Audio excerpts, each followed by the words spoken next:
A trial doesn't involve a quid pro quo, nor should we be using a quid pro quo when the impeachment is about a quid pro quo.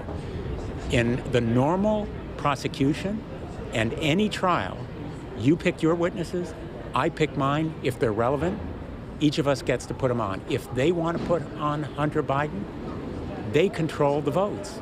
They could do it this afternoon, but they don't have the votes. Are you confident that you will ultimately, the Democrats will ultimately have the votes to get to 51? No, I'm by no means confident. I think it's still an uphill climb. There may be a certain number of Republican colleagues who are inclined to vote for witnesses, but I have no assurance that it's a majority at this point. Do you think that calling additional witnesses will affect the expected outcome in any way, whether it will change the Republican or Democrat minds on acquittal? There is no way of knowing for sure what John Bolton would say, what Mick Mulvaney would say. He has said there was a quid pro quo. What Robert Blair or Michael Duffy would say, what the documents would reveal. Look at the bombshell revelations from that little piece of the Bolton book that we already know. The defense says it's unsourced manuscript, it's leaks, it's hearsay. Well, let's hear from John Bolton. Put him under oath, ask him questions, cross-examine him. Senator, are you getting a sense from your Republican colleagues that they're worried at all about what more will come out of this book once it's released or more leaks happen, or are they just ignoring it completely, writing John Bolton off as untrustworthy? I think there is a palpable sense of apprehension about what else is in the Bolton book. But even more alarmingly, the unknown knowns. We know there is more evidence incriminating to the president. It's unknown exactly what it is. And that's the evidence that will eventually haunt them, because the American people will see that evidence within the next days or weeks, and they will know it was a cover-up. Thanks, everyone. Thank you, sir.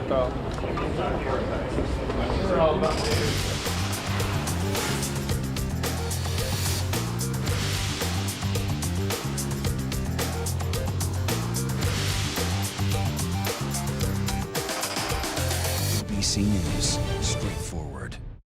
The Americans here on the ground and the Iraqi doctors. Matatas. Ismail? Yes. David. Over ground zero from Hurricane Michael. You can see just home after home. David, nice to meet you. This was your view. My favorite meal. Thank you very much. This is what being live is all about. This is ABC News Live, the 24/7 streaming news source from ABC News. Breaking news, live events, streaming nonstop. Original breakthrough storytelling from ABC News, National Geographic, ESPN, and it's all designed differently for you to stream straight to any screen whenever you want. Free. ABC News Live. Stream it now or anytime on Roku, Hulu, Facebook, and abcnews.com. What's the most innovative daily news podcast out there to listen to every day? Well, the Edward R. Murrow Awards say it's Start Here, the daily news podcast from ABC News. Even the New York Times calls us a top news podcast worth listening to. So if you like getting behind the biggest news stories of the day, inside all the details, the backstory, and what will happen next, then listen to Start Here, the daily news podcast from ABC News. It's like no other news podcast out there. Even the critics agree. Listen free on Apple Podcasts. Imagine the morning. I'm talking about a good morning. Imagine starting your day off with friends. What's better than that? You know, like the crazy smart friend who always keeps you in the know. The friend with the huge heart and smile who just makes everything better. Imagine hearing from people who open your eyes and your heart. Imagine knowing what's coming next in the day ahead. Well, I get to live this each morning together with you. Imagine that. How blessed am I? And that's what makes it such a good morning, America.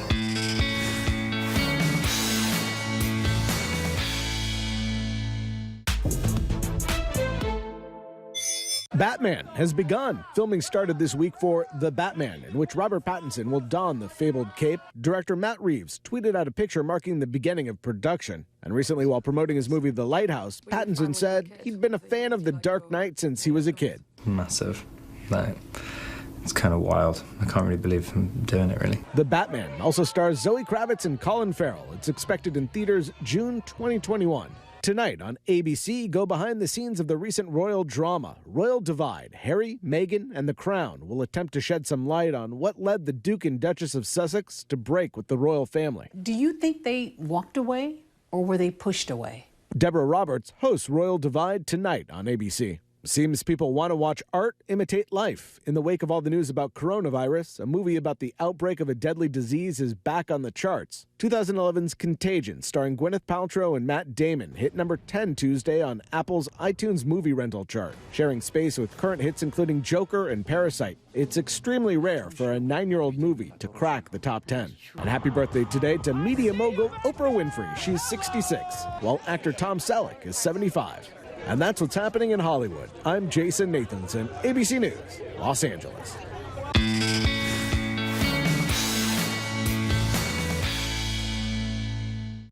From the glamorous early days of the jet age to today, with shrunken seats and packed planes for your flight.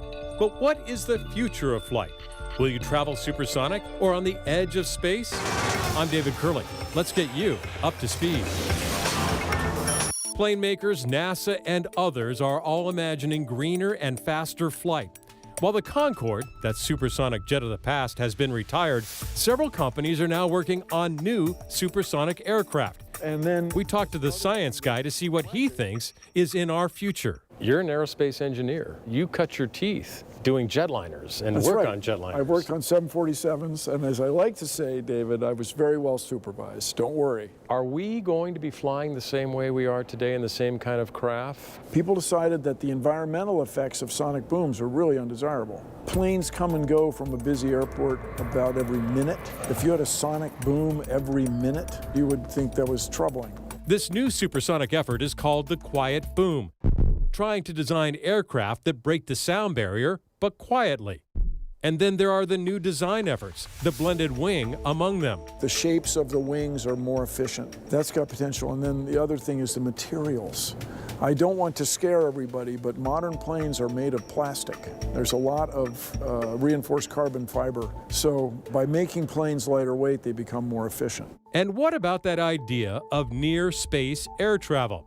Elon Musk is talking about it with his rockets. Richard Branson plans to take tourists to the edge of space. This would be a great, New York to Tokyo, an hour and a half and stuff like that. And then there is the talk about greener flight. I'm imagining two types of air transportation. The short hops would be in hydrogen-powered gas turbine planes. And then if the rockets work out, how cool. The future of flight holds the promise of shorter trips. But will you look forward to a flight? And maybe more important, will the seats be any bigger? I'm David Curley, and now you're up to speed. The Royal Divide. Is Meghan to blame? Is it Harry? Have they been unfair to the Queen? Royal Divide, the event special, tonight at 10. What questions have you submitted to? Well, you hear about them soon enough. But I think the main point to be made now is it is extremely disturbing that Republicans are trying to run a trial and not allow witnesses. Bolton, I believe, has something very important to say, and I think it is imperative that if you're talking about a fair trial, that we have witnesses, we have Bolton, hopefully Mulvaney as well. Senator, is it hard for you to rationalize calling for a fair trial knowing that it's going to cut into your campaign schedule, maybe affect if you're going to be on caucus night? That's a good question. Look, I have a constitutional responsibility. I'm a United States Senator. I have to be here, and I will be here. I'm doing my job. If you're asking me, would I rather be campaigning in Iowa in the last week? I would. But I will say this. I'm having just come back from Iowa, deeply impressed by the number of volunteers that we have who are knocking on doors in bitter cold weather. And I think we stand a great chance to win in Iowa because I don't think any other campaign has a stronger grassroots movement than we do. So I want to thank all the volunteers. I'm going to get back there as soon as I humanly can. And you'll definitely be your caucus night. Thank you, Senator. Good.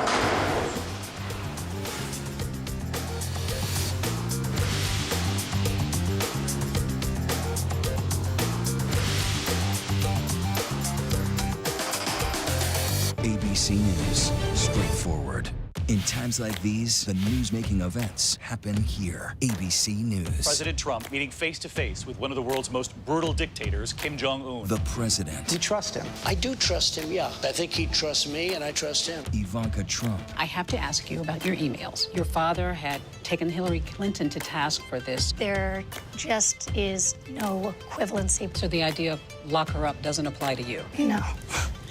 Comey. How strange is it for you to sit here and compare the president to a mob boss? Very strange. Michelle Obama. What do you wish you could tell your pre-White House self?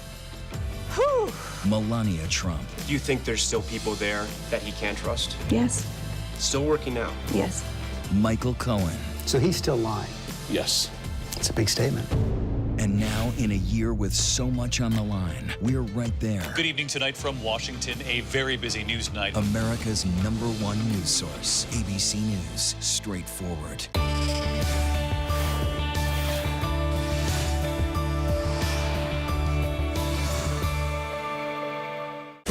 I, Aaron Wallace, I'm serving a life sentence for something I didn't do. But today, I've got a way to fight back. How are you here? Hard work and goodwill. What's your method? They tried to bring me down. Becoming a lawyer is what's getting me out. It's gonna be a blessing, Dad, but you have to get out of here to be a part of it. Whatever it takes, I will get myself home. For you. Can you tell us your full name for the record? This is an ABC News special report. Now reporting, George Stephanopoulos. Good afternoon and welcome to our special coverage of the Senate trial of President Trump entering a key new phase this afternoon. Now it is the time for senators to present their questions through the Chief Justice to the Trump attorneys and the House impeachment managers. 2 days are set aside for this, 16 hours of questioning after opening arguments have been heard from both the Trump team and the House impeachment managers over the last several days. Of course, the big question still on the table right now. Will the Senate hear from new witnesses? It is a close, uncertain vote right now, likely to take place on Friday. I want to go to our senior congressional correspondent, Mary Bruce. And after that panic, Mary, from the John Bolton revelations earlier in this week, Republicans seem to be quietly confident now, though by no means certain, that they can hold off this vote for witnesses.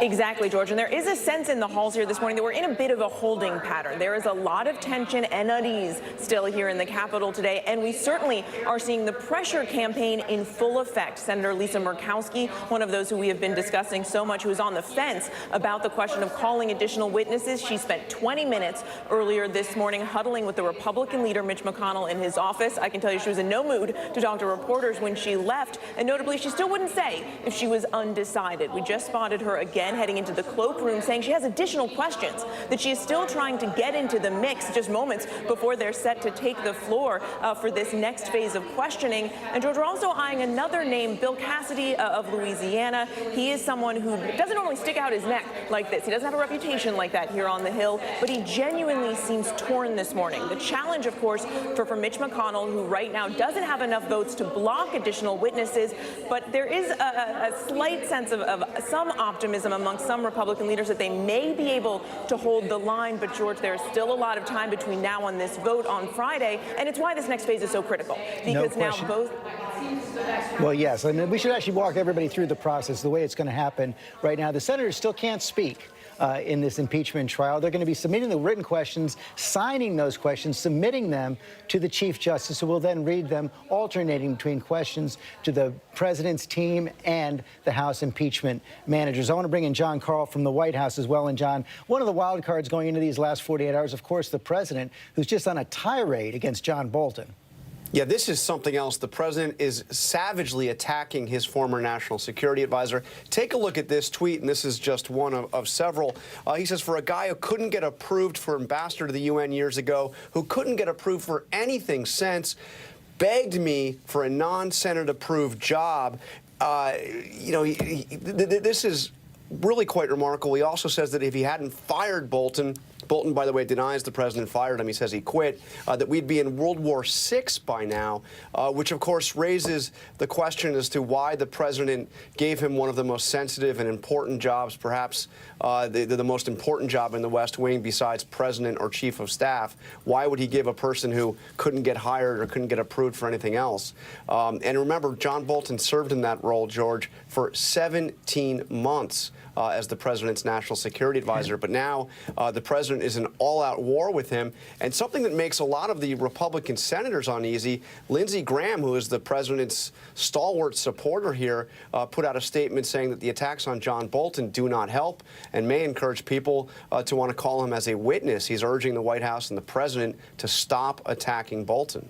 And Terry Moran, let's talk a little bit more about the questioning right now. We'll see the strategies on display on either side. We did hear an admonition from the Chief Justice repeating the instructions that Chief Justice Rehnquist gave to the senator, to the jurors during the Clinton trial. Let's keep it to 5 minutes or less. Try to keep it tight, try to keep the process moving, and elicit real information that can help people decide. You'll see, I think, both sides go after the weaknesses in each case, and there are in both, although John Bolton's testimony outside that John Bolton's apparent testimony offered, that could be offered, does help the Democrats. But you'll hear the Republican questions about what proof they have of the president's actual intentions, whether the Ukrainians knew, what difference it makes, whether or not the Ukrainian president felt pressured, felt that he was being muscled to go after the Bidens. And on the other side, you'll hear the Democrats going after the White House arguments. At the end of the day, though, that's the trial process. There is just something inexorable about the search for answers. This is one stage. The question is, will they get to the next one? And thank you, Terry. And Mary, I want to go back to you because there is another new piece of information coming out on John Bolton. Of course, in one of those tweets, the president said that John Bolton never raised any questions in the past about Ukraine. But now we have the chairman of the House Foreign Affairs Committee, Eliot Engel, saying indeed that John Bolton did contact him earlier this fall. Yeah, George, and this is something we haven't heard before. Eliot Engel coming out, the chairman, saying that actually in September he reached out to John Bolton simply to thank him for his service after he left the administration, and that unprompted, the chairman says John Bolton told him that they should look in to the removal of Ambassador Yovanovitch. That goes to contradict what the president, of course, has been saying and tweeting, and Democrats are hoping that it just underscores their argument for why they feel it is so critical that they be allowed to question John Bolton, that he be allowed to be called as a witness.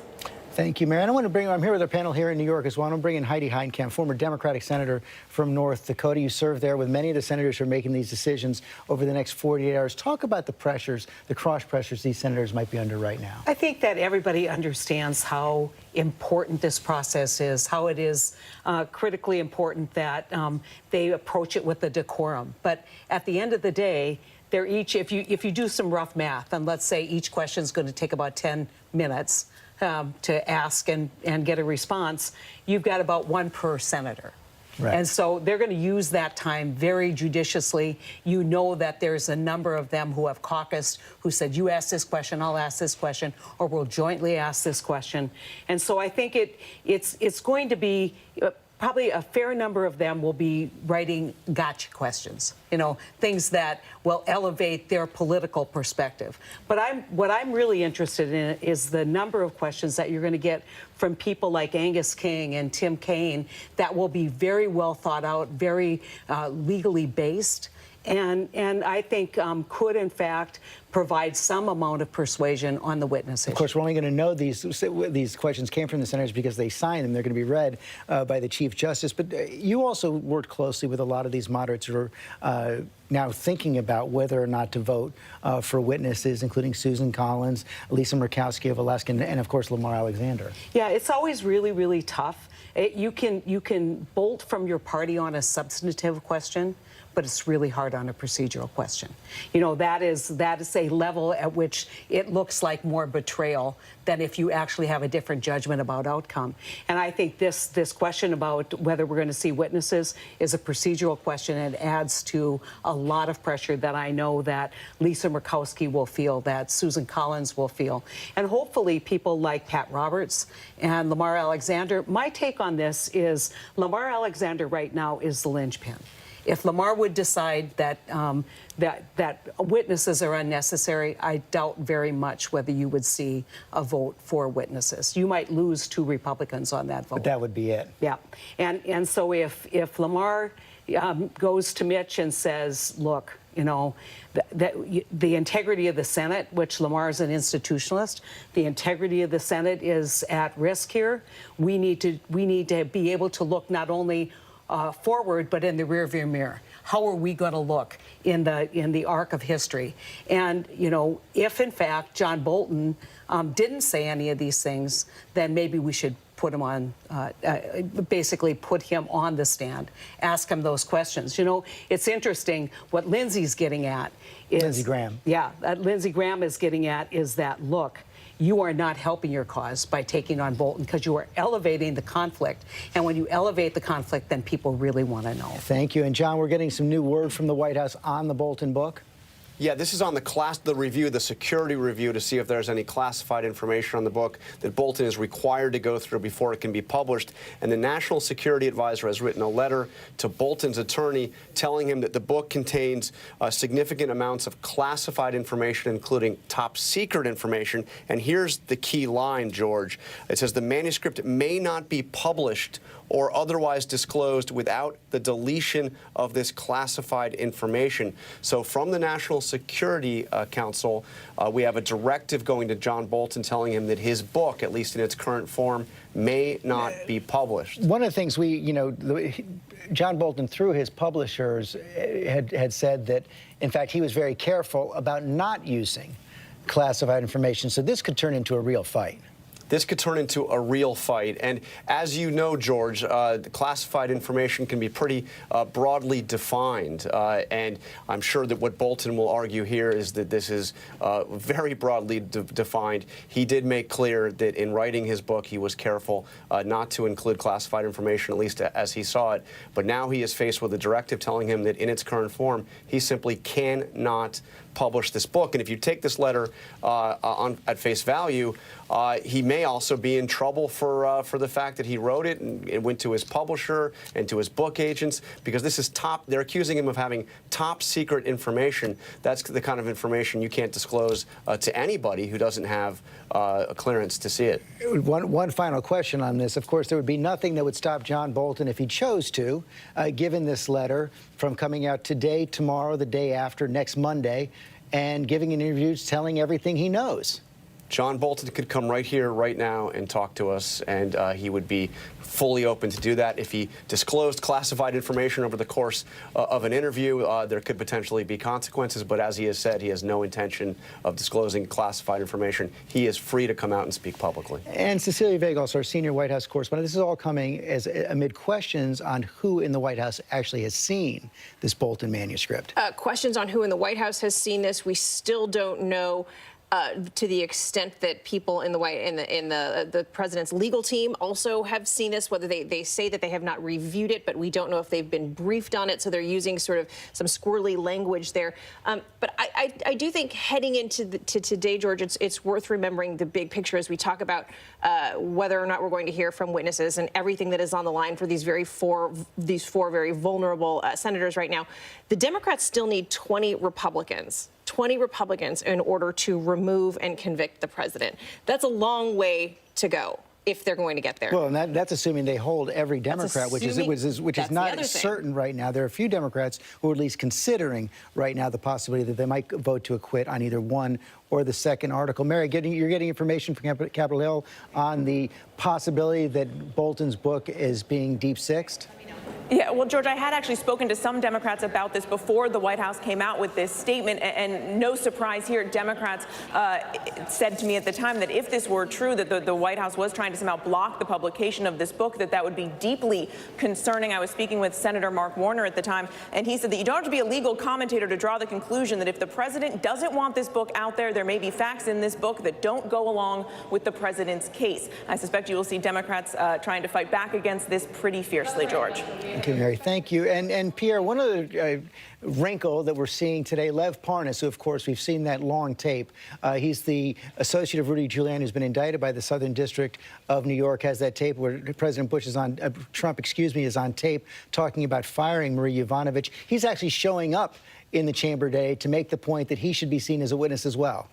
That's right, George. Ironies abound. Here is another example of how outside forces are coming to play here. You have a person who was involved in the Ukrainian incident in terms of targeting the former U.S. ambassador to the Ukraine in the well of the Senate today, listening to the arguments. Proceedings beginning right now. Divine Shepherd, honor, glory, and power belong to you. Refresh our senators as they enter a new phase of this impeachment trial. May they realize that you have appointed them for this great service, and they are accountable to you.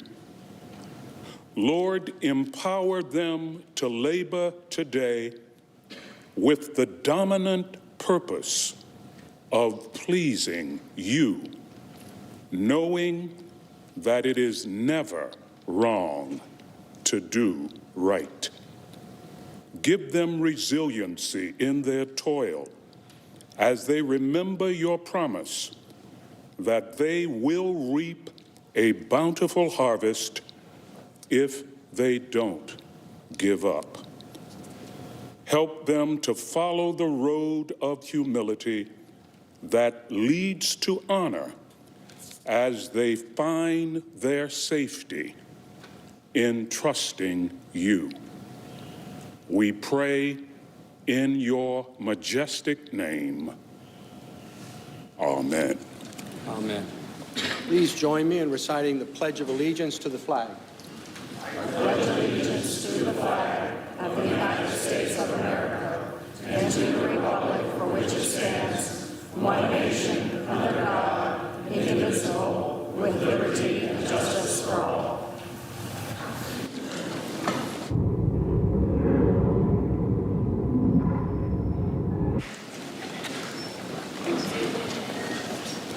If there is no objection, the Journal of Proceedings of the trial are approved to date. Without objection, so ordered. The Sergeant-at-Arms will make the proclamation.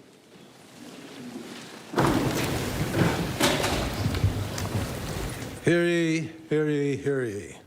All persons are commanded to keep silent on pain of imprisonment, while the Senate of the United States is sitting for the trial of the articles of impeachment exhibited by the House of Representatives against Donald John Trump, President of the United States.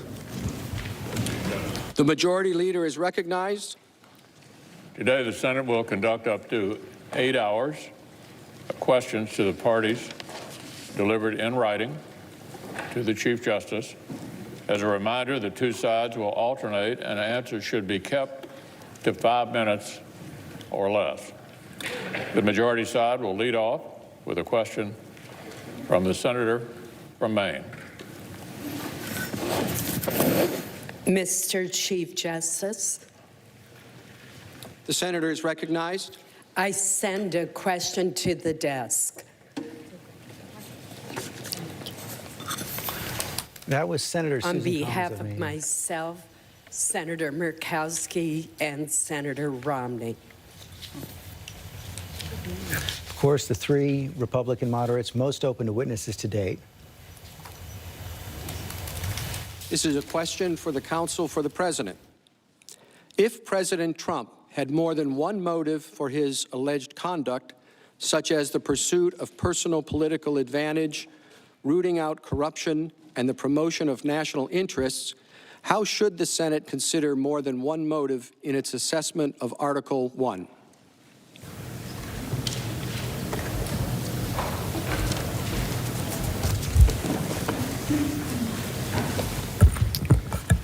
Mr. Chief Justice, Senators, in response to that question, there are really two layers to my answer, because I'd like to point out first that even if there was only one motive, the theory of abuse of power that the House managers have presented, that subjective motive alone can become the basis for an impeachable offense, we believe is constitutionally defective.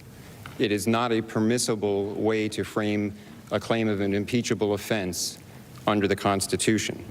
But I'll put that to one side and address the question of mixed motive. If there were a motive that was a public interest but also some personal interest, we think it follows even more clearly that that cannot possibly be the basis for an impeachable offense. And even the House managers, as they have framed their case, they have explained, and this is pointed out in our trial memorandum, that in the House Judiciary Committee report, they specify that the standard they have to meet is to show that this is a sham investigation. It's a bogus investigation. These investigations there's not any legitimate public purpose. That's the language, any legitimate public purpose. That's the standard they've set for themselves in being able to make this claim under their theory of what an abuse of power offense can be. So it's a very demanding standard that they've set for themselves to meet.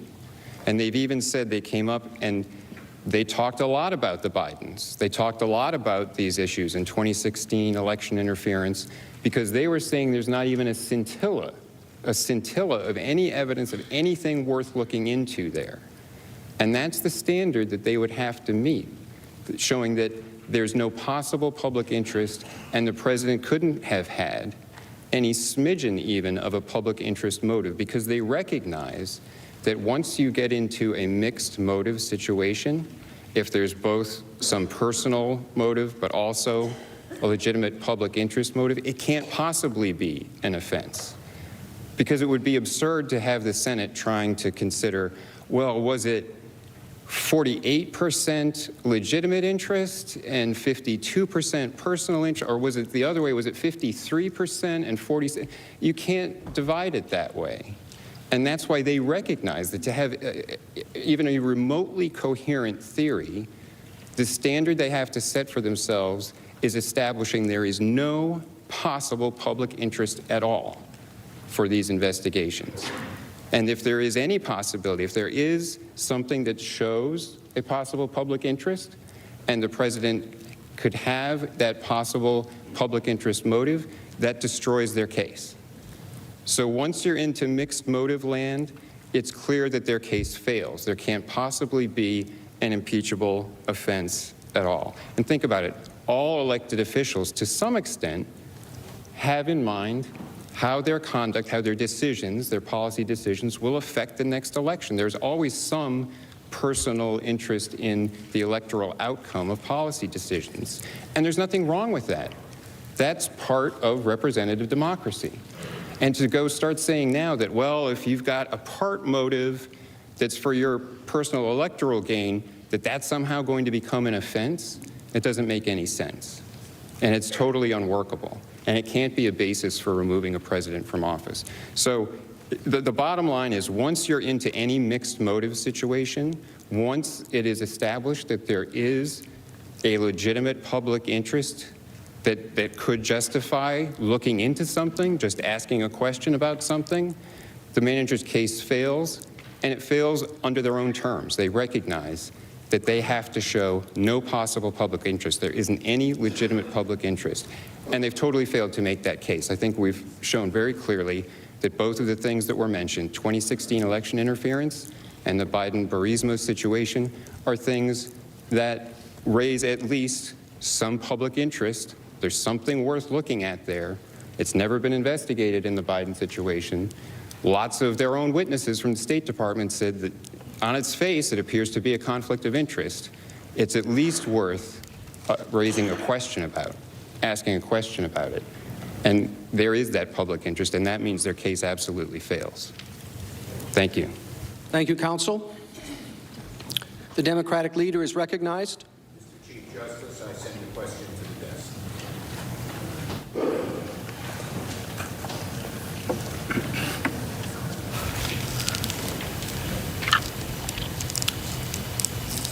Question from Senator Chuck Schumer, Democratic leader in the Senate.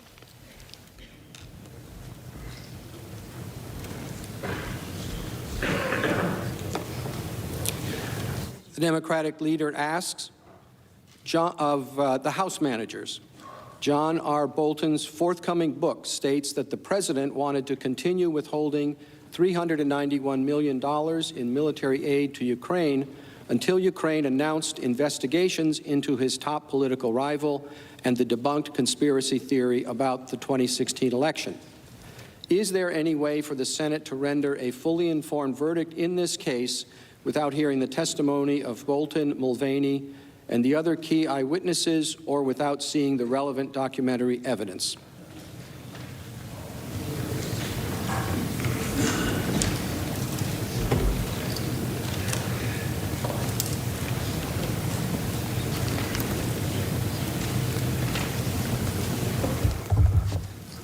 Thank you, Mr. Chief Justice. The short answer to that question is no.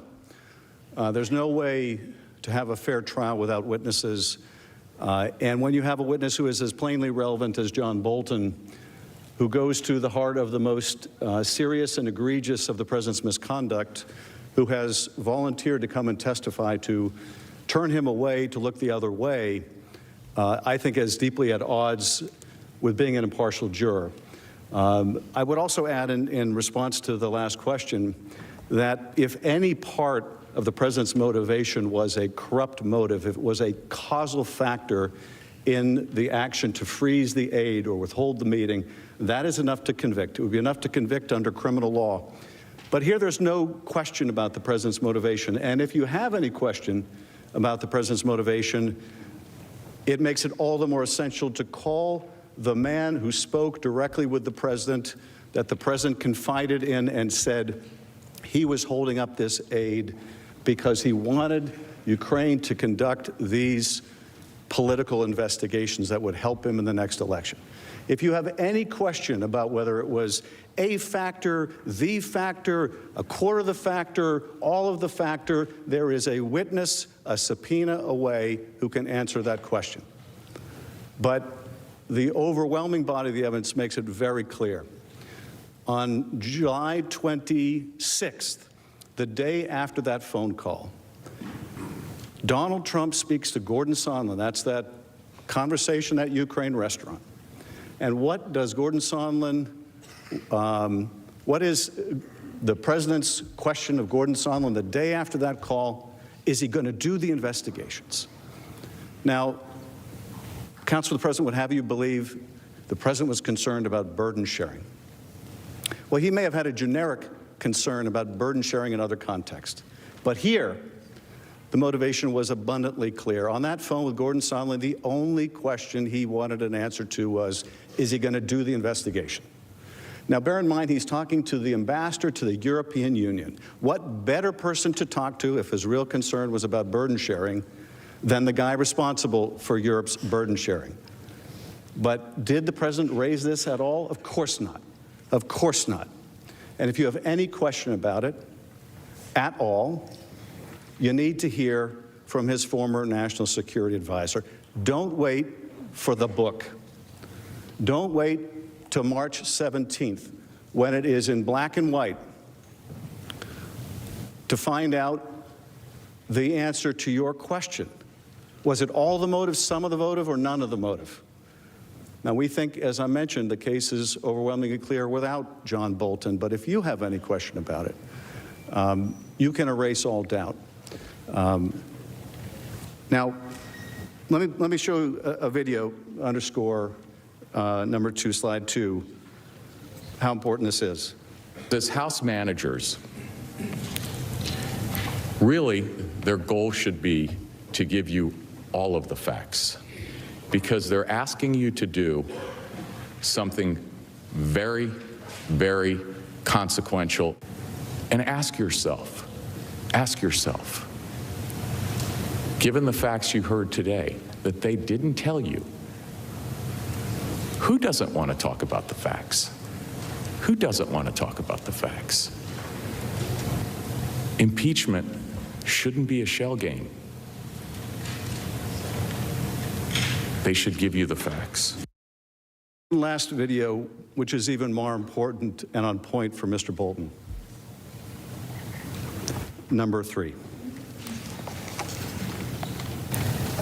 And once again, not a single witness in the House record that they compiled and developed under their procedures that we've discussed and will continue to discuss provided any firsthand evidence that the president ever linked a presidential meeting to any investigations.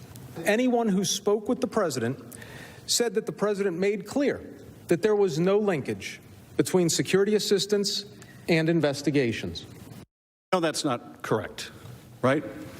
Because, of course, Mick Mulvaney said that the money was linked to these investigations.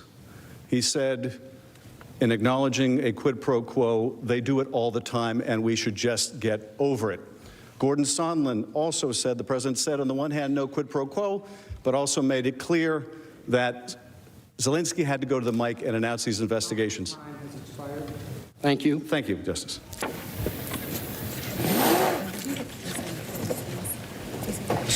Mr. Chief Justice, Senator Thune. I have a question for the President's counsel.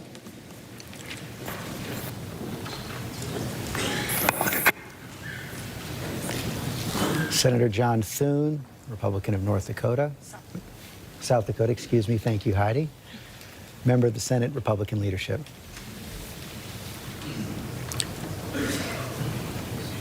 To the President's counsel, would you please respond to the arguments or assertions the House managers just made in response to the previous question?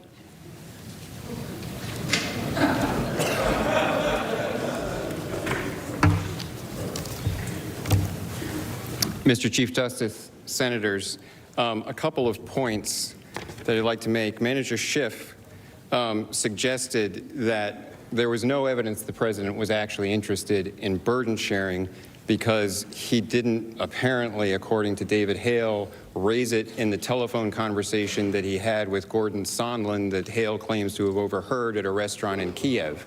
But let's look at the real evidence. As we explained, on June 24th, there is an email in the record showing, it's an email from one person at the Department of Defense to another with a subject line of POTUS follow-up, President of the United States follow-up, asking specifically about burden sharing. It says, quote, what do other NATO members spend to support Ukraine, end quote. That was what they were following up on for the president. And in the transcript itself, excuse me,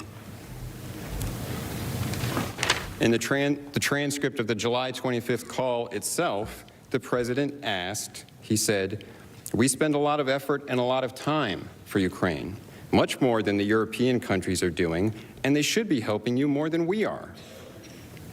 Germany does almost nothing for you. All they do is talk, and I think it's something you should really ask them about.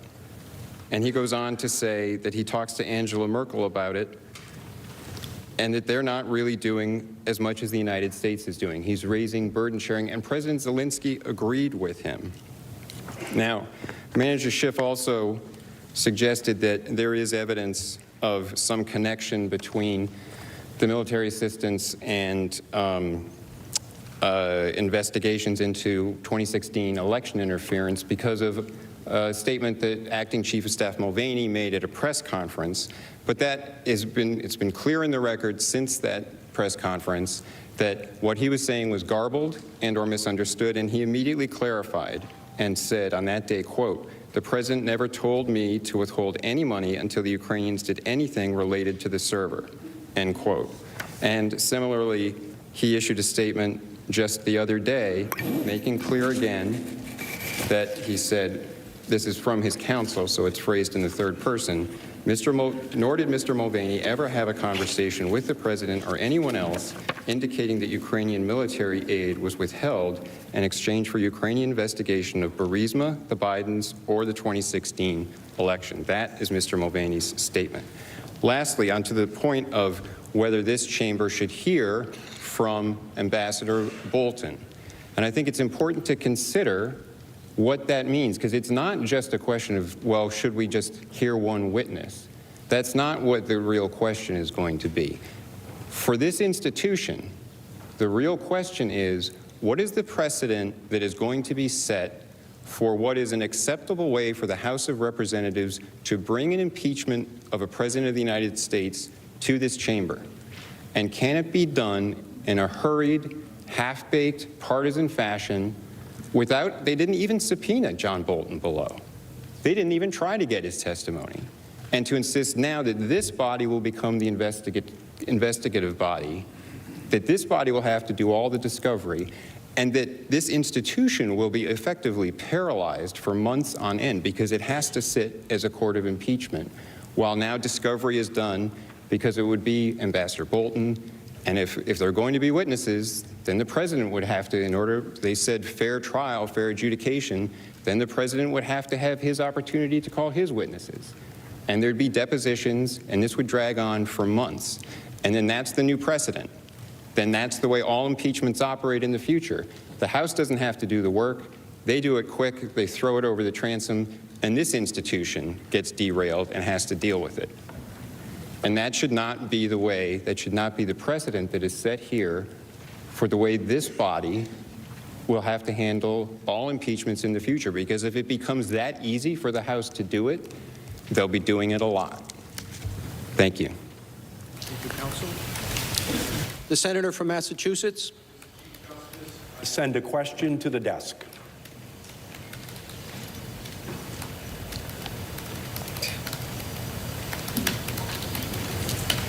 It's the Democratic question coming. I believe it was Senator Ed Markey of Massachusetts.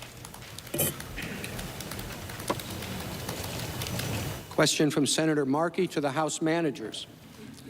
On Monday, President Trump tweeted, "The Democrat-controlled House never even asked John Bolton to testify." End quote.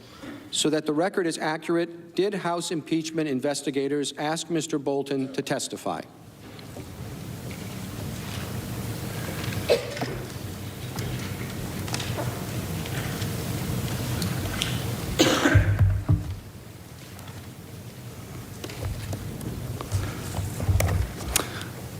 Senators, the answer is yes. Of course, we asked John Bolton to testify in the House, and he refused. We asked his deputy, Dr. Kupperman, to testify, and he refused. Fortunately, we asked their deputy, Dr. Fiona Hill, to testify, and she did. We asked her deputy, Colonel Vindman, to testify, and he did. But we did seek the testimony of John Bolton, as well as Dr. Kupperman, and they refused. When we subpoenaed Dr. Kupperman, he sued us, took us to court. When we raised a subpoena with John Bolton's counsel, the same counsel for Dr. Kupperman, the answer was, Senator, you serve us with a subpoena and we will sue you too. We knew, based on the McGahn litigation, it would take months, if not years, to force John Bolton to come and testify. And I should point out, because I think this is an essential point to underscore, as the president's lawyers say, they didn't try hard enough to get John Bolton, or they should have subpoenaed John Bolton. That's what they're telling you. But let me show you what they're telling the court in the McGahn litigation. If we could pull up slide number 39.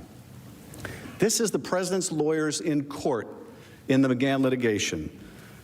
In the Court of Appeals right now, quote, "The committee," meaning our committee, "lacks Article III standing to sue to enforce a congressional subpoena demanding testimony from an individual on matters related to duties as an executive branch official." I mean, it takes your breath away, the duplicity of that argument. They're before you saying they should have tried harder to get these witnesses, they should have subpoenaed, they should have litigated for years, and down the street in the federal courthouse, they're arguing, "Judge, you need to throw them out. they have no standing to sue to force a witness to testify. Are we really prepared to accept that? Now, counsel says, think about the precedent that we would be setting if you allow a House to impeach a president and you permit them to call witnesses. Well, I would submit, think about the precedent you will be setting if you don't allow witnesses in a trial. That, to me, is the much more dangerous precedent here. But I'll tell you there's something even more dangerous, and this was something that we anticipated from the very beginning, which is we understood when we got to this point they could no longer contest the facts that the president withheld military aid from an ally at war to coerce that ally to doing the president's political dirty work. So now they have fallen back on, you shouldn't hear any further evidence, any further witnesses on this subject. What's more, we're going to use the end-all argument, so what? A president is free to abuse their power.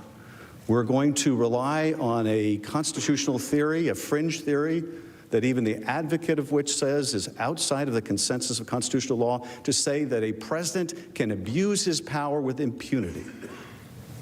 Now imagine where that leads. A president can abuse his power with impunity. Now, that argument made by Professor Dershowitz is at odds with the Attorney General's own expressed opinion on the subject, with Ken Starr's expressed opinion on the subject, with not only other counsel for the president, Jonathan Turley, who testified in the House, says that theory is constitutional, effectively nonsense. But even 60-year-old Alan Dershowitz doesn't agree with 81-year-old Alan Dershowitz. And for a reason, because where that conclusion leads us is that a president can abuse his power in any kind of way, and there's nothing you can do about it. Now, are we really ready to accept the position that this president or the next can withhold hundreds of millions of dollars in military aid to an ally at war unless they get help in their reelection? Would we say that you could, as president, withhold disaster relief from a governor unless that governor got his attorney general to investigate the president's political rival? That, to me, is the most dangerous argument of all. It's a danger to have a president who would engage in this conduct. It's a danger to have a trial with no witnesses and set that precedent. But the biggest danger of all, I think, would be to accept the idea that a president can abuse his office in this way, and the Congress is powerless to do anything about it. That is certainly not what the founders intended.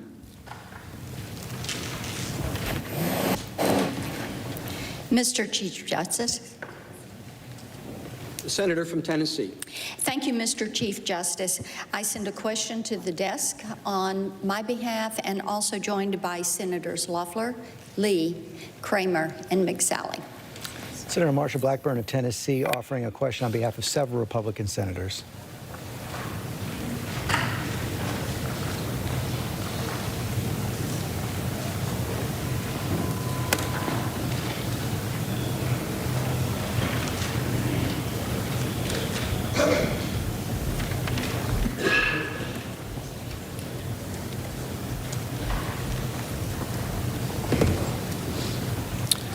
The senators ask of counsel for the president, is the standard for impeachment in the House a lower threshold to meet than the standard for conviction in the Senate? And have the House managers met their evidentiary burden to support a vote of removal?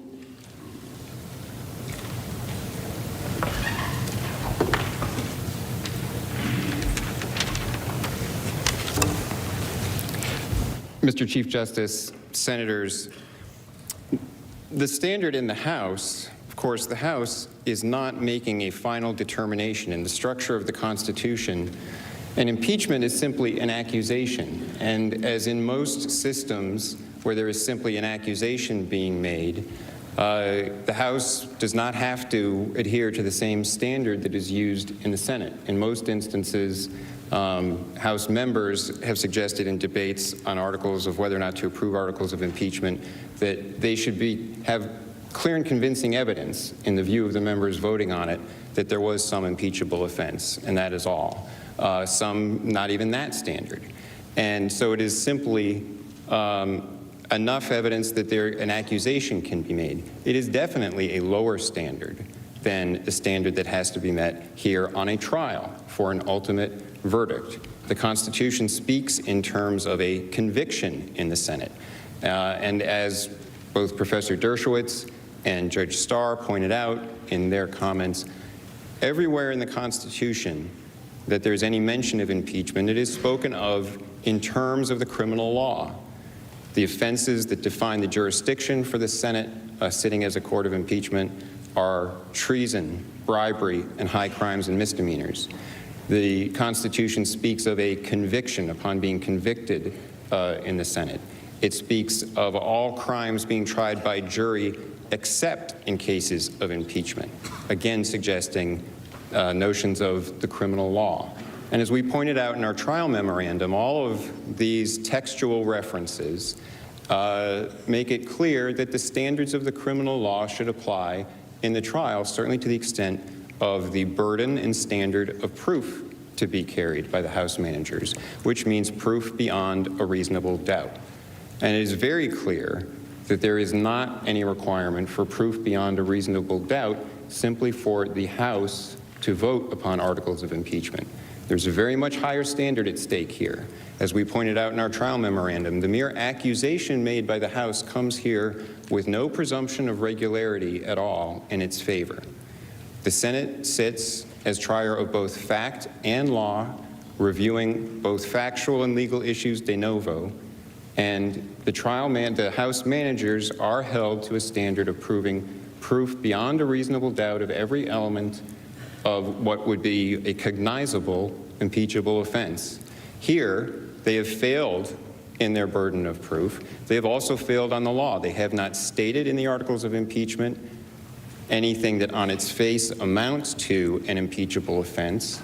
And on the facts, I think we have demonstrated very clearly that they have not presented facts that would amount to an impeachable offense, even under their own theories. They have presented only part of the facts and left out the key facts. And Mr. Purpura, I think, went through very effectively showing that there are some facts that don't change. The transcript of the July 25th call shows the president doing nothing wrong. President Zelensky said he never felt any pressure. His other advisors have said the Ukrainians never felt any pressure. They didn't think there was any quid pro quo. They didn't even know that the military assistance had been held up until the Politico article at the end of August. The only two people with statements on record who spoke to the president, who are Sondland and Senator Ron Johnson, report that the president said to them there was no quid pro quo, and the aid flowed without anything ever being done related to investigations. That is what's in the record. That is what the House managers have to rely on to make their case, and they have failed to prove their case beyond a reasonable doubt, failed even to prove it by clear and convincing evidence, failed to prove it at all, in my opinion. Thank you. Thank you, counsel. The senator from California is recognized. Thank you. Mr. Chief Justice, I send a question to the House managers. Senator Dianne Feinstein of California, one of the senior Democrats in the Senate.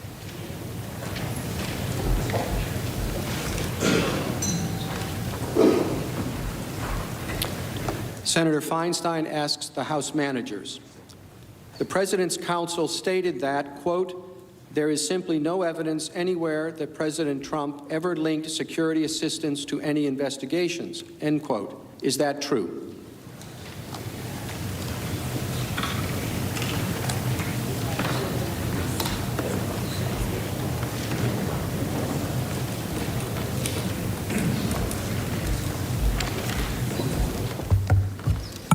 Thank you, Mr. Chief Justice, and thank you, Senator, for that question.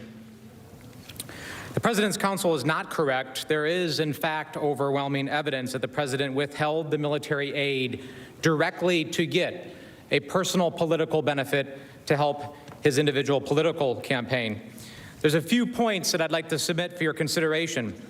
First, look no further than the words of the President's acting Chief of Staff, Mick Mulvaney, who on October 17th, 2019, during a national press conference, mentioned, quote, or he was asked about the direct connection between the aid, and he said, quote, did he, meaning President Trump, referring to he, quote, also mentioned to me in passing the corruption related to the DNC server? Absolutely, no question about it, but that's it. And that's why we held up the money, end quote. He was repeating the President's own explanation relayed directly to him. Second, Gordon Sondland testified he spoke by phone with President Trump on September 7th. The President denied there was a, quote, quid pro quo, but then outlined the very quid pro quo that he wanted from Ukraine. Then he told President Sondland to, quote, that President Zelensky should, quote, go to the microphone and announce the investigations. He should want to do it. Third, the President's own advisors, including the Vice President and Secretary Pompeo, were also aware of the direct connection. In Warsaw on September 1st, Ambassador Sondland told Vice President Pence that he was concerned the delay in security assistance had become, quote, tied to the issue of investigations. The Vice President simply nodded, tacitly acknowledging the conditionality of the aid. Fourth, we heard from Ambassador Taylor, who in direct emails and texts said it was crazy to tie the security assistance to the investigations. Five, we also know there's no other reason. The entire apparatus and structure of the Defense Department, the State Department, that should have been dealing with the other legitimate reasons, the policy debate that the President's counsel wants you to believe that this was about, they were all kept in the dark. And the supposed interagency process that they made up several months after the fact had ended months before, during the last interagency meetings. And I'll make one final point. Again, if you have any lingering questions about direct evidence, any thoughts about anything we just talked about, anything I just relayed, or that we've talked about the last week, there is a way to shed additional light on it. You can subpoena Ambassador Bolton and ask him that question directly. Thank you, Mr. Manager. Mr. Chief Justice.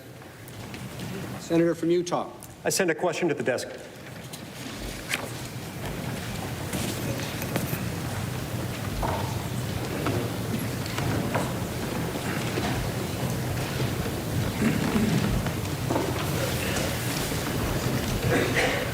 Question from Senator Mike Lee, Republican of Utah.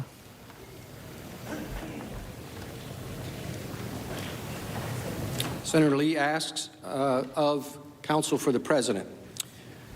The House managers have argued aggressively that the President's actions contravened U.S. foreign policy. Isn't it the President's place, certainly more than the place of career civil servants, to conduct foreign policy?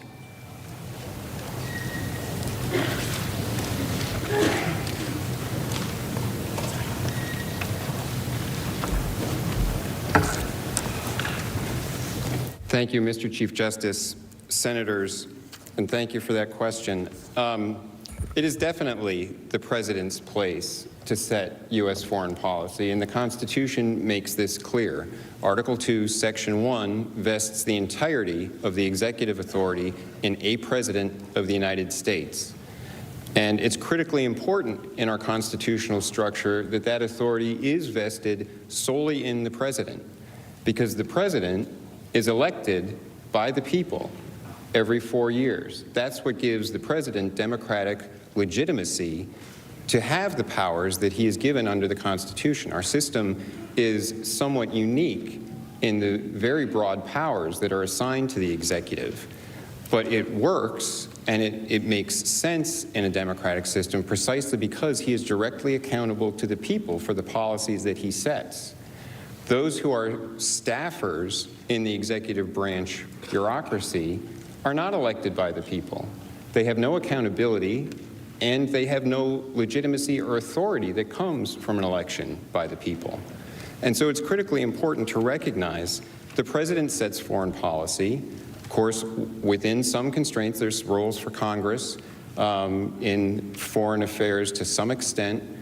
The statutes can be passed, funding provisions can be passed that relate to it.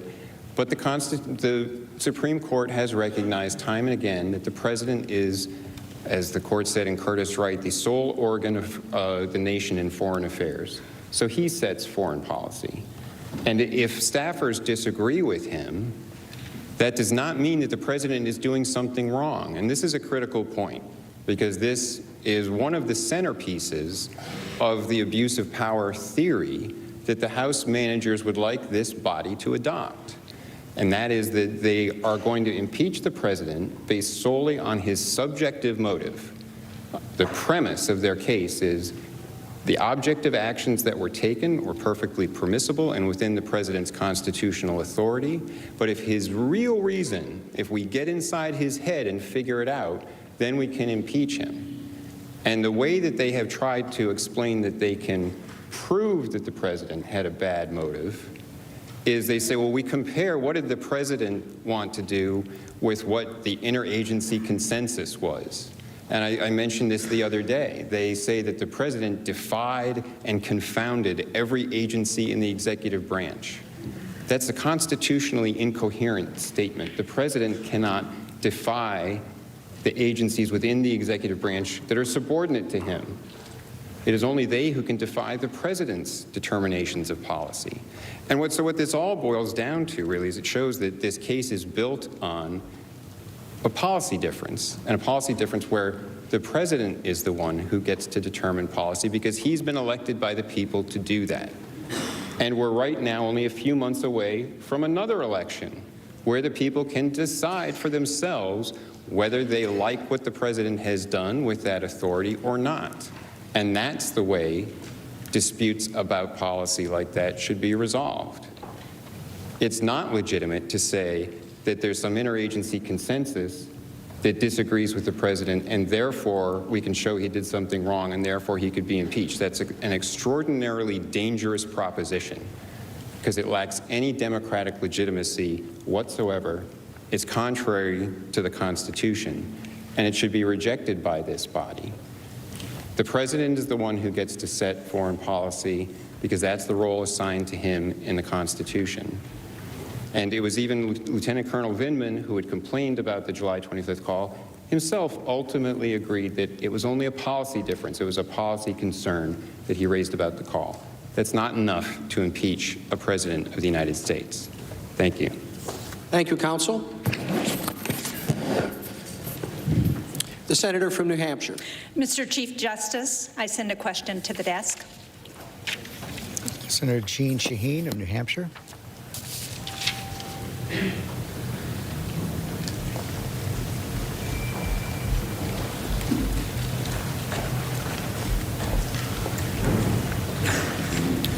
Senator Shaheen asks the House managers.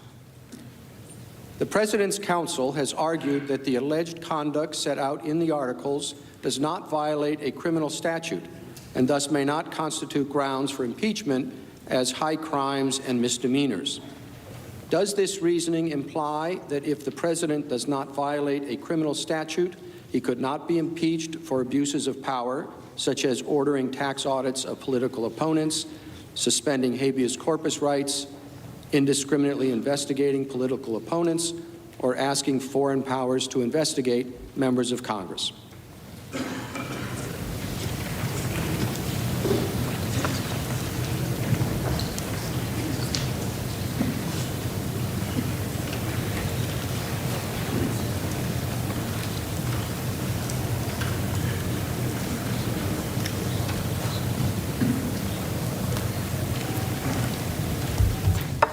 Mr. Chief Justice, Senators, I appreciate the question. The simple answer is that a president can be impeached without a statutory crime being committed. That was the position, and the question was rejected in President Nixon's case and rejected again in President Clinton's case. It should be rejected here in President Trump's case. The great preponderance of legal authority confirms that impeachable offenses of legal authority confirms that it is not defined in criminal conduct This authority includes nearly every legal scholar to have studied the issue, multiple Supreme Court justices who addressed it in public remarks, and prior impeachments in the House. This conclusion follows that constitutional history, text, and structure, and reflects the absurdities and practical difficulties that would result were the impeachment power confined to indictable crimes. As slide 35 shows, first, the plain text of the Constitution does not require that an offense be a crime in order for it to be impeachable. Alexander Hamilton explained that impeachable offenses, high crimes, and misdemeanors are defined fundamentally by the abuse or violation of some public trust. Some public trust. They are political as they relate chiefly to injuries done immediately to the society itself. Offenses against the Constitution are different than offenses against the criminal code. Some crimes, like jaywalking, are not impeachable, and some forms of misconduct often offend both offend the Constitution and the criminal law. Impeachment and criminality must therefore be assessed separately, even though the President's commission of indictable crimes may further support a case of impeachment and removal. The American experience with impeachment confirms this. A strong majority of impeachments voted by the House since 1789 have included one or more allegations that did not charge a violation of criminal law. Although President Nixon resigned before the House could consider the articles of impeachment against him, the Judiciary Committee's allegations encompass many, many non-criminal acts. And in President Clinton's case, the Judiciary Committee report accompanying the articles of impeachment to the House floor stated that, quote, the actions of President Clinton do not have to rise to the level of violating the federal statute regarding articles obstruction of justice in order to justify impeachment. The framers intended impeachment to reach the full spectrum of presidential misconduct that threatened the Constitution. They also intended that our Constitution endure throughout the ages. In other words, if they named 1, 2, and 3, but new ones came up, you had to keep up with the times, so it was better to have the full spectrum of presidential misconduct. Because they could not anticipate and specifically prohibit every single threat a president might someday pose, the framers adopted a standard sufficiently general and flexible to meet unknown future circumstances. This standard was meant, as Mason put it, to capture all manner of great and dangerous offenses incompatible with the Constitution when the president uses the powers of his high office to benefit himself while injuring or ignoring the American people he is duty-bound to serve. He has committed an impeachable offense. The records of the Constitutional Convention offer further clarity. At the Constitutional Convention itself, no delegate linked impeachment to the technicalities of criminal law. Instead, the framers principally intended impeachment for 3 forms of presidential wrongdoing, the ABCs of impeachment. A, abuse of power. B, betrayal of the national interest through foreign entanglements. And C, corruption of office and elections. When a president abuses his power to obtain illicit help in his election from a foreign power and undermine our national security and election integrity, it is a trifecta. Thank you. Thank you, counsel. Thank you. The senator from Louisiana. Mr. Chief Justice, along with Senator Blackburn and Senator Cornyn, I send a question to the desk for the House managers and for counsel for the President.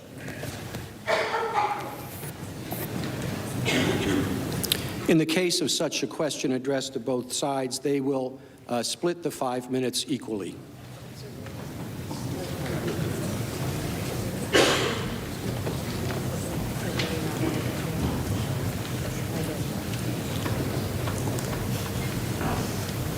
This is a question to both sides.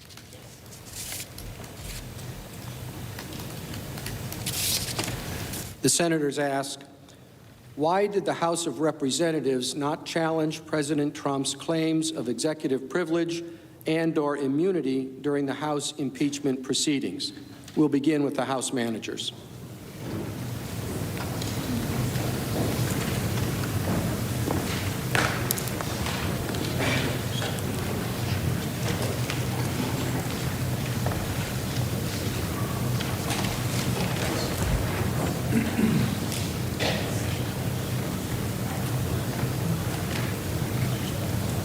We'll have to start the clock soon.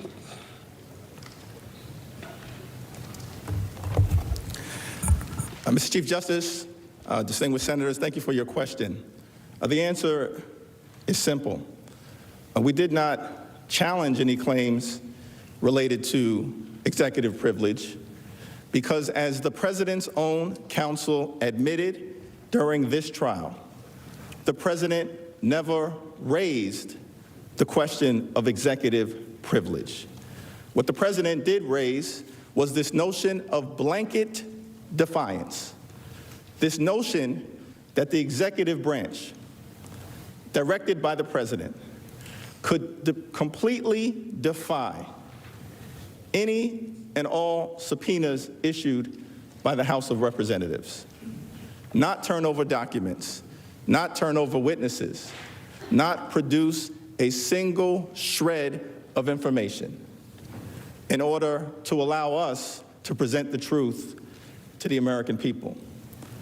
In the October 8th letter that was sent to the House of Representatives, there was no jurisprudence that was cited to justify the notion of blanket defiance. There has been no case law cited to justify the doctrine of absolute immunity. In fact, every single court that has considered any presidential claim of absolute immunity, such as the one asserted by the White House, has rejected it out of hand. Counsel for the President.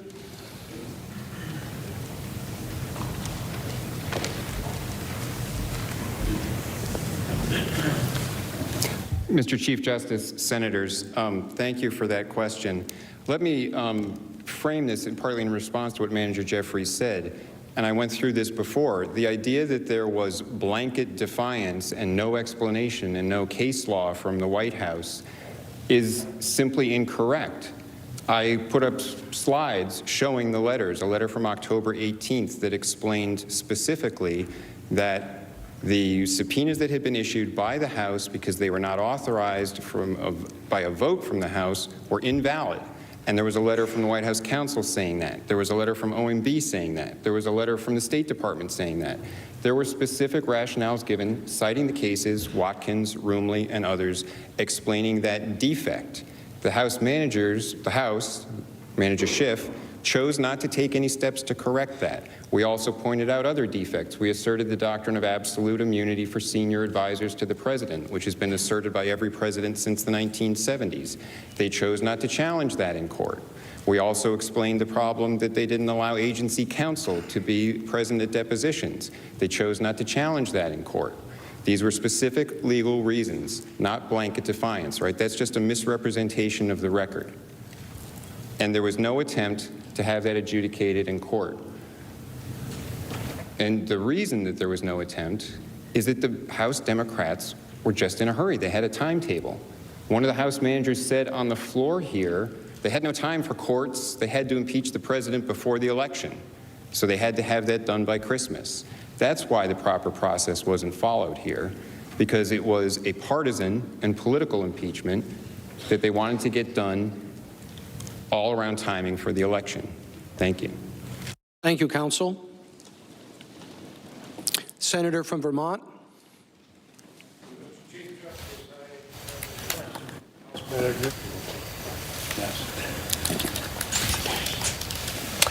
Senator Patrick Leahy, Senior Democrat.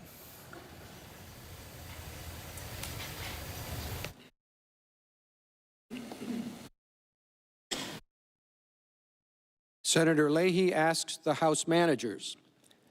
The President's counsel argues that there was no harm done, that the aid was ultimately released to Ukraine. The President met with Zelensky at the UN in September, and that this President has treated Ukraine more favorably than his predecessors. What is your response?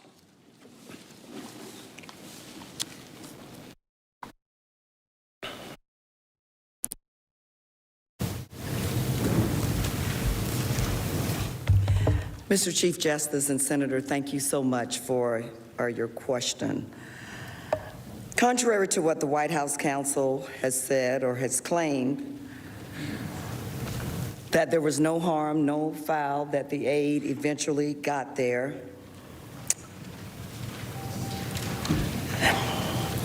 we promised Ukraine in 2014 that if they gave up their nuclear arsenal, that we would be there for them, that we would defend them, that we would fight along beside them.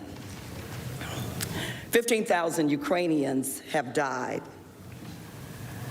It was interesting the other day when the White House counsel said that no American life was lost, and we are always grateful and thankful for that.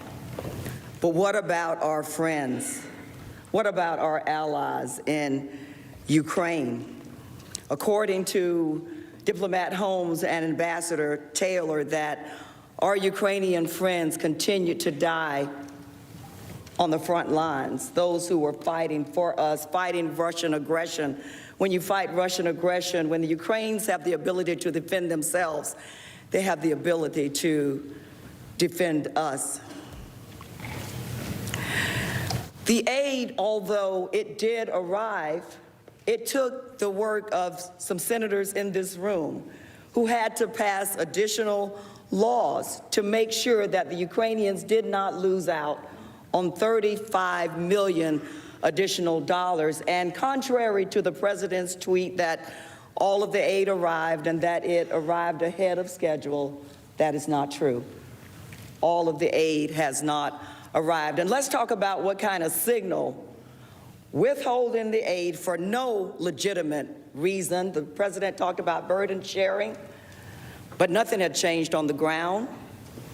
Holding the aid for no legitimate reason sent a strong message that we would not want to send to Russia, that the relationship between the United States and Ukraine was on shaky ground. It actually undercut Ukraine's ability to negotiate with Russia, with whom, as everybody in this room knows, is in an active war, in a hot war. So when we talk about the aid eventually got there, no harm, no foul, that is not true, senators, and I know that you know that. There was harm and there was foul. And let us not forget that Ukraine is not an enemy. They're not an adversary. They are our friends. Thank you. Senator Cruz. Mr. Chief Justice, I send a question to the desk. Thank you. Senator Ted Cruz from Texas. Once an adversary of the president, now a close ally.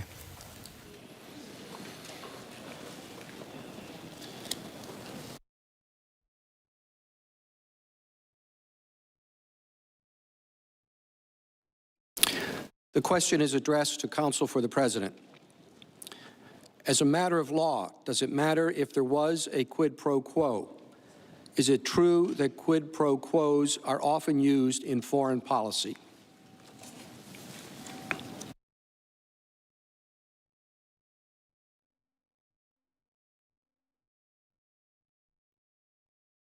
Chief Justice, thank you very much for your question. Yesterday, I had the privilege of attending the rolling out of a peace plan by the President of the United States regarding the Israel-Palestine conflict. And I offered you a hypothetical the other day. What if a Democratic president were to be elected and Congress were to authorize much money to either Israel or the Palestinians, and the Democratic president were to say to Israel, no, I'm going to withhold this money unless you stop all settlement growth, or to the Palestinians, I will withhold the money Congress authorized to you unless you stop paying terrorists. And the president said, quid pro quo. If you don't do it, you don't get the money. If you do it, you get the money. There's no one in this chamber that would regard that as in any way unlawful. The only thing that would make a quid pro quo unlawful is if the quo were in some way illegal. Now, we talked about motive. There are three possible motives that a political figure can have. One, a motive in the public interest, and the Israel argument would be in the public interest. The second is in his own political interest, and the third, which hasn't been mentioned, would be in his own financial interest, his own pure financial interest, just putting money in the bank. I want to focus on the second one for just one moment. Every public official that I know believes that his election is in the public interest. And mostly you're right. Your election is in the public interest. And if a president does something which he believes will help him get elected in the public interest, that cannot be the kind of quid pro quo that results in impeachment. I quoted President Lincoln. When President Lincoln told General Sherman to let the troops go to Indiana so that they can vote for the Republican Party. Let's assume the president was running at that point, and it was in his electoral interest to have these soldiers put at risk the lives of many, many other soldiers who would be left without their company. Would that be an unlawful quid pro quo? No, because the president, A, believed it was in the national interest, but B, he believed that his own election was essential to victory in the Civil War. Every president believes that. That's why it's so dangerous to try to psychoanalyze a president, to try to get into the intricacies of the human mind. Everybody has mixed motives. And for there to be a constitutional impeachment based on mixed motives would permit almost any president to be impeached. How many presidents have made foreign policy decisions after checking with their political advisors and their pollsters? If you're just acting in the national interest, what do you need pollsters? What do you need political advisors? Just do what's best for the country. But if you want to balance what's in the public interest with what's in your party's electoral interest and your own electoral interest, it's impossible to discern how much weight is given to one to the other. Now, we may argue that it's not in the national interest for a particular president to get reelected or for a particular senator or member of Congress. And maybe we're right. It's not in the national interest for everybody who's running to be elected. But for it to be impeachable, you would have to discern that he or she made a decision solely on the basis of, as the House managers put it, corrupt motives.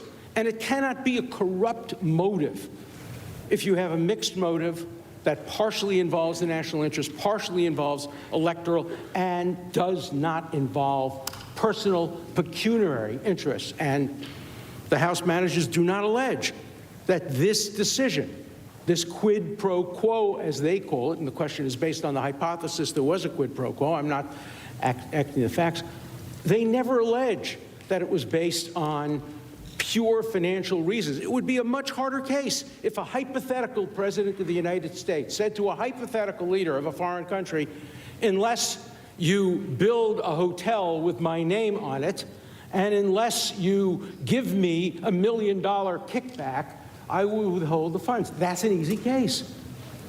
That's purely corrupt and in the purely private interest. But a complex middle case is, I want to be elected. I think I'm a great president. I think I'm the greatest president there ever was. And if I'm not elected, the national interest will suffer greatly. That cannot be an impeachable offense. Thank you, Mr. Chief Justice. Recognize the Democratic leader. Mr. Chief Justice, I send a question to the desk. This is from Senator Schumer. We'll see if it's an open invitation to respond to that argument from Mr. Dershowitz. The question is for the House managers. Would you please respond to the answer that was just given by the President's counsel?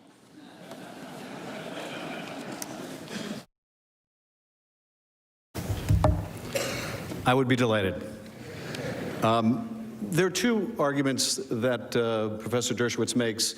One that is, I have to say, a very odd argument for a criminal defense lawyer to make, and that is, it is highly unusual to have a discussion in trial about the defendant's state of mind, intent, or mens rea.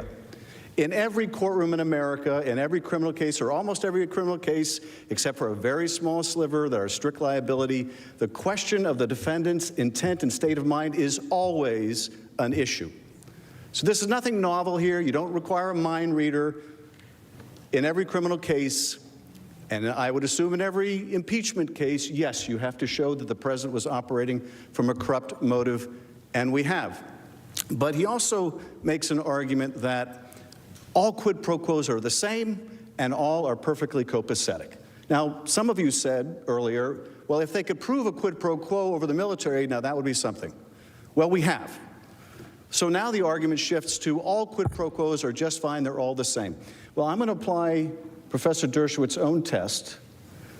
He talked about the step test. John Rawls, the philosopher. Let's put the shoe on the other foot and see how that changes our perception of things. But I want to merge that argument with one of the other presidential counsel's argument when they resorted to the whataboutism about Barack Obama's open mic.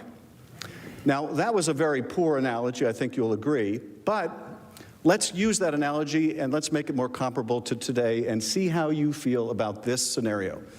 President Obama, on an open mic, says to Medvedev, hey, Medvedev, I know you don't want me to send this military money to Ukraine because they're fighting and killing your people. I want you to do me a favor, though. I want you to do an investigation of Mitt Romney. And I want you to announce you found dirt on Mitt Romney. And if you're willing to do that, quid pro quo, I won't give Ukraine the money they need to fight you on the front line. Do any of us have any question that Barack Obama would be impeached for that kind of misconduct? Are we really ready to say that that would be okay if Barack Obama asked Medvedev to investigate his opponent and would withhold money from an ally that it needed to defend itself to get an investigation of Mitt Romney? That's the parallel here. And to say, well, yes, we condition aid all the time, for legitimate reasons, yes.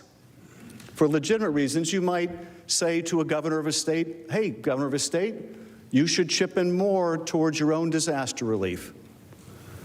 But if the president's real motive in depriving a state of disaster relief is because that governor won't get his attorney general to investigate the president's political rival, are we ready to say that the president can sacrifice the interests of the people of that state, or in the case of Medvedev, the people of our country, because all quid pro quos are fine, it's carte blanche? Is that really what we're prepared to say with respect to this president's conduct or the next? Because if we are, then the next president of the United States can ask for an investigation of you. They can ask for help in their next election from any foreign power. And the argument will be made, nope, Donald Trump was acquitted for doing exactly the same thing, therefore it must not be impeachable. Now, bear in mind that efforts to cheat an election are always going to be in proximity to an election. And if you say you can't hold a president accountable in an election year where they're trying to cheat in that election, then you are giving them carte blanche. So all quid pros are not the same. Some are legitimate and some are corrupt, and you don't need to be a mind reader to figure out which is which.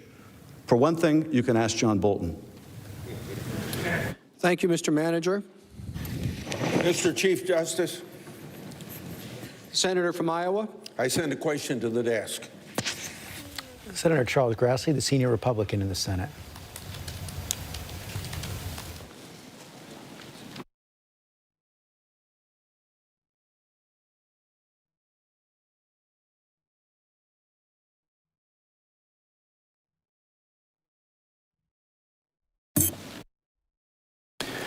Senator Grassley asks counsel for the president, does the House's failure to enforce its subpoenas render its, quote, obstruction of Congress, end quote, theory unprecedented?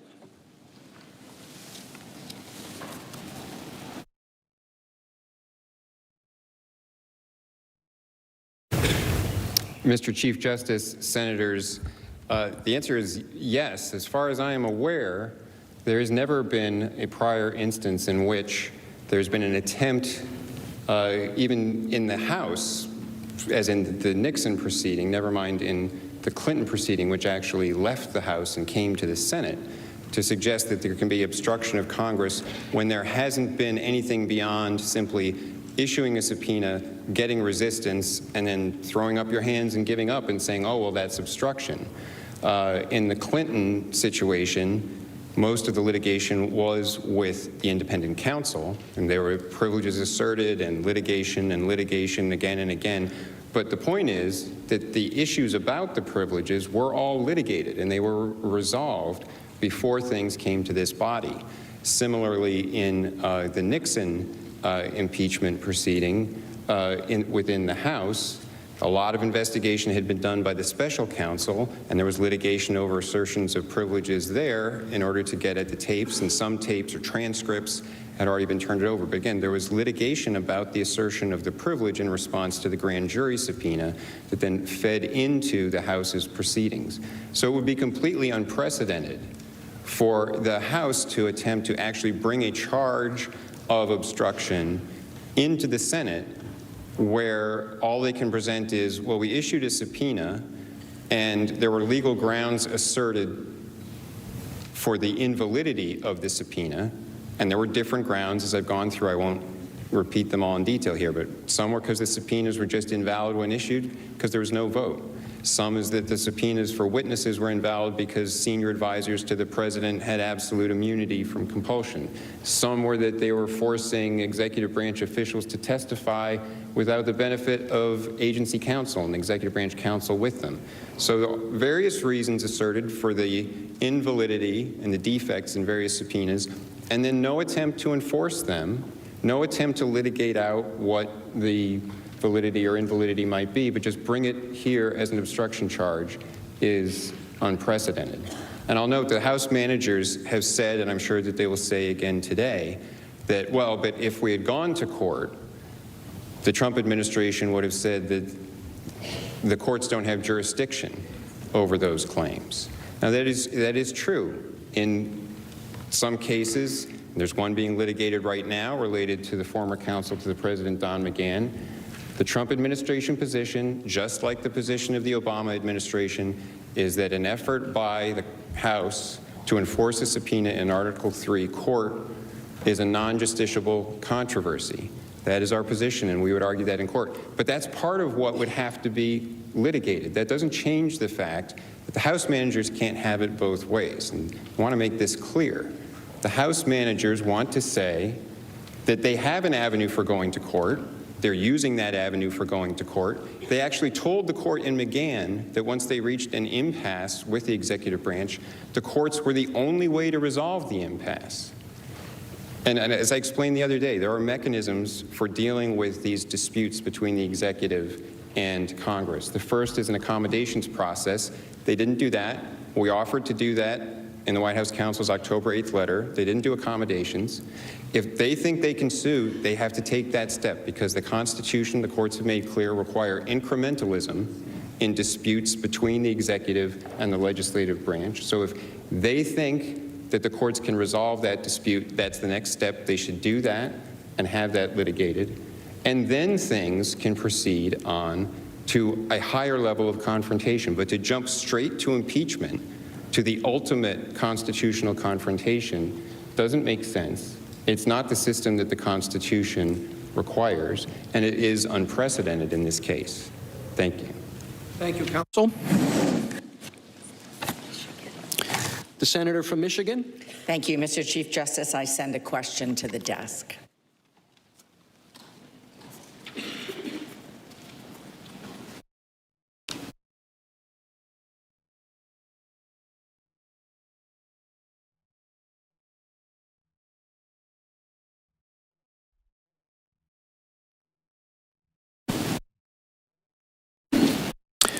Senator Stabenow asked the House managers, would the House managers care to correct the record on any falsehoods or mischaracterizations in the White House's opening arguments?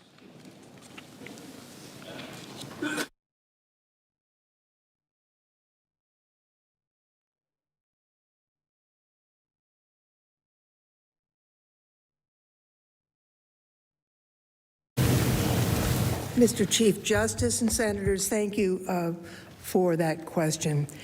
We believe that the President's team has claimed basically there were 6 facts that have not been met and will not change, and all 6 of those so-called facts are incorrect.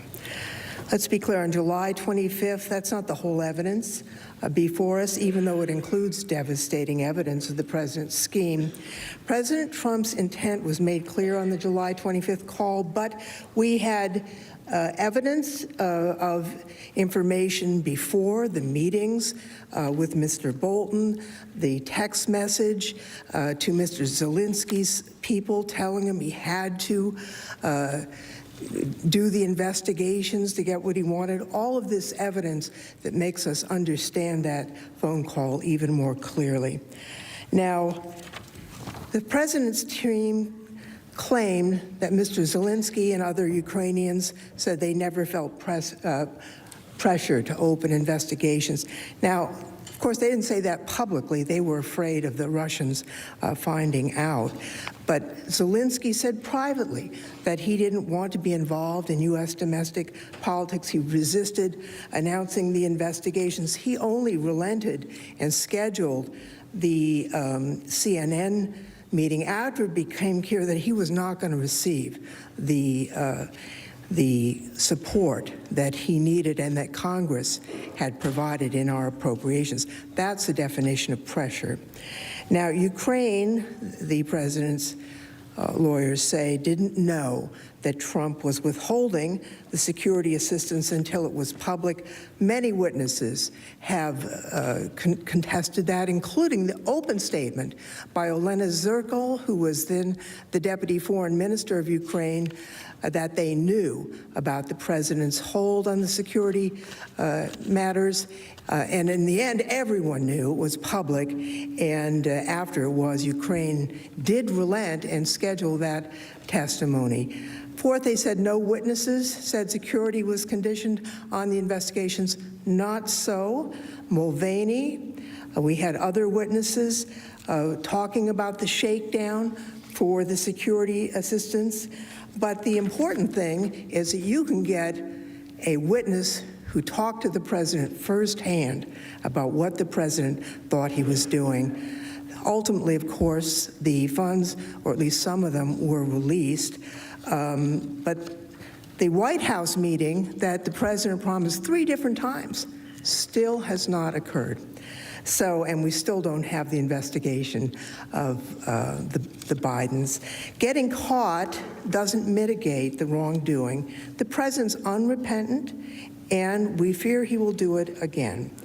Now, the Independent Government Accountability Office concluded that the President violated federal law when he withheld that aid.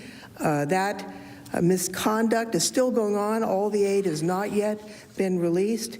And finally, I'd just like to say there's been some confusion, I think, I'm sure not intentional, but the President surely does not need the permission of his staff about foreign policy. That information is offered to you as evidence of what he thought he was doing. And he did not appear to be pursuing a policy agenda. He appeared, from all the evidence, to be pursuing a corruption of our election that's upcoming, a high crime and misdemeanor that requires conviction and removal. I yield back.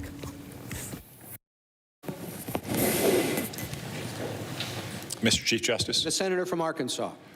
I send a question to the desk for the President's Counsel on behalf of myself and Senators Bozeman, McSally, Blackburn, Kennedy, and Toomey.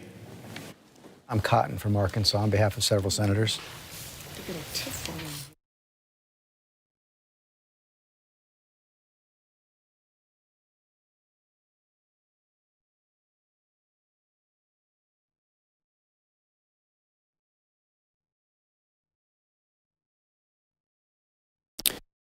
The senators asked the President's counsel, did the House bother to seek testimony or litigate executive privilege issues during the month during which it held up the impeachment articles before sending them to the Senate?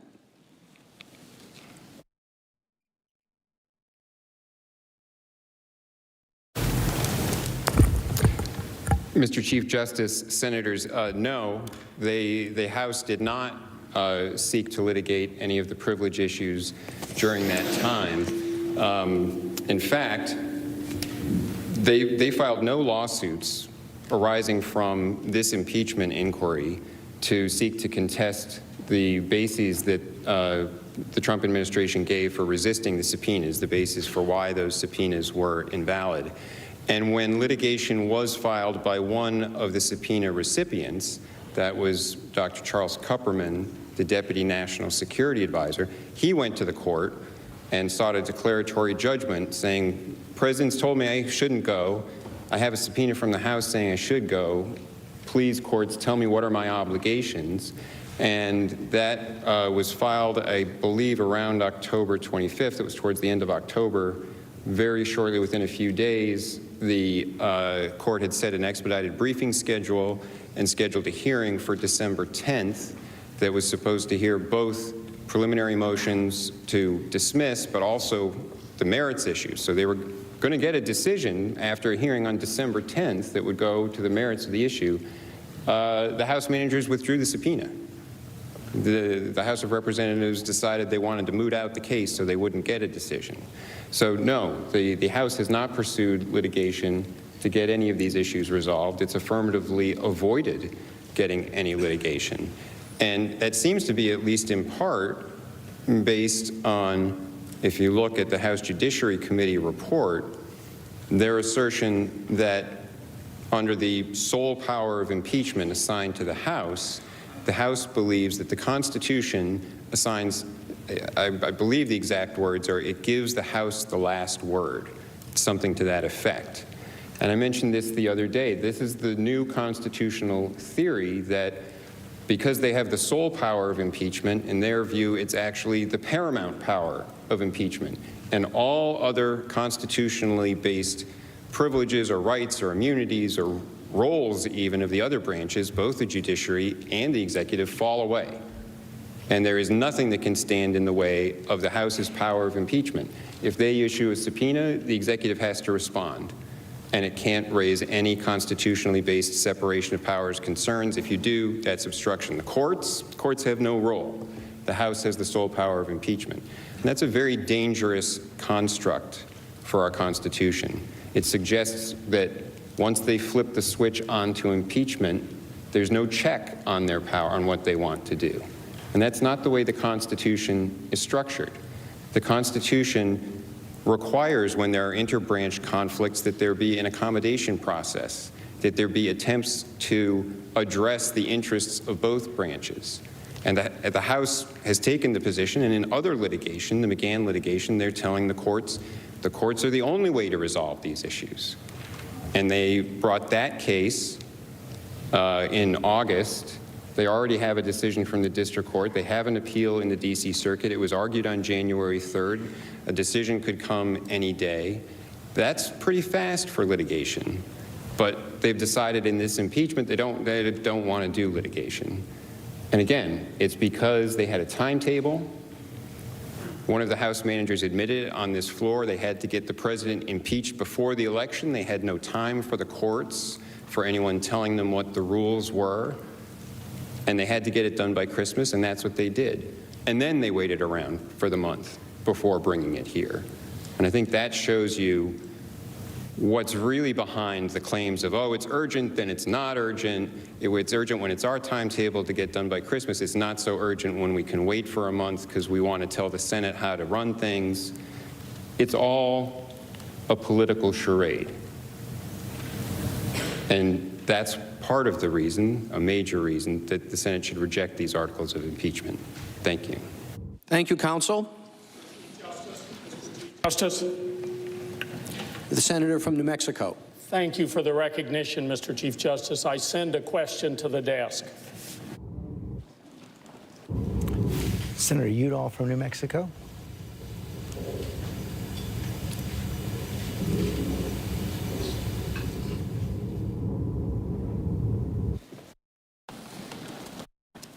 The question is for the House managers.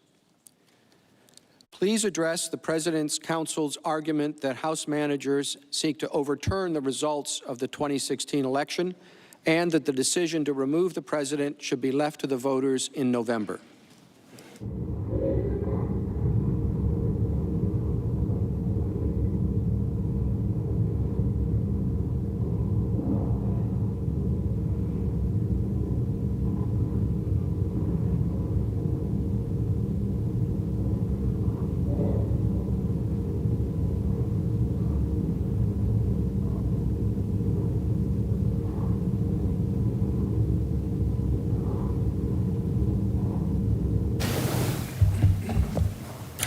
Thank you for the question. First I just want to respond to something counsel just said. 9 months is pretty fast for litigation in the courts. Sadly, I agree with that. 9 months is pretty fast in the McGahn case, and we still don't have a decision yet. And what's more, that's the very case in which they're arguing, as I quoted earlier, that Congress has no right to come to the courts to force a witness to testify. So here we are 9 months later in that litigation that they said we're compelled under the Constitution to bring, and they're saying in court, you can't bring this, and it's 9 months and we still don't have a decision. And I think that tells you just where they're coming from. It all goes back to the President's directive, fight all subpoenas, and they are. Nixon was going to be impeached for far less obstruction than anything that Donald Trump did.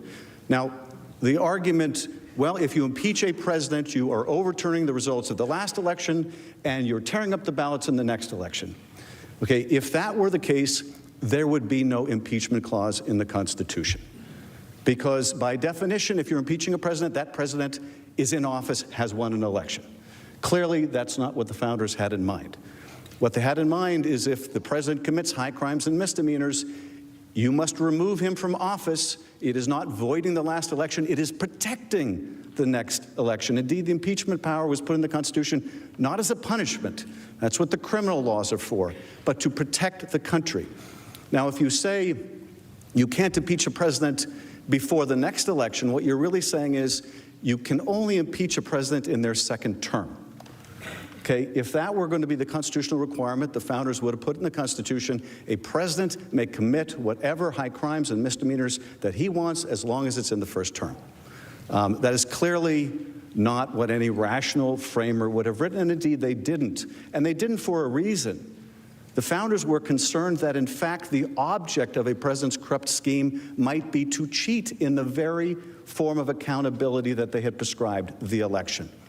So counsel has continued to mischaracterize what the managers have said. We're not saying that we had to hurry to impeach the president before the election. We had to hurry because the president was trying to cheat in that election. And the position of the president's counsel is, well, yes, it's true that if a president is going to try to cheat an election, by definition, that's prior to their re-election. By definition, that's going to be proximate to an election. But, you know, let the voters decide, even though the object is to corrupt that vote of the people.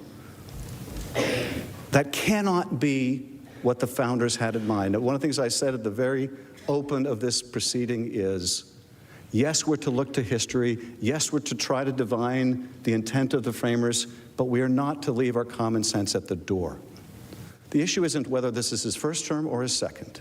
It isn't whether the election is a year away or 3 years away.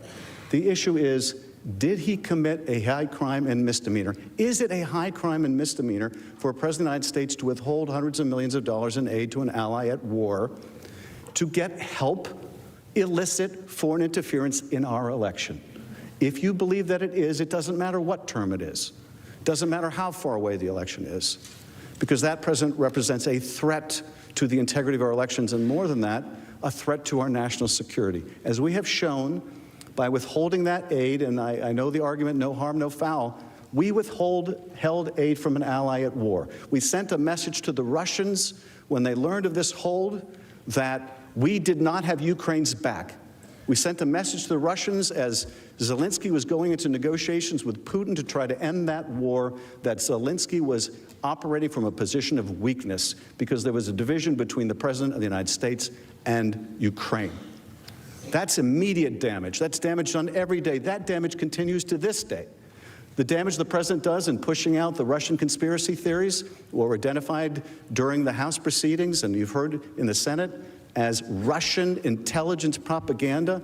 The danger the President poses by taking Vladimir Putin's side over his own intelligence agencies, that's a danger today. That's a danger that continues every day he pushes out this Russian propaganda.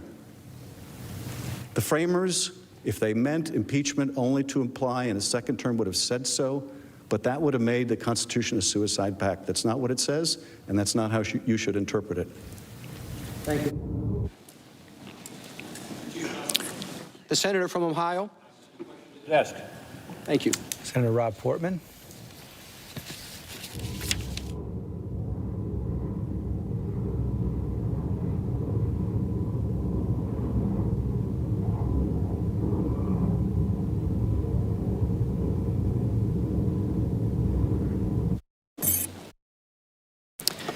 The question is directed to counsel for the President.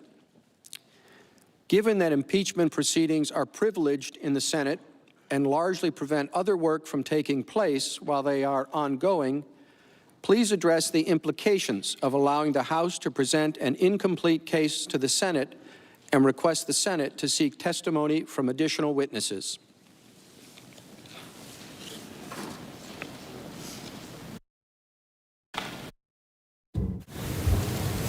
Thank you, Mr. Chief Justice, Senators. I think this is one of the most important issues that this body faces, given these calls to have witnesses, because the House managers try to present it as if it's just a simple question, how can you have a trial without witnesses? But in real litigation, no one goes to trial without doing discovery. No one goes to trial without having heard from the witnesses first. You don't show up at trial and then start trying to call witnesses for the first time. And the implications here in our constitutional structure for trying to run things in such an upside-down way would be very grave for this body as an institution. Because as the senator's question points out, it largely prevents this chamber from getting other business done as long as there is a trial pending. And the idea that the House can do an incomplete job in trying to find out what witnesses there are, having them come testify, trying to find out the facts, just rush something through and bring it here as an impeachment, and then start trying to call all the witnesses, means that this body will end up taking over that investigatory task. And all of the regular business of this body will be slowed down, hindered, or prevented while that goes on. And it's not a question of just one witness. It's not a question of, a lot of people talk right now about John Bolton, but the President would have the opportunity to call his witnesses just as a matter of fundamental fairness. And there would be a long list of witnesses if the body were to go in that direction. That would mean this would drag on for months and prevent this chamber from getting its business done. There's a proper way to do things and an upside-down way of doing things. And to have the House not go through a process that is thorough and complete, and to just rush things through in a partisan and political matter and then dump it onto this chamber to clean everything up, is a very dangerous precedent to be set. As I said the other day, whatever is accepted in this case becomes the new normal. If this chamber puts its imprimatur on this process, then that's the seal of approval for all time in the future. And if it becomes that easy for the House of Representatives to impeach a president of the United States, don't attempt to subpoena the witnesses, never mind litigation, it takes too long, but then leave it all to this chamber. And as I said the other day, remember, what do we think will happen if some of these witnesses are subpoenaed now that they never bothered to litigate about? Then there'll be the litigation now, most likely, and then that will take time while this chamber is still stuck sitting as a court of impeachment. That's not the way to do things. And it would forever change the relationship between the House of Representatives and the Senate in terms of the way impeachments operate. So I think it's vitally important for this chamber to consider what it really means to start having this chamber do all that investigatory work, how this chamber would be paralyzed by that, and is that really the precedent? Is that the way this chamber wants everything to operate in the future? Once you make it that much easier, and we've said this on a couple of different points, both in terms of the standards for impeachable offenses, but also in terms of the process that's used in the House. You make it really way too easy to impeach a president, then this chamber is going to be dealing with that all the time. And as Minority Leader Schumer had pointed out, at the time of the Clinton impeachment, he was prophetic. As the White House counsel pointed out the other day, once you start down the path of partisan impeachments, they'll be coming again and again and again. And if you make it easier, they'll come even more frequently. And this chamber is going to have to spending a lot of time dealing with impeachment trials and cleaning up incomplete, half-baked procedures, rushed partisan impeachments from the House, if that's the sort of system that's given your imprimatur here. And that's a very important reason for not accepting that procedure and not trying to open things up now when things haven't been done properly in the House of Representatives. Thank you. So, the senator from Delaware. Mr. Chief Justice, I send a question to the desk. Senator Tom Carper of Delaware, Democrat.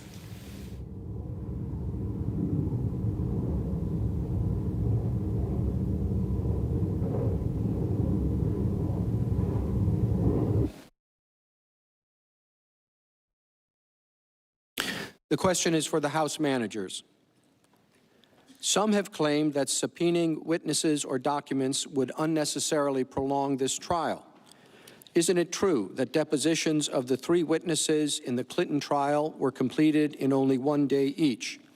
And isn't it true that the Chief Justice, as presiding officer in this trial, has the authority to resolve any claims of privilege or other witness issues without any delay?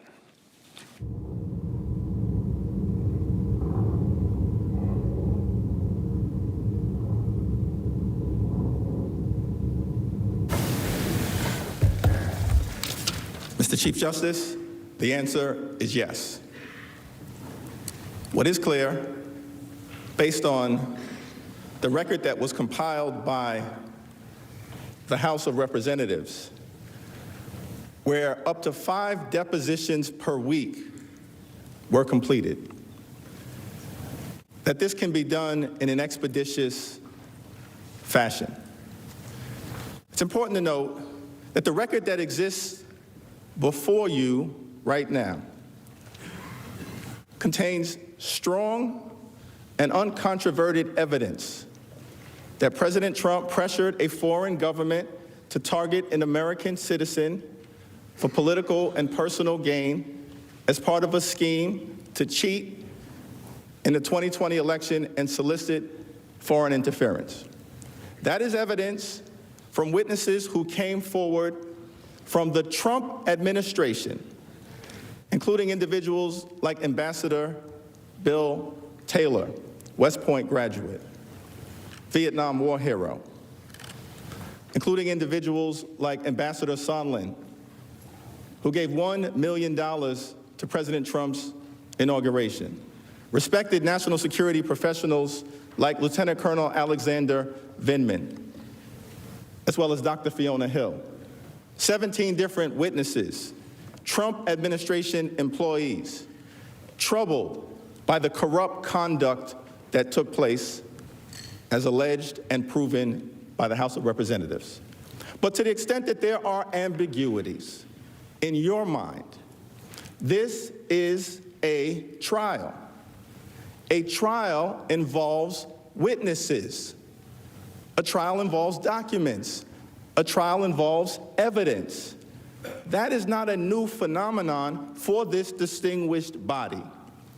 The Senate in its history has had 15 different impeachment trials. In every single trial, there were witnesses. Every single trial. Why should this president be treated differently, held to a lower standard at this moment of presidential accountability? And in fact, in many of those trials, there were witnesses who testified in the Senate who had not testified in the House. That was the case most recently in the Bill Clinton trial. It certainly was the case in the trial of President Johnson. 37 out of the 40 witnesses who testified in the Senate were new. 37 out of 40. Why can't we do it in this instance? When you have such highly relevant witnesses like John Bolton, who had a direct conversation with President Trump, indicating that President Trump was withholding the aid because he wanted the phony investigations. Counsel has said the greatest invention in the history of jurisprudence for ascertaining the truth has been the vehicle of cross-examination. Let's call John Bolton. Let's call Mick Mulvaney. Let's call other witnesses, subject them to cross-examination, and present the truth to the American people. Mr. Chief Justice. The senator from Texas. Mr. Chief Justice, I have to send a question to the desk. Thank you. Senator John Cornyn, Republican of Texas, member of the Republican leadership.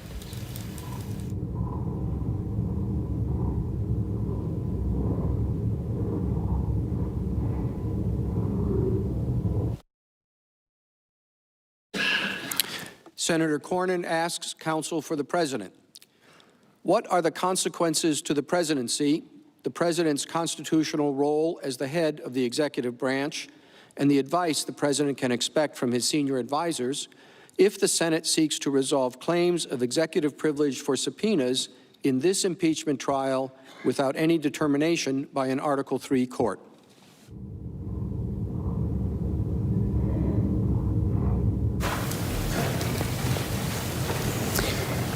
Mr. Chief Justice, thank you, Senator, for the question. The Supreme Court has recognized that the confidentiality of communications with the president is essential. Keeping those communications confidential is essential for the proper functioning of government. In Nixon versus the United States, the court explained that this privilege is grounded in the separation of powers and essential for the functioning of the executive. For this reason, in order to receive candid advice, the president has to be able to be sure that those who are speaking with him have the confidence that what they say is not going to be revealed, that their advice can remain confidential. If it's not confidential, they would temper what they're saying. They wouldn't be candid with the president. And they wouldn't be able, the president then would not be able to get the best advice. And it's the same concern that underpins the deliberative process aspect of executive privilege. Even if it's not a communication directly with the president, if it's the deliberative process within the executive branch, people have to be able, before coming up with a decision, to discuss alternatives, to probe what other ways might work to address a problem, and to discuss them candidly and openly, not with the feeling that the first thing they say is going to be on the front page of the Washington Post the next day. Because if you don't have the confidence that what you're saying is going to be kept confidential, you won't be candid, you won't give your best advice. And that damages decision-making. That's bad for the government, and it's bad for the people of the United States, because it means the government and the executive branch can't function efficiently. So there is a critical need for the executive to be able to have these privileges and to protect them. And that's why the Supreme Court recognized that in Nixon versus United States and pointed out that there has to be some very high showing of need from another branch of government if there's going to be any breach of that privilege. And that's why there is an accommodations process. While the courts have said that when the Congress, when the legislature seeks information from the executive, and the executive has confidentiality interests, both branches are under an obligation, should try to come to some accommodation to address the interests of both branches. But it's not a situation of simply the Congress is supreme and can demand information from the executive, and the executive must present everything. And the courts have made that clear, because that would be damaging to the functioning of government. And so here in this case, there are vital interests at stake. And, you know, in one of the potential witnesses that the House managers have raised again and again is John Bolton. Well, John Bolton was the national security advisor to the president. He has all of the nation's secrets from the time that he was the national security advisor, and that's precisely the area, the field, in which the Supreme Court suggested in Nixon versus United States there might be something approaching an absolute privilege of confidentiality in communications with the president, the field of national security and foreign affairs. That's the crown jewels of executive privilege. And so to suggest that the national security advisor, well, we'll just subpoena him, he'll come in, and that'll be easy, there won't be any problem. That's not the way it would work, because there's a vital constitutional privilege at stake there. And it's important for the institution of the office of the presidency, for every president to protect that privilege. Because once precedents start to be set, if one president says, well, I won't insist on the privilege then, I'll let people interview this person, I won't insist on the immunity, that sets precedents. And then the next time, when it's important to preserve the privilege, the precedent is raised, and the privilege has been weakened, and it's forever weakened, and that damages the functioning of government. So this is a very serious issue to consider. It's important, the Supreme Court has made clear, for the proper functioning of the executive branch, for the proper functioning of our government.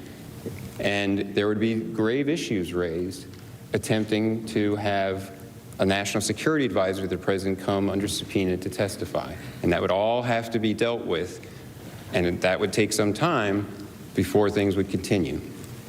Thank you. Counsel? The senator from Hawaii. Mr. Chief Justice, I send a question to the desk.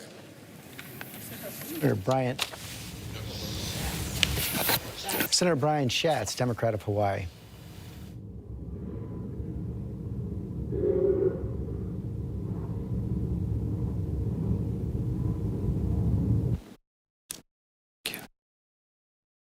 The question from Senator Schatz is directed to the House managers. Also from Senator Feinstein. If the president were acting in the interest of national security, as he alleges, would there be documentary evidence or testimony to substantiate his claim? If yes, has any evidence like that been presented by the president's counsel?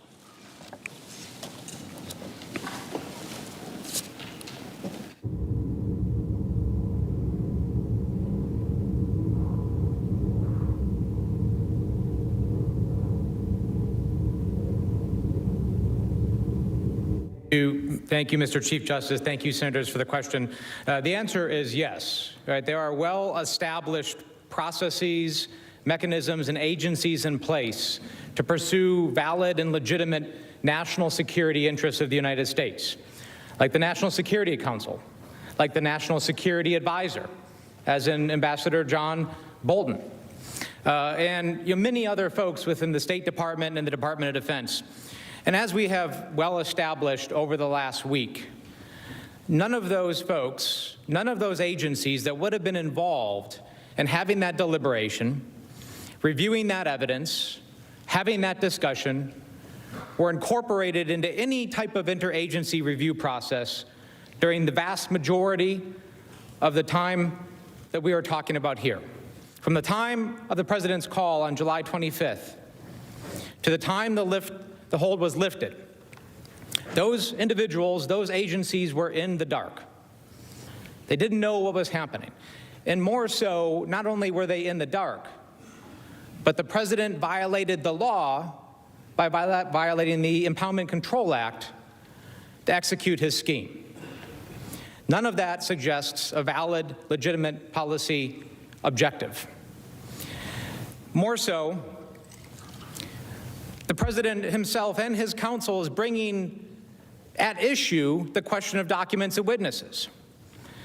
If over and over again, as we've heard in the last few days, that the president was simply pursuing a valid, legitimate policy objective, if this was a specific debate about policy, a debate about corruption, a debate about burden sharing, then let's have the documents that would show that. Let's hear from the witnesses that would show that, because the documents and the witnesses that we have forwarded, that we have talked about, show the exact opposite. So the American people in this chamber deserve to have a fair trial. The president deserves to have a fair trial. In fact, if he is arguing that there is evidence, that there was a policy debate, then I think everybody would love to see those documents, would love to see the witnesses, hear from them directly about what exactly was being debated. Thank you, Mr. Manager. Mr. Chief Justice, The senator from South Carolina.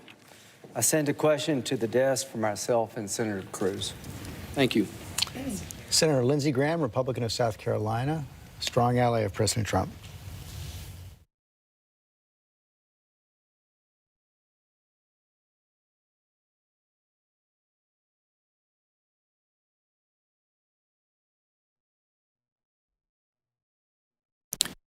Senator Graham and Senator Cruz pose this question for the House managers.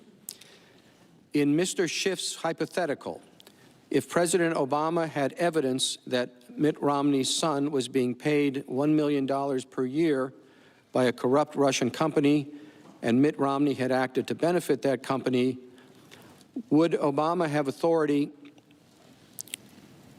to ask that that potential corruption be investigated?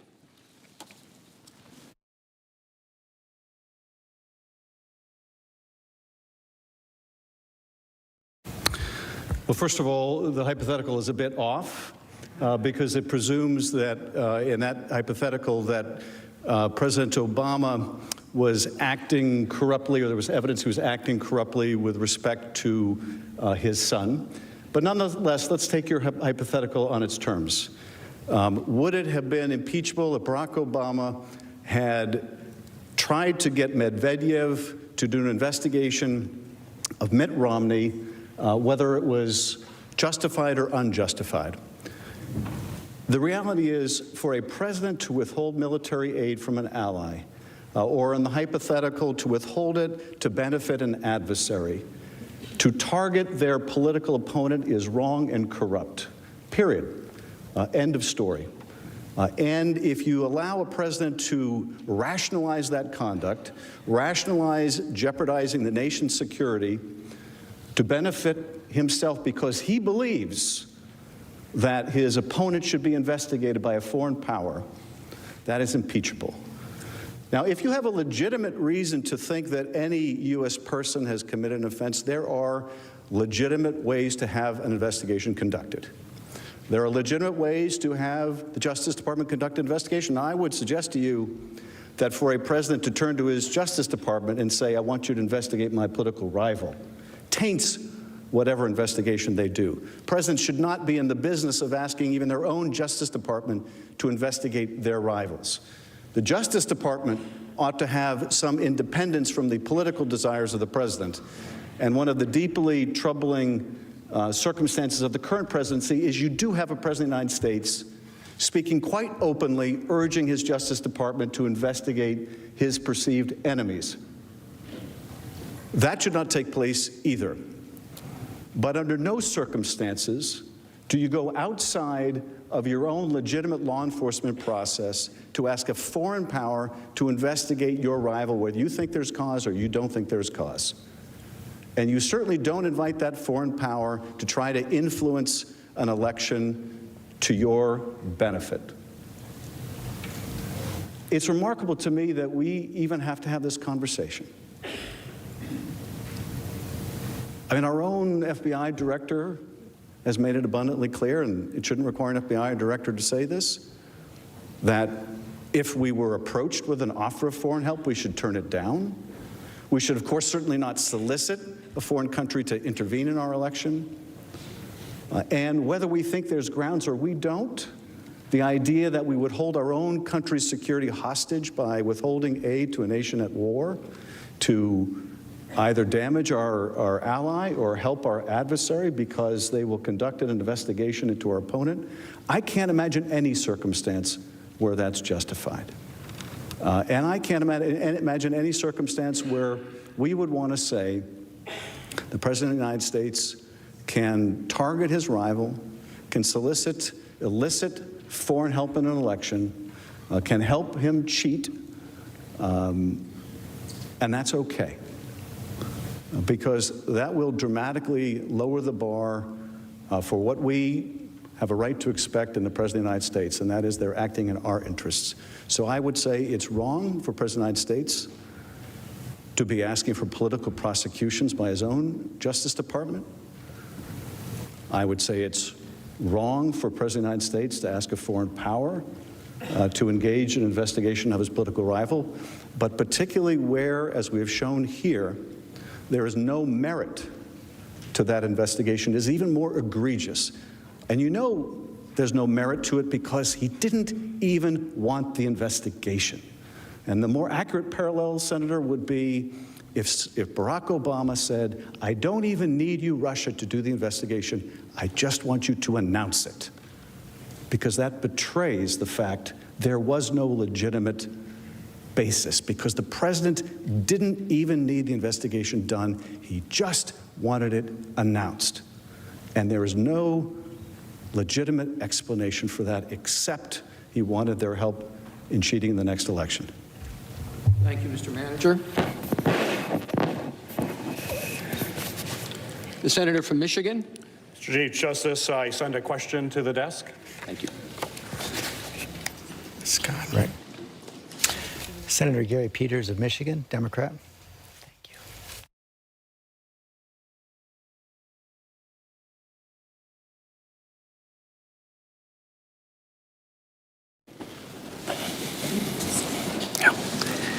The question from Senator Peters is for the House managers. Does the phrase "or other high crimes and misdemeanors" in Article 2, Section 4 of the Constitution require a violation of the U.S. Criminal Code, or is a breach of public trust sufficient? Please explain.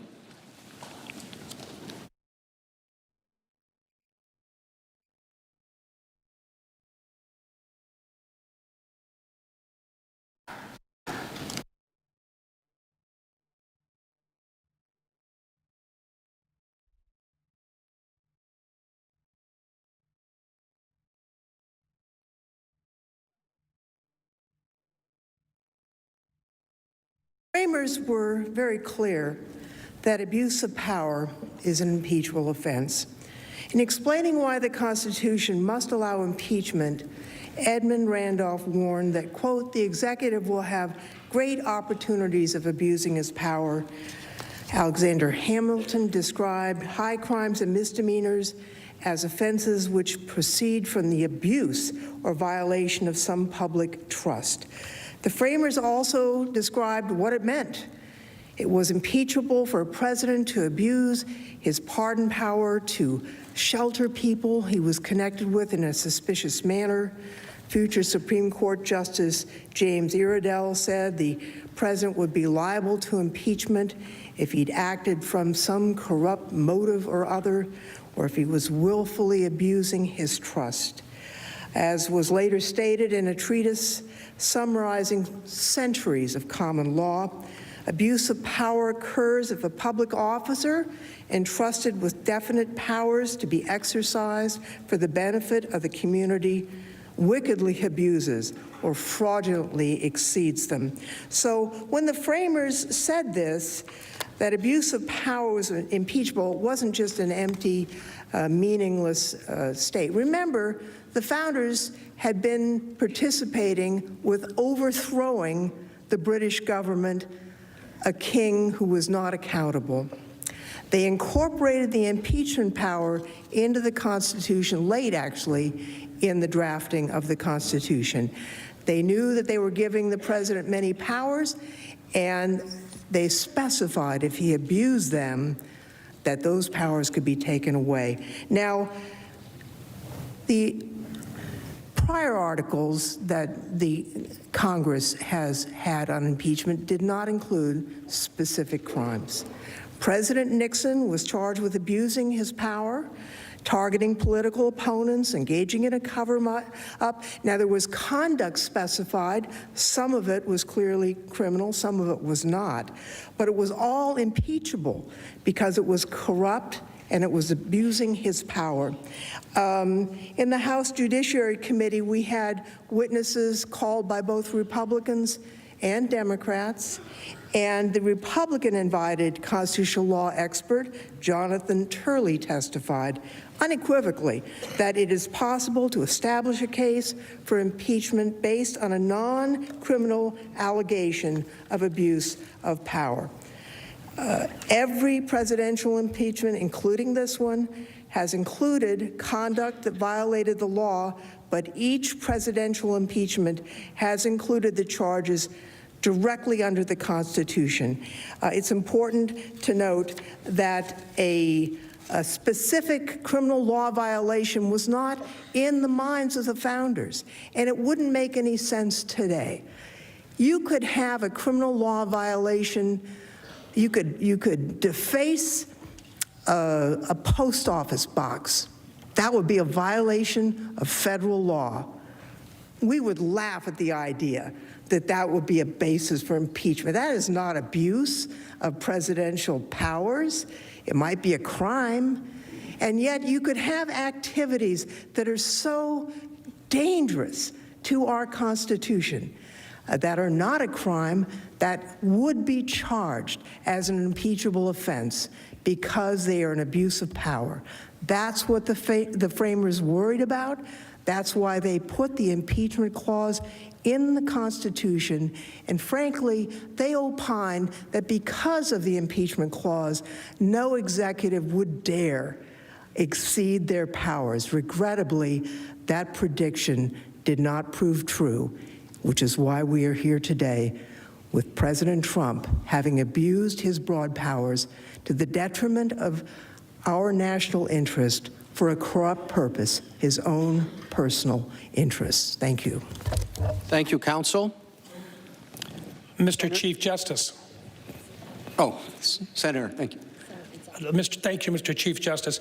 I send a question to the desk on behalf of myself and Senator Murkowski. Thank you, Senator.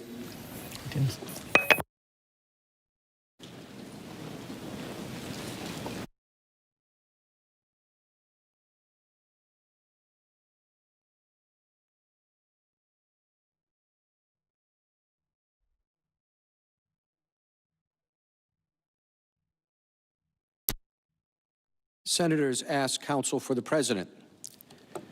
Describe in further detail your contention that all subpoenas issued prior to the passage of House Resolution 660 are an exercise of invalid subpoena authority by the House committees.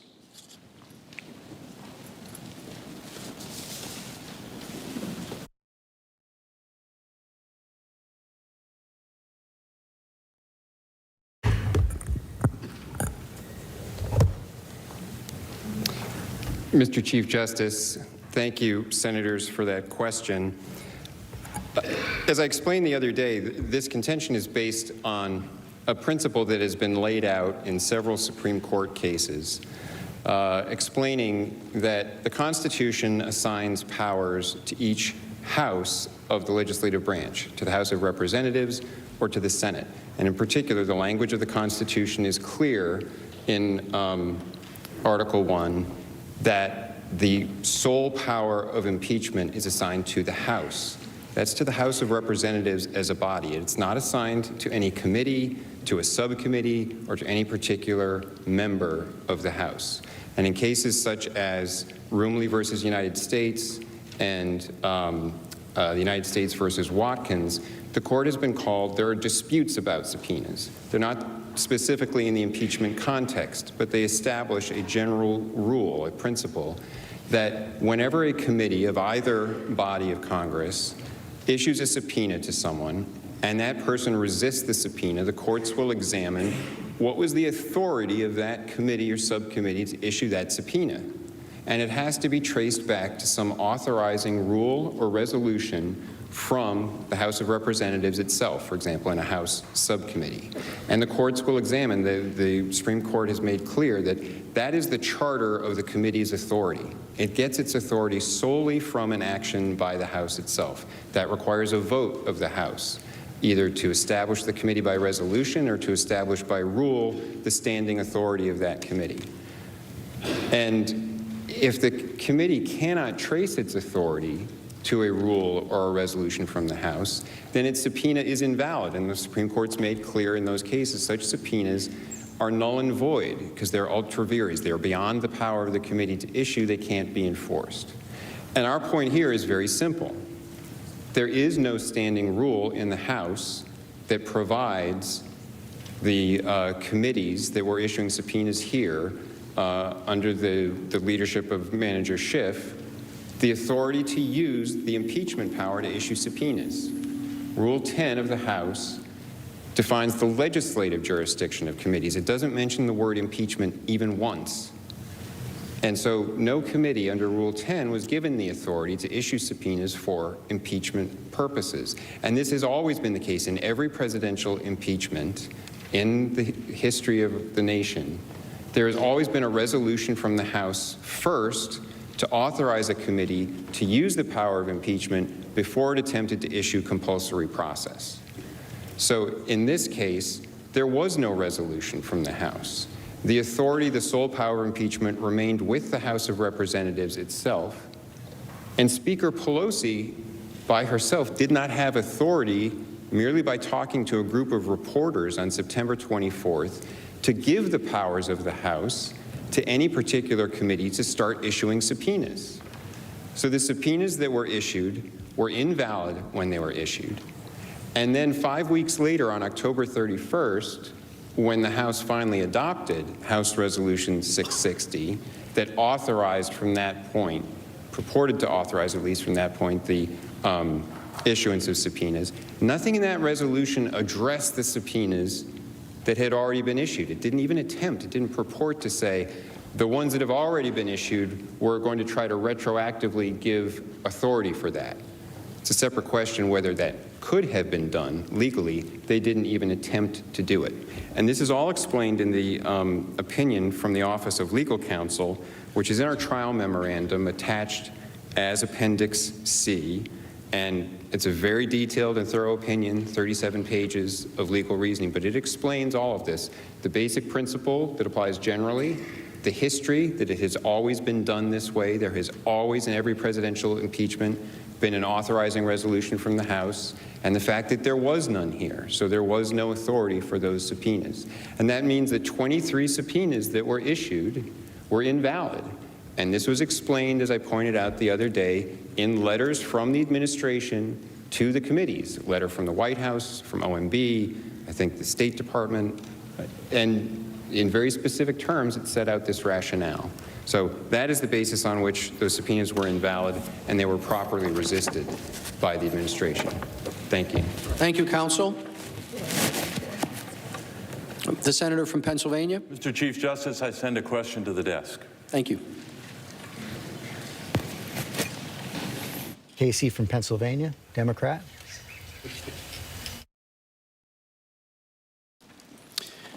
The question is directed to the House managers. In Federalist 65, Alexander Hamilton writes that the subjects of impeachment are, quote, those offenses which proceed from the misconduct of public men or, in other words, from the abuse or violation of some public trust, end quote. Could you speak broadly to the duties of being a public servant and how you believe the President's actions have violated this trust?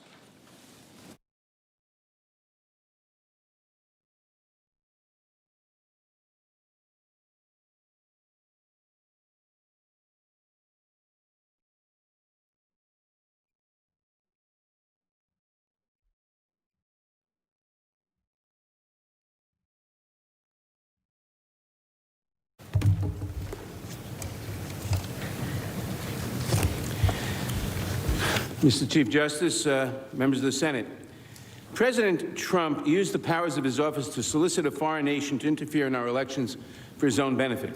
Then he actively obstructed Congress in his attempts to investigate his abuses of power. These actions are clearly impeachable. The key purpose of the impeachment clause is to control abuses of power by public officials, that is to say, conduct that violates the public trust. Since the founding of the Republic, all impeachments have been based on accusations of conduct that violates the public trust. When the framers wrote the phrase high crimes and misdemeanors, they intended to capture the conduct of public officials like President Trump, who showed no respect for their oath of office. President Trump ignored the law and the Constitution in order to gain a political favor. The Constitution and his oath of office prohibited him from using his official favor to corruptly benefit himself rather than the American people. That's exactly what the president did, illegally withholding military aid and a White House meeting until the president of Ukraine committed to announcing an investigation of President Trump's opponent. In the words of one constitutional scholar, if what we're talking about is not impeachable, then nothing is impeachable.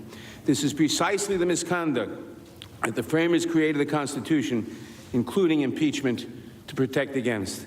And now I want to add, in reference to some of the comments that were made by some of the president's counsel a few minutes ago. They talk about the subpoena power, about the failure of the House to act properly in the subpoena power, because they said the House did not delegate by rule, have a resolution authorizing the committees to offer subpoena power. They apparently haven't read the fact that the House has generally delegated all subpoena power to the committees. That wasn't true at the time of the Watkins case. It wasn't true 15 years ago, but it is true now. Second, the House has the sole power of impeachment, and the manner of its exercise may not be challenged from outside. Whether we do it, the president should be convicted upon our accusation is a question for the Senate. But how we reached our accusation is a matter solely for the House. Thirdly, they talk about executive privilege. And they point to the Nixon case that established executive privilege, that the president has a right to candid advice, and therefore executive privilege is established. But the same case says that executive privilege cannot be used to hide wrongdoing. And in fact, President Nixon was ordered in that case to turn over all the material. Thirdly, there's the doctrine of waiver. You cannot use executive privilege or any other privilege if you waive it. The moment President Trump said that John Bolton was not telling the truth when he said that the president told him of the improper quid pro quo, he waived any executive privilege that might have existed. He cannot characterize a conversation and put it into the public domain and then claim executive privilege against it. The president, by the way, never claimed executive privilege, ever. He has claimed instead absolute immunity, a ridiculous doctrine that the president has absolute immunity from any questioning by the Congress or by anybody else, a claim rejected by every court that has ever considered it. And finally, the difference from this president and any other president claiming privilege of any sort is that this president told us in advance, I will defy all subpoenas. Whatever their nature, I will make sure that the Congress gets no information. In other words, I am absolute. The Congress cannot question what I do because I will defy all subpoenas. I will make sure they get no information, no matter what their rights, no matter what the situation. That is the subject of Article 2 of the impeachment, because that is a claim of absolute monarchical power. Thank you, Mr. Manager. The Majority Leader is recognized. I'm going to suggest after two more questions on each side. Two more questions. One more. I've been corrected. As I frequently am. One more question on each side. We take a 15-minute break. Thank you. Mr. President. Yes, the senator from Kansas. I send a question to the desk for the counsel for the president. Thank you. Okay.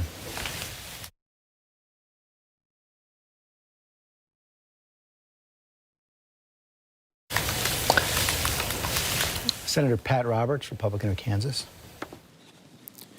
Senator Roberts asks, would you please respond to the arguments or assertions the House managers made in response to the previous questions? Directed to the counsel for the President.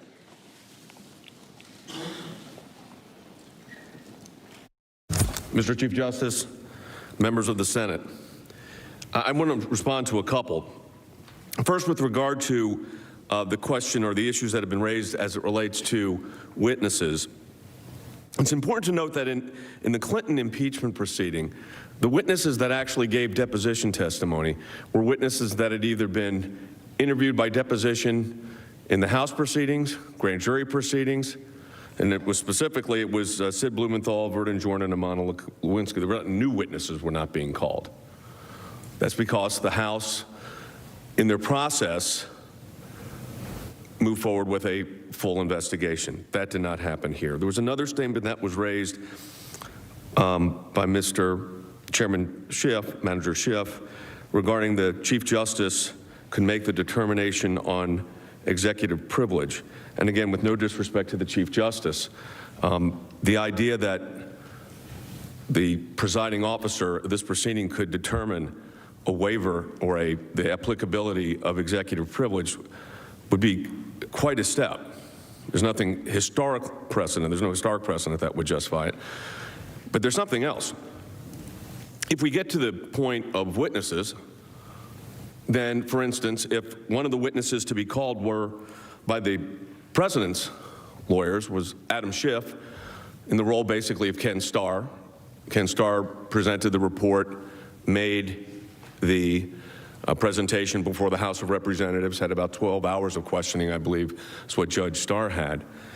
If Representative Schiff was called as a witness, would in fact then issues of speech and debate clause privilege be litigated and decided by the presiding officer, or would it go to court, or maybe they would waive it?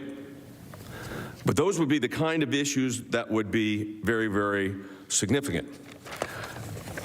Senator Graham presented a hypothetical which Manager Schiff said, well, that's not really the hypothetical, but hypotheticals actually are that. They're hypotheticals. But I'll give you, to use Manager Schiff's words, he talked about it would be wrong if the FBI or the Department of Justice was starting a political investigation of someone's political opponent. And I'm thinking to myself, but isn't that exactly what happened? The Department of Justice and the FBI engaged in an investigation of the candidate for President of the United States when they started their operation called Crossfire Hurricane. He said it would be targeting a rival. Well, that's what that did. He said it would be calling for foreign assistance in that. Well, in the particular facts of Crossfire Hurricane, it has been well established now that, in fact, Fusion GPS utilized the services of a former foreign intelligence officer,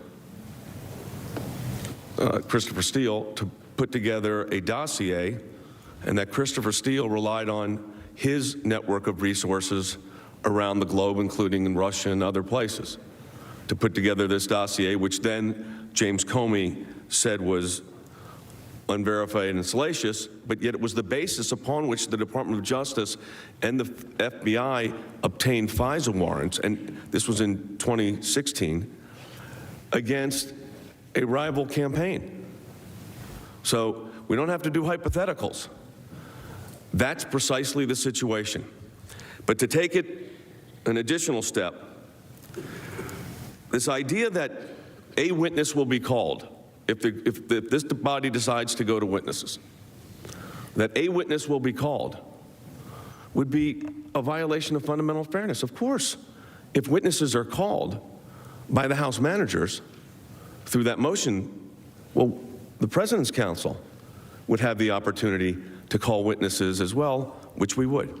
Thank you, Mr. Chief Justice. Thank you, counsel. Oh, Senator? Mr. Chief Justice, I send a question to the California, desk. of course. Thank you. Senator Kamala Harris, Democrat of California, former presidential candidate.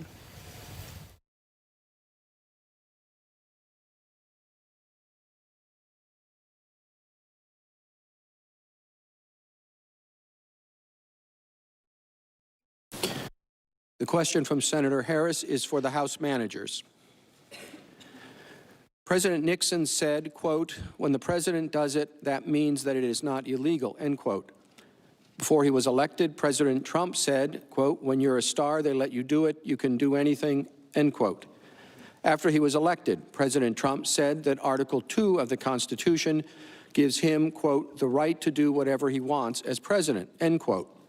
These statements suggest that each of them believed that the president is above the law, a belief reflected in the improper actions that both presidents took to effect their re-election campaigns. If the Senate fails to hold the president accountable for misconduct, how would that undermine the integrity of our system of justice?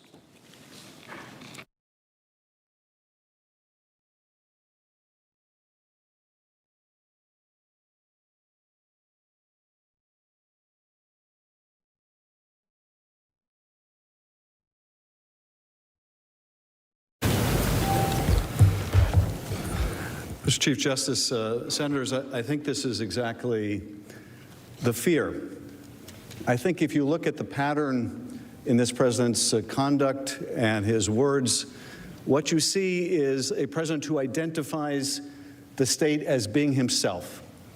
When the president talks about people that report his wrongdoing, for example, when he describes a whistleblower as a traitor or a spy, the only way you can conceive of someone who reports wrongdoing as committing a crime against the country is if you believe that you are synonymous with the country, that any report of wrongdoing against the president, the person of the president, is a treasonous act.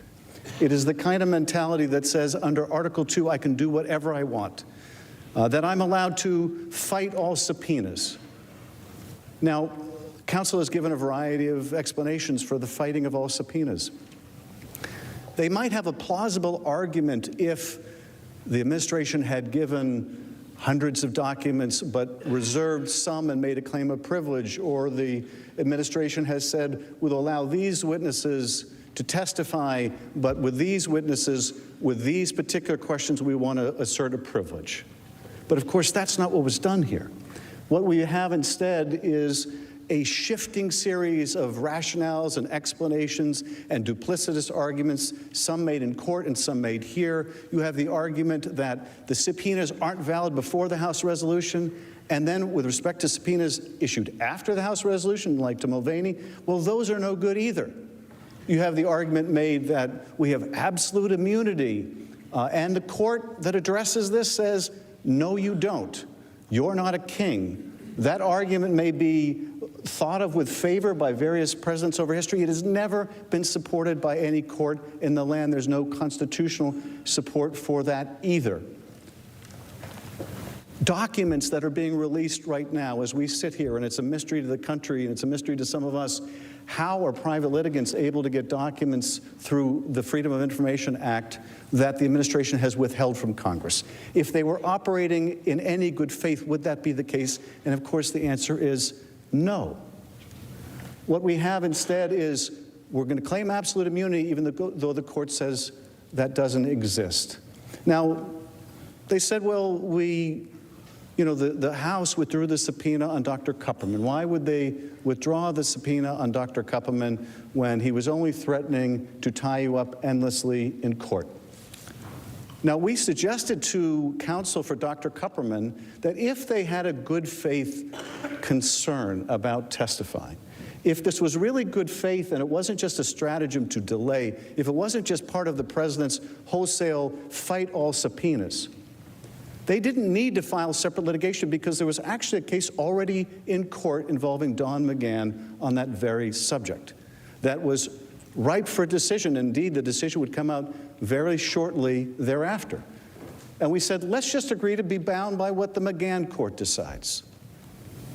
Well, they didn't want to do that, and it became obvious once the McGahn court decision came out because the McGahn court said, there's no absolute immunity, you must testify. And by the way, if you think people involved in national security, i.e. Dr. Kupperman and John Bolton, if you're listening, if you think you're somehow absolutely immune, you're not.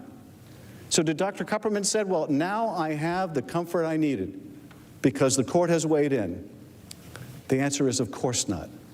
Now, counsel says, well, we might have gotten a quick judgment in Kupperman. Yeah, in the lower court. Do any of you believe for a single minute they wouldn't appeal to the Court of Appeals and to the Supreme Court, and the Supreme Court struck down the absolute immunity argument? They wouldn't be back in the district court saying, okay, he's not absolutely immune anymore, but we're going to claim executive privilege over specific conversations that go to the president's wrongdoing. Okay, that is the sign of a president who believes he is above the law, that Article 2 empowers him to do anything he wants. And I'll say this, if you accept that argument, if you accept the argument that the President of the United States can tell you to pound sand when you try to investigate his wrongdoing, there will be no force behind any Senate subpoena in the future. The fighting off subpoenas started before the impeachment. If you allow a president to obstruct Congress so completely in a way that Nixon could never have contemplated, nor would the Congress of that day have allowed, you will eviscerate your own oversight capability, not just in impeachments. The Majority Leader is recognized. I suggest that we resume at 4 o'clock. Without objection, so ordered. And there we have it. First phase of a very different day in the Senate.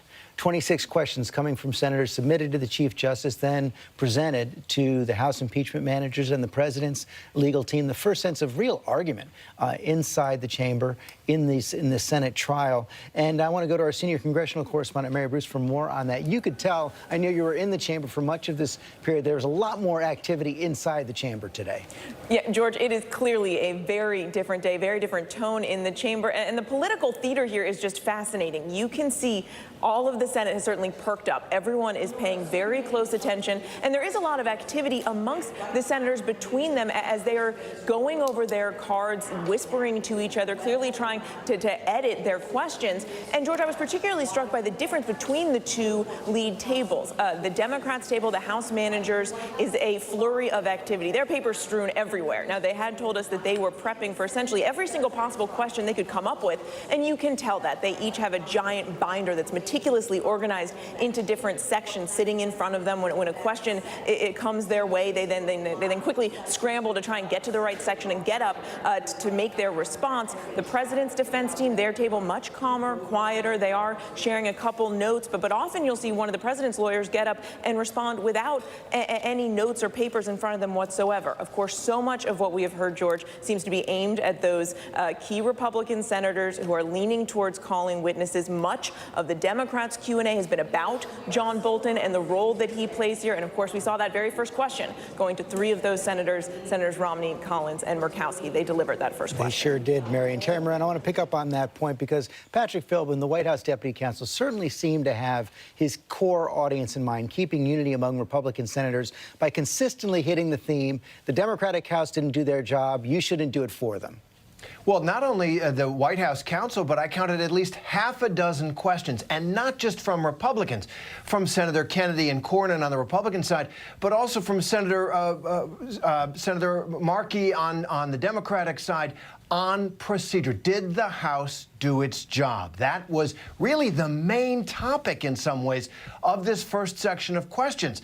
Did the House fast-track this too fast? What will be the cost to the Senate and to future Senates and future impeachments of presidents of the House essentially foisting on the Senate the responsibility to get evidence that the House decided it didn't have time to get?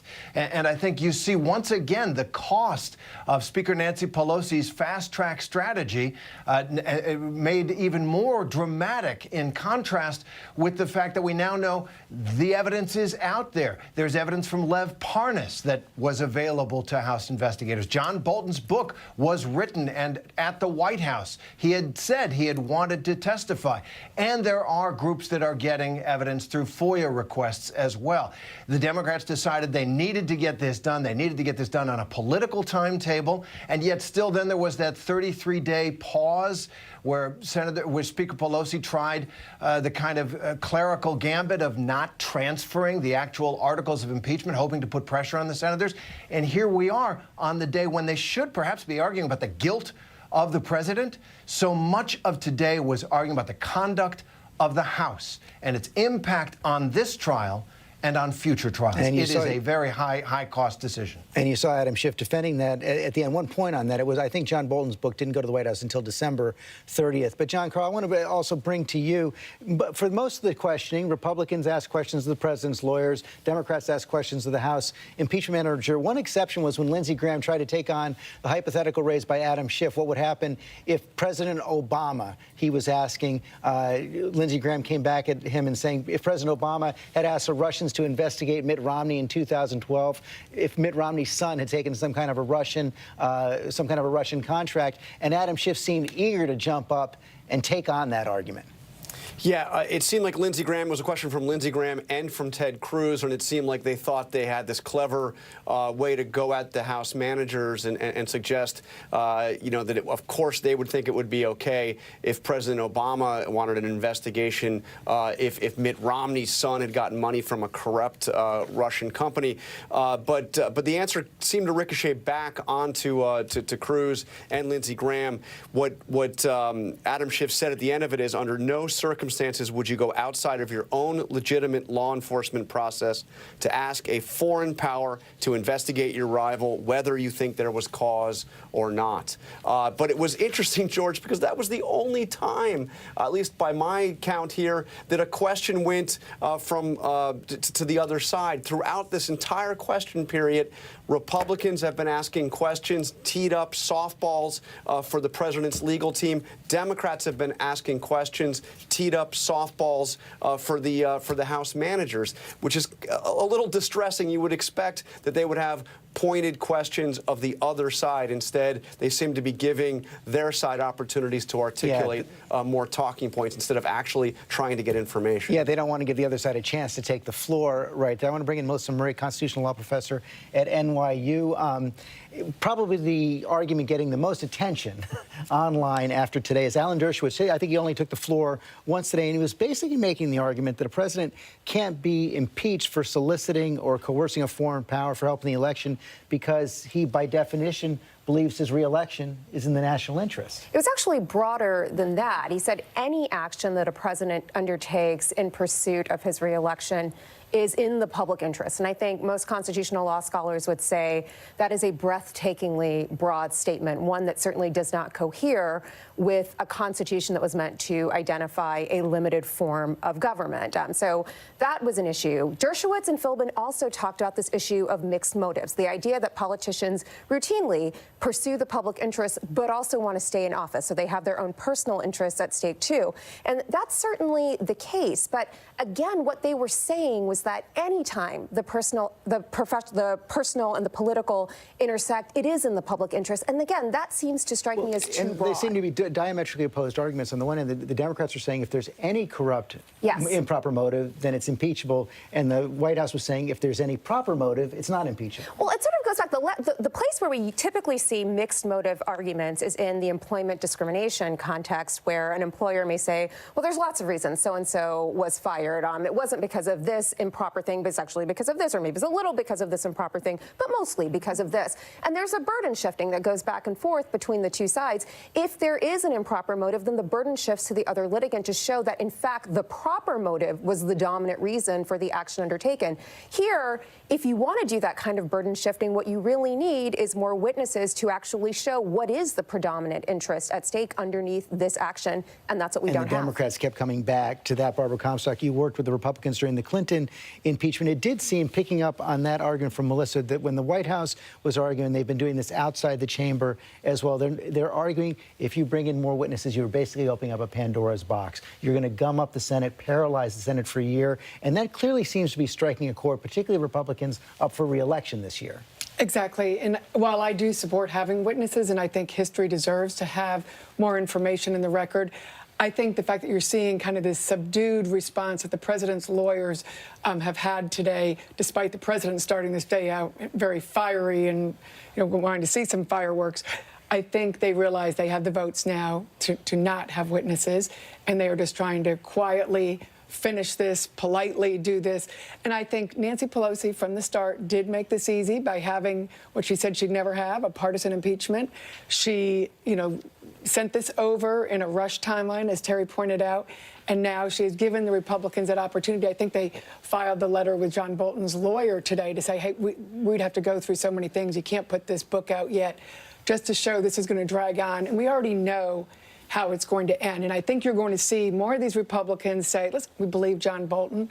I think the attacks on John Bolton have been totally inappropriate. I was glad to see Lindsey Graham say, let's tone that down. And they're going to say, even if I believe him, I don't think it's impeachable. We'll get back to that. And I think you'll see more statements in that regard. The Dershowitz standard from the other day. I think the White House actually released that letter today to Charles Cooper, the lawyer for John Bolton. It was actually written in January 23rd. I think it was. Heidi Heitkamp, you sat in that chamber not long ago, Democrat of North Dakota. Hearing the arguments today, putting yourself back in that seat, do you think any minds were changed? Absolutely none. I think that everybody's trying to prove their point. And, the point that you made, which is, it's simply call and response. So I have a point of view. I want you to reinforce that point of view. And it's probably most significant for the Republicans. And it was interesting that a lot of this is on process. It's not, I think that the national interest is absolutely, it was imperative that you investigate, the Bidens for the national interest. That's not the question they're asking. I mean, they only came very close to that and I think got burned. The question they're asking is, look, why are we gumming up the works of the United States Senate in a process that we think will not result in any achievable result? Let's just move on. And I think it's interesting because that's the argument that I would make to Lamar Alexander, who, as I said, I think this is the kind of linchpin of whether there would be anything that turned. I think he wants to move on. He wants his last couple months in the United States Senate to have some substantive results. He and Patty Murray worked very well together on some health care issues. On their health care issues. And so I think that they're all thinking about what's the opportunity cost of continuing this. That's why Jeffries coming out and saying, look, we could do this quickly was to me, the most persuasive process argument.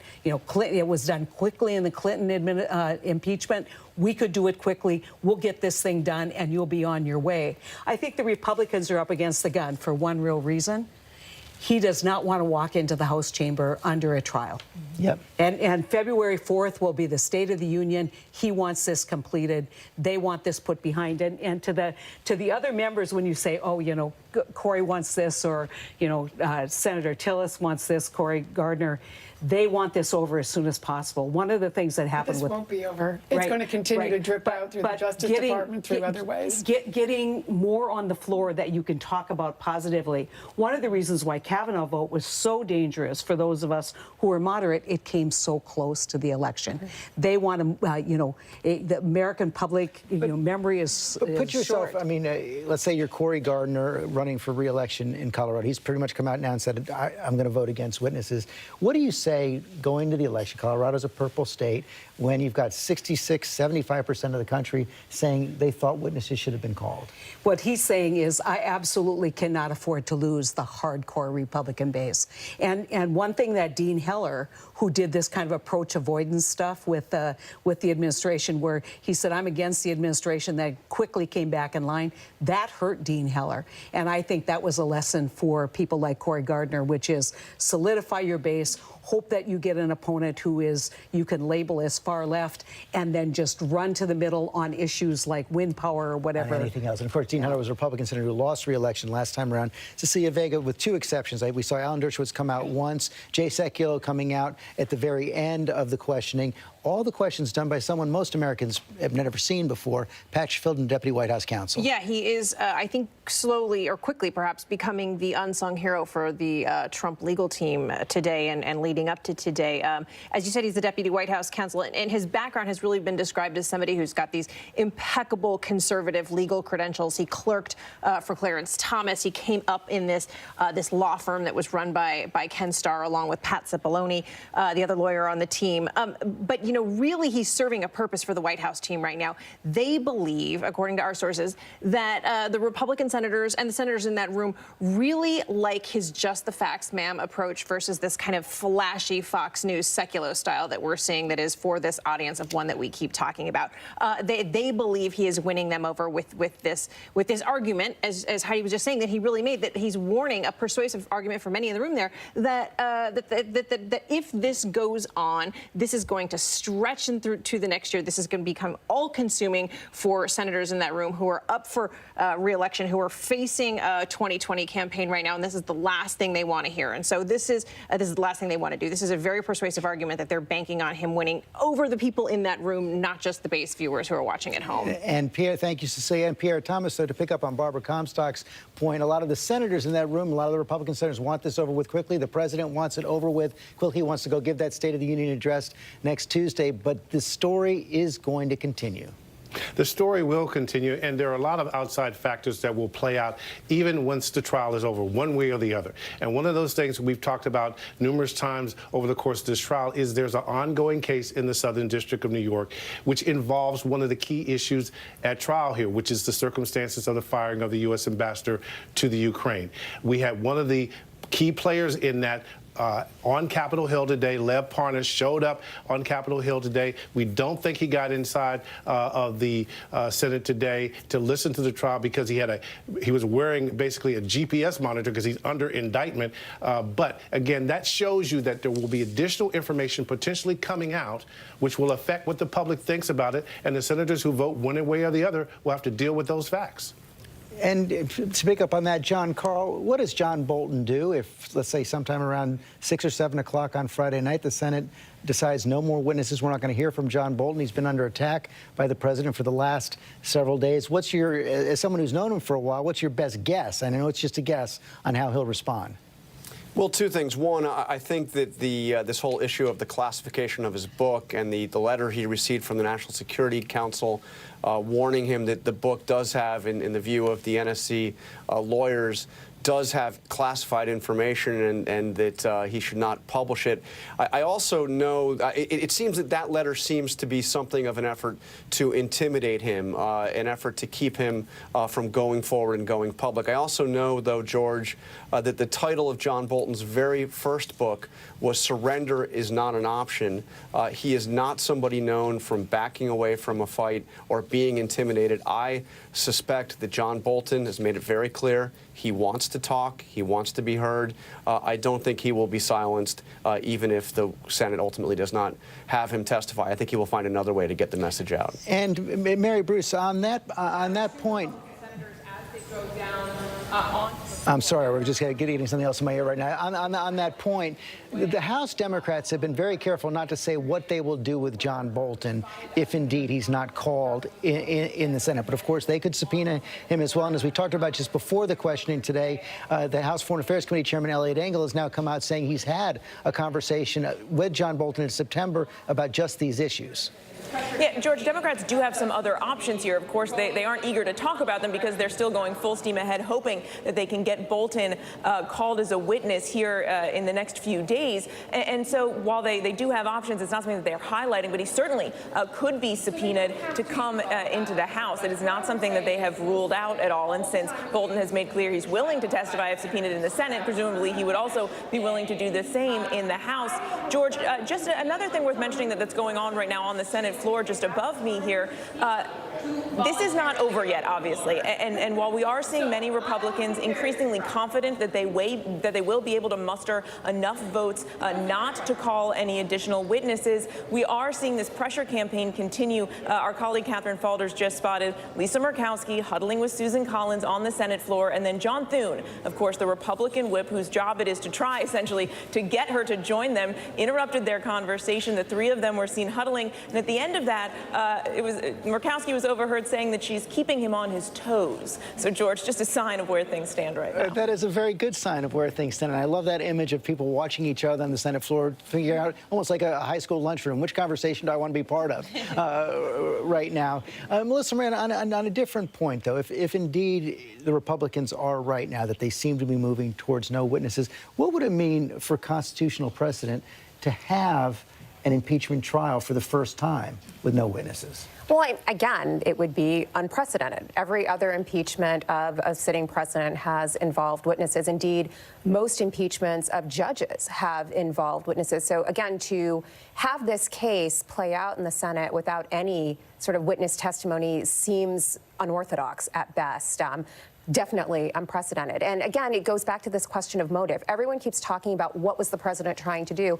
It's very hard to suss that out if you don't have additional evidence. And the Republicans seem to be making the case that the period for making that evidentiary record was in the House. But if you're likening this to criminal proceedings, the House proceeding was really like an indictment. And it's the case that in criminal proceedings, you can always introduce new witnesses in the actual trial, which is what this is supposed to be. But to pick up on what Terry had been saying earlier, making the strong case that the House should have gone further. What were the prospects for the House if they had gone to the courts on these questions? You heard Adam Schiff try to discuss it at the end. Yes, if we would have gone on absolute immunity, then the courts would have fallen back to privilege. It would have taken 6, 9 months, maybe even longer. But it could have been expedited the way it was with Bush v. Gore, when we were able to go back and forth to the courts quickly. I do think they should have at least played it out if they had done that. They did try to play it out. I mean, but you went to the courts, and when they went to the courts, the Republicans said that they lacked standing to present their claims before federal courts. In other cases, but they should have made that record here. I agree that. Fair enough. It's a little disingenuous to say, we aren't going to give you the information, but if you want to subpoena it, you can't have it because we wouldn't give you the information. I think one of the things that's getting missed here, I think one of the things that's getting missed here is that Bolton's book not only talked about what the conversations were about Ukraine, but now we're hearing reports that he talks about actually referring something to Attorney General Barr on other matters. And this is something I've been saying all along. If I'm in that chamber, I am deadly worried that in 2 months, 3 months, 4 months, another more egregious situation is going to come to light, and I have done nothing to expose it. And the allegation as reported is that Bolton went and talked to the Attorney General about the president seeming to mix his personal interest with national policy in his encounters with President Xi of China and President Erdogan of Turkey. One other point before we go, Terry Moran, and we have about a minute left. You saw the Democrats try to draw Chief Justice Roberts into this process. Of course, he didn't say a word, but it drew an argument from the Republicans. And John Cornyn, Republican of Texas, tried to do it too. And both sides ducked the question. Both the House managers and the White House lawyers, they didn't want to tell Chief Justice John Roberts what to do. It's still up in the air, but my hunch is he doesn't want to get involved in this mess. Well, he won't get involved, and he won't have to as long as there are 51 votes on one side or the other. The questioning is going to continue. Let's tell us, everybody, where we are at this stage of the trial. The opening arguments have been closed by both sides. Now we've had up to 16 hours of questioning, but a little over 2 hours has happened so far in the Senate, from the senators to the impeachment managers and the president's legal team. That will continue into the night, into tomorrow as well. We expect that big vote on witnesses to take place on Friday, likely evening or afternoon. We're going to return to our regular program right now. This will continue on ABC News Live. Full wrap-up tonight on World News Tonight with David Muir. Have a good one. Tim's going to make one, then we'll take questions. So, it's the first time since I've been in the Senate where I can tell you anybody's stuck to a time schedule. So, it takes the Chief Justice to do it. We're limited to 5 minutes on the response, and I think the Chief Justice had to intercede 3 times and twice with Mr. Schiff. The other thing you'll notice is that if the question cuts to the heart of what we've been talking about, it'll immediately elicit a response on the other side. So where I noticed that happen 2 or 3 times, it would come back to the key issues of the case. What does quid pro quo mean? And I thought Professor Dershowitz explained it even better.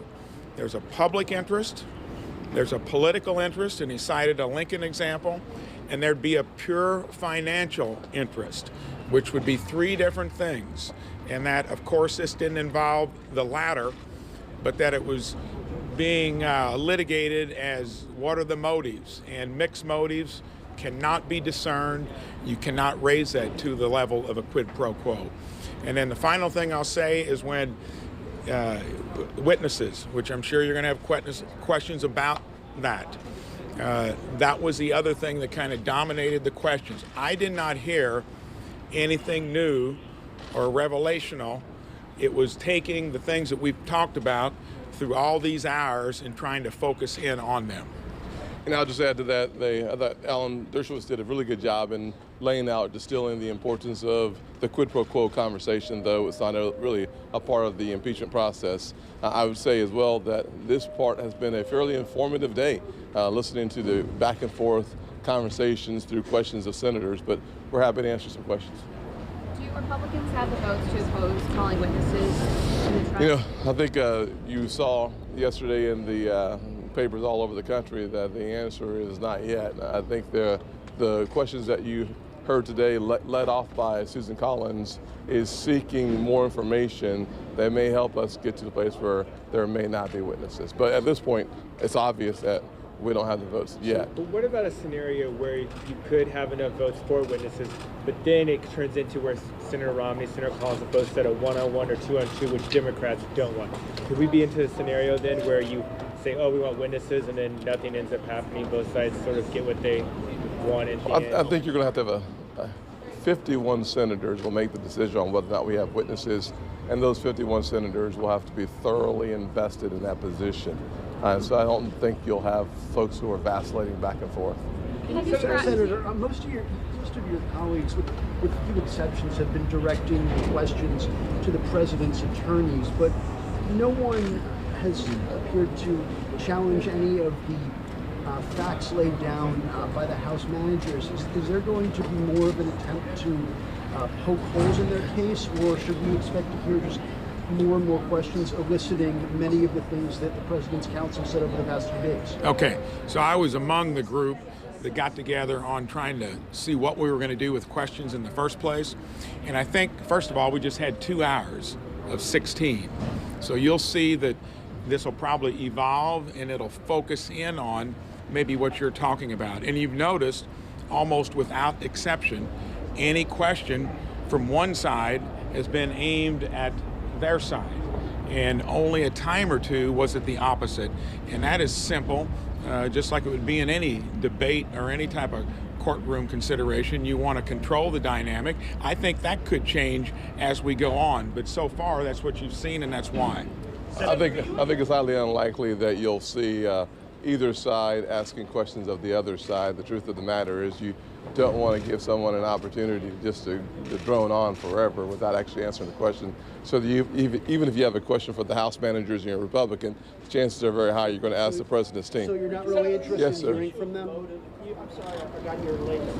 On motive, does motive matter at all here? Well, I think Ron did a very good job of talking through Alan Dershowitz's argument as it relates to quid pro quo and creating the 3 tranches. So motive does matter. The question is, how do you factor in the president's unspoken motive? That's once again, we're going into reading minds, and that's what the House managers have tried to do. And it also begs the question of, was there corruption in Ukraine that the Bidens were involved with that gets dismissed as debunked and handled before the president was elected? So I think that all is intertwined. And his point is that how would you ever determine where one starts and the other one finishes or starts? You know, that's a spectrum that would be difficult to separate the two. Senator Scott, can I ask you one more question? You said that they're trying to put some of your vulnerable colleagues in a tough spot. Is it unhelpful when one of your colleagues says essentially Senator Romney is trying to appease the left by voting for witnesses? I think Senator Romney is trying to find the fact pattern that helps him come to the conclusion that's important to him. My point is that I do think that my colleagues on the other side are trying to target vulnerable Republicans in order to take majority in the Senate. That's, in my opinion, is the whole goal of the current conversation. But I think Senator Romney is doing what Senator Romney thinks is in the best interest of Utah and the country. But is it unhelpful when your Republican colleagues add to that? I'm coming to Tim Scott's rescue. He's finished. Okay, good afternoon, everybody. I thought the House managers did a great job. There were so many untruths, incomplete facts. Folks, there were so many untruths, incomplete facts in the president's lawyers' cases and in their presentations. And the House managers had a good chance to rebut them, and rebut them very strongly. The need for witnesses just came out even stronger as you heard the back and forth between the questioners and the managers.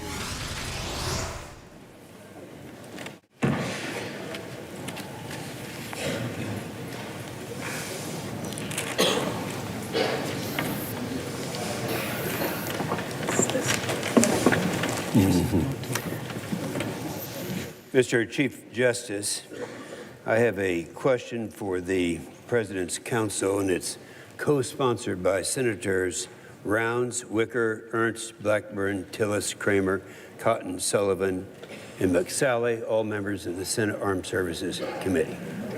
The senator from South Dakota, Oklahoma, excuse me.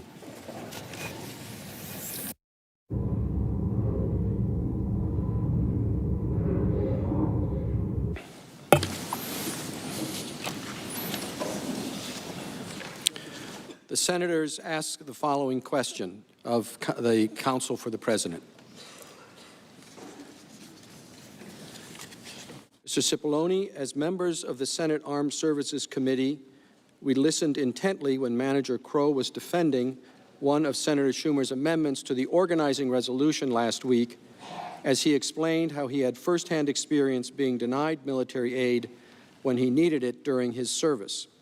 As you know, David Hale, Undersecretary of State for Political Affairs, confirmed that the lethal aid provided to Ukraine last year was future aid. Which would you say had the greater military impact?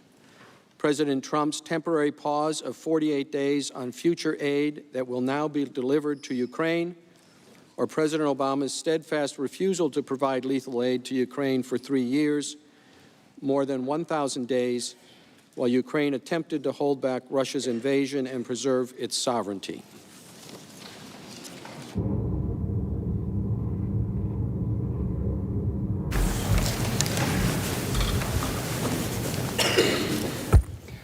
Mr. Chief Justice, thank you, senators, for that question.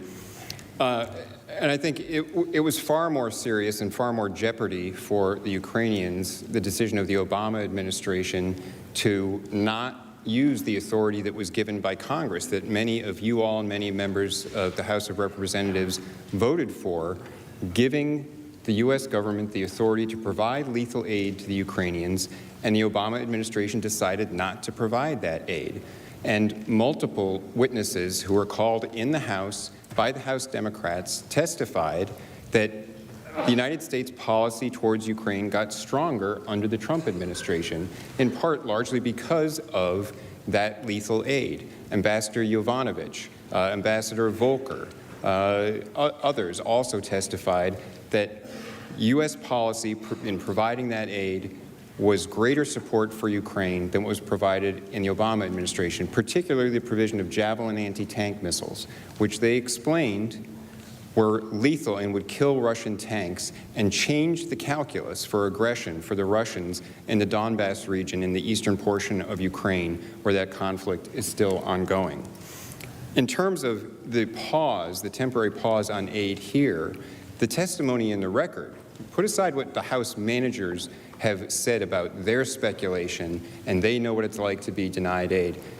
The testimony in the record is that this temporary pause was not significant. Ambassador Volker testified that the brief pause on releasing the aid was, quote unquote, not significant. And Undersecretary of State for Political Affairs David Hale explained that, quote, this was future assistance, not to keep the Army going now. So in other words, this isn't money that had to flow every month in order to fund current purchases or something like that. It was money, it's 5-year money. Once it's obligated, it's there for 5 years. And it usually takes quite a bit of time to spend all of it. So the idea somehow that during the couple of months in July, August, and up till September 11th, 55 to 48 days, depending on how you count it, that this was somehow denying critical assistance to the Ukrainians on the front lines right then, it's simply not true. And now the House managers have tried to pivot away from that because they know it's not true, and to say, no, it was the signal to the Russians. It was the signal of lack of support that the Russians would pick up on. But here again, it's critical. Even the Ukrainians didn't know that the aid had been paused. And part of the reason was they never brought it up in any conversations with representatives of the U.S. government.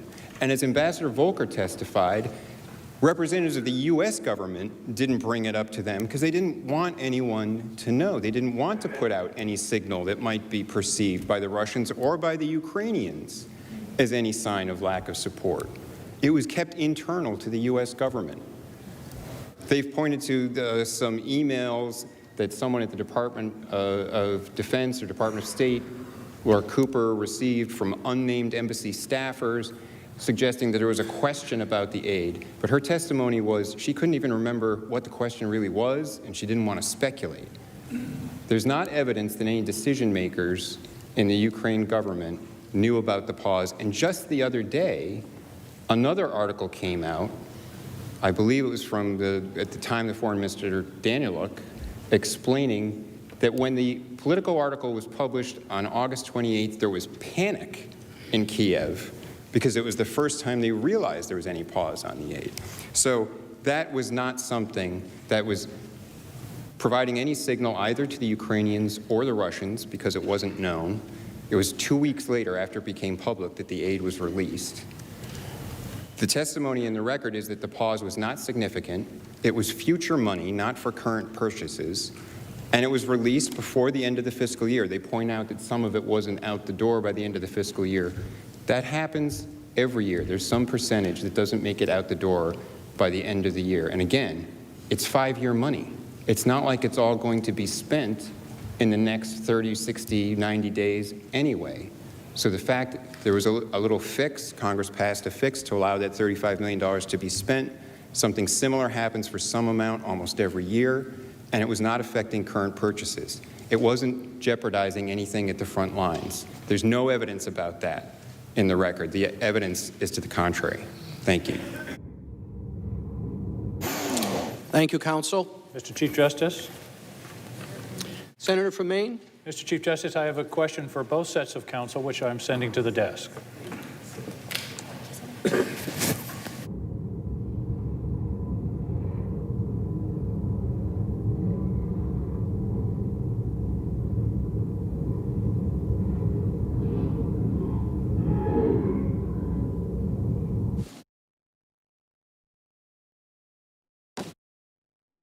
The question from Senator King is for both counsel to the President and the House managers.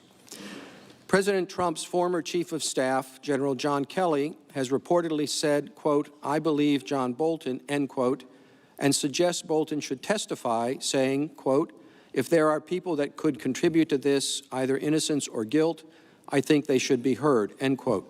Do you agree with General Kelly that they should be heard? I think, counsel for the President, it's your turn to go first.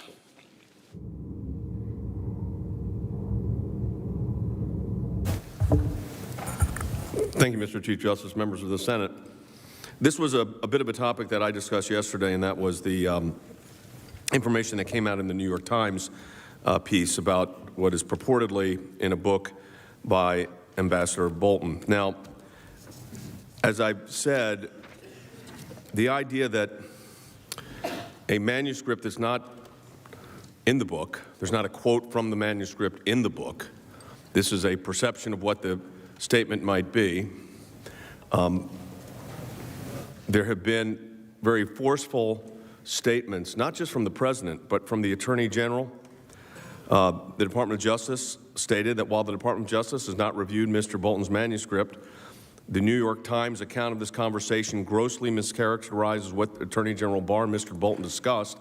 There was no discussion of, and this again, personal favors or undue influence on investigations, nor did Attorney General Barr state that the President's conversations with foreign leaders were improper.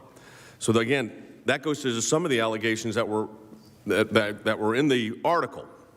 The Vice President said the same thing. He said, in every conversation with the President and Vice President in preparation for our trip to Poland, the President consistently expresses frustration that the United States was bearing the lion's share of responsibility. There's also an interview that Ambassador Bolton had given, I think in August, about the conversation where he said it was a perfectly appropriate conversation. I think that information's publicly available now. So again, to move that into a a change in proceeding, so to speak, I think is not correct.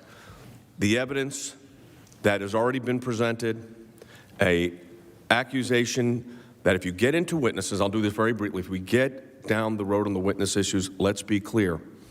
It should not be, I certainly can't dictate to this body, it should certainly not be, though, that the House managers get John Bolton and the president's lawyers get no witnesses. We would expect if they're going to get witnesses, we will get witnesses, and those witnesses would then, but all of that, just to be clear, changes the nature and scope of the proceedings. They didn't ask for it before. Thank you, counsel.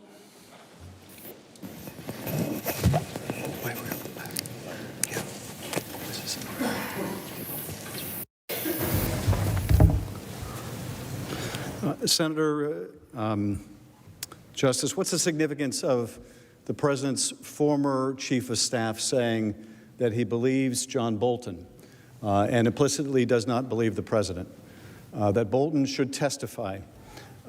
It's really, at the end of the day, not whether I believe John Bolton or whether General Kelly believes John Bolton, but whether you believe John Bolton. Whether you'll have an opportunity to hear directly from John Bolton, whether you have the opportunity to evaluate his credibility for yourself. Now, there are a few arguments made against this. Some are rather extraordinary. It would be unprecedented, the suggestion, I think, is to have witnesses in a trial. What an extraordinary idea. But as my colleagues have said, it would be extraordinary not to. This will be the first impeachment trial in history that involves no witnesses if you decide you don't want to hear from any, that you simply want to rely on what was investigated in the House. That would be unprecedented. Yes, we should be able to call witnesses, and yes, so should the president. Relevant witnesses. Now, the president says that you can't believe John Bolton, and Mick Mulvaney says you can't believe John Bolton. Well, let the president call Mick Mulvaney, another relevant witness with firsthand information. If he's willing to say publicly, not under oath, that Bolton is wrong, let him come and say that under oath. Yes, we're not saying that just one side gets to call witnesses, both sides get to call relevant witnesses. Now, they also make the argument implicitly, well, you're just going to take, this is going to take long. Senator's got to warn you, if you run a real trial, it's going to require witnesses, and that's going to take time. And I think the underlying threat, and I don't mean this in a harsh way, but is we're going to make this really time-consuming. The deposition took place very quickly in the House. We have a perfectly good Chief Justice behind me that can rule on evidentiary issues. What's more, the president has waived and waived and waived any claim about national security here. By talking about himself, by declassifying the call record. We're not interested in asking John Bolton about Venezuela or other places or other countries, just Ukraine. And if there's any question about it, the Chief Justice can resolve. These are relevant questions to the matter at hand. What you cannot do is use privilege to hide wrongdoing of an impeachable kind and character. Thank you, Mr. Manager.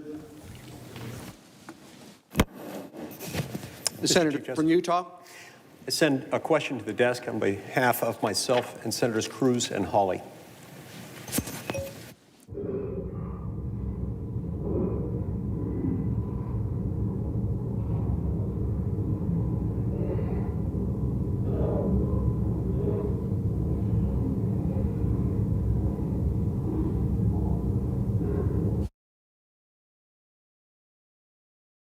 The question is directed to counsel for the president.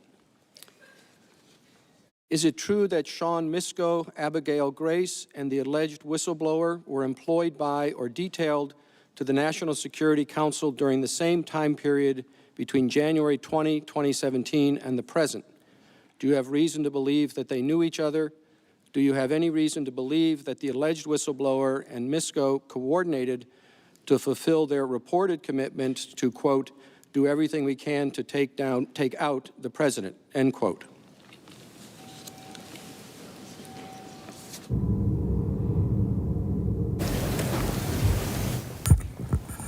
Mr. Chief Justice, Senators, the only knowledge that we have, that I have of this, comes from public reports I gather that there is a news report in some publication that suggests a name for the whistleblower, suggests where he worked, that he worked at that time while detailed the NSC staff for then Vice President Biden, and that there were others who worked there.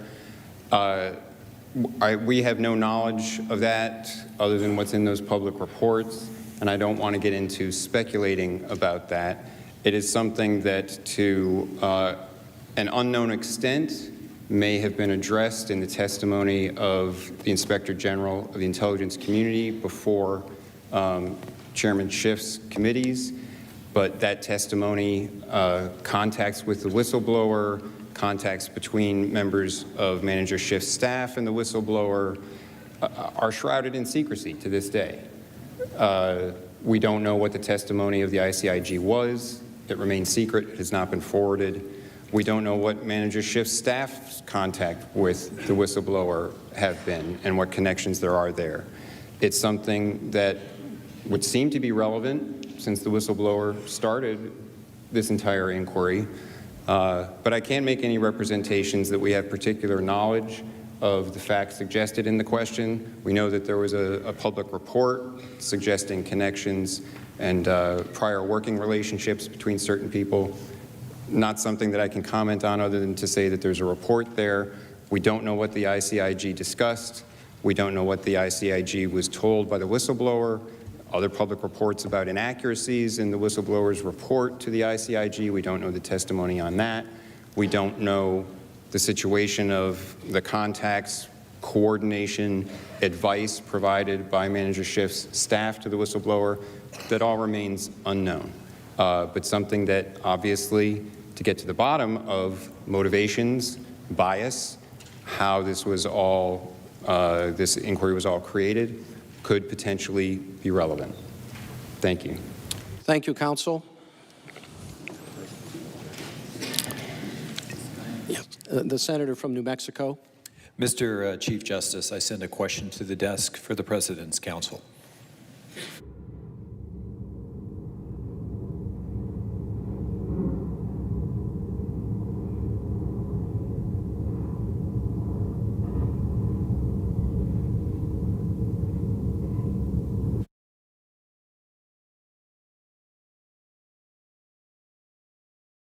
When did the President's counsel first learn that the Bolton manuscript had been submitted to the White House for review, and has the President's counsel or anyone else in the White House attempted in any way to prohibit, block, disapprove, or discourage John Bolton or his publisher from publishing his book?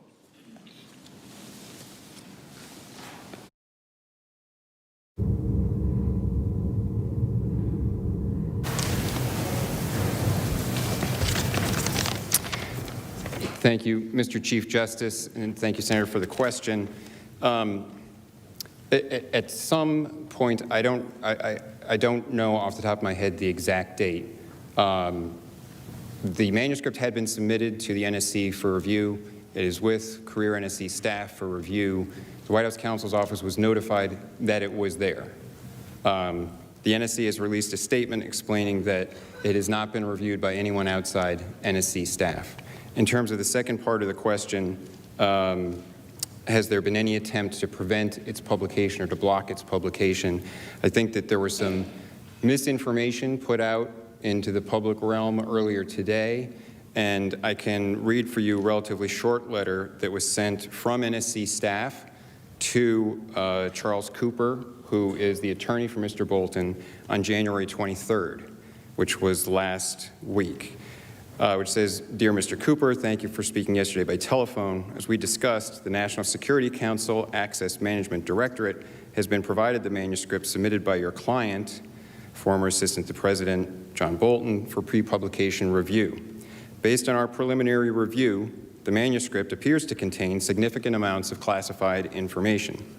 It also appears that some of this classified information is at the top secret level, which is defined by Executive Order 13526 as information that, quote, reasonably could be expected to cause exceptionally grave harm to the national security of the United States if disclosed without authorization. Under federal law and the non-disclosure agreements your client signed as a condition for gaining access to classified information, the manuscript may not be published or otherwise disclosed without the deletion of this classified information. The manuscript remains under review in order for us to do our best to assist your client by identifying the classified information within the manuscript, while at the same time ensuring the publication does not harm the national security of the United States.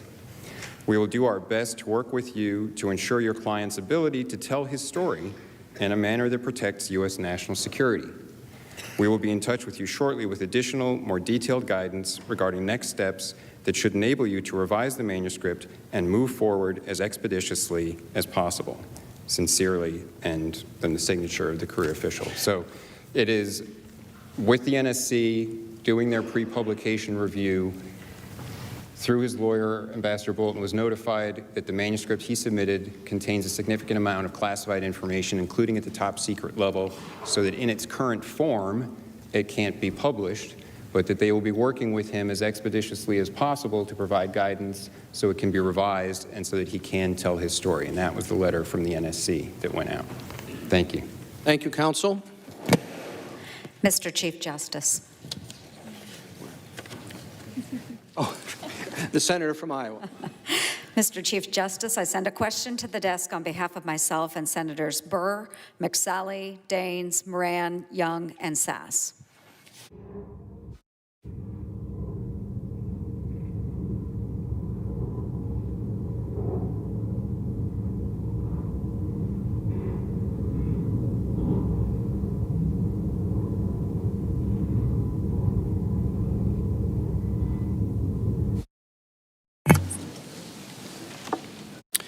The senator's question is directed to counsel for the president.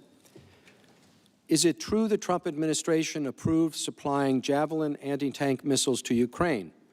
Is it also true this decision came on the heels of a nearly 3-year debate in Washington over whether the United States should provide lethal defense weapons to counter further Russian aggression in Europe? By comparison, did President Obama refuse to send weapons or other lethal military gear to Ukraine? Was this decision against the advice of his defense secretary and other key military leaders in his administration?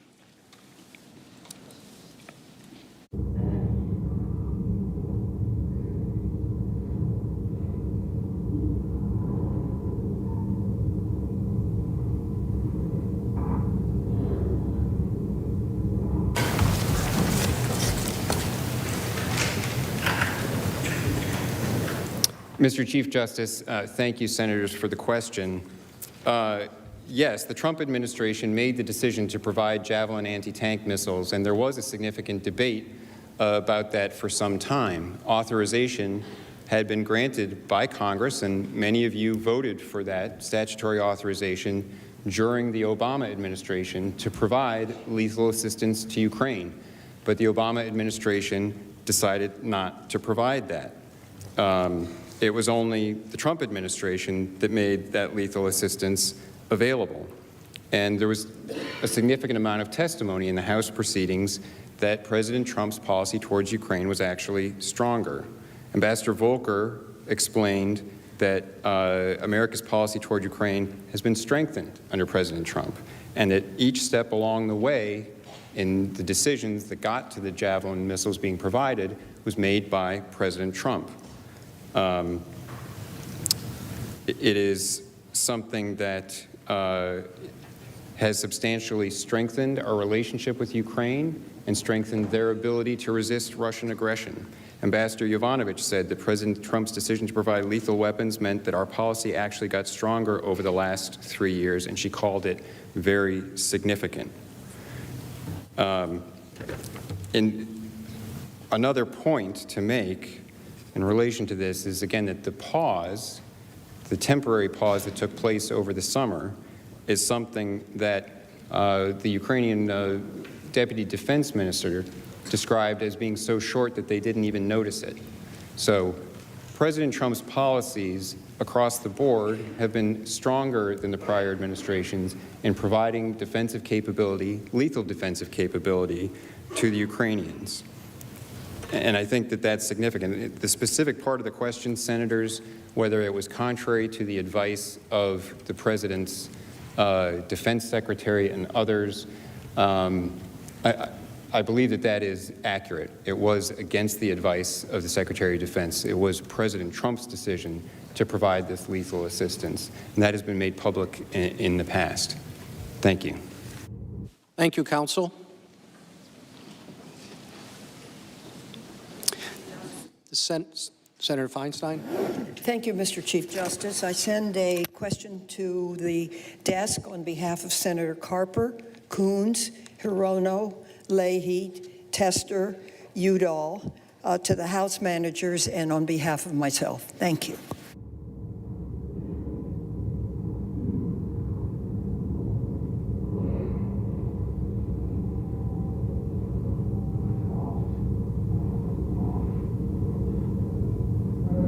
Senator Feinstein and the other senators is to the House managers. The President has taken the position that there should be no witnesses and no documents provided by the executive branch in response to these impeachment proceedings. Is there any precedent for this blanket refusal to cooperate? And what are the consequences if the Senate accepts this position here?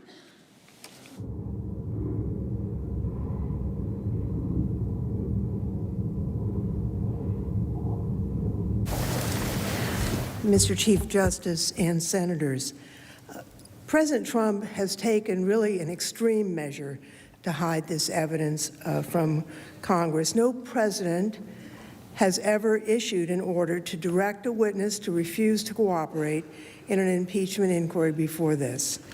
Despite his famous attempts to conceal the most damaging evidence against him, even President Nixon allowed senior officials to testify under oath. Not only did he allow them, he told them to go to Congress voluntarily and answer all relevant questions truthfully. But President Trump issued a blanket order directing the entire executive branch to withhold all documents and testimony from the House of Representatives. This order was categorical, it was indiscriminate, unprecedented. Its purpose was clear: to prevent Congress from doing its duty under the Constitution, to hold the president accountable for high crimes and misdemeanors. Telling every person who works in the White House and every person who works in every department, agency, and office of the executive branch is just not precedented. It wasn't about specific, narrowly defined privileges. He never asserted privileges. And the President's counsel has mentioned over and over that he had some reason because of the subpoenas. Well, I'll tell you, we adopt rules about subpoenas in the House. The Senate is a continuing body, but the House isn't. And in January, we adopted our rules, and it allows the committee chairman to issue subpoenas. And that's what they did. He refused to comply with those subpoenas, not because he exerted executive privilege, because he didn't like what we were doing.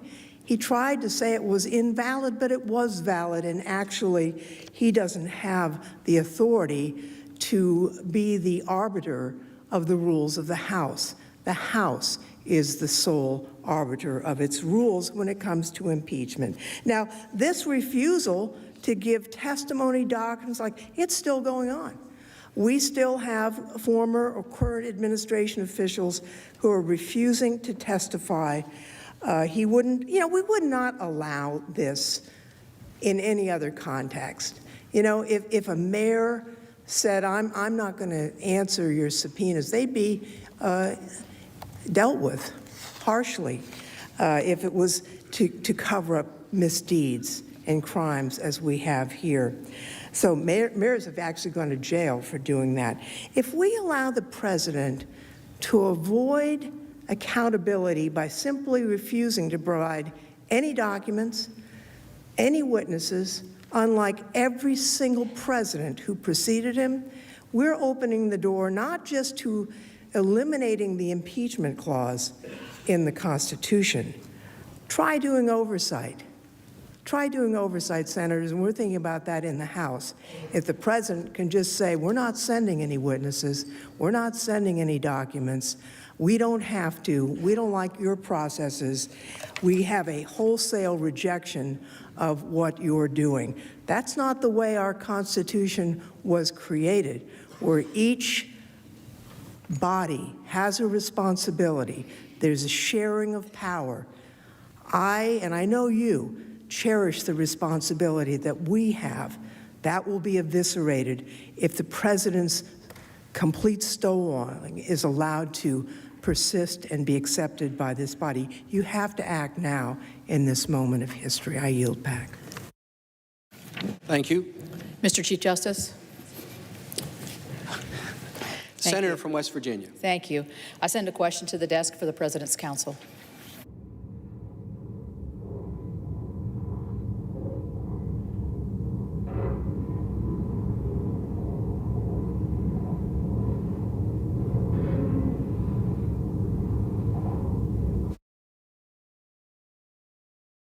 The senator's question is for counsel for the president.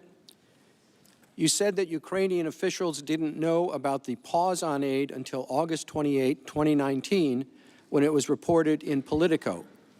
But didn't Laura Cooper, the Deputy Assistant Secretary of Defense for Russia, say that members of her staff received queries about the aid from the Ukrainian embassy on July 25? Does that mean that Ukrainian officials knew about the hold on aid earlier than the Politico article?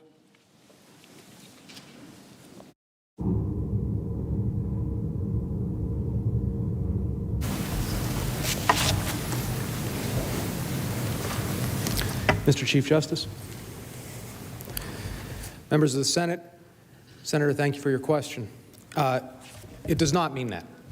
As we explained on Saturday, the overwhelming body of evidence indicates that the Ukrainians at the very highest levels, President Zelensky and his top advisors, only became aware of the pause in the security assistance through the August 28 Politico article.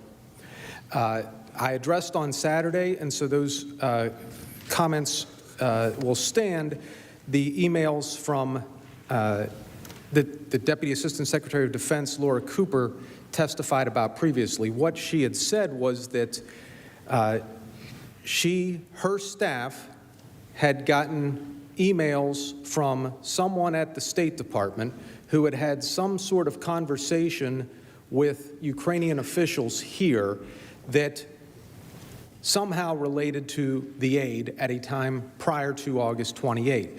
She did not know the substance of the emails, nor whether they mentioned hold, pause, review, anything of that nature. And she even said herself that she didn't want to speculate as to what the emails mean and cannot say for certain what they were about. I presented on Saturday the evidence, which again, referencing the common sense that would be in play here. This was something that on August 28th caused a flurry of activity among the highest-ranking Ukrainian officials. Never before did they raise any questions at any of the meetings they had with the high-ranking U.S. officials through July and August. There were meetings on July 9, July 10, July 25 call, July 26, and August 27. At none of those meetings was the pause on aid revealed or inquired about. However, as soon as the Politico article came out, on August 28th, within hours of that Politico article coming out, Mr. Yermak texted the article to Ambassador Volker and asked to speak with him. That's consistent with someone finding out about it for the first time.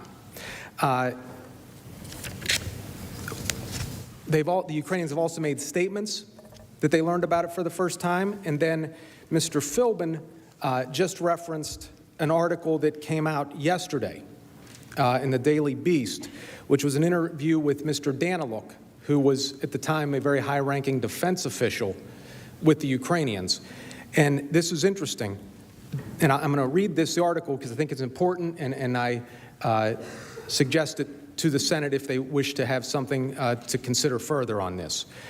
Daniluk said he first found out that the U.S. was withholding aid to Ukraine by reading Politico's article published August 28.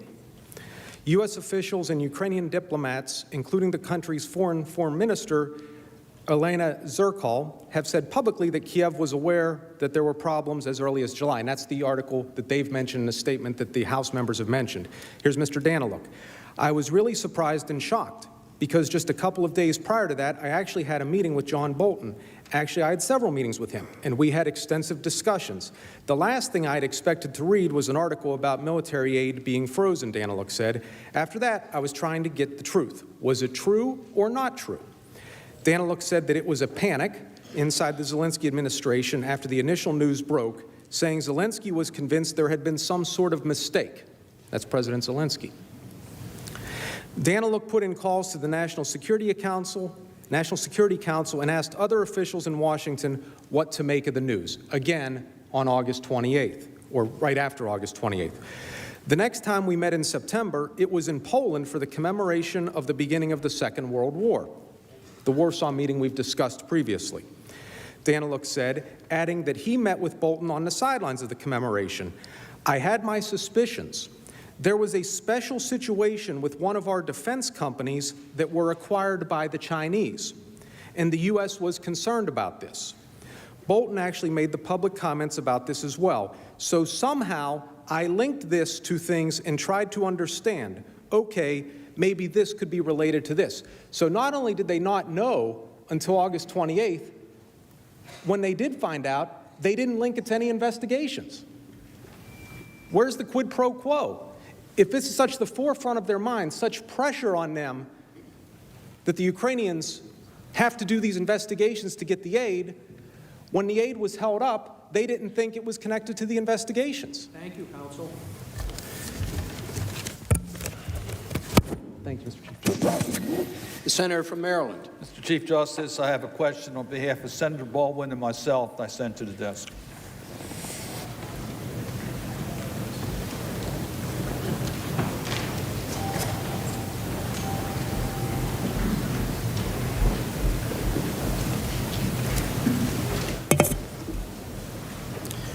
The question is addressed to the House managers. Is the White House correct in its trial memorandum and in presentations of its case that, quote, President Zelensky and other senior Ukrainian officials did not even know that the security assistance had been paused, end quote, before seeing press reports on August 28, 2019, which was more than a month after the July 25 phone call between Presidents Zelensky and Trump?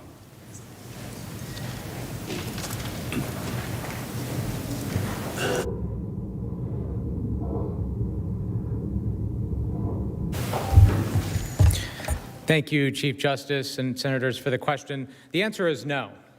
The evidence does not show that. We know that Defense Department official Laura Cooper testified that her staff received 2 emails from the State Department on July 25th, revealing that the Ukrainian embassy was, quote, asking about security assistance. And in fact, counsel for the president brought up these emails just now. So I would propose that the Senate subpoena those emails so we can all see for ourselves what exactly was happening. We also know that career diplomat Catherine Croft stated that she was, quote, very surprised at the effectiveness of my Ukrainian counterparts' diplomatic tradecraft, as in to say they found out very early on or much earlier than I expected them to, end quote. And that Lieutenant Colonel Alex Vindman testified that by mid-August he was getting questions from Ukrainians about the status of security assistance. So the evidence shows over and over again from the House inquiry that there was a lot of discussion, and there should be. Because we also know that delays matter. They matter a lot. And you don't have to take my word for it. You know, this is not just about a 48-day delay. The Ukrainians were consistently asking about it because it was urgent. They needed it. They needed it, and you know who else was asking for it was American businesses. The contractors who are going to be providing this were also making inquiries about it because there's a pipeline. And as my esteemed Senate Armed Services colleagues know very well, that providing aid is not like turning on and off a light switch. You have to hire employees. You have to get equipment. You got to ship it. It takes a long time for that pipeline to go. And in fact, I had to come together as a Congress to pass a law to extend that timeline because we were at risk of losing it. And to this day, $18 million of that aid have still not been spent. But let's just assume for a minute, also broadly speaking, that the President's Council's argument that support for Ukraine has never been better than it is today. That under the Trump administration, they are the strongest ally the Ukraine has seen in years. So just assuming for a minute that argument to be true, it kind of makes our own argument. It kind of makes our argument. Then why hold the aid? Why hold the aid? Because nothing had changed in 16, nothing had changed in 17, nothing had changed in 18. One thing had changed in 19, and that was Vice President Biden was running for president. Lastly, the question before by my Senate Armed Services colleagues framed this in terms of the military impact. And they asked what was greater in terms of military impact, not providing lethal aid or a 48-day delay. Let's not forget the reason for the delay, because there's a lot of discussion today about the technicalities of the delay, and that the President's mentality, his mindset doesn't matter. It doesn't matter what he intended to do. But I would posit that's exactly why we're here. That it does matter what the President intended to do, because the American people, in matters of national security, deserve to go to bed every night knowing that the President, the Commander-in-Chief, the person who is ultimately responsible for the safety and security of our nation every night, has the best interests of them and their families in this country in mind, not the best interests of his political campaign. And that is why we are here. Mr. Manager. Mr. Chief Justice. Senator. I sent a question to the desk on behalf of myself and Senator Murkowski.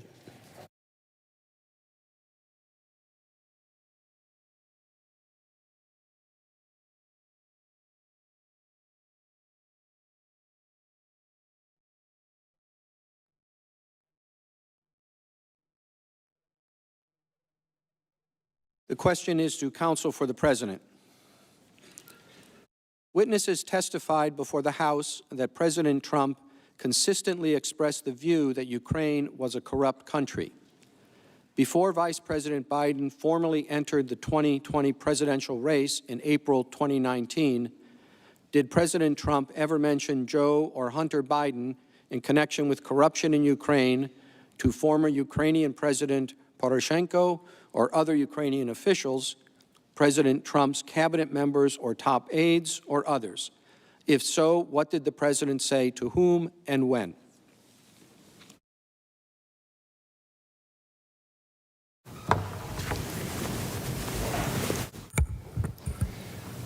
Mr. Chief Justice, Senators, thank you for that question.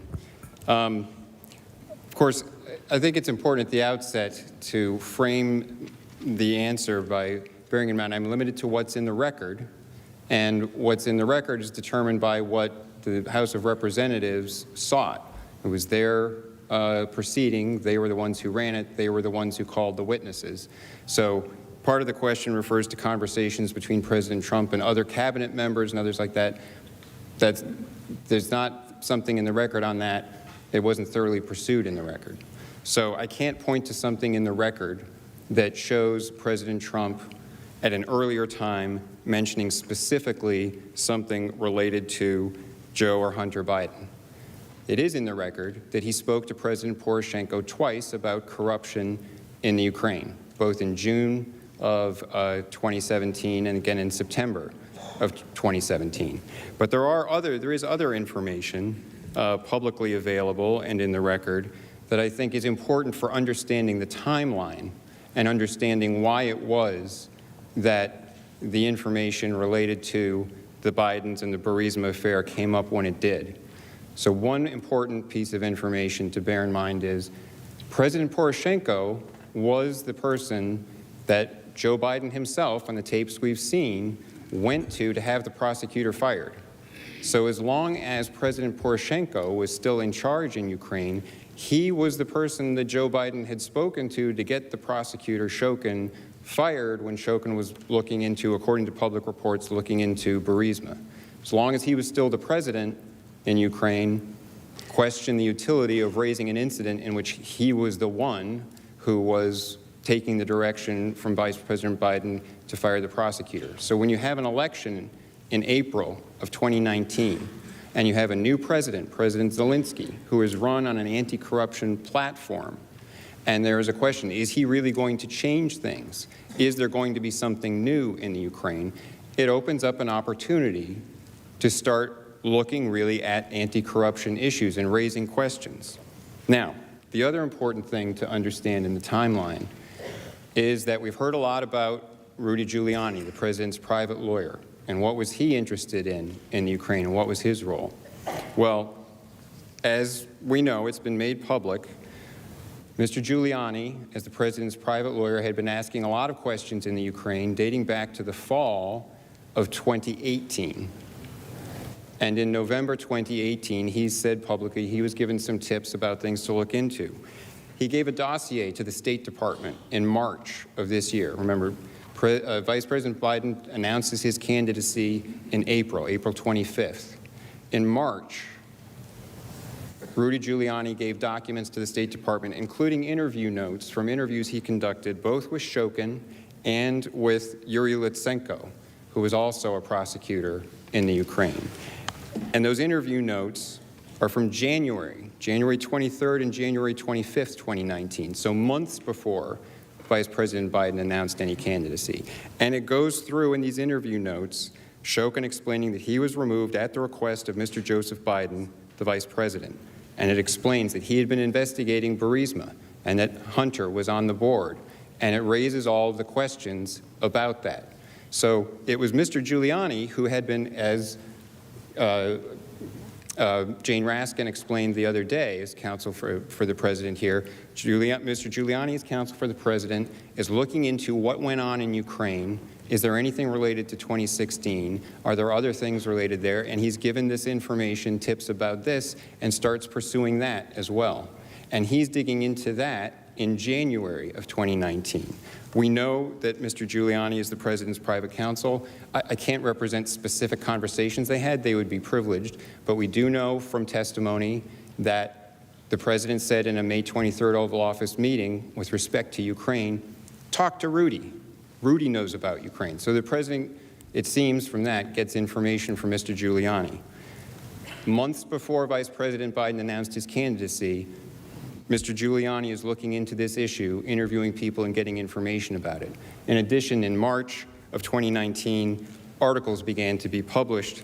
Then 3 articles were published by ABC, by The New Yorker, and by The Washington Post before the July 25th call. Washington Post on July 22nd, 3 days before the call, has an article specifically about the Bidens and Burisma.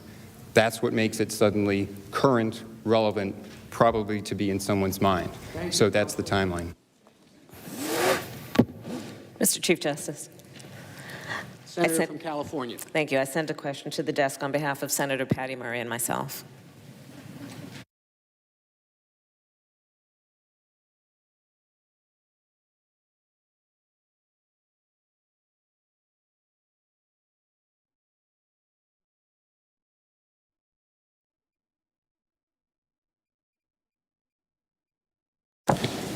Senator Harris and Murray ask the House managers. The House of Representatives is now in possession of a tape of President Trump saying of Ambassador Maria Yovanovitch, quote, get rid of her, get her out tomorrow. I don't care, get her out tomorrow, take her out, okay, do it, end quote. President Trump gave this order to Lev Parnas and Igor Fruman, 2 men who carried out Trump's pressure campaign in Ukraine at the direction of Rudy Giuliani. Does the discovery of this tape suggest that if the Senate does not pursue all relevant evidence, including witnesses and documents, that new evidence will continue to come to light after the Senate renders a verdict?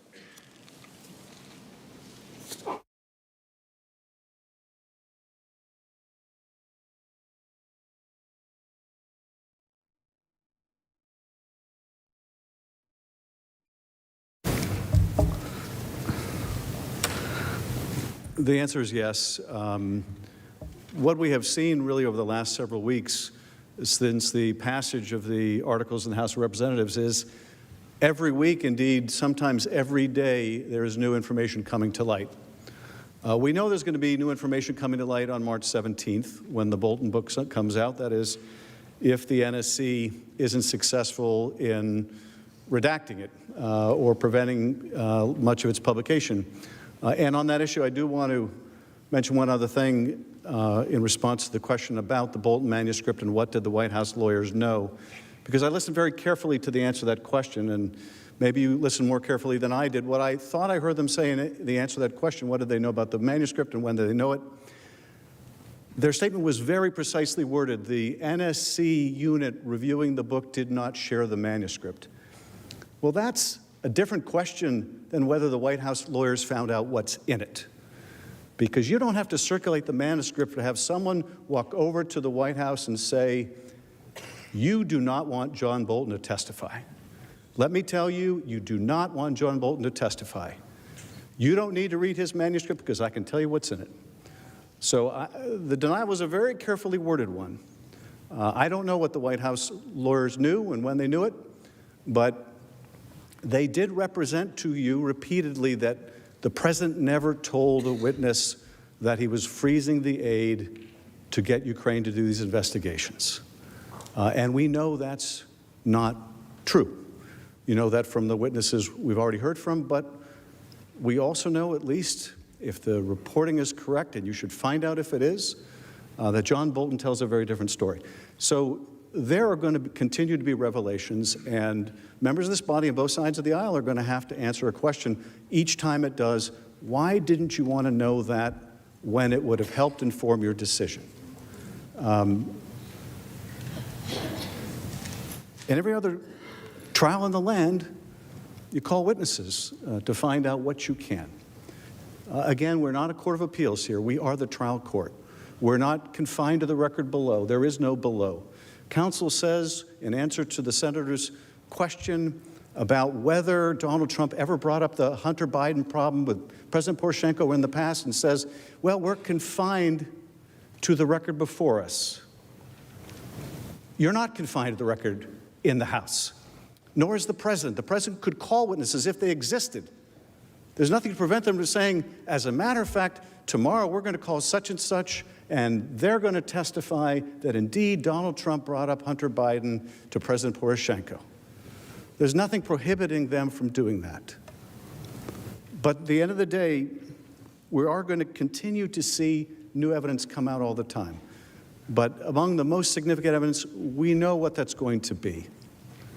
And you know, the effort to suggest that, well, because this president was stronger on javelins than his predecessor, when we know from the July 25th call, the moment that Zelensky brings up the javelins, what's the very next thing the president says? He wants a favor.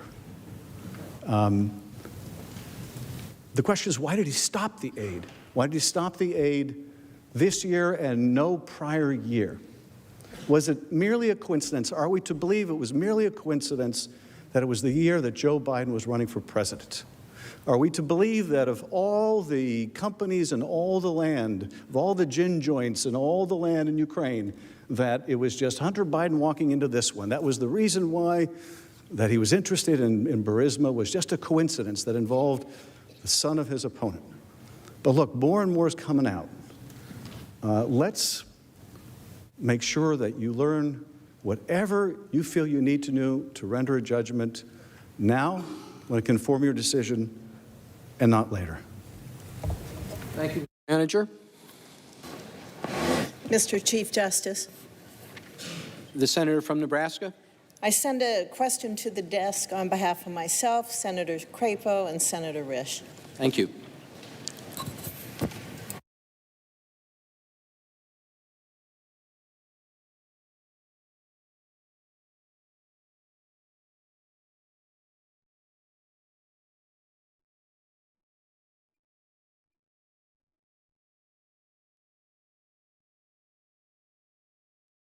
The senators ask counsel for the President. The President's counsel has underscored the administration's ongoing anti-corruption focus with our allies. At what point did the United States government develop concerns about Burisma in relation to corruption and concerns with Russia?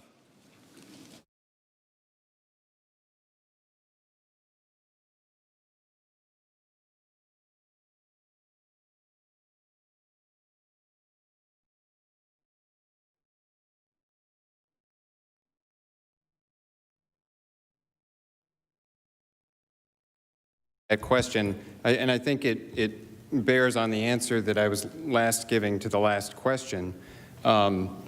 This is something that became, of course, President Trump, in his conversation with President Zelensky in the July 25th call, as the transcript shows us, brought up a couple of things. He brought up burden sharing specifically, and he raised the issue of corruption in two specifics. The specific case of potential Ukrainian interference in the 2016 election, which he had heard about and asked about, and the incident involving the firing of a prosecutor who, according to public reports, had been looking into Burisma, the company that Vice President's son was on the board of. And that was the President's way of pinpointing specific issues related to corruption. So when did it become part of the President's concern, those issues related to corruption in Ukraine? Of course, we have the evidence that everyone in the government, Fiona Hill testified to this, thought that anti-corruption was a major issue for U.S. policy with respect to Ukraine. When there was a new president elected in April, President Zelensky, that brought the possibility of reform to the forefront. Then we know that the president was receiving information from his private attorney, Rudy Giuliani. And he spoke in the Oval Office of, Rudy knows about the Ukraine. You guys go talk to him, because he was explaining to the delegation that had just returned from the inauguration for President Zelensky, that he had concerns about Ukraine because they're all corrupt. And he kept saying, it's a corrupt country, I don't know. They tried to get me in the election. So it draws again, and there's his specific experience with Ukrainian corruption, because he knew from the public reports, as in the Politico article that has been referenced many times, the Politico article in January of 2017 explained a laundry list of Ukrainian government officials who had been out there attempting to assist the Hillary Clinton campaign and spread misinformation or bad information or assist in digging up dirt on members of the Trump campaign. Mr. Giuliani had been investigating things related to Ukraine in 2016 and was led to the information about the Burisma situation and Vice President Biden having the prosecutor fired. So that was in January that he had these interviews. He turned over to the State Department in March. And then there were a series also of public articles published. John Solomon in The Hill published an article in March. Rudy Giuliani tweeted about it in March. There was an ABC story in June. There was a two-part New Yorker story about Biden's and Burisma in July. Then July 22nd, the Washington Post had an article and explained specifically on just July 22nd, this is 3 days before the July 25th call, the Washington Post reported that Mr. Shokin, the prosecutor, quote, believed his ouster was because of his interest in the company, end quote, referring to Burisma. And he said that, quote, had he remained in his post, he would have questioned Hunter Biden, end quote. So I think it is a reasonable inference that as there were these articles being published in close proximity to the time, this was information that was available to the president, and it became available to him as something that was a specific example of potentially serious corruption. And remember, everyone who testified, who was asked about it. Does it seem like there's an appearance of a conflict of interest? Does it seem like that's fishy? Everyone testified below, yes, there's at least an appearance of a conflict of interest there. And I think it was after the information had come to Mr. Giuliani, long before Vice President Biden had announced his candidacy, that it came to the attention of the president and became something worth raising because, again, President Poroshenko is the one who fired the prosecutor. While he's still the president, it's not really as much of an opportunity or possibility of raising that. And so I think it was in that time frame, along that arc of the timing, that it came to the president's attention, and that's why it was raised in that timing. Thank you. Mr. Chief Justice. The senator from Connecticut. Thank you, Mr. Chief Justice. I have a question for the counsel for the president. Thank you.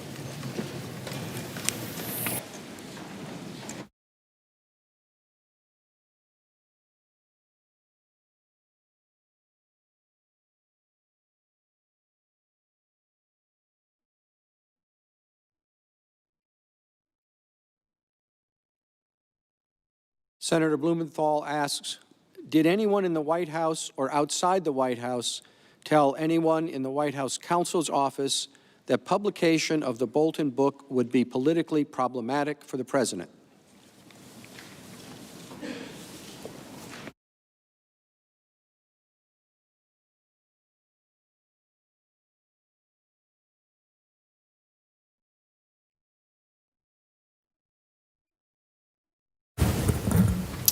Thank you, Mr. Chief Justice. Thank you, Senator, for the question.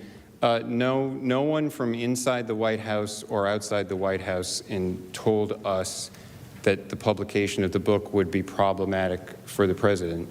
I think we assumed that Mr. Bolton was disgruntled, and we didn't expect he was going to be saying a lot of nice things about the president, but no one told us anything like that. So, Mr. the Chief senator Justice. from Texas. I sent a question to the desk on behalf of myself and Senators Moran and Hawley. It is a question for the House managers. Thank you.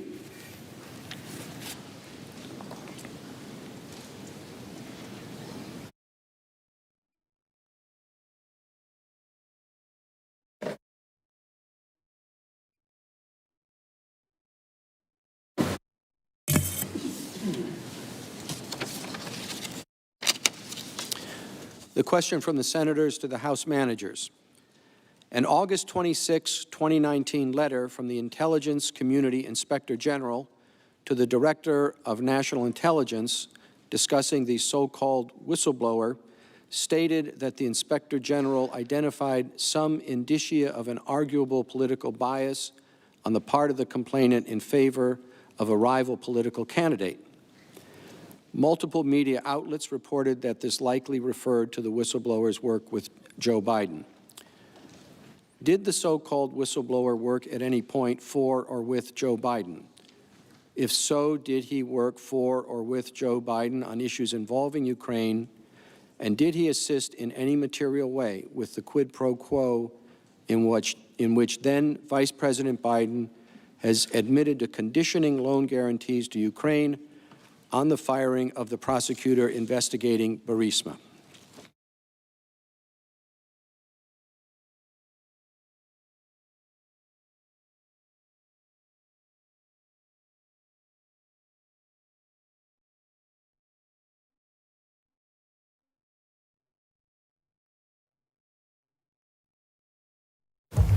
Thank the senators for the question, and I want to be very careful in how I answer it so as not to disclose or give an indication that may allow others to identify the identity of the whistleblower. But first, I want to talk about why we're making such an effort to protect the identity of the whistleblower. If you could put up slide 48.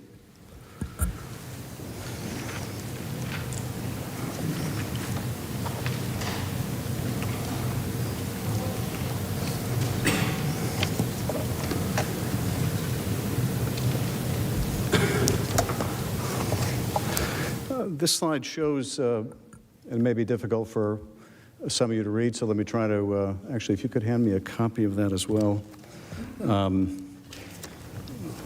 can have a chance to distribute that to everyone.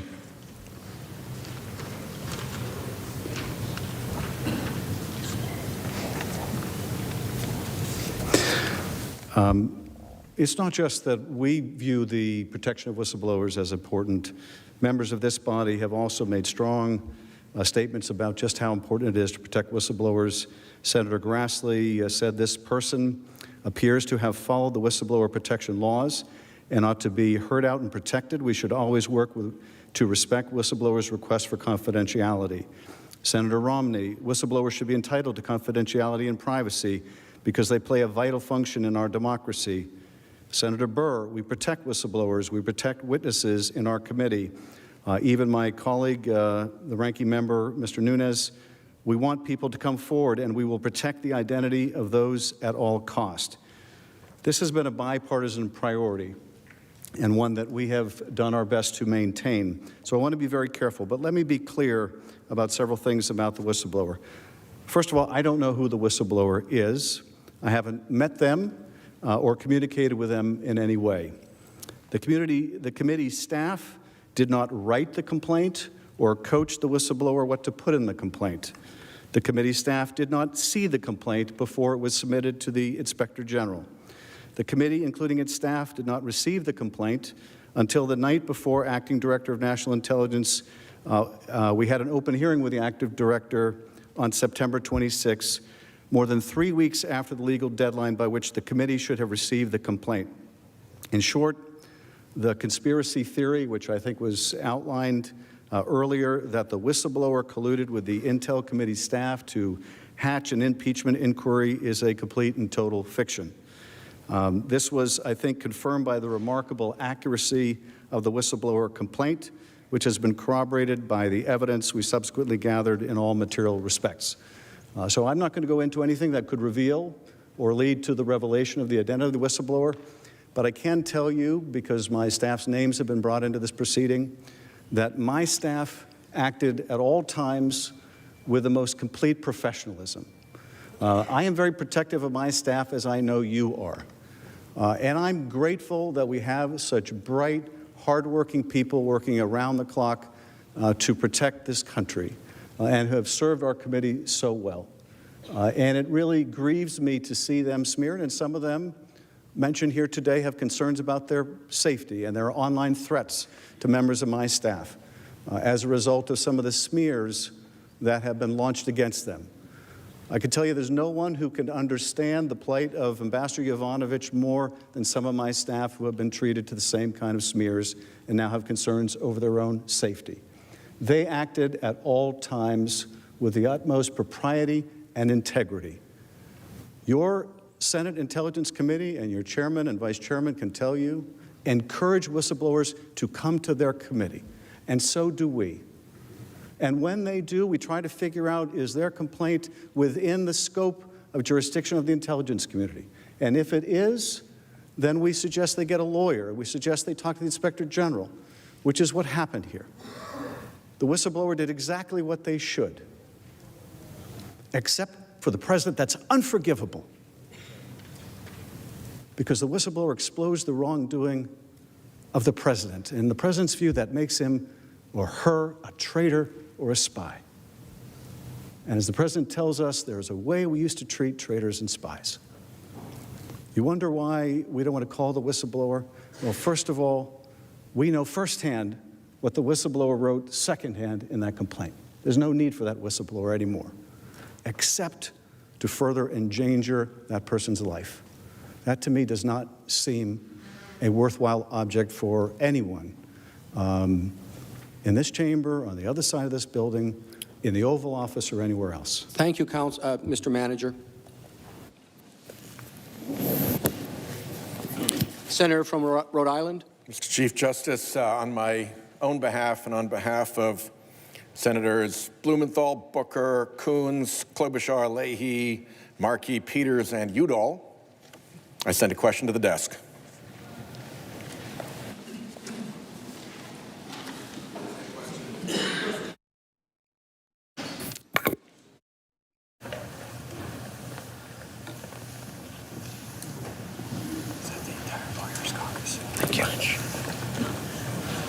The question from Senator Whitehouse and the other senators to the House managers.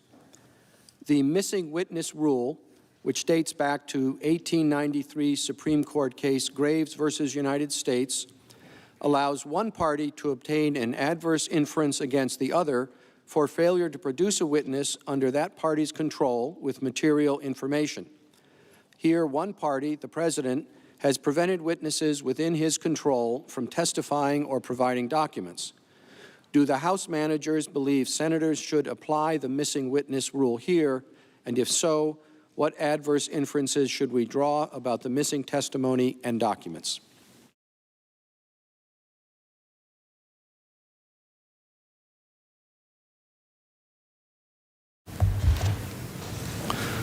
Mr. Chief Justice, Senators, we do believe that you should draw an adverse inference against the party resisting the testimony of these witnesses like John Bolton. Courts have long recognized that when a party has relevant evidence within his control which he fails to produce, that failure gives rise to an inference that that evidence is unfavorable to him. Courts have frequently drawn adverse inferences where a party acts in bad faith to conceal evidence or preclude witnesses from offering testimony. And I would suggest that it is bad faith when counsel comes before you and says that if you really wanted these witnesses, you should have sued to get them in the House, and goes into the courtroom down the street and says, you can't sue to get witnesses before the House. But that's what's happened here. And you are, I think, not only permitted, but absolutely should draw an adverse inference that when a party is making that argument on both sides of the courthouse, that the evidence those witnesses would provide runs against them. Now, the administration hasn't produced a single document, not one, a single document. That's extraordinary. They can argue executive privilege and absolute immunity. Most of that has nothing to do with the overwhelming majority of these documents, not a whit. There's no absolute immunity from providing documents. The vast, vast majority don't have anything to do with privilege, and if they did, they would be redactions, very specific redactions. None of that happened. Are you allowed to draw an adverse inference that the reason why the President's team, which has possession of those emails regarding inquiries by Ukraine into why the aid was frozen, are you allowed to draw an inference, if they won't show you those emails, that those emails would confirm that Ukraine knew the aid was withheld, just like the former Deputy Foreign Minister of Ukraine said publicly when she told the New York Times, yes, we knew, by the end of July, we knew, this is the Deputy Foreign Minister at the time, we knew the aid was frozen, but I was instructed by Andrei Yermak not to mention it. I had a trip planned to Washington to talk to Congress. I was told not to go. Why? Because they didn't want it public. Are you entitled to draw an inference that those records, they refuse to turn over all those State Department records, the fact that they won't allow John Bolton's notes to be turned over, they won't let Ambassador Taylor's notes to be turned over? Should you draw an adverse inference? You're darn right you should. Now, they say, well, the President only told Sondland no quid pro quo. They leave out the other half where Sondland told Taylor, but he said no quid pro quo, but you got to go to the mic and announce these investigations. Well, Ambassador Taylor wrote down the notes of that conversation. That took place right after that call with the President. Are you allowed to draw an adverse inference from the fact they don't want you to see Ambassador Taylor's notes, from the fact they don't want you to see Ambassador Taylor's cable? You're darn right you should draw an adverse inference.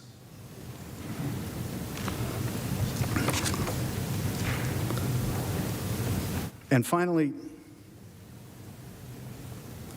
with respect to who has become a central witness here, I think the adverse inference screams at you as to why they don't want John Bolton. But you shouldn't rely on an inference here, not when you have a witness who's willing to come forward. There is no need for inference here. There's just a need for a subpoena. Thank you, Mr. Manager. Mr. Chief Justice. Yes, the senator from South I Dakota. have a question to send to the desk. Thank you.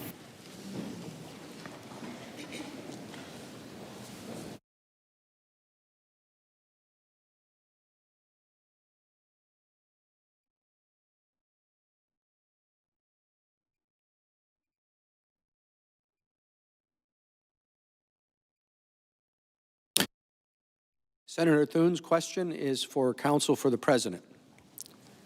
Would you please respond to the arguments or assertions the House managers just made in response to the previous questions?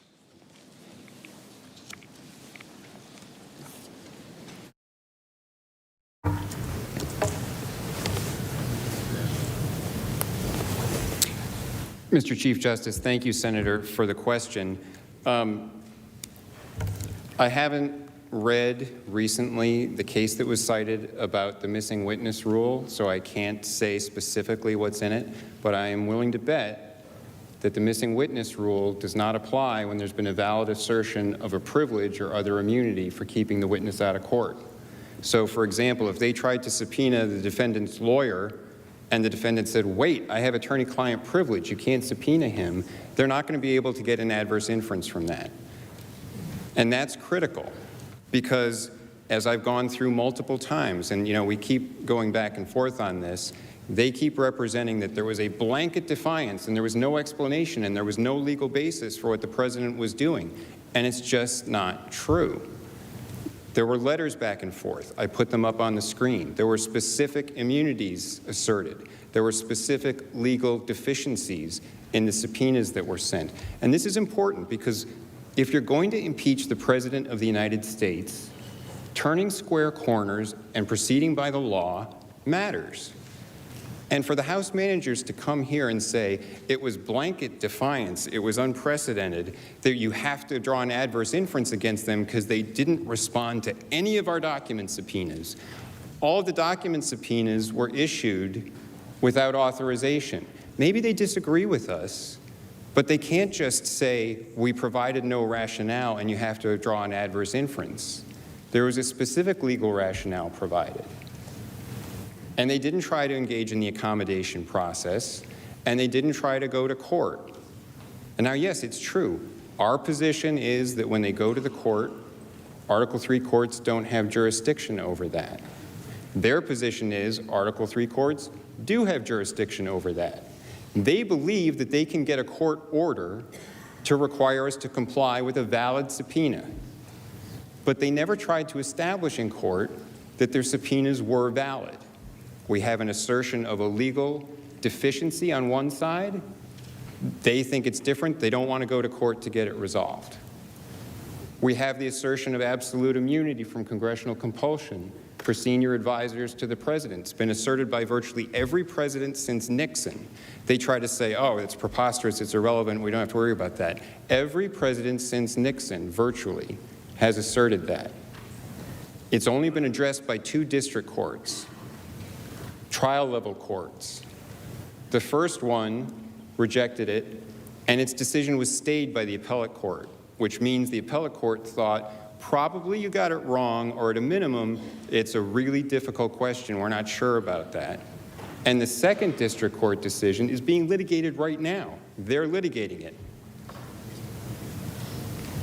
And when they say that when Charlie Kupperman went to court, they were trying to do something reasonable to say, oh, well, we don't want to litigate this with you. You should just agree to be bound by the McGahn decision.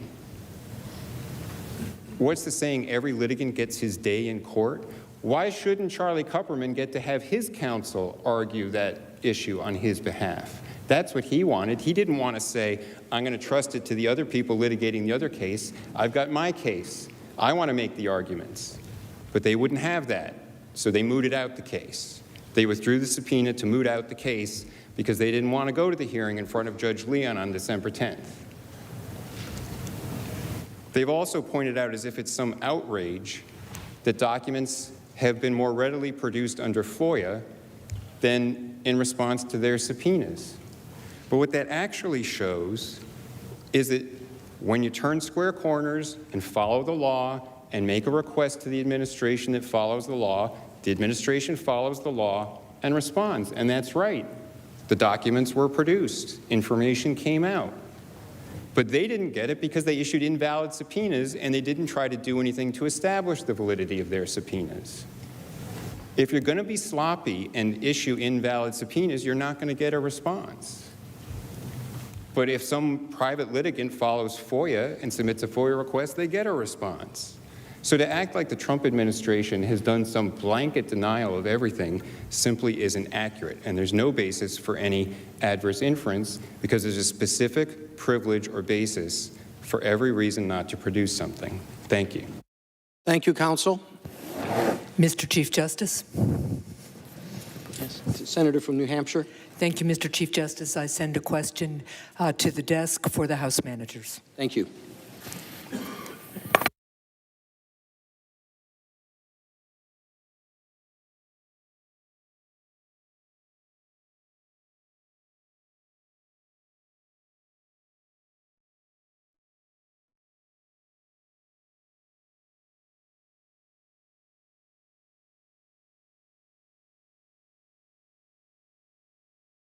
The question is for the House managers.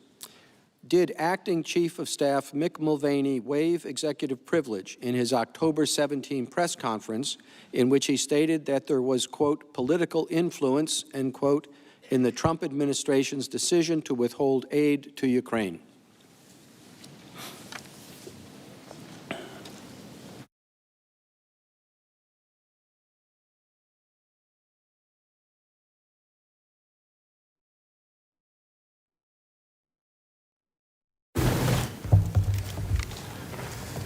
Mr. Chief Justice, distinguished members of the Senate, I thank you for that question. Mick Mulvaney has absolutely waived executive privilege. He has never asserted executive privilege. In fact, as President's counsel has acknowledged, they have not asserted executive privilege once. The President's counsel has said, when we made that point during our opening arguments, that that was technically true. No, it's true. It's not an alternate fact, it's a fact. You have never asserted executive privilege in connection with Mick Mulvaney's testimony or anyone else. It was not asserted as it relates to any of the 17 witnesses who testified, 12 of whom testified publicly. The other phony arguments that have been articulated respectfully are that the House needed to vote in order for the subpoenas to be valid. There is nothing in the Constitution that required the full House to vote, nothing in Supreme Court precedent, nothing under federal law, nothing under the House rules. It was a phony argument. Yet the House, after the initial stages of the investigation, did fully vote and fully voted on October 31st. Interestingly enough, Mick Mulvaney was subpoenaed thereafter, not before, thereafter, after the House had voted. Subpoenaed on November 7th. Here it is. The next day, the White House responded. It responded with a 2-page letter dated November 8th. There's no mention of executive privilege in the November 8th letter. But here's what it does say. The Department of Justice has advised me that Mr. Mulvaney is absolutely immune from compelled congressional testimony with respect to matters related to his service as a senior advisor to the president. What's interesting about this letter from Mr. Cipollone is that it doesn't cite a single legal case for that outrageous proposition. A single legal case for the proposition that Mick Mulvaney is absolutely immune. Why? Because there's no law to support it. The president tried to cheat, he got caught, and then he worked hard to cover it up. The Senate can get to the truth. You can get to the truth by calling witnesses who can testify. And any privilege issues can be worked out by the Chief Justice of the Supreme Court. The American people deserve a fair trial. The President deserves a fair trial. The Constitution deserves a fair trial. That includes Mulvaney. That includes Bolton. That includes other relevant witnesses. Thank you, Mr. Manager. Mr. Chief Justice. The Senator from Alaska. Mr. Chief Justice, I send a question to the desk on behalf of myself and Senator Young and Senator Crapo. The question is to be directed to both parties. Thank you.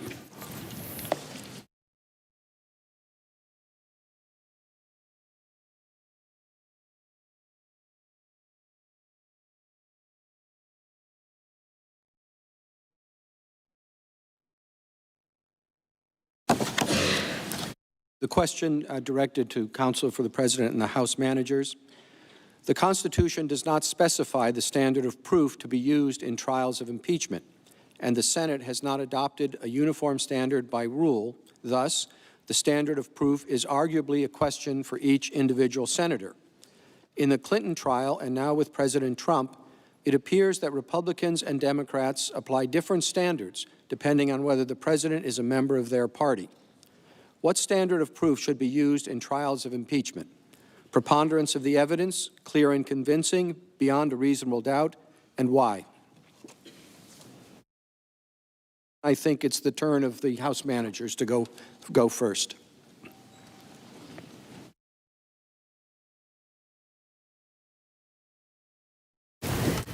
Mr. Chief Justice, Senators, there is no court case on this. The House needs strong evidence, but it's never been decided beyond a reasonable doubt, as the President's counsel has suggested. And as the question notes, the Constitution does not specify either the House's evidentiary burden of proof or the Senate's. I would note that the House Judiciary Committee held itself to a clear and convincing standard of proof in the Nixon matter, which requires that the evidence of wrongdoing must be substantially more probable to be true than not, and that the trier of fact must have a firm belief in its factuality. In the Clinton case, the House did not commit to any particular burden of proof, and I would recommend against including an express standard. Instead, like in the Clintons, simply finding the facts and any inferences from those facts without legal technicalities. It has been opined that in the end, it is up to each senator to make a judgment, and I think there is much truth to that. Your oath holds you to a finding of impartial justice, and I trust that each and every one of you is holding that oath very dear to your heart. It will find the facts and lead to a just result for our country, the Constitution, and for a future that hopefully is as free as our past has been. I yield back. Thank you. What do we have here?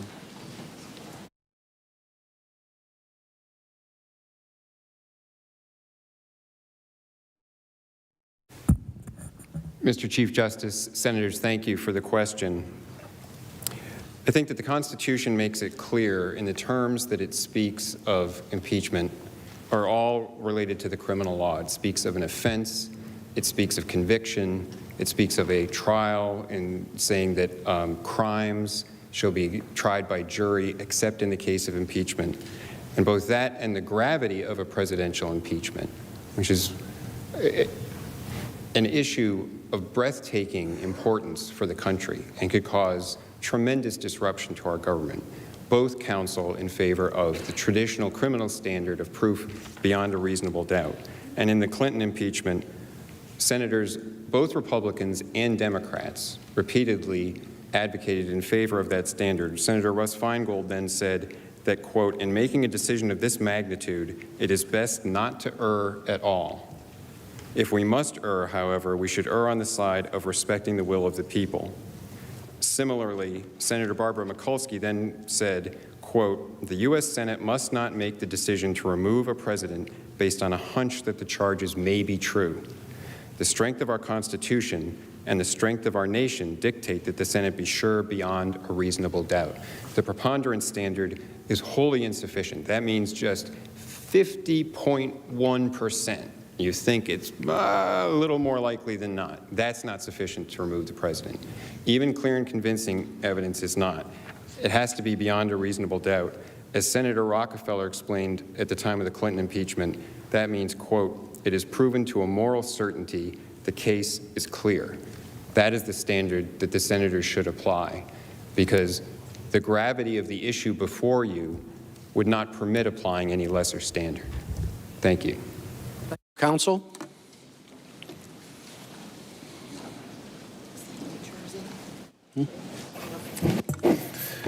Mr. Chief Justice. Senator from New Jersey. Thank you, sir. Mr. Chief Justice, I send a question to the desk.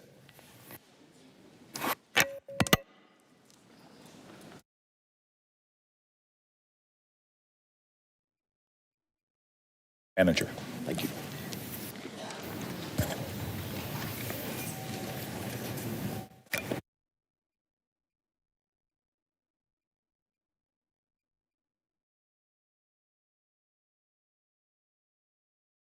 The question is for the House Manager.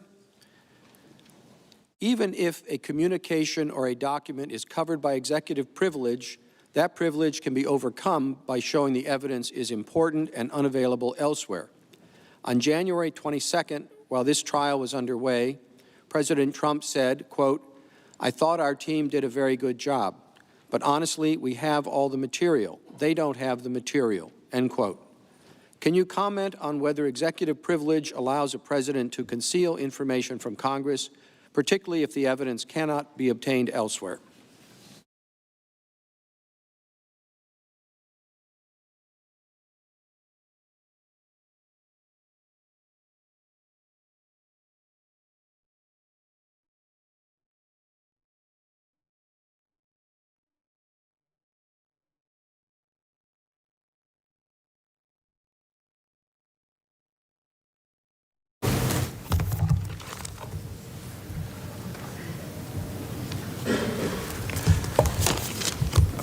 Thank you, Mr. Chief Justice, and I thank the distinguished senator from New Jersey for his question.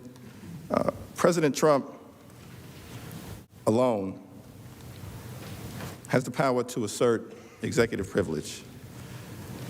And as the counsel admitted on Saturday, the president has not formally invoked it over any document requested in this impeachment inquiry. It has not been asserted as it relates to any single document. Now, executive privilege gives President Trump a qualified form of confidentiality when he does get advice from his aides in order to carry out the duties of his office. And as I know you are all aware, it is often the case in congressional investigations that a president will claim executive privilege over a very small subset of materials. In that case, what the executive branch usually does and should do is to produce everything that it can and then provide a log of documents in dispute or permit a private review of the documents that have been contested. That's not what has occurred in this case, because the president has ordered the entire executive branch to defy our constitutionally inspired impeachment inquiry. Blanket defiance is what has taken place. And there's no right to do that. Every court that has considered the matter has asserted that the president cannot assert a privilege to protect his own misconduct, to protect wrongdoing, to protect evidence that the Constitution may have been violated. The president cannot do it. In an impeachment inquiry, the congressional need for information and its constitutional authority, of course, are at its greatest. It's imperative to investigate serious allegations of misconduct that might constitute high crimes and misdemeanors. And that is what is before you right now. Let's look at what the Supreme Court has said in circumstances that are closest to what we face today in U.S. versus Nixon, in the context of a grand jury subpoena. The Supreme Court found that President Nixon's generalized assertion of privilege must yield to the demonstrated need for evidence in the pending trial. And the federal court here in D.C. has recognized that Congress's need for information and for documents during an impeachment inquiry is particularly compelling. Turning to the facts of this matter briefly, any argument that every single document requested by Congress is subject to privilege or some form of absolute immunity is absurd. There are calendar invitations, scheduling emails, photographs, correspondence with outside parties like Rudolph Giuliani.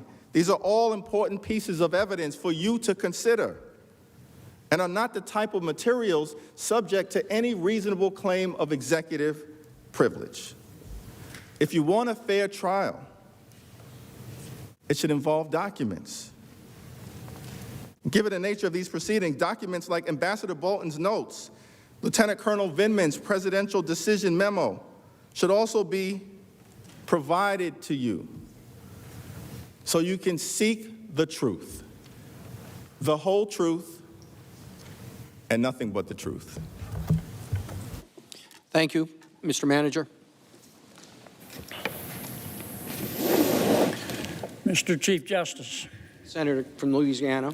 Senator Moran, my colleague from Kansas, and I send a question to the desk for counsel for the President. Thank you.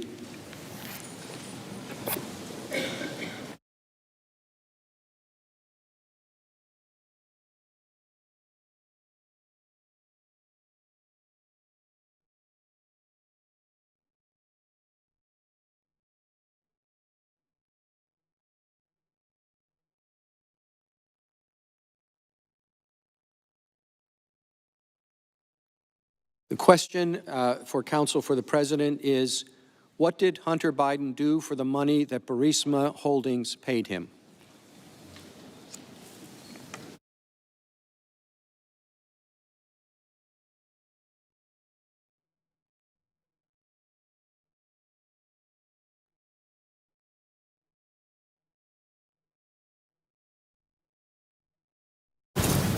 Thank you for the question. Chief Justice, Senators, as far as we know, Hunter Biden has said he, quote, attended a couple board meetings a year, end quote. Here's what we do know. Hunter Biden did attend one board meeting in Monaco. Now, we also heard that when Zlochevsky, the owner of Burisma, fled the Ukraine, he was living in Monaco. So Hunter Biden did attend a board meeting in Monaco.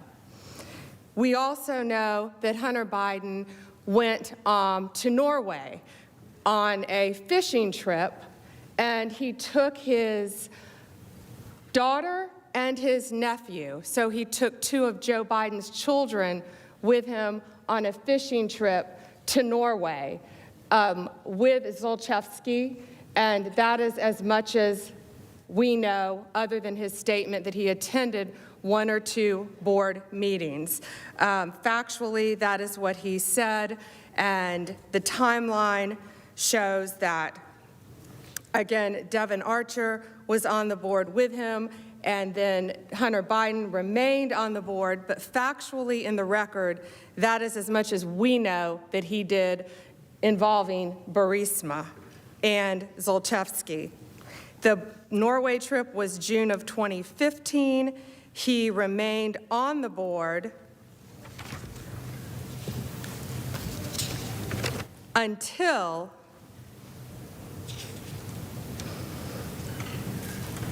April of 2019, We also know that prior to then, a Ukrainian court in September of 2016 canceled Zlochevsky's arrest warrant. We also know December 15th, Vice President Biden called President Poroshenko, and then mid-January 2017, Burisma announces all legal proceedings against the company and Zlochevsky had been closed.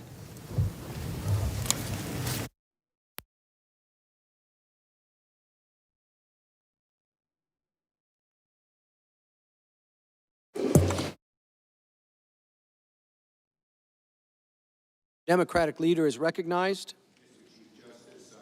Question to the desk for both the counsel for the president and the House managers. Thank you.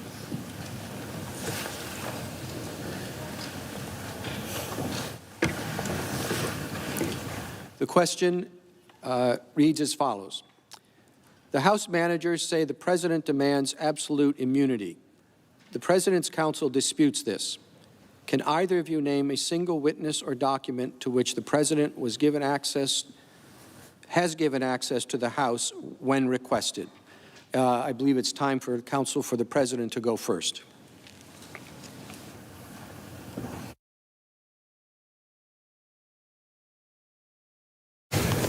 Mr. Chief Justice, thank you, Minority Leader Schumer, for the question. And let me try to be clear and distinguish a couple of things. The House managers have said there was blanket defiance. That's the way they characterize it. Just, we're not going to give you anything, and that's all we said. It was just blanket defiance. We're not going to respond. What I've tried to explain several times is that that was not the president's response. There were specifically articulated responses to different requests based on different legal rationales because there were different problems with different subpoenas. So one problem is all the subpoenas up until October 31st were not validly authorized. So those subpoenas, we said, we're not going to respond to those because they weren't validly issued. It wasn't an assertion of executive privilege. It wasn't an assertion of absolute immunity. It wasn't anything else. It was the fact that they weren't validly authorized. They pointed out that, we subpoenaed, I think it was, they mentioned Acting Chief of Staff Mulvaney after October 31st. That's true. We didn't rely on the fact that the subpoena was not authorized. We pointed out the doctrine of the absolute immunity of senior advisors to the president. This is not some blanket absolute immunity for the entire executive branch. It doesn't apply to all of the subpoenas they issued. As we explained in our brief, it applies to 3. There were 3 people they subpoenaed as witnesses that was on this basis alone that the president declined to make them available. Acting Chief of Staff Mulvaney, the legal advisor to the National Security Council, John Eisenberg, and the Deputy National Security Advisor, Mr. Kupperman, I believe, but it's in our brief. It was those 3 who had immunity. A doctrine asserted by every president since Nixon. Then there was a different problem with some of the subpoenas. Some of the other witnesses who were not senior advisors to the president did not assert that they had absolute immunity. Instead, those subpoenas refused to allow those executive branch personnel to have executive branch counsel accompany them.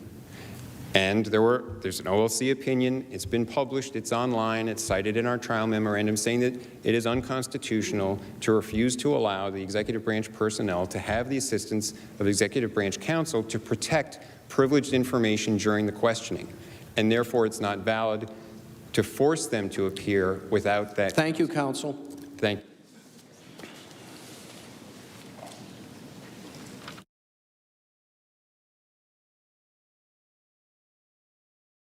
Mr. Chief Justice and Senators, you know, we've received nothing as part of our impeachment inquiry. It's worth pointing out that the House committees that subpoenaed before the House vote had standing authority under the House rules, and they were the Oversight Committee, which has, under its standard authority, to investigate any matter at any time, as well as the Foreign Affairs Committee. They had the authority under the rules of the House adopted January 11th to issue subpoenas. They did, and they were defied. The idea of absolute immunity has never been upheld by any court. And it's really incomprehensible to think that somehow this concept of absolute immunity has lurked in hiding for centuries for presidents to use it in this day. It's when you think of the two cases, the Myers case and McGahn case, courts completely rejected the idea of absolute immunity. On slide 38, if you could, there is a decision recently made in the McCann case, and here's what it says.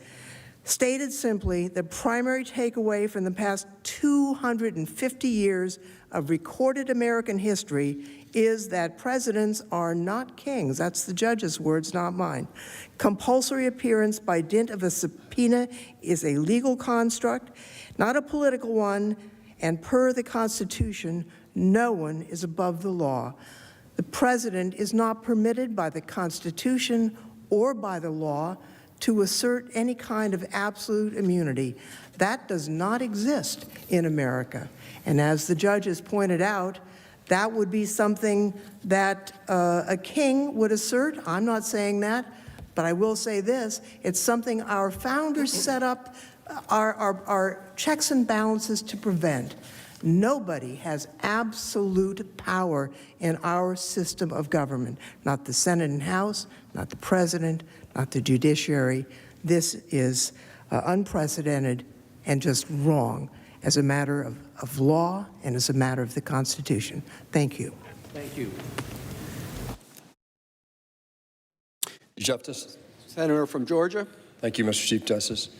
I send a question to the desk for both the Counsel of the President and the House managers on behalf of Senator Cruz and myself. Thank you.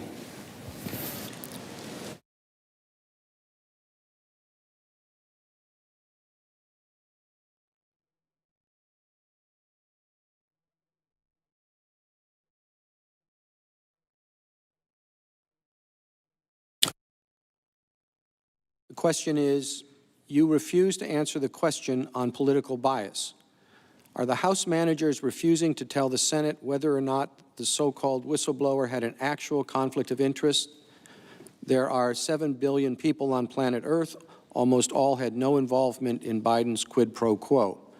Are the House managers unwilling to say whether the so-called whistleblower was a fact witness who directly participated in and could face criminal or civil liability for Joe Biden's demanding Ukraine fire the prosecutor who was investigating Burisma? And why did you refuse to transmit to the Senate the Inspector General transcript?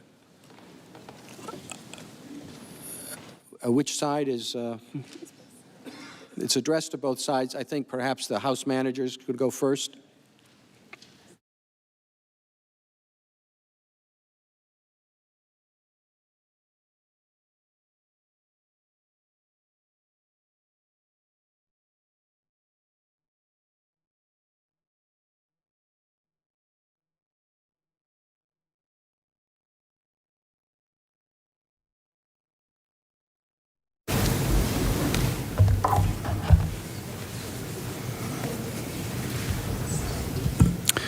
With respect to the ICIG, a veteran of the Justice Department and his handling of the whistleblower complaint, there was an effort to insinuate wrongdoing on the part of the whistleblower, and there's been an effort to insinuate wrongdoing on behalf of the Inspector General. The briefings that we had with the ICIG related to the unusual and problematic handling of this particular whistleblower complaint within the executive branch, which diverged sharply from any prior whistleblower complaint by anyone within the intelligence community. The Intelligence Committee is continuing its ongoing oversight to determine why and how this complaint was initially concealed from the committee in violation of the law. ICIG Michael Atkinson continues to serve admirably and independently as he is supposed to do. Like the Senate Intelligence Committee, the House Intelligence Committee does not release the transcripts of its engagements with Inspector Generals on sensitive matters, because doing so risks undercutting an important mechanism for the committee to conduct oversight. The transcripts remain properly classified in conformity with IC requirements to protect sensitive information. The ICIG made every effort to protect the whistleblower's identity and briefed us with expedition with the expectation, rather, that it would not be made public, and we are trying to honor that expectation. With respect to allegations of bias on the part of the whistleblower, let me just refer you to the conclusion of the Inspector General, which is, after examining the whistleblower's background, any potential allegations of any bias, the whistleblower drew two conclusions. The whistleblower was credible, meaning that whatever issue, perceived or real, the Inspector General found that whistleblower credible. The Inspector General also found that the whistleblower's complaint was urgent and that it needed to be provided to Congress. The Inspector General further found that it was withheld from Congress in violation of the law, in violation of the statute, and for that, he is being attacked. Now, counsel for the President rely on an opinion of the Office of Legal Counsel as its justification for violating the Whistleblower Protection Act and not transmitting the complaint to Congress. Thank you, Mr. Manager.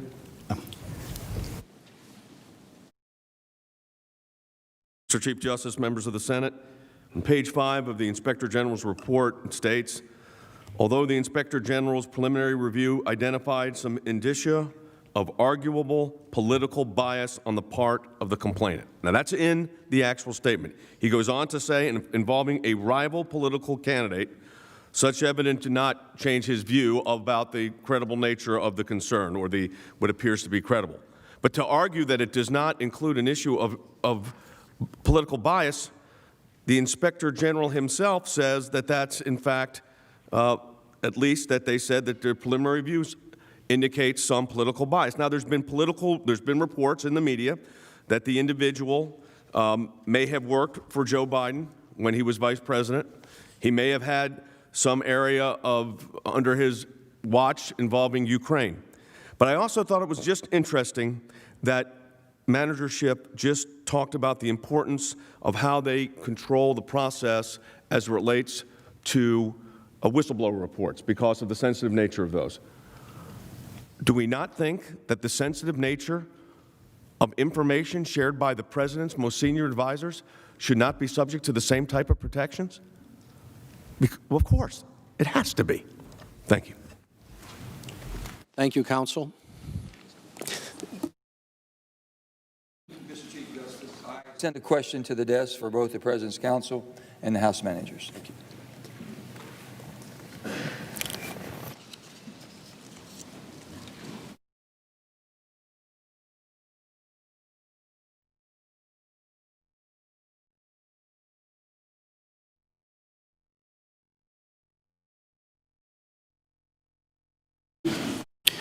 The question from Senator Manchin reads as follows. The framers took the words high crimes and misdemeanors straight out of English law, where it had been applied to impeachments for 400 years before our Constitution was written. The framers were well aware when they chose those words that Parliament had impeached officials for high crimes and misdemeanors that were not indictable as crimes. The House has repeatedly impeached and the Senate has convicted officers for high crimes and misdemeanors that were not indictable crimes. Even Mr. Dershowitz said in 1998 that an impeachable offense, quote, certainly doesn't have to be a crime, end quote. What has happened in the past 22 years to change the original intent of the framers and the historic meaning of the term high crimes and misdemeanors? It's the President's turn. What happened since 1998 is that I studied more, did more research, read more documents, and like any academic, altered my views. That's what happens. That's what professors ought to do. And I keep reading more, and I keep writing more, and I keep refining my views. In 1998, the issue before this Senate was not whether a crime was required. It was whether the crime that Clinton was charged with was a high crime. When this impeachment began, the issue was whether a crime is required. Actually, 2 years earlier in a book, and then in an op-ed, I concluded, not on partisan grounds, on completely academic grounds, that you could not impeach for abuse of power and that a technical crime was not required, but criminal-like behavior was required. I stand by that view. The framers rejected maladministration. That was a prime criteria for impeachment under British law. Remember, too, the British never impeached prime ministers. They only impeached middle-level and low-level people. So the framers didn't want to adopt the British approach. They rejected it by rejecting maladministration. And what's a metaphor, or what's a synonym for maladministration? Abuse of power. And when they rejected maladministration, they rejected abuse of power.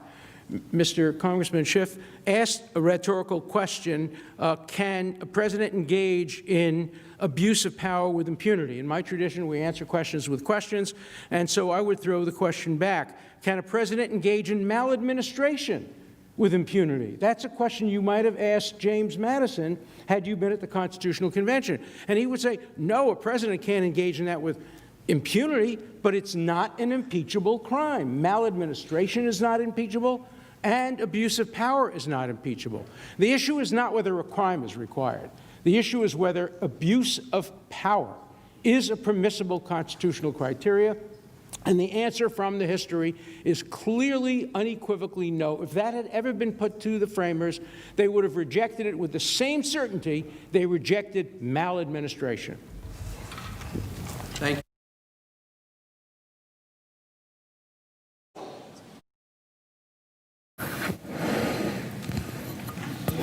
Members of the Senate, it was always understood that the prime purpose of impeachment was to power. The first draft of the Constitutional Convention said treason or bribery. That was rejected because it wasn't inclusive enough. Mason proposed maladministration, found too vague. So they said high crimes and misdemeanors. That was a well-understood term in English law. It was a well-understood term in the Warren Hastings impeachment going on in England right then, and it meant primarily abuse of power. That is the main meaning of high crimes and misdemeanor. Charles Pinckney said, "Those who behave amiss or betray their public trust." Edmund Randolph misbehaves, but I quoted Justice Story the other day. Every impeachment in American history has been for abuse of power in one form or another. The idea that you have to have a crime, bribery, is right there in the Constitution. Treason, bribery, other crimes. Bribery was not made a statutory crime until 1837, so it couldn't have been impeachment. The fact of the matter is that crimes and impeachment are two different things.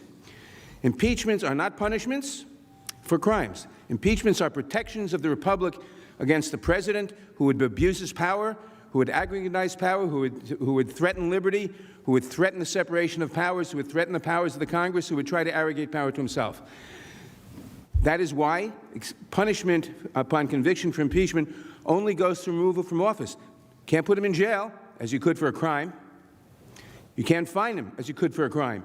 They are two different things. An impeachable offense need not be a crime, and a crime need not be an impeachable offense. Two completely different tests, understood that way throughout American history, and by all scholars in our history, except for Mr. Dershowitz. Thank you, Mr. Manager.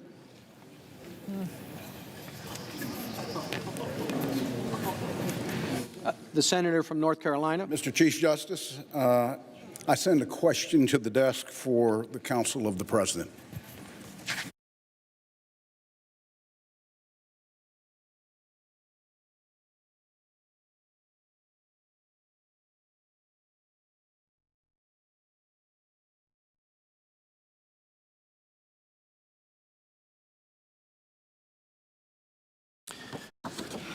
Senator Burr asks, we've seen the House managers repeatedly play video clips of Acting Chief of Staff Mick Mulvaney's press conference in which they claim he said that there was a quid pro quo. How do you respond to the House manager's allegation that Mr. Mulvaney supported their claims in his press conference?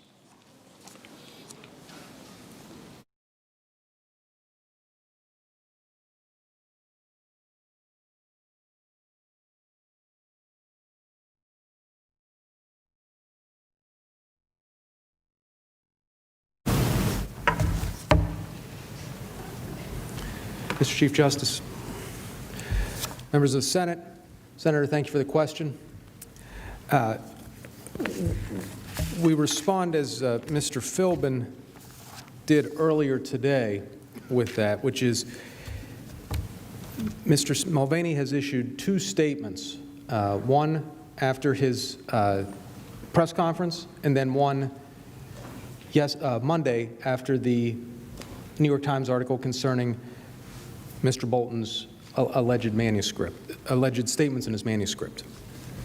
So I think the easiest thing is just to read them, to understand what he said and to put it into context for everyone in the chamber. This is the day of the press conference. Once again, the media has decided to misconstrue my comments to advance a biased and political witch hunt against President Trump. Let me be clear. There was absolutely no quid pro quo between Ukrainian military aid and any investigation into the 2016 election. The President never told me to withhold any money until the Ukrainians did anything related to the server. The only reasons we were holding the money was because of concern about lack of support from other nations and concerns over corruption. Multiple times during the more than 30-minute briefing, where I took over 25 questions, I referred to President Trump's interest in rooting out corruption in Ukraine and ensuring taxpayer dollars are spent responsibly and appropriately. There was never any connection between the funds and the Ukrainians doing anything with the server. This was made explicitly obvious by the fact that the aid money was delivered without any action on the part of the Ukrainians regarding the server. There was never any condition on the flow of the aid related to the matter of the DNC server.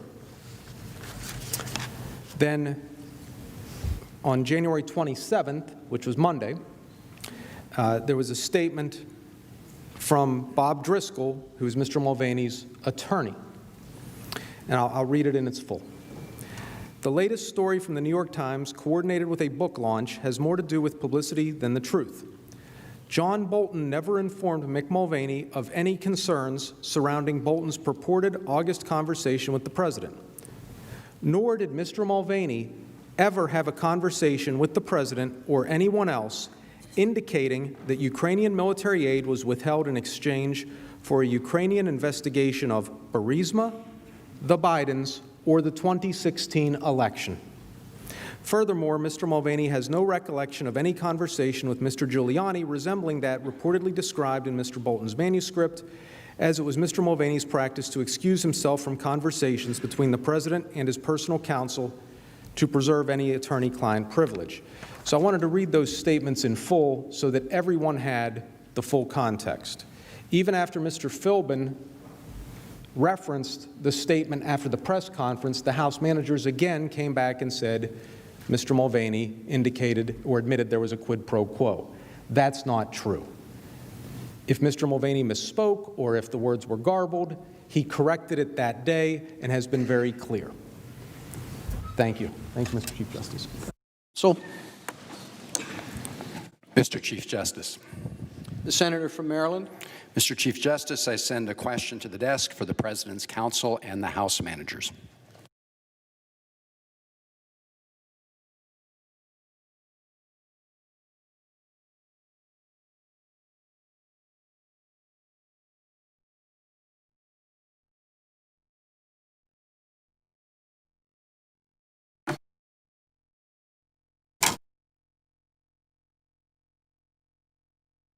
The question to both parties, the House managers will go first. What did National Security Advisor John Bolton mean when he referenced whatever drug deal Sondland and Mulvaney are cooking up on this, end quote, and did he ever raise that issue in any meeting with President Trump?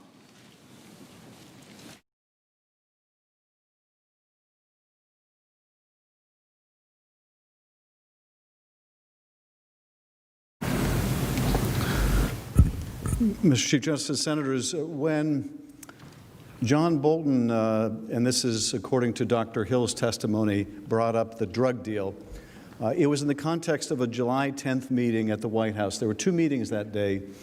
There was a meeting that Ambassador Bolton was present for, and then there was a follow-on meeting after Ambassador Bolton abruptly ended the first meeting.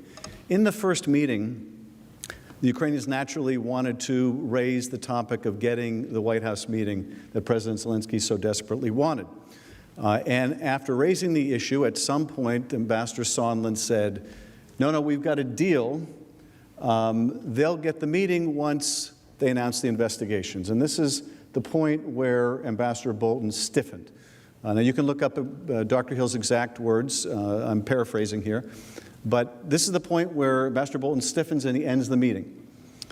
Hill then follows Sondland and the delegation into another part of the White House where the meeting continues between the American delegation and the Ukrainian delegation. And there it's even more explicit, because in that second meeting, Sondland brings up the Bidens specifically.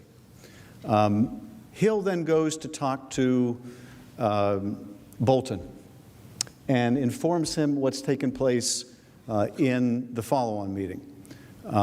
And Bolton's response is, go talk to the lawyers and let them know I don't want to be part of this drug deal that Sondland and Mulvaney have got cooking up. So at that point, that specific conversation is a reference to the quid pro quo over the White House meeting. Now, we know, of course, from other documents and testimony about the quid pro quo about the White House meeting and all the efforts by Giuliani to make sure that the specific investigations are mentioned in order to make this happen. But don't take my word for it. We can bring in John Bolton and ask him exactly what he was referring to when he described the drug deal. Now, did Bolton describe and discuss this drug deal with the president? Well, it certainly appears from what we know about this manuscript that they did talk about the freeze on aid. And whether John Bolton understood and at what point he understood that the drug deal was even bigger and more pernicious than he thought, that involved not just the meeting, but it involved the military aid, there's one way to find out. And I would add this in terms of Mr. Mulvaney. Thank you, Mr. Major. No, maybe I'll add it later.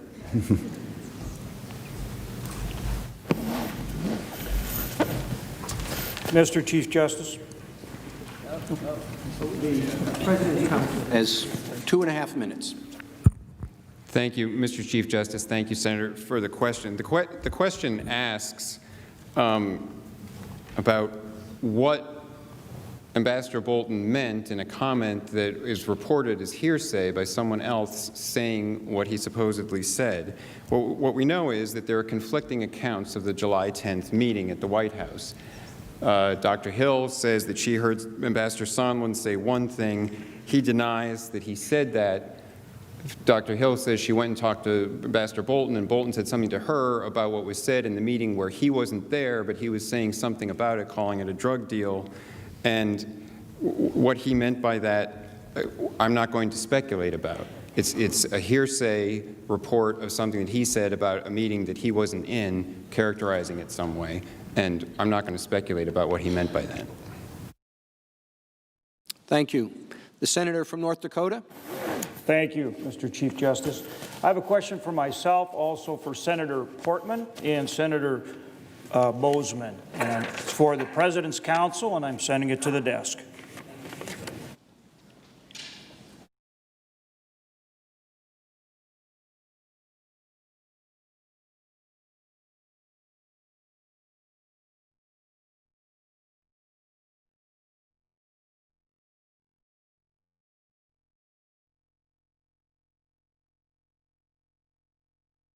The question from the senators is as follows.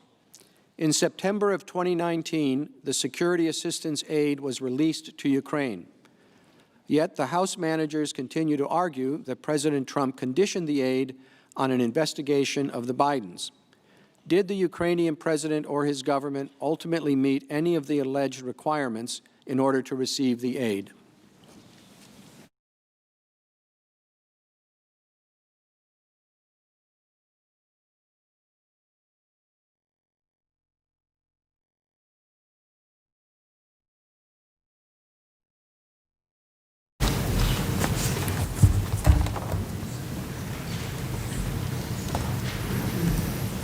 Mr. Chief Justice.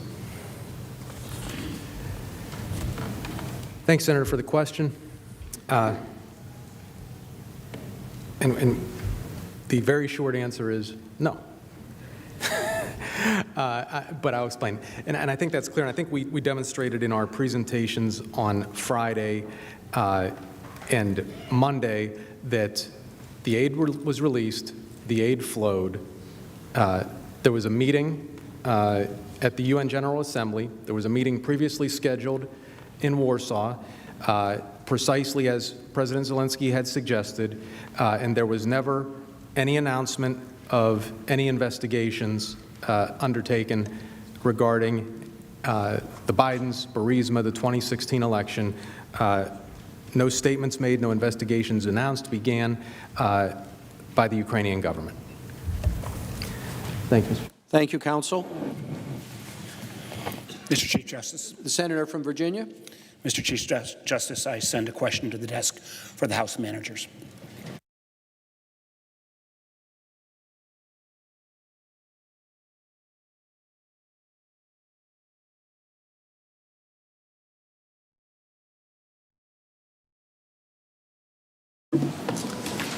The question is, do you know about additional information related to Russia disseminating President Trump's or Rudolph Giuliani's conspiracy theories? Should the Senate have this information before we deliberate on the articles of impeachment?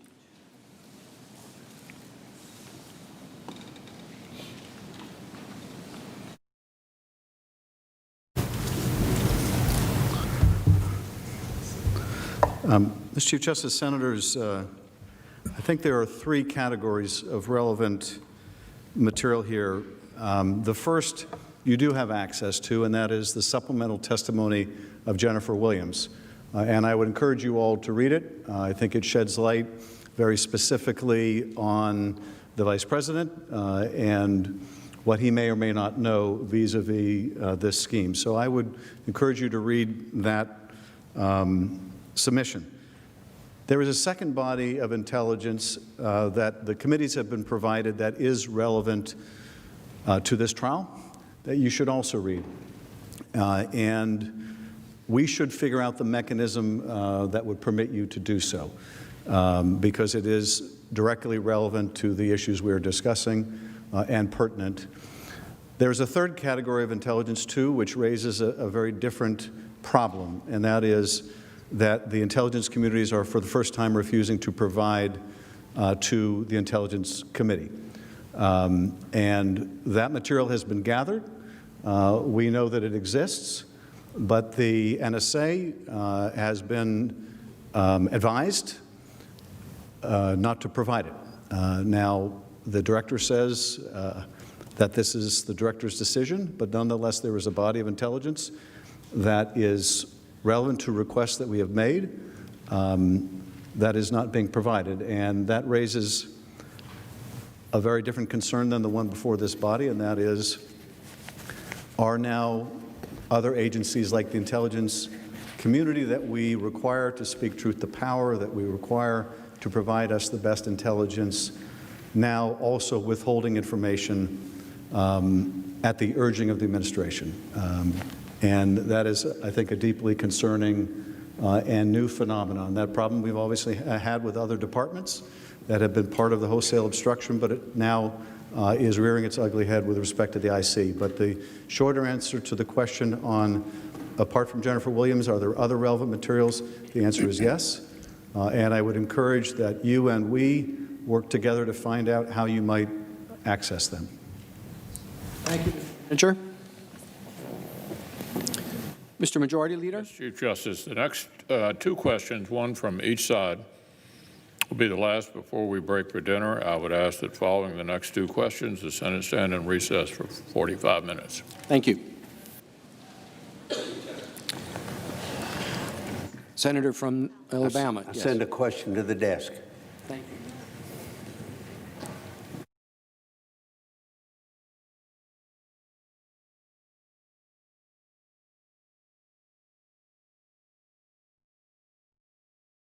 Question is directed to counsel for the President. How does the non-criminal abuse of power standard advanced by the House managers differ from maladministration? an impeachment standard rejected by the framers. Where is the line between such an abuse of power and a policy disagreement?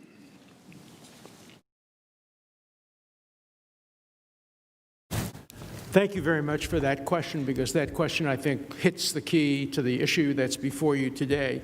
When the framers rejected maladministration, and recall that it was introduced by Mason and rejected by Madison on the ground that it would turn our new republic into a parliamentary democracy where a prime minister, in this case a president, can be removed at the pleasure of the legislature. Remember, too, that in Britain, impeachment was not used against the prime minister. All you needed was a vote of no confidence. It was used against lower-level people. And so maladministration was introduced by Mason, and Madison said, no, it would turn us, it was just too vague and too general. Now, what is maladministration? If you look it up in the dictionary and you look up synonyms, the synonyms include abuse, corruption, misrule, dishonesty, misuse of office, and misbehavior. Even Professor Nicholas Bowie, a Harvard professor who was in favor of impeachment, so this is an admission against interest by him. He's in favor of impeachment. He says abuse of power is the same as misconduct in office, and he says that his research leads him to conclude that a crime is required. By the way, the congressman was just completely wrong when he said, I'm the only scholar who supports this position. In the 19th century, which is much closer in time to when the framers wrote, Dean Dwight of the Columbia Law School wrote that the weight of authority, by which he meant the weight of scholarly authority and the weight of judicial authority, this is 1867, the weight of authority is in favor of requiring a crime. Justice Curtis came to the same conclusion. Others have come to a similar conclusion. You asked what happened between 1998 and the current to change my mind. What happened between the 19th century and the 20th century to change the mind of so many scholars? Let me tell you what happened.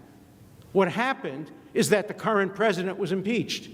If, in fact, President Obama or President Hillary Clinton had been impeached, the weight of current scholarship would be clearly in favor of my position, because these scholars do not pass the shoe on the other foot test.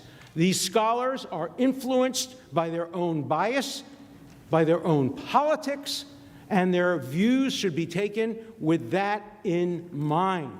They simply do not give objective assessments of the constitutional history.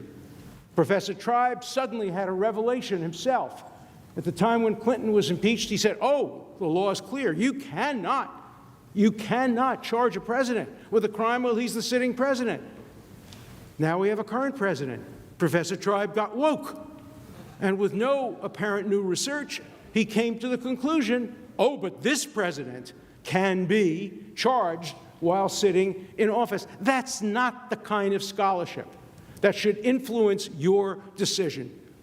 You can make your own decisions. Go back and read the debates, and you will see that I am right, that the framers rejected vague, open-ended criteria, abuse of power, and what we had is the manager made a fundamental mistake again. She gave reasons why we have impeachment. Yes, we feared abuse of power. Yes, we feared criteria like maladministration. That was part of the reason. We feared incapacity. But none of those made it into the criteria, because the framers had to strike a balance. Here are the reasons we need impeachment, yes. Now, here are the reasons we fear giving Congress too much power. So we strike a balance. How did they strike it? Treason, a serious crime. Bribery, a serious crime. Or other high crimes and misdemeanors akin to treason and bribery. That's what the framers intended. They didn't intend to give Congress a license to decide who to impeach and who not to impeach on partisan grounds. I read you the list of 40 American presidents who have been accused of abuse of power. Should every one of them be impeached? Should every one of them have been removed from office? It's too vague a term. Reject my argument about crime. Reject it if you choose to. Do not reject my argument that abuse of power would destroy the impeachment criteria of the Constitution and turn it, in the words of one of the senators of the Johnson trial, to make every president, every member of the Senate, every member of Congress be able to define itself from within their own bosom. We heard from the other side that every senator should decide whether you need proof beyond a reasonable doubt or proof by a preponderance. Now we hear that every senator should decide what abuse of power. Thank you, Mr. Chief Justice. President, Mr. Chief Justice. Senator from Maryland. Chief Justice, I have a question on behalf of Senator Markey and myself that I send to the desk for the House managers.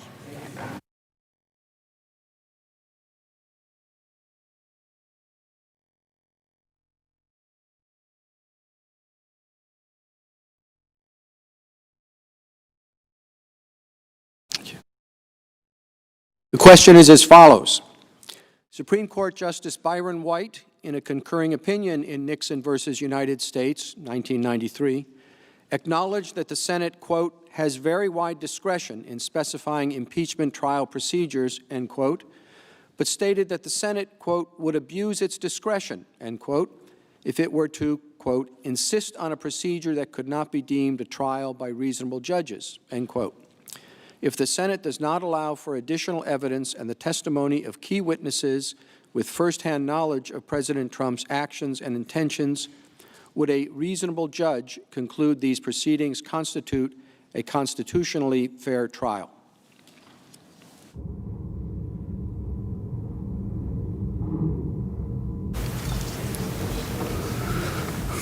I think the answer is yes. I don't know that we need to look to the words of a prior justice to tell us that a trial without witnesses is not really a trial. It's certainly not a fair trial if the House moves forward with impeachment and comes before the Senate and wants to call witnesses and wants to make its case and is told, thou shalt not call witnesses. That's not a fair trial. I think that the American people understand that without reading the case law. They go to jury duty themselves every year, and they see the first thing that takes place after the jury is sworn in is the government makes its opening statement, the defense makes theirs, and then begins the calling of witnesses. I do want to take this opportunity, though, to respond to Professor Dershowitz's argument while they're fresh. You can say a lot of things about Alan Dershowitz. You cannot say he's unprepared. He's not unprepared today. He wasn't unprepared 21 years ago.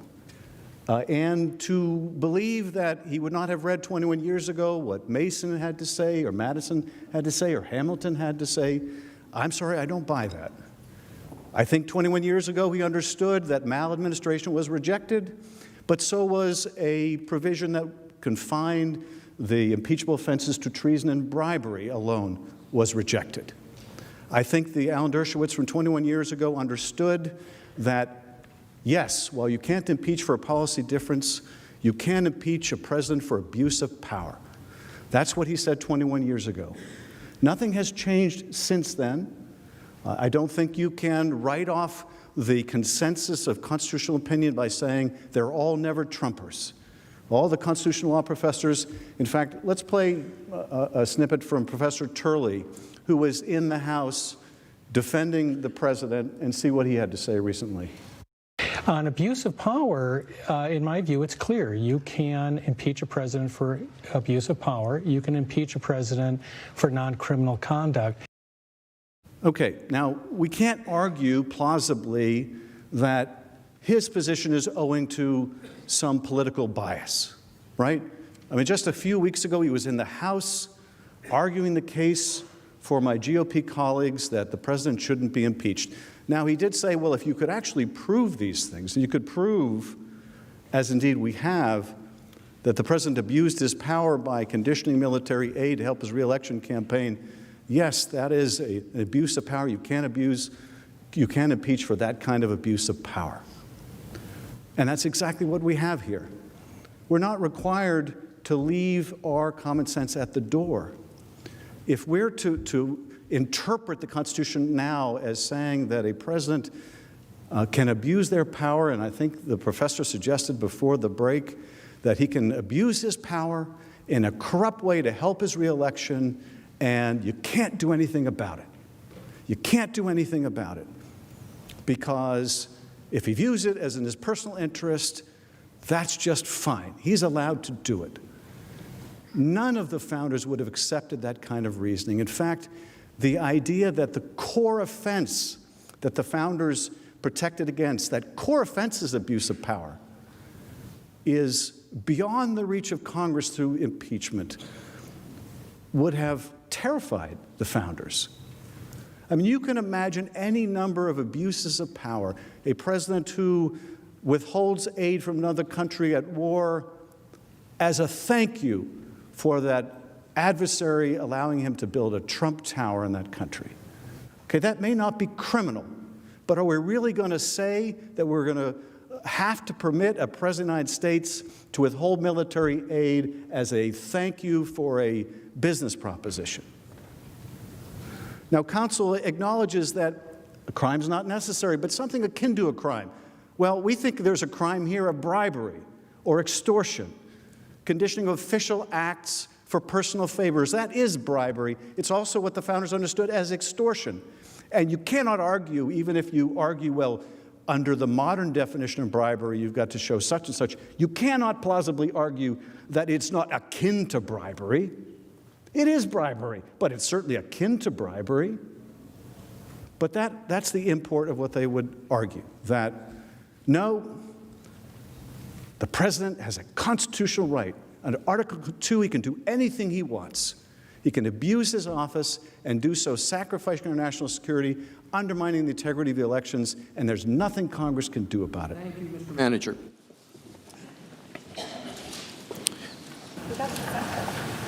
We're in recess.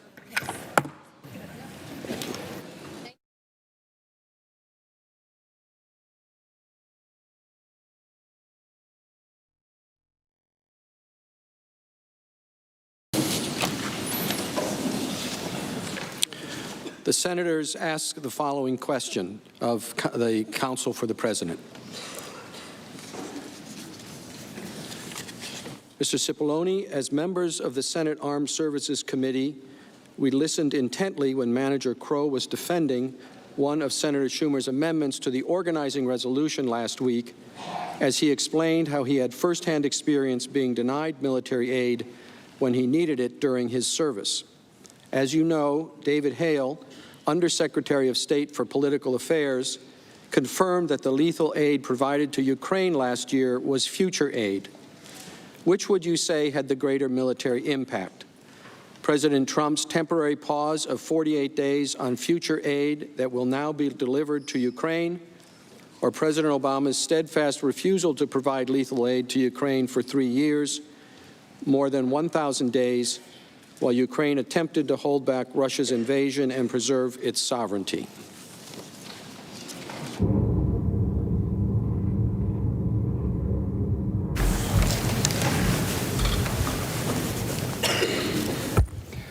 Mr. Chief Justice, thank you, senators, for that question. And I think it was far more serious and far more jeopardy for the Ukrainians, the decision of the Obama administration to not use the authority that was given by Congress, that many of you all and many members of the House of Representatives voted for, giving the U.S. government the authority to provide lethal aid to the Ukrainians, and the Obama administration decided not to provide that aid. And multiple witnesses who were called in the House by the House Democrats testified that the United States policy towards Ukraine got stronger under the Trump administration, in part largely because of that lethal aid. Ambassador Yovanovitch, Ambassador Volker, others also testified that U.S. policy in providing that aid was greater support for Ukraine than was provided in the Obama administration, particularly the provision of Javelin anti-tank missiles, which they explained were lethal and would kill Russian tanks and change the calculus for aggression for the Russians in the Donbass region in the eastern portion of Ukraine, where that conflict is still ongoing. In terms of the pause, the temporary pause on aid here, the testimony in the record, put aside what the House managers have said about their speculation, and they know what it's like to be denied aid. The testimony in the record is that this temporary pause was not significant. Ambassador Volker testified that the brief pause on releasing the aid was, quote unquote, not significant. And Undersecretary of State for Political Affairs David Hale explained that, quote, this was future assistance, not to keep the Army going now. So in other words, this isn't money that had to flow every month in order to fund current purchases or something like that. It was money, it's 5-year money. Once it's obligated, it's there for 5 years. And it usually takes quite a bit of time to spend all of it. So the idea somehow that during the couple of months in July, August, and up till September 11th, 55 to 48 days, depending on how you count it, that this was somehow denying critical assistance to the Ukrainians on the front lines right then, it's simply not true. And now the House managers have tried to pivot away from that because they know it's not true, and to say, no, it was the signal to the Russians. It was the signal of lack of support that the Russians would pick up on. But here again, it's critical. Even the Ukrainians didn't know that the aid had been paused. And part of the reason was they never brought it up in any conversations with representatives of the U.S. government. And as Ambassador Volker testified, representatives of the U.S. government didn't bring it up to them because they didn't want anyone to know. They didn't want to put out any signal that might be perceived by the Russians or by the Ukrainians. Good evening. It's been an interesting and long day of questions. Part of what I think is constructive about this and makes me hopeful that the American people are following it is that it has provided a number of opportunities for the House managers to answer some questions, address some issues, and revisit, I think, core pieces of their case, in particular with regards to subpoenas and to the president's blanket obstruction refusal to produce any witnesses, any documents. I'm particularly struck at one recent development that hasn't been highlighted or discussed today, and that's that General John Kelly, who is the former chief of staff to President Trump, has publicly said that he believes John Bolton. I'd like folks to focus on what that means. What that means is that knowing that former National Security Advisor John Bolton is alleged to have said President Trump did order him to withhold aid to Ukraine in order to try and leverage a baseless investigation by Ukraine, this means that his former chief of staff was in the room and witnessed behavior by the president that would strongly support a conclusion that that's just the sort of thing President Trump does. And the Republicans say that that doesn't really matter, that it doesn't reach the level of high crimes or misdemeanors. Something that's been debated at great length today. In fact, that's one of the most recently discussed questions. I do think the weight of history, of textual evidence, and of all previous impeachments suggest that abuse of power is an appropriate standard for impeachment and removal. Did you have one more question? I can tell I've got someone behind me. So. Are you nervous about Collins, Murkowski, Romney, the initial question where they were talking about having mixed motives and whether they can use that as an off-ramp to say, well, maybe we don't need witnesses because maybe Trump had multiple motives for Okay. If you listen to the answers from both the president's advocates and the House managers, that could be used as an off-ramp. I would suggest more as an excuse. It is clear that in comparable criminal proceedings where there are so-called mixed motives, it's still possible to convict someone on a charge like bribery or extortion, where there's a mixture of corrupt and legitimate motives. So I don't think that actually answers the issue. I don't think that that is a way to say we don't have to consider this. To the last point, I think it is more important than ever that we reach an agreement that allows for witnesses and documents. We've seen more and more recent developments that suggest that in the form of John Bolton, there is someone who was in the room who could give relevant testimony, and where what he has to say is going to come out soon anyway. Let me yield to my colleagues in a second. Let me. I will yield to my colleagues. Thank you, I feel like you might disagree there. So, Senator, are you going to disagree with that? Probably. I think what I've noticed, and we're a little into more than a fourth of it now. I think we got it right under 5 hours in. And as it keeps going, I think the focus is on increasingly the foundation of the case itself. And Professor Dershowitz, every time he gets up there, it's an immediate hard comeback because he is attacking this whole process based upon the underpinnings of the articles themselves. And then when he starts talking about the quid pro quo that we did earlier and how that you have to impute motives between a public and a political interest, you can tell that raises the quick response on their side. So I sense that the case in general is starting to weaken on those points, and that they keep focusing, and of course, on the question of witnesses. But Dershowitz couldn't cite a scholar who agrees with him in the past 100 years. I mean, come on. Well, if you had listened closely there, he said that there are other scholars, and in his opinion evolved over the last 20 years, but that he is not alone. That was a false statement on the part of Schiff. That was Dershowitz who said it, Senator. Can you just... Yeah, but when Schiff said so, and that was a false... And he came back and he listed a guy who lived about 100 years ago. Yes, sir. Well, the question is, what do you say to the critics who say that the Republicans have abandoned any pretense of being independent jurists and are merely shilling for the president? Hogwash is what I would say. At the end of the day, I think we are being as objective as either side. Bottom line is, no one walked into the hearing without having heard what was brought before the House. I mean, we've had 192 video clips of witnesses testifying in the House. So we are either having our opinions reinforced or we're rejecting those opinions and asking questions based on the premise brought from the House. The fact that they've brought a flawed, weak case to the Senate, that's on them to make it better. And if they want to make it better, they can do that by calling Mr. Bolton in the House where they have an opportunity. Well, actually, what they did was they invited him to speak, but they did not subpoena him. You're right. I didn't. They invited him to speak, and he said he wouldn't wouldn't show up. He threatened to sue. Well, at the end of the day, they still have the opportunity. He has now said he's happy to come testify. So if you want to hear from Mr. Bolton, all you have to do is hear from him in the House. If you don't mind me finishing the comment, that would be wonderful. If you want to hear from Mr. Bolton, you can do it in the House where they have the ability to hear from him and continue to work on America's priorities. And as we do so, then we would be able to do America's priorities in the Senate as well. And I would go one step further to say, even if everything in Bolton's book happens to be true and everything he testifies to happens to be true if he happens to be called, I still do not believe that rises to the level of the impeachable offenses that the House has charged the president with. We've heard 54 questions and answers so far today. At the rate we're going, we're probably going to hear about 160 total, so we're going to have an opportunity for all of our members to hear more information.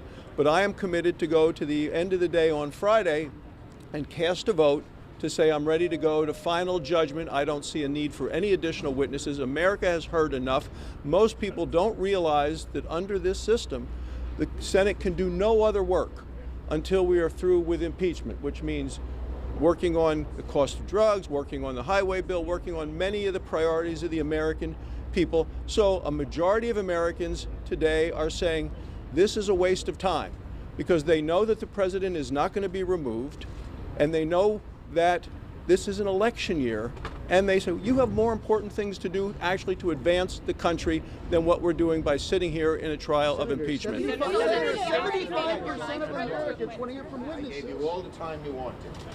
Okay, thank you, everybody. I thought this question period, again, was just so good for our side. So many different instances where our arguments prevailed. Once again, Professor Dershowitz's arguments make just about no sense, that it has to be at the level of bribery or extortion. I think Adam Schiff and the others took him to the cleaners in the argument. And the idea that maladministration is the same as abuse of power, almost no scholar accepts. Second, a very telling moment. They said they don't want absolute immunity, and I asked them the question, name one witness or one document you've allowed the House managers to get when they've requested it, and Mr. Philbin filibustered, P-H-I-L, Mr. Philbin filibustered, because he had no answer. They couldn't name a single witness or a single document. If that's not absolute immunity, I don't know what is. Again, two of the senators who are most interested in, deciding whether to vote for witnesses, asked if they could find any instance where the president talked about Biden before he announced for president, and they couldn't answer. They just said, well, I only have the record. That's not true. And then two back and forth. What did Mulvaney mean when he said quid pro quo? What did Bolton mean when he said drug deal? Well, it's back and forth. It looms. You want to know? Ask them, bring them here as witnesses. So I thought that it was a great afternoon for us. I am hopeful we can win the argument for witnesses and documents. We've always said it's uphill. There's tremendous pressure from a vindictive, nasty president on every Republican senator. But I think they sit there as they listen to these questions, and they know the public is totally on our side, and we've got a real shot to get witnesses and documents. What's your gut tell you? You going to get them? My gut tells me we're making progress, and I certainly am hopeful. On that point of witnesses, I saw at one point when Hunter Biden was mentioned by Senator Kennedy, Senator Menendez kind of chuckled and a few others did. Well, they're always... Is Hunter Biden still, is that witness for Hunter Biden has nothing to do with the charges against the president. And it's always they're looking for a diversion. But it's not our call. If they want Hunter Biden, they got 53 votes. They can call him. They don't want him because they know it would make it a circus. I don't think McConnell has the votes on his side for Hunter Biden. No, next. We've seen time and time again in these, you say that you're hopeful, but we've seen time and time again in these protracted political fights, Leader McConnell win these arguments. What makes this time you don't win when you stand for a cover-up. You don't win when there's not witnesses and documents and it's not a fair trial. And I think we've got a real shot here, but any conclusion that doesn't allow witnesses and documents is going to make the president's acquittal, if that should happen, worth very, very little. Zero. You can't convince the American people it was an acquittal if you don't have witnesses and documents. You mean exoneration? Yes. The senators who were just here before you said the Senate can do no other work as long as you're dealing with this impeachment trial. Some of the committees met today and passed out bills. They sure can in the morning. So their argument is, get this Okay. over with. Can I tell you something? It rings so false. We have Mitch McConnell, leader of the legislative graveyard, who hadn't put a single bill on the floor for the year before impeachment, and now they're saying this is getting in their way. Mitch McConnell, we'll meet early in the morning to get some bills on the floor. We dare you. Take 10 of the bills the House passed the day after impeachment ends and put them on the floor. Then talk about that. If they don't do that, they can't talk about getting nothing done. They're the ones who've been expert at getting nothing done. Yes. Senator Schumer, today during the proceedings outside of the Senate, a member of the Trump administration identified the alleged whistleblower. If someone did that on the floor of the Senate. Well, I don't think they named a name on the floor of the Senate. No, I know, but if someone tried that. This is despicable. This is despicable. This is an administration in their quest for absolute immunity, in their Donald Trump's threats and things towards people like John Bolton, who were once his good friends. They are so afraid of truth, they go to almost any length to stop it from happening in this trial and sometimes outside the circumstances of this trial. Senator, I just want to, you asked one. All right, go ahead. You're a nice guy. From the GOP, who says that you blew it in the House, that's where it happened, and that they're for the GOP to blame the House for not having all the witnesses and documents when it was Donald Trump who stopped them and with the snap of his finger can have them all is the ultimate hypocrisy. Thank you, everybody.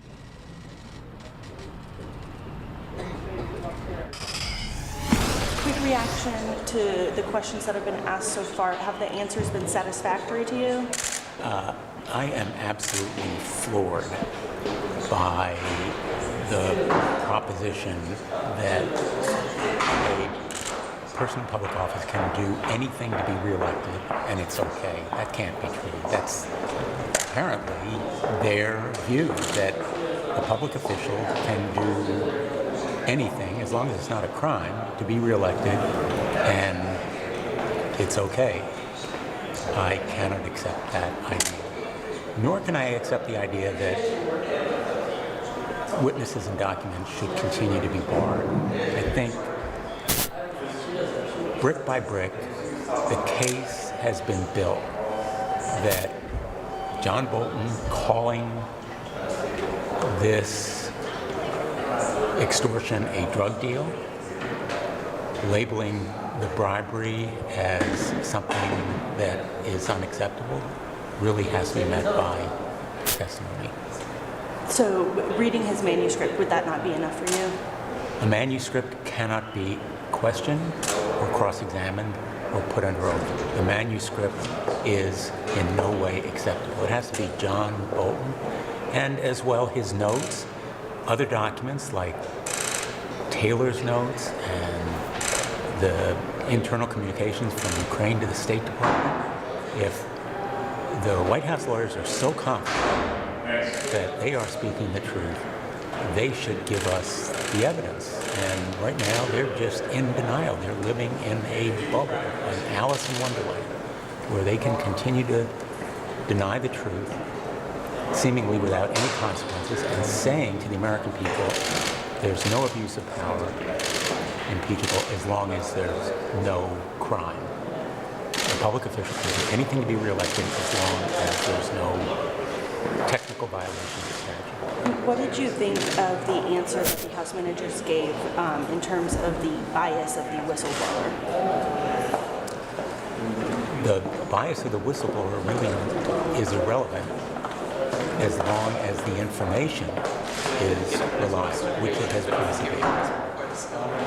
And with Lev Parnas showing up on the And I am still, let me just say, I am still deeply unsatisfied with the answers we've received on when White House counsel knew about the Bolton book and what they knew. I want to know whether they were consulted for any legal advice on review of the book by the National Security Council, and I'm hoping that we'll have an opportunity to ask those questions as well as others related to it. Being that parts of it have been determined as classified, is that something that you worry about with him testifying, not being able to give you the answers that you want because it's classified? I would like to hear his answers as far as he is able to go.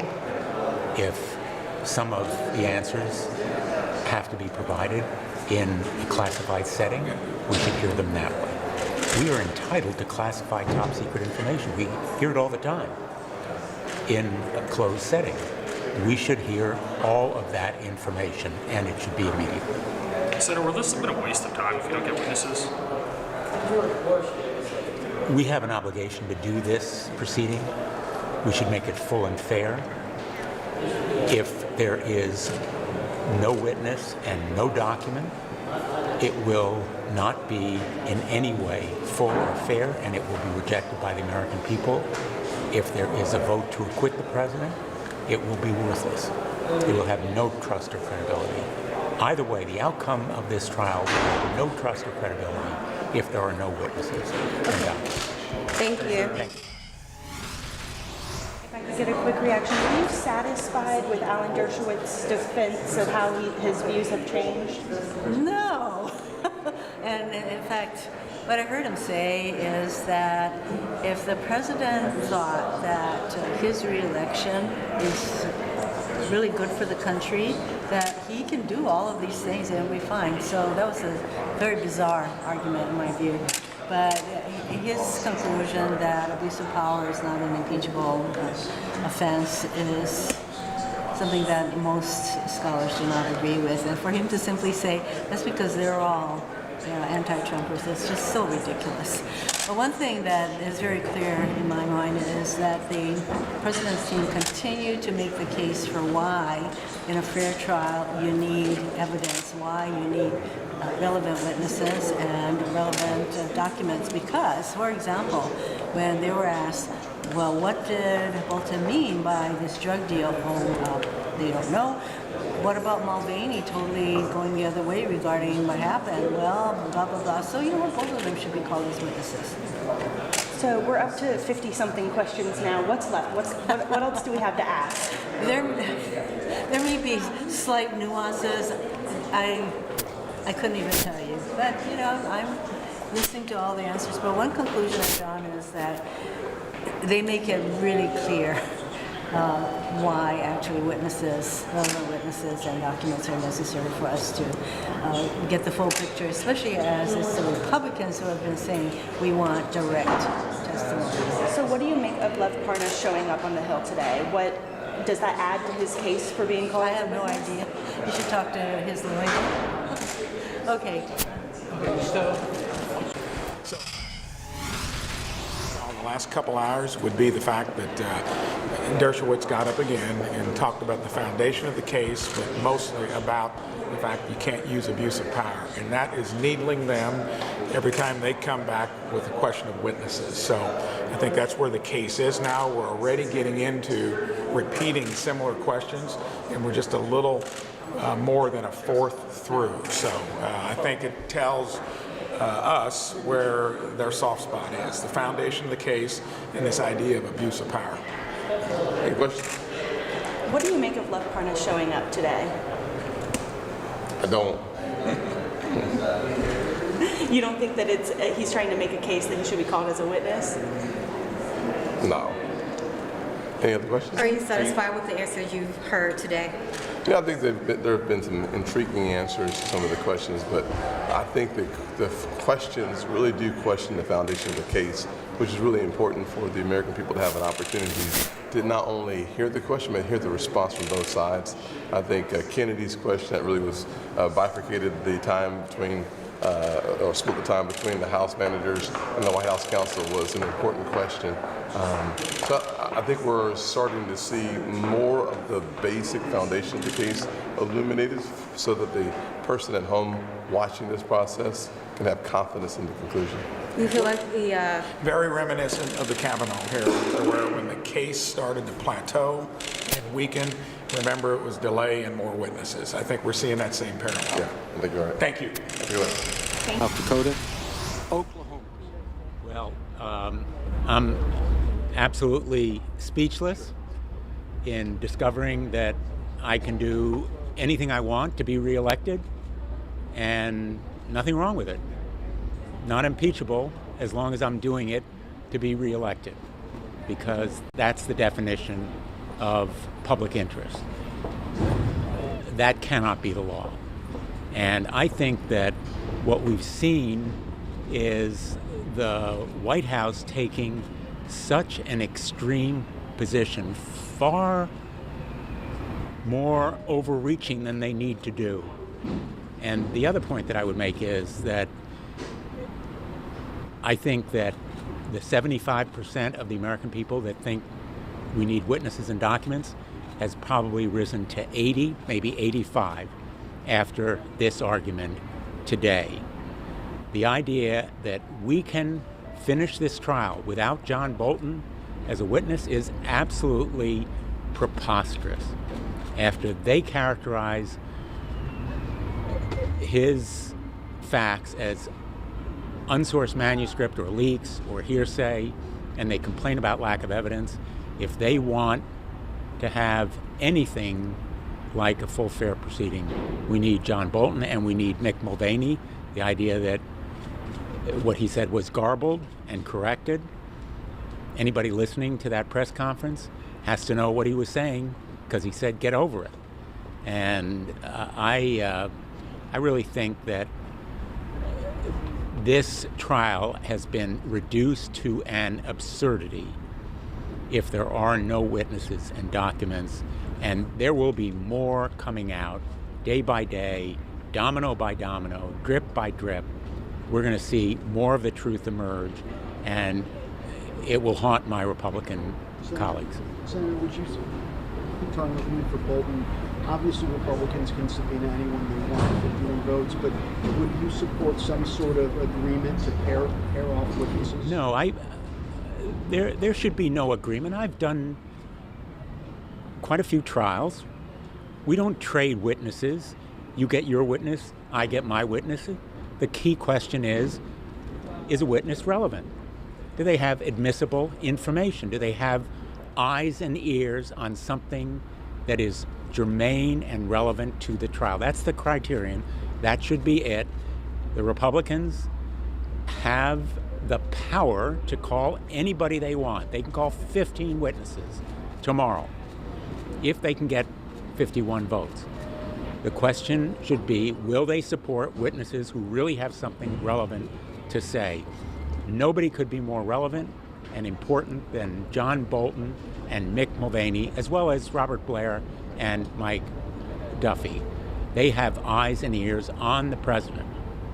Senator, earlier today on Twitter, a Trump campaign official identified the alleged whistleblower. If someone tried to do that in the Senate, would you guys have recourse to kind of ask Chief Justice Roberts to step in and penalize that action? I think a disclosure of the whistleblower's identity would raise legal issues, although on the floor of the Senate there would be some degree of immunity. Certainly under our ethics rules, there would be potential consequences, and I would ask the Chief Justice to immediately intervene and perhaps apply sanctions. It would be unprecedented, but it would be unprecedented for anyone to disclose the identity of a whistleblower on the floor of the Senate. I don't anticipate any of my colleagues will do so. Senator, have you spoken to any of your Democratic colleagues who remain undecided on the final vote and are maybe considering acquittal? You know, I'll be absolutely blunt with you. I'm listening. I think the evidence for impeachment is overwhelming. There's more evidence that would corroborate what we've seen and heard so far, but I'm still listening for any evidence that the president will produce showing his innocence. Anything that exonerates him, anything that's exculpatory, I'm hoping he will bring it forth. And he will bring it forth in witnesses or documents. Witnesses that can be cross-examined, documents in black and white that we can see, just like any other trial. So if my colleagues are still listening, that's a good thing. That's our obligation. But I think we are absolutely united on the Democratic side that we do need those witnesses and documents. I know of no colleague who has said, we have enough. All done. We can vote. Senator, on the Republican side, I noticed a couple of very pointed questions from Senators Romney and Murkowski. Do you think that we're starting to see that some of the Republican senators, especially in the midst of last night's report, are looking for witnesses too? I think my Republican colleagues are really struggling. I mean, genuinely really struggling, because they see that they are marching off a cliff. They're marching off a cliff led by Donald Trump, and he ain't going to go over that cliff with them. They're the ones who vote. And they know the truth will come out. It's just a question of when. It always does in life, and most especially in Washington, D.C., where there are leaks and books and memos. It all comes out.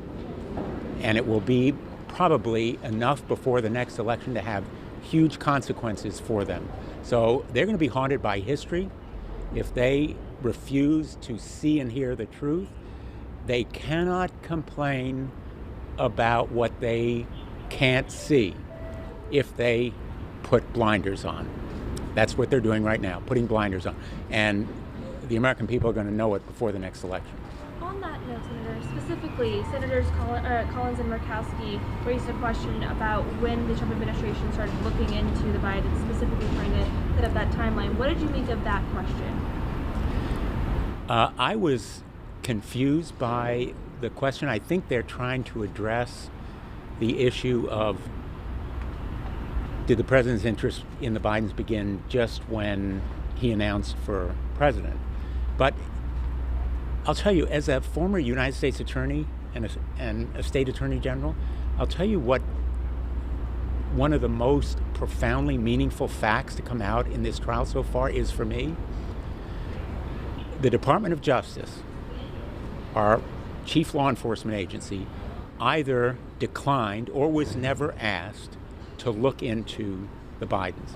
All this corruption, all this criminality, supposed illegality, and the Department of Justice was never asked, or it declined, to look into any violation by Joe Biden or Hunter Biden. Instead, the President of the United States went to a foreign government and asked a foreign leader to investigate a United States citizen.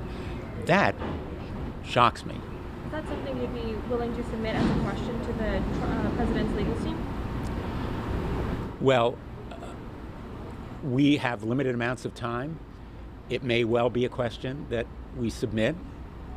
Why did it happen in the way? Why did the Department of Justice reject it? I've asked for the documents that reflect the Department of Justice either being consulted or rejecting the request. And if there are no documents, then we need to know that as well. But this is a really important point for the American people to understand. For any citizen to think that the President of the United States is going to go to a foreign government and ask that foreign leader to investigate a U.S. citizen and try to smear them, I think raises profound questions, and I think it's one of the most telling and important facts in this trial so far. Thanks, everyone. Thank you, Senator.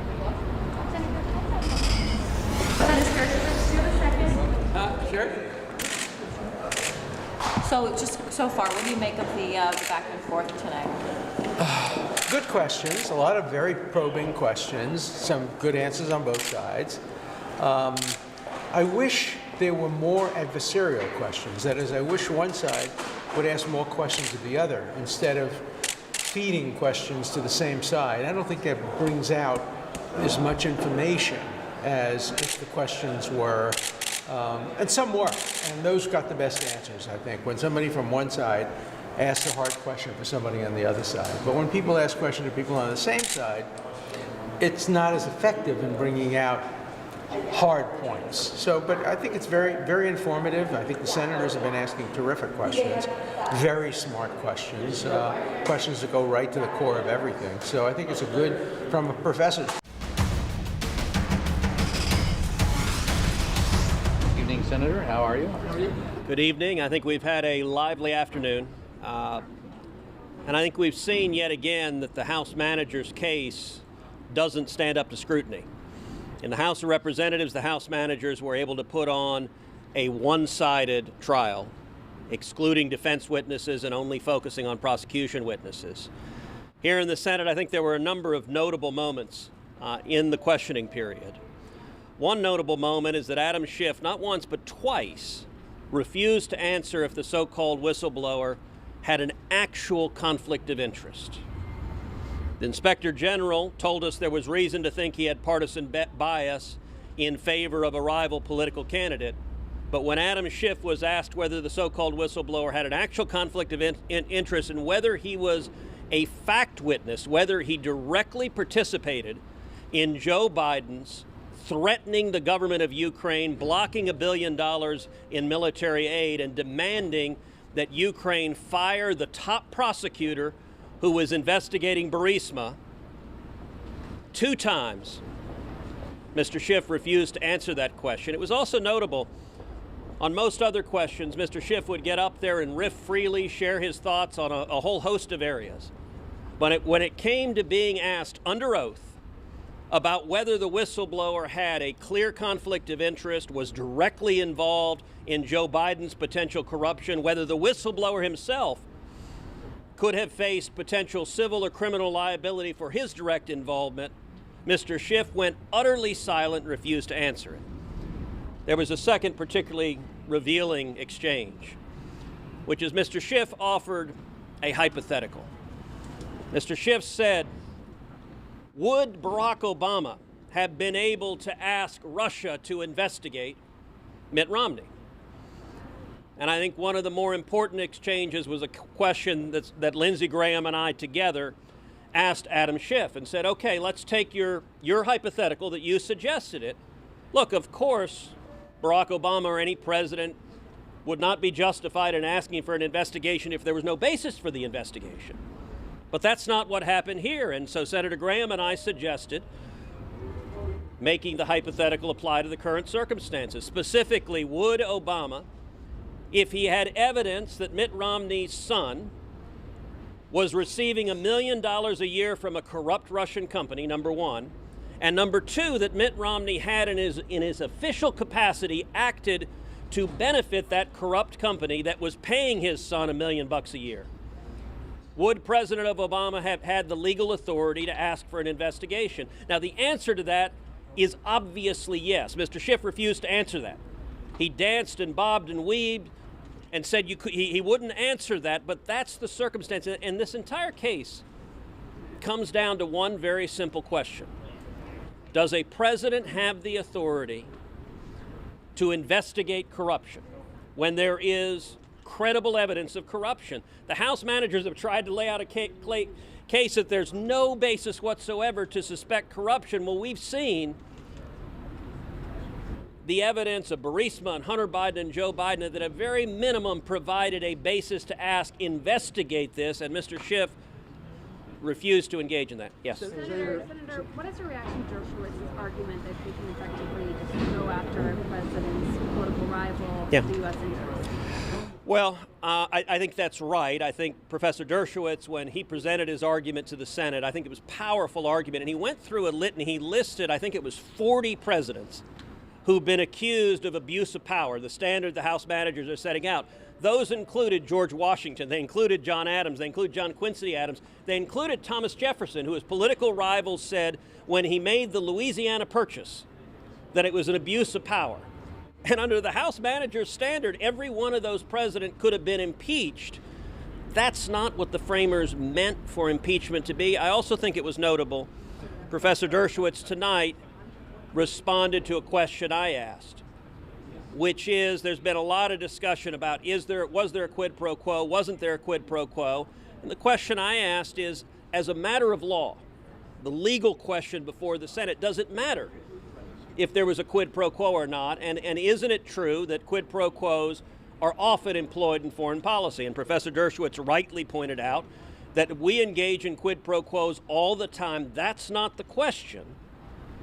The question is whether the president committed a high crime or misdemeanor, and if he's asking for investigation into possible corruption when there's real and credible evidence that there might be corruption, that is not an impeachable offense. Yes. What evidence do you have that Vice President Biden used his position to benefit Hunter Biden's position on the board? Because that's what Democrats say, there is no evidence to that. So, part of your hypothetical question absolutely. So we have the best evidence of all, which is Vice President Joe Biden's own words. And we've seen the video, which if your publications have not aired the video, I think it's the most important video in this entire proceeding.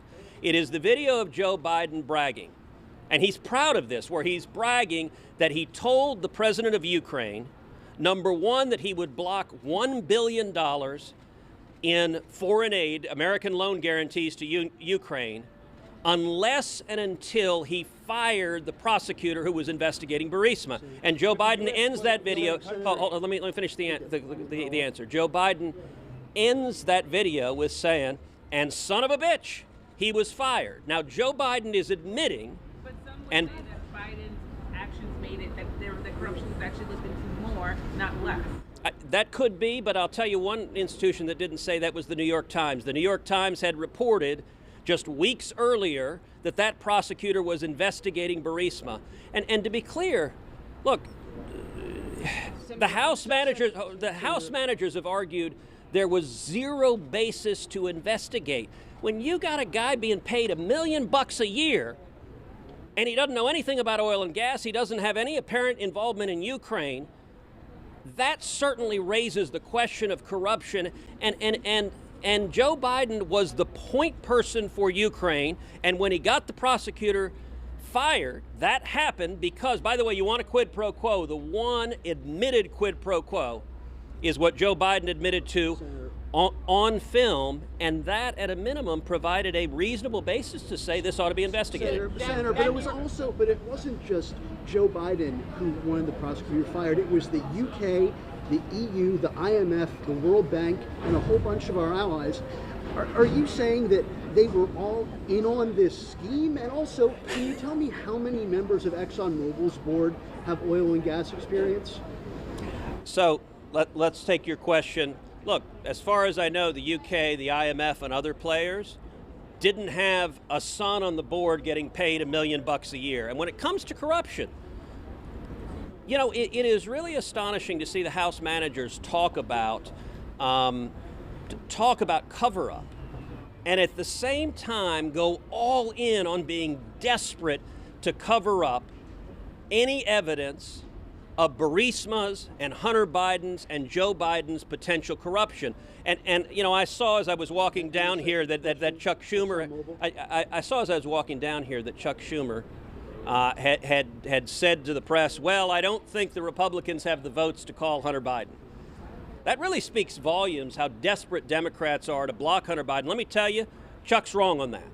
I don't know if we will call additional witnesses in addition to the 17 witnesses who already testified in the House proceedings. I don't know on Friday if there will be 51 votes to call yet more witnesses. But I'm confident of this.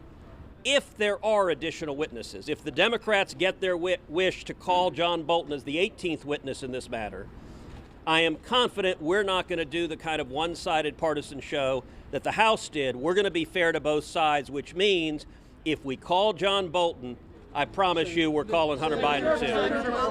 Excuse me, I'm sorry. The New York Times reporter that you mentioned earlier, his name's James Risen.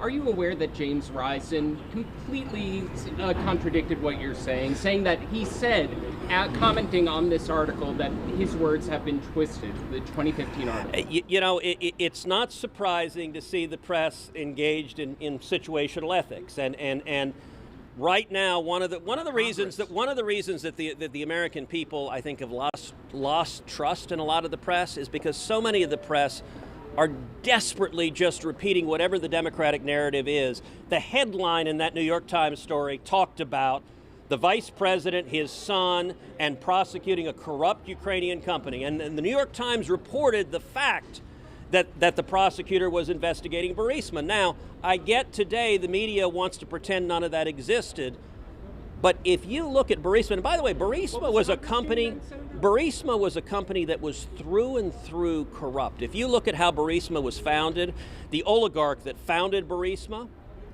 was at the time the sitting energy minister of Ukraine. So he granted gas licenses to his own company and got incredibly rich through corruption. Now, why is that relevant? Because A, everybody knew Burisma was corrupt. This was common knowledge. It was such common knowledge that Chris Hines, the stepson of John Kerry, terminated doing business with Hunter Biden and with Devin Archer, his college roommate, because when they went on the board of Burisma and were taking $1 million apiece, he said it's unacceptable to work for Burisma.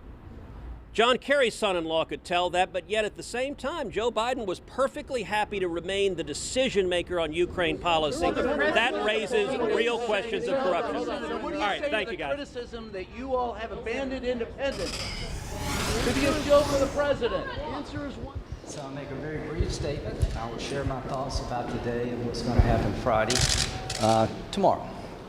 But I've been told, and if it's accurate, I want to make sure it is accurate, so check me out. But I've been told that Senator Schumer claimed that there would not be enough Republican votes to call Hunter Biden as a witness if we started calling witnesses. The only thing I can say for sure is Senator Schumer is very good at Democratic politics. He would be a very lousy Republican whip. The only thing I do know for sure is if there's going to be one witness, there'll be more. And there's 53 Republican votes to call Hunter Biden, not 51, not 52, because all of us believe that this trial goes on. Hunter Biden is a very relevant witness in terms of whether or not the president had a reason to believe that there was corruption in the Ukraine during the Biden era. Thank you. Sir, let parties please you today.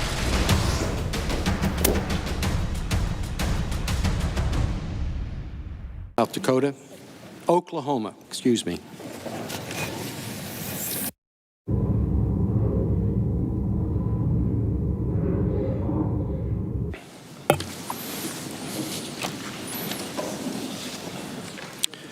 The senators ask the following question of the counsel for the president. Mr. Cipollone, as members of the Senate Armed Services Committee, we listened intently when Manager Crow was defending one of Senator Schumer's amendments to the organizing resolution last week as he explained how he had firsthand experience being denied military aid when he needed it during his service. As you know, David Hale, Undersecretary of State for Political Affairs, confirmed that the lethal aid provided to Ukraine last year was future aid. Which would you say had the greater military impact? President Trump's temporary pause of 48 days on future aid that will now be delivered to Ukraine, or President Obama's steadfast refusal to provide lethal aid to Ukraine for 3 years, more than 1,000 days, while Ukraine attempted to hold back Russia's invasion and preserve its sovereignty?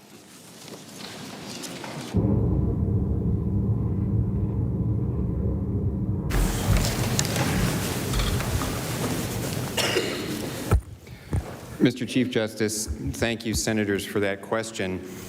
And I think it was far more serious and far more jeopardy for the Ukrainians, the decision of the Obama administration to not use the authority that was given by Congress, that many of you all and many members of the House of Representatives voted for, giving the U.S. government the authority to provide lethal aid to the Ukrainians, and the Obama administration decided not to provide that aid.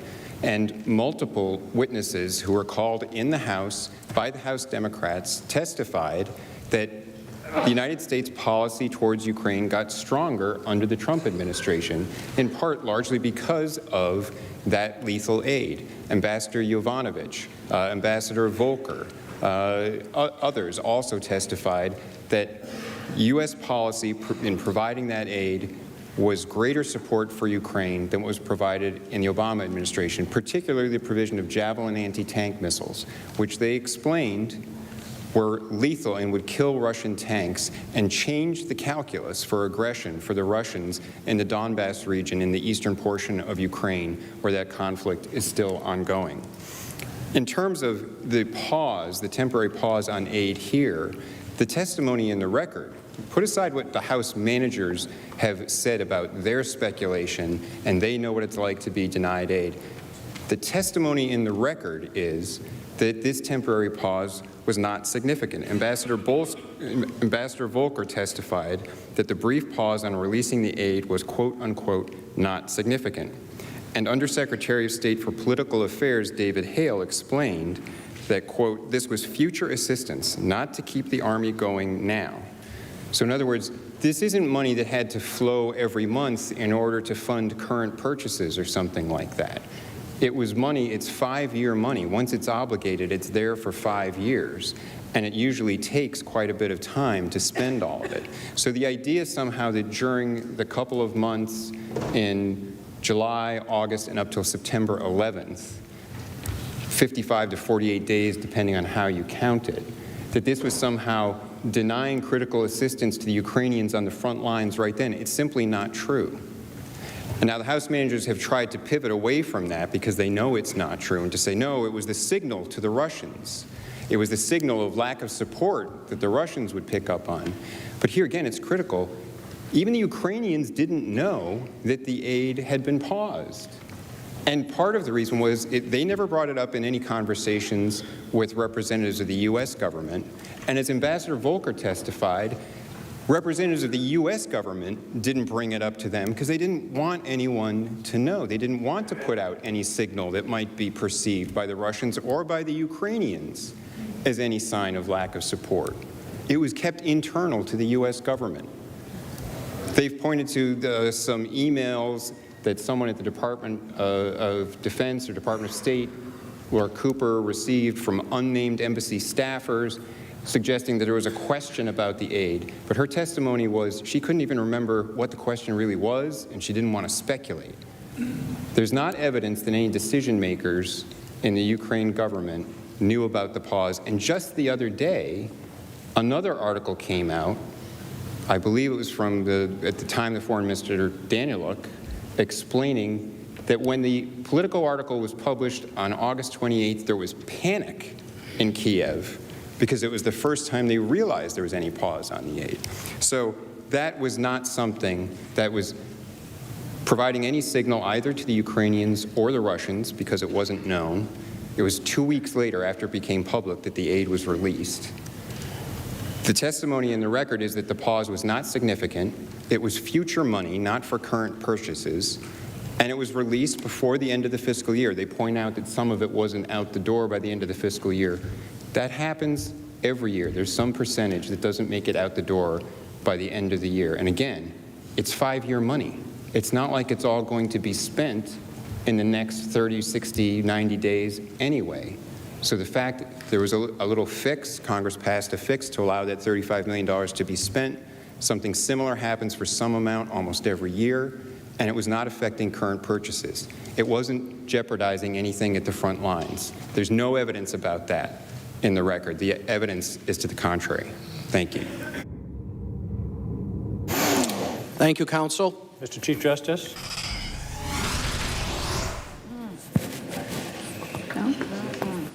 As long as I can see where it's coming from. Mr. Chief Justice. Oh, the senator from Arizona. I sent a question to the desk on behalf of myself and Senator Scott of Florida, Hawley, and Hoeven. Thank you.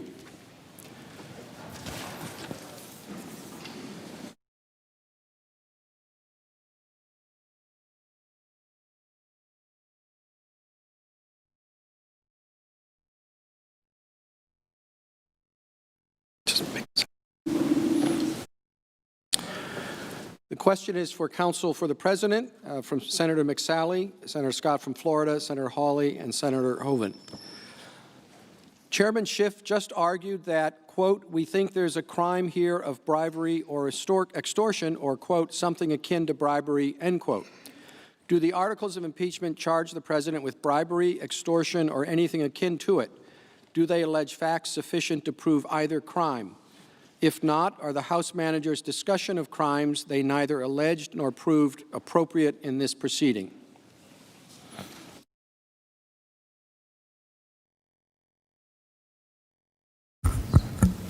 Mr. Chief Justice, Senators, thank you for that question.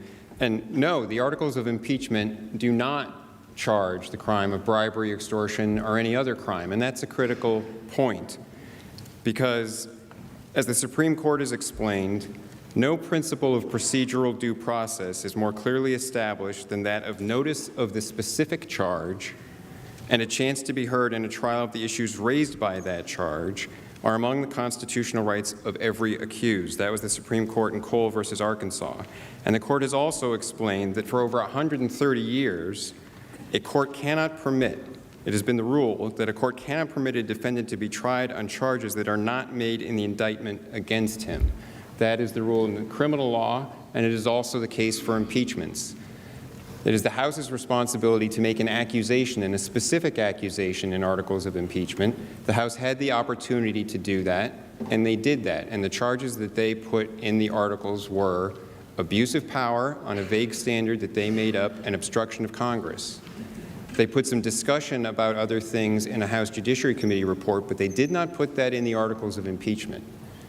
And if this were a criminal trial in an ordinary court, and Mr. Schiff had done what he just did on the floor here and start talking about crimes of bribery and extortion that were not in the indictment, it would have been an automatic mistrial. We'd all be done now, and we could go home. And Mr. Schiff knows that because he's a former prosecutor.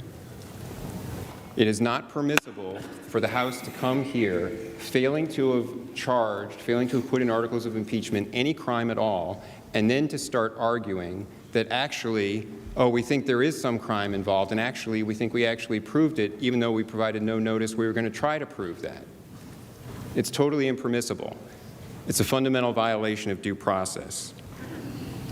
And scholars have pointed out those rules apply equally in cases of impeachment.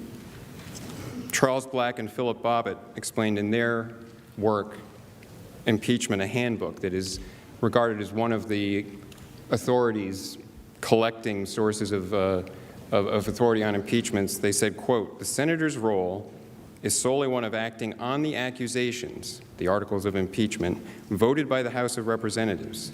The Senate cannot lawfully find the president guilty of something not charged by the House, any more than a trial jury can find a defendant guilty of something not charged in the indictment, end quote. So what Manager Schiff just attempted here was totally improper.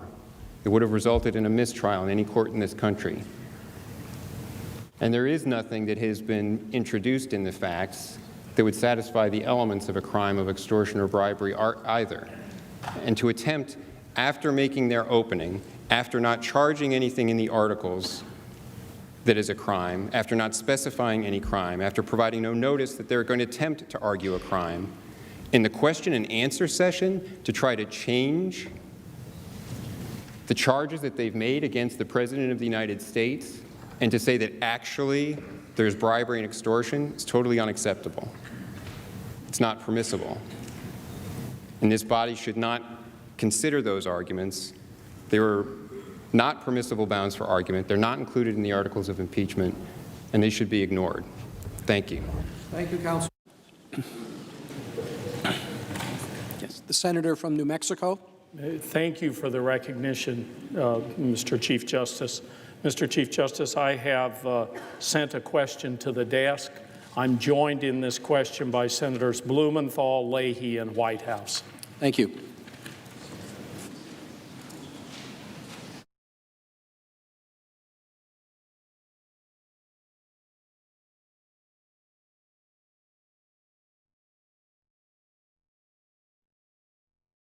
The question from Senator Udall, joined by Senators Blumenthal, Leahy, and Whitehouse, is to the House managers.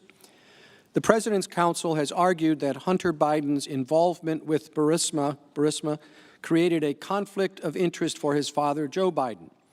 President Trump, the Trump Organization, and his family, including those who serve in the White House, maintain significant business interests in foreign countries and benefit from foreign payments and investments. By the standard the President's counsel has applied to Hunter Biden, should Mr. Kushner and Ms. Trump's conflicts of interest with foreign governments also come under investigation?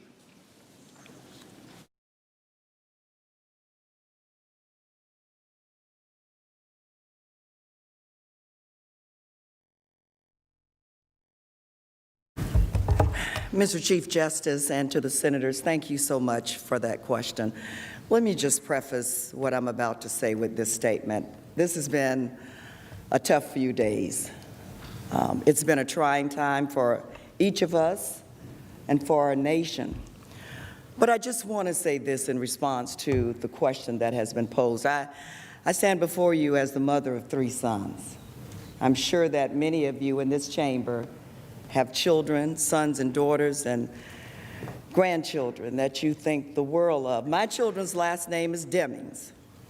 And so when they go out to get a job, I wonder if there are people who associate my sons with their mother and their father. I just believe as we go through this very tough, very difficult debate about whether to impeach and remove the President of the United States, that we stay focused.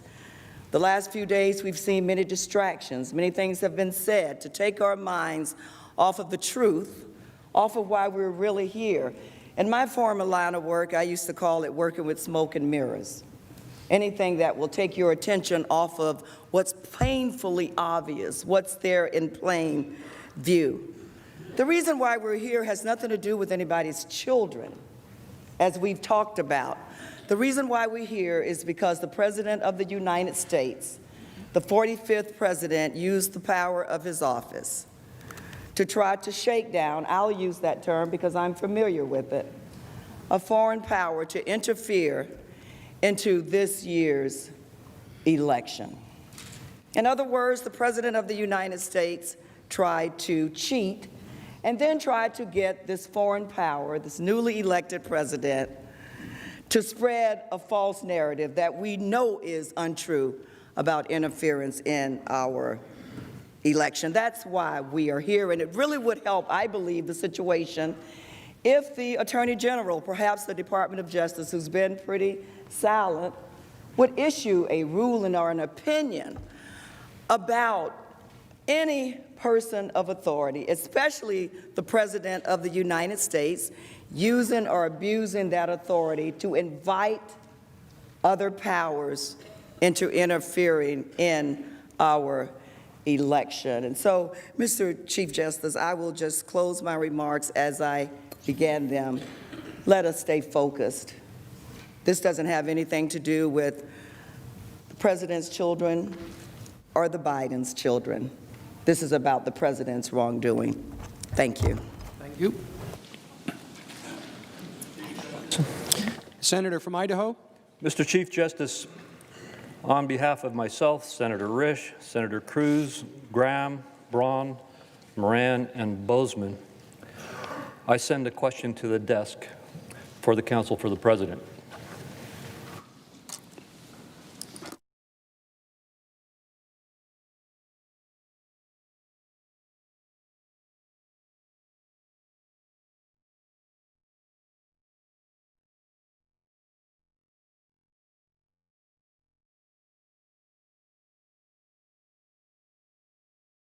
The question from Senator Crapo and the other senators for the Counsel for the President.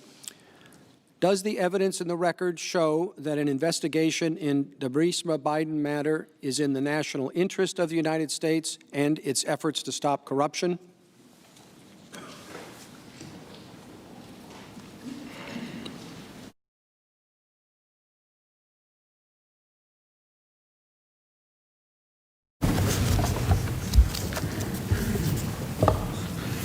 Mr. Chief Justice, Senators, thank you for that question.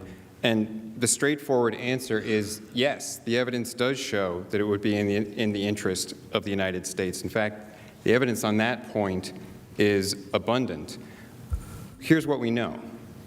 Hunter Biden was appointed to the board of an energy company in Ukraine without any apparent experience that would qualify him for that position. He was appointed shortly after his father, the vice president, became the Obama administration's point man for policy on Ukraine. We know that his appointment raised several red flags at the time. Chris Hines, the stepson of the then Secretary of State, severed his business relationship with Hunter, citing Hunter's lack of judgment in joining the board of that company, Burisma, because Burisma was owned by an oligarch who was repeatedly under investigation for corruption, for money laundering, and other offenses. Contemporaneous press reports speculated that Hunter's role with Burisma might undermine U.S. efforts, led by his father then at that time, to promote the U.S. anti-corruption message in Ukraine. The Washington Post said, quote, "The appointment of the vice president's son to Ukrainian oil board looks nepotistic at best, nefarious at worst," end quote. There were other articles. There was one that reported, quote, "The credibility of the United States was not helped by the news that Hunter had been on the board of the directors of Burisma." There was another article saying, "Sadly, the credibility of Mr. Biden's message may be undermined by the association of his son with the Ukrainian natural gas company, Burisma Holdings, which is owned by a former government official suspected of corrupt practices." And it went on. Reports from the Wall Street Journal said that activists here, that is in the Ukraine, say that the U.S.'s anti-corruption message is being undermined as his son receives money from a former Ukrainian official who is being investigated for graft. At the same time, within the Obama administration, officials raised questions. The Special Envoy for Energy Policy, Amos Hochstein, raised the matter with the Vice President. Similarly, Deputy Assistant Secretary of State Kent testified that he too voiced concerns with Vice President Biden's office. Everyone who was asked in the proceedings before the House of Representatives agreed that there was at least an appearance of a conflict of interest when Mr. Biden's son was appointed to the board of this company. That included Ambassador Yovanovitch, Deputy Assistant Secretary Kent, Lieutenant Colonel Vindman, Jennifer Williams, Ambassador Sondland, Dr. Fiona Hill, and Ambassador Taylor.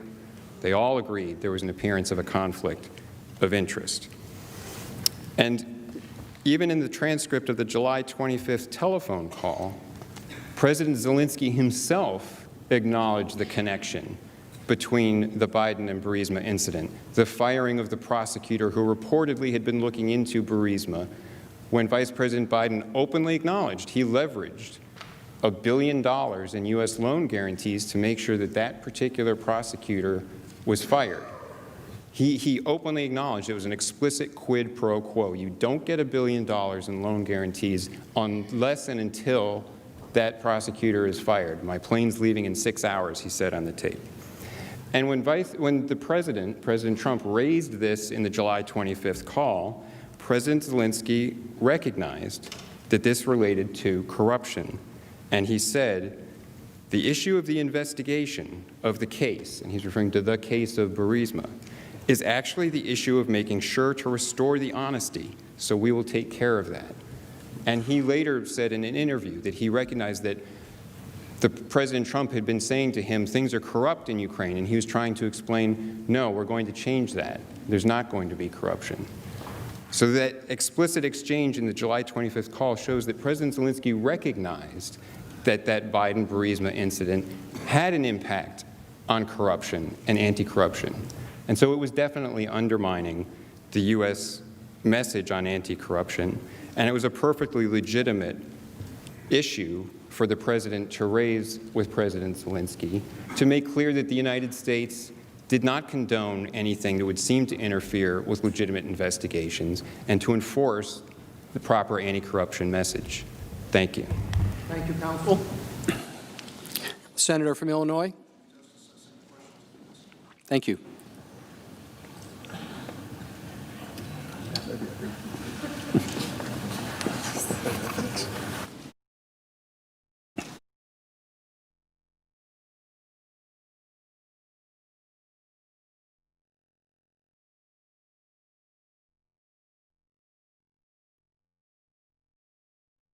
Senator Durbin's question is directed to the House managers.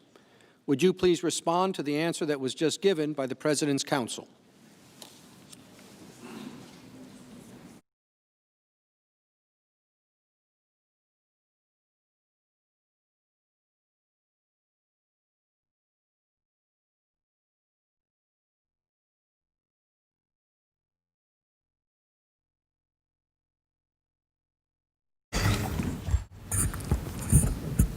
Mr. Chief Justice, Senators, the President sought Ukraine's help in investigating the Bidens only after reports suggested Vice President Biden might enter the 2020 presidential race and would seriously challenge President Trump in the polls.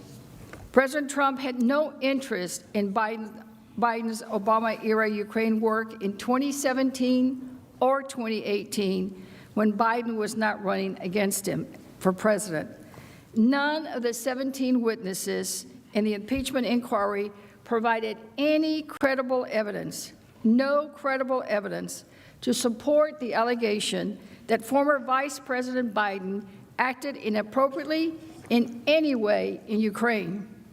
Instead, witnesses testified that the former Vice President was carrying out official U.S. policy in coordination with the international community when he advocated for the ouster of a corrupt Ukrainian official. In short, the allegations are simply unfounded. President Trump's own handpicked special envoy to Ukraine Ambassador Kurt Volker knew they were unfounded too. He testified that he confronted the president's attorney, Mr. Giuliani, about these conspiracy theories and told him that, quote, "It is simply not credible to me that Joe Biden would be influenced in his duties as vice president by money or things for his son or anything like that. I've known him for a long time. He's a person of integrity, and that's not credible."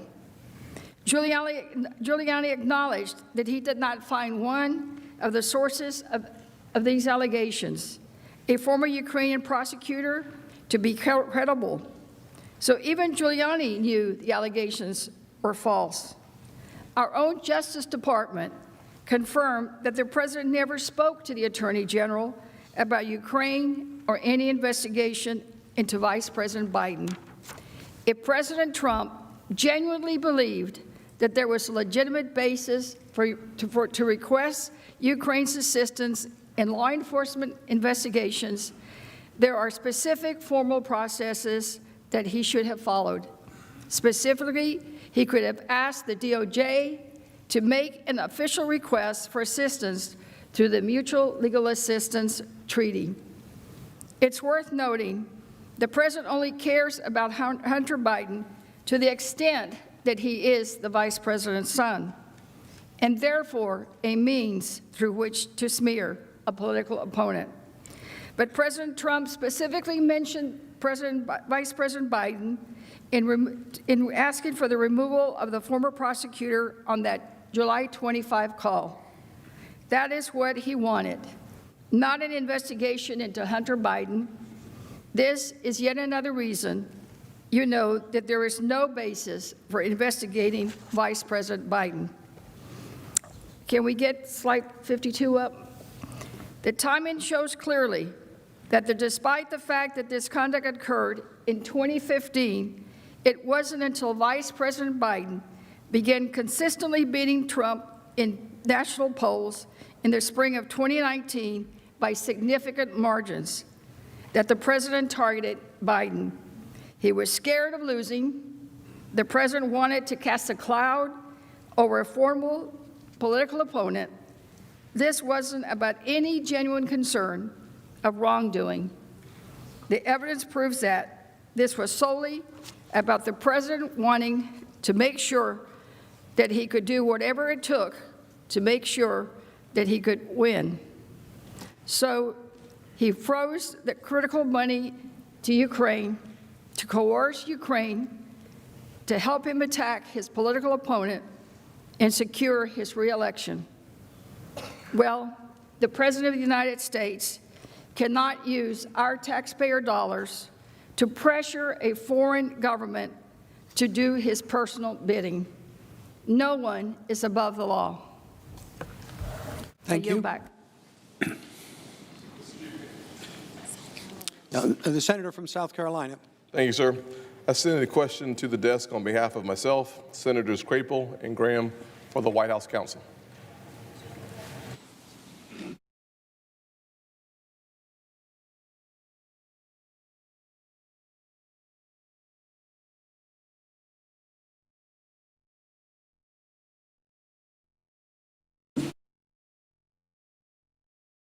The question is from Senator Scott to the White House Counsel. House managers claim that the Biden-Burisma affair has been debunked. What agency within the government or independent investigation led to the debunking?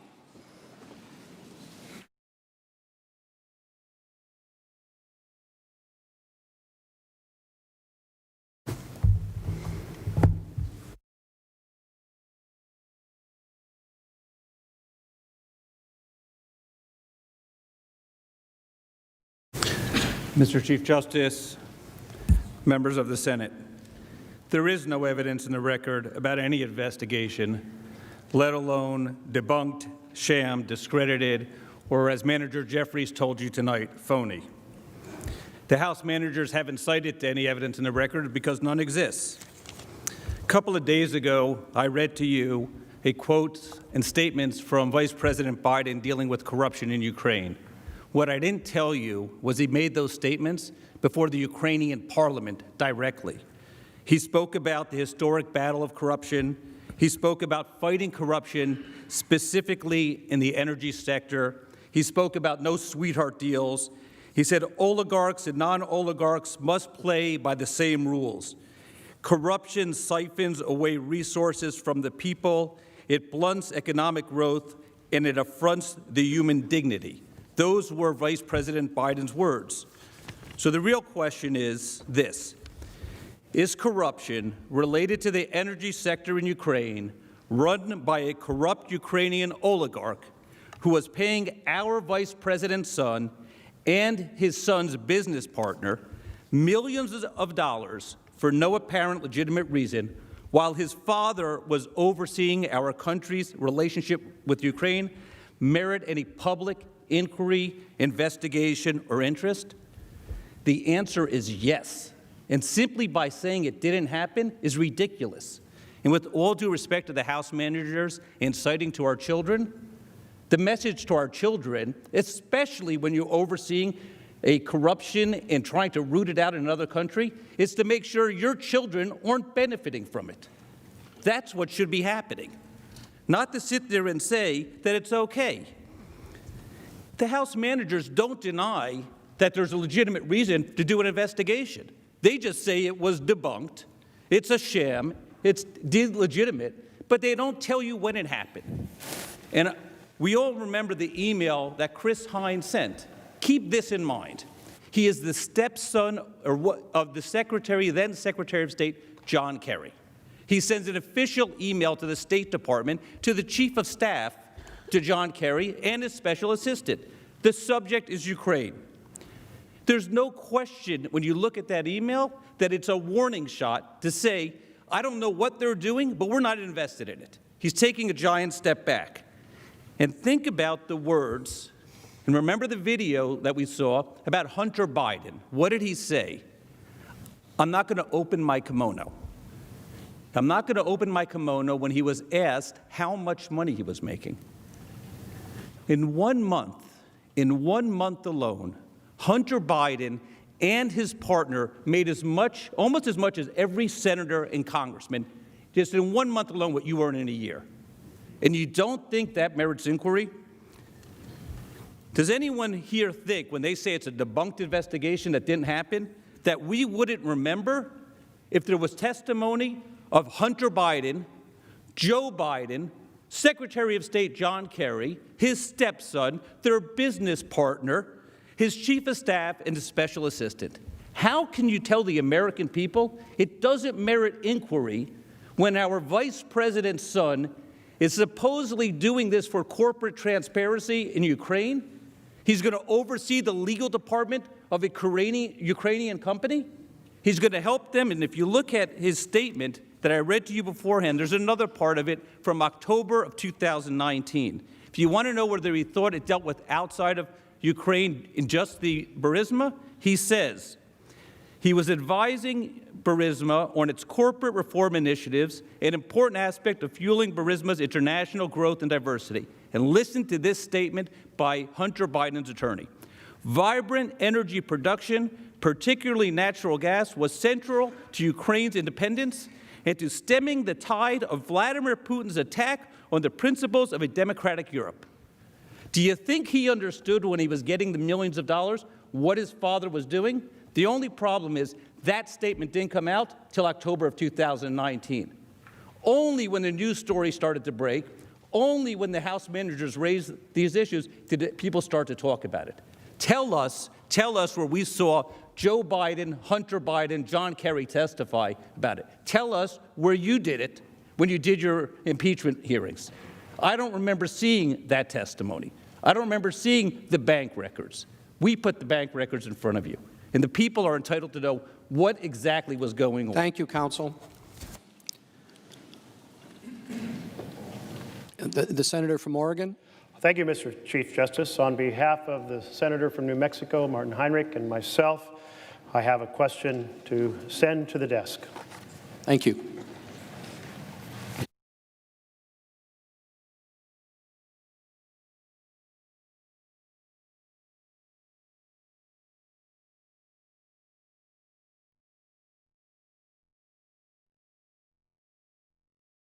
The question from Senator Merkley and other senators is for counsel to the President.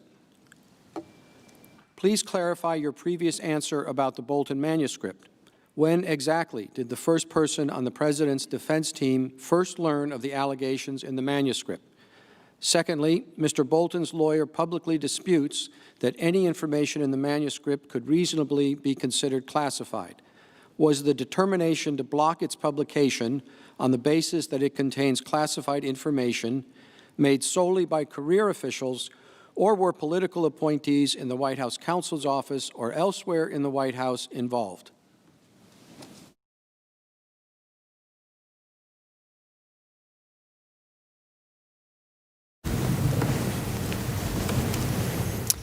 Mr. Chief Justice, Senator, to address your question specifically, the allegation that came out in the New York Times article about a conversation that is allegedly reported in the manuscript between the President and Ambassador Bolton, officials, lawyers in the White House counsel's office learned about that allegation for the first time on Sunday afternoon when the White House was contacted by the New York Times. In terms of the classification review, it is conducted at the NSC The White House counsel's office is not involved in classification review, determining what's classified or not classified. I can't state the specifics. My understanding is that it's conducted by career officials at the NSC, but it's handled by the NSC. So I'm not in a position to give you full information on that. My understanding is being done by career officials, but it is not being done by lawyers in the White House counsel's office. And I hope that answers your question, Senator. Thank you, counsel. Mr. Chief Justice. Senator from Alaska. Mr. Chief Justice, I sent a question to the desk on behalf of myself and Senator Langford for the President's counsel. Thank you.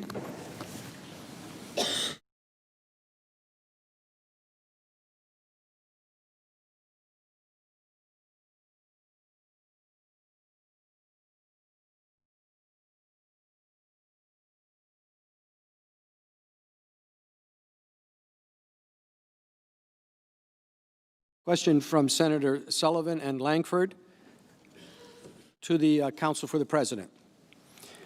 There has been conflicting testimony about how long the Senate might be tied up in obtaining additional evidence. At the beginning of this trial, the minority leader offered 11 amendments to obtain additional evidence in the form of documents and depositions from several federal agencies. If the Senate had adopted all 11 of these amendments, how long do you think this impeachment trial would take? Mr. Chief Justice, members of the Senate, it would take a long time. It would take a long time just to get through those motions. But there have been 17 witnesses. We're talking about now additional witnesses that the managers have put forward and that Democratic leader Schumer has discussed. He's discussed 4 witnesses in particular, as if this body would, if it were to grant witnesses, would say, yes, you get those 4 witnesses, and the White House and the President's counsel gets what? Whatever I want. That's what he said, Mr. Schumer, whatever I want, here's who I want. I want Adam Schiff. I want Hunter Biden. I want Joe Biden. I want the whistleblower.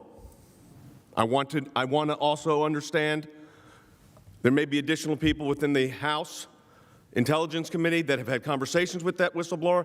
I get anybody we want. By the way, if we get anybody we want, we will be here for a very long time. The fact of the matter is, we're not here to argue witnesses tonight, but it obviously is an undercurrent. But to say that this is not going to extend this proceeding, months. Because understand something else. Despite the executive privilege and other nonsense, I suspect Manager Schiff, smart guy, he's going to say, wait a minute, I got some speech and debate privileges that may be applicable to this. I'm not saying that they are, but they may raise it, be legitimate to raise it. So this is a process that this would be the first of many weeks. I think we've got to be clear. They put this forward in an aggressive and fast-paced way. And now they're saying, now we need witnesses. After 31 or 32 times you said you proved every aspect of your case. That's what you said.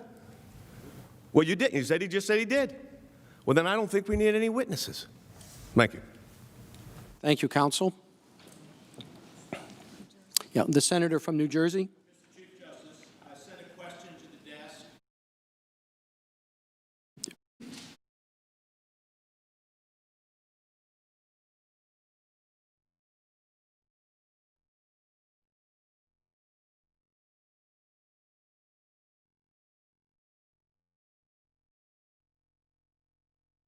The question is from Senator Menendez to the House managers.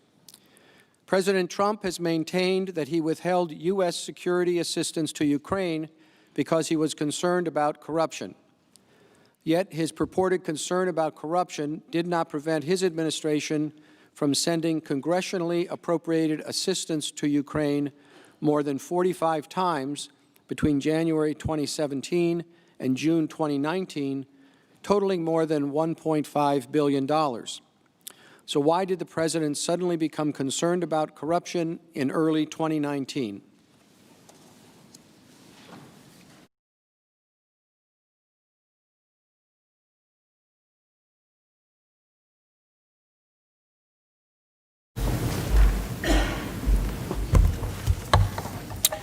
Mr. Chief Justice, Senator, thank you for the question. He became concerned about corruption, supposedly, in early 2019 because Vice President Biden was running for election for the presidency. That is what the overwhelming amount of the evidence shows, because there's no other legitimate reason, as your question points out. First, the publicly released records of President Trump's April 21 and 25 calls with President Zelensky never mentioned the word corruption, despite the fact that the talking points for these calls prepared by his own staff listed corruption.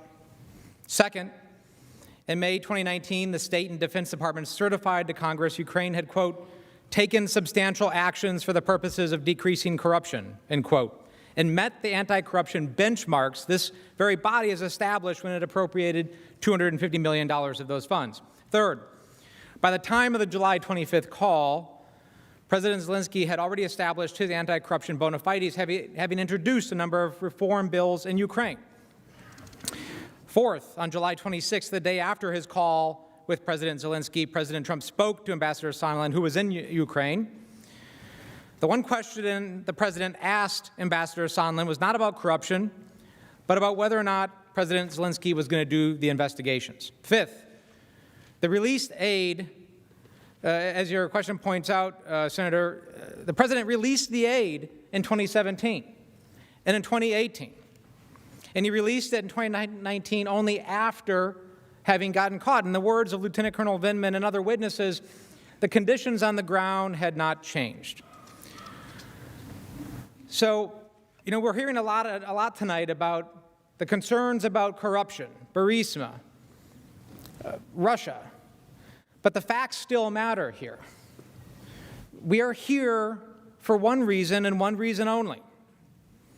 The President of the United States withheld foreign aid that he was happy to give in the 2 prior years, that suddenly we are to believe something changed, the conditions on the ground changed, and he had an epiphany about corruption within a week of Vice President Biden announcing his candidacy. It doesn't make any sense. And one other thing I will say with regard to the aid is this assertion that President Trump has been the strongest supporter of Ukraine. And I talked about this earlier. Let's just assume that to be the case.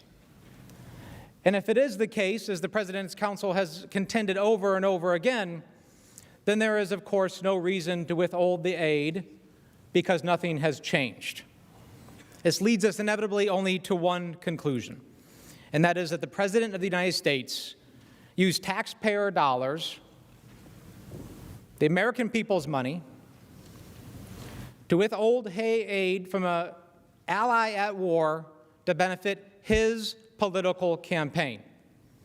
Do not be distracted by Russian propaganda, by conspiracy theories, by people asking you to look in other directions. That is what this is about. That will not change. The facts will continue to come out, whether this body subpoenas them or not. The facts will come out. The question now is, will they come out in time, and will you be the ones asking for them when you are going to be making the decision in a couple of days to sit in judgment? Mr. Manager. Mr. Chief Justice. Senator from Wisconsin. I sent a question to the desk for the President's counsel. Thank you.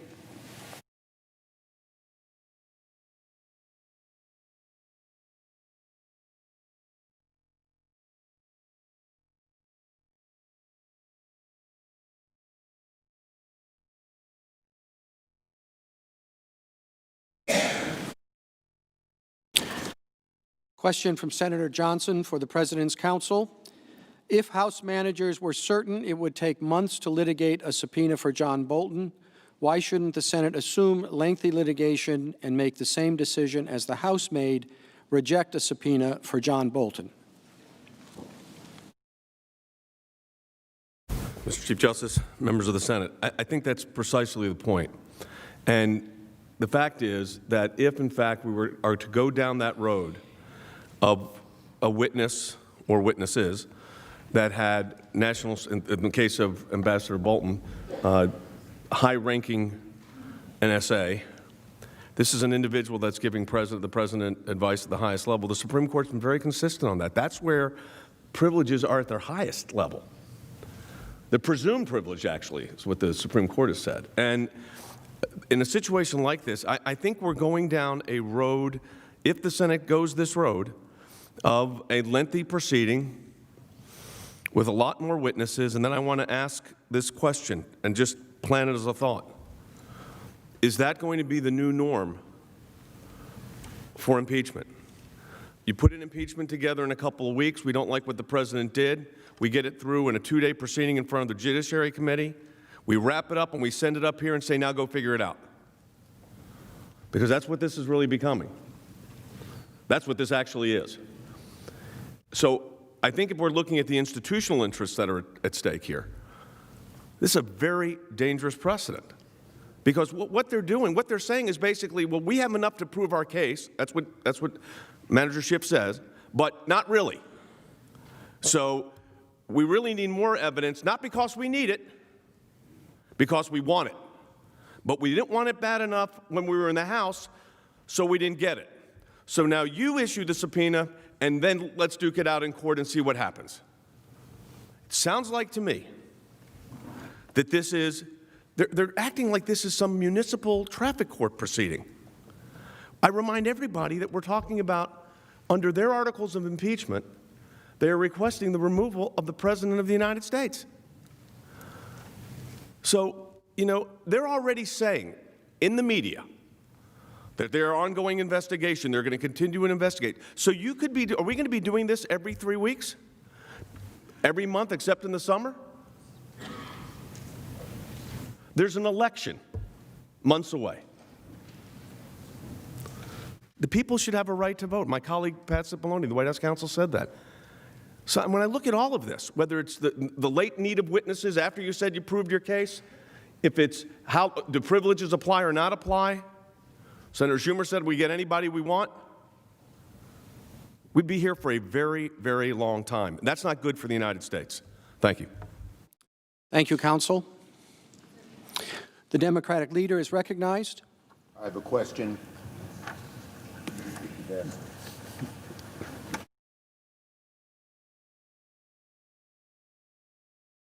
The question is for the House managers. Would you please respond to the answer that was just given by the President's counsel?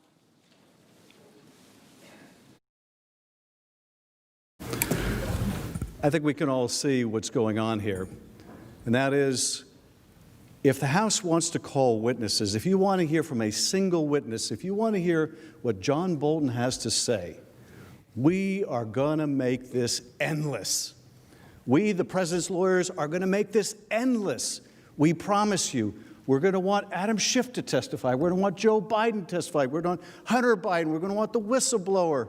We're going to want everyone in the world. If you dare, if you have the unmitigated temerity to want witnesses in a trial, we will make you pay for it with endless delay. The Senate will never be able to go back to its business.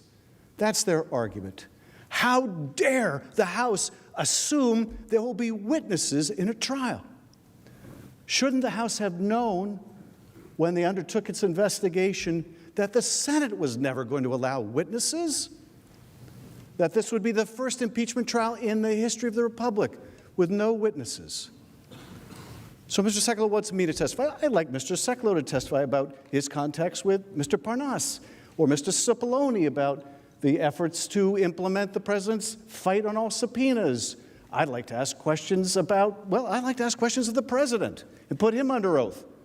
But we're not here to indulge in fantasy or distraction. We're here to talk about people with pertinent and probative evidence. And you know something? I trust the man behind me, sitting way up, who I can't see right now. But I trust him to make decisions about whether a witness is material or not, whether it's appropriate to out a whistleblower or not, whether a particular passage in a document is privileged or not. It's not going to take months of litigation, although that's what the President's counsel is threatening. They're doing the same thing to the Senate they did to the House, which is you try to investigate the President, You try to try the president, we will tie you and your entire chamber up in knots for weeks and months. And you know something? They will if you let them. You don't have to let them.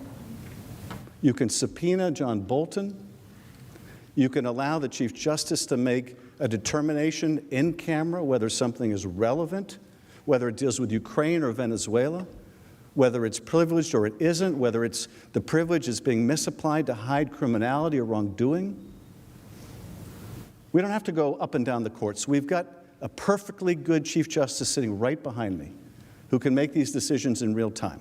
So don't be thrown off by this claim, oh, if you even think about it, we are going to make you pay with delays like you've never seen. We're going to call witnesses that will turn this into a circus. It shouldn't be a circus, it should be a fair trial.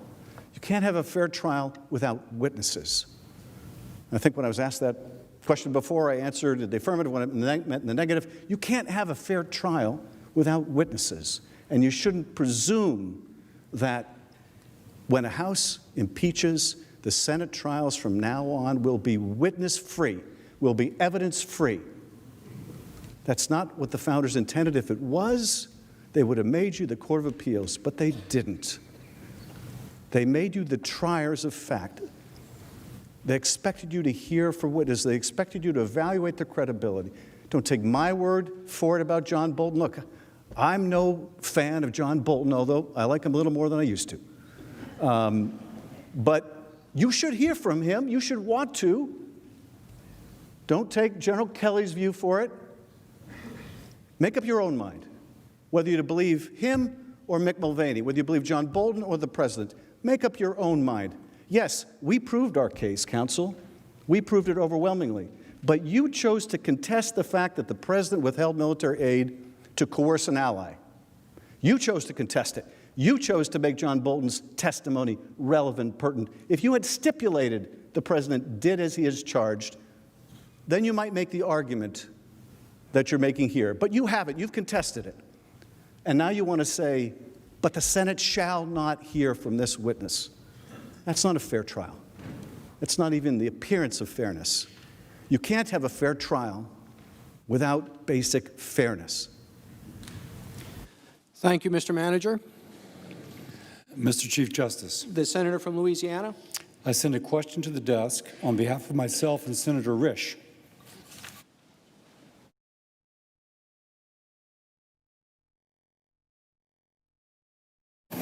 Should be both to the White House counsel and the House managers. Thank you.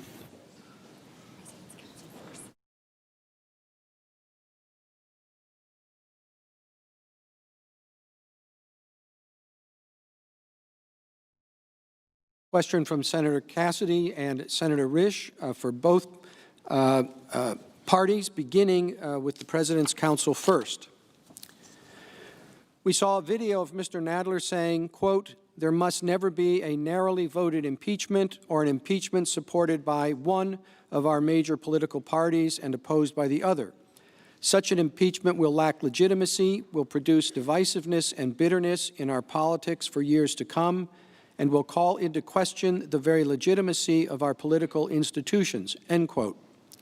Given the well-known dislike of some House Democrats for President Trump and the stated desire, of some to impeach before the President was inaugurated, and the strictly partisan vote in favor of impeachment, do the current proceedings typify that which Mr. Nadler warned against 20 years ago?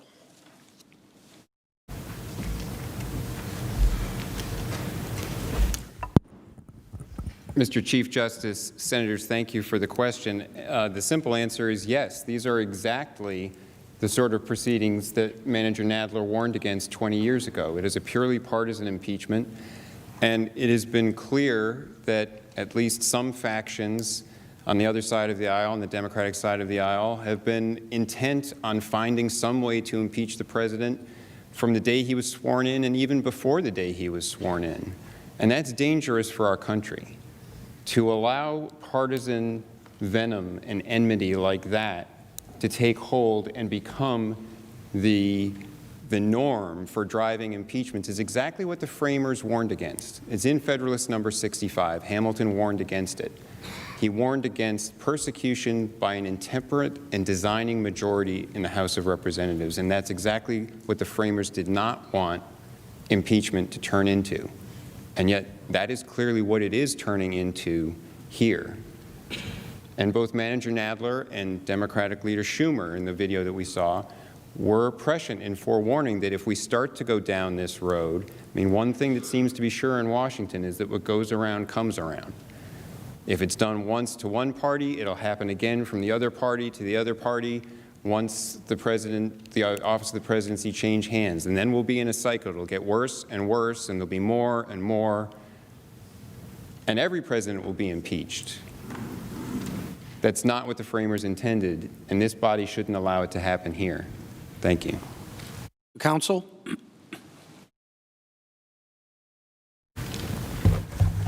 The evidence is overwhelming that President Trump pressured a foreign government to target an American citizen for personal and political gain as part of President Trump's corrupt effort to cheat and solicit foreign interference in the 2020 election. There is a remedy for that type of stunning abuse of power, and that remedy is in the Constitution. That remedy is impeachment and the consideration of removal, which is what this distinguished body is doing right now. That's not partisan. That's not the Democratic Party playbook. That's not the Republican Party playbook. That is the playbook in a democratic republic, given to us in a precious fashion by the framers of the Constitution. The impeachment in this instance, of course, and the consideration of removal is necessary because President Trump's conduct strikes at the very heart of our free and fair elections. As North Carolinian Delegate William Davey noted at the Constitutional Convention, quote, "If he be not impeachable while in office, he will spare no efforts or means whatsoever to get himself re-elected." The framers of the Constitution understood that perhaps this remedy would one day be necessary. That is why we are here right now. The American people should decide an American election, not the Ukrainians, not the Russians, not the Chinese, the American people. That is why this president was impeached. That is why it is appropriate for Democrats and Republicans, both sides of the aisle, not as partisans, as Americans, to hold this president accountable for his stunning abuse of power. Thank you, Mr. Manager. Mr. Chief Justice. Senator from Vermont. I send the question to the desk for the House managers. Thank you.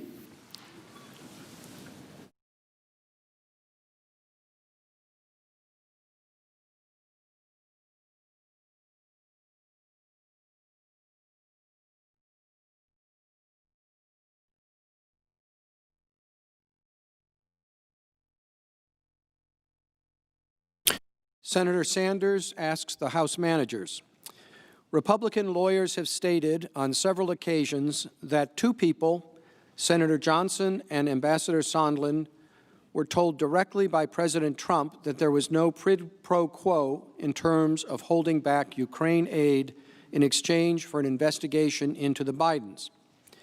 Given the media has documented President Trump's thousands of lies while in office, more than 16,200 as of January 20th, why should we be expected to believe that anything President Trump says has credibility?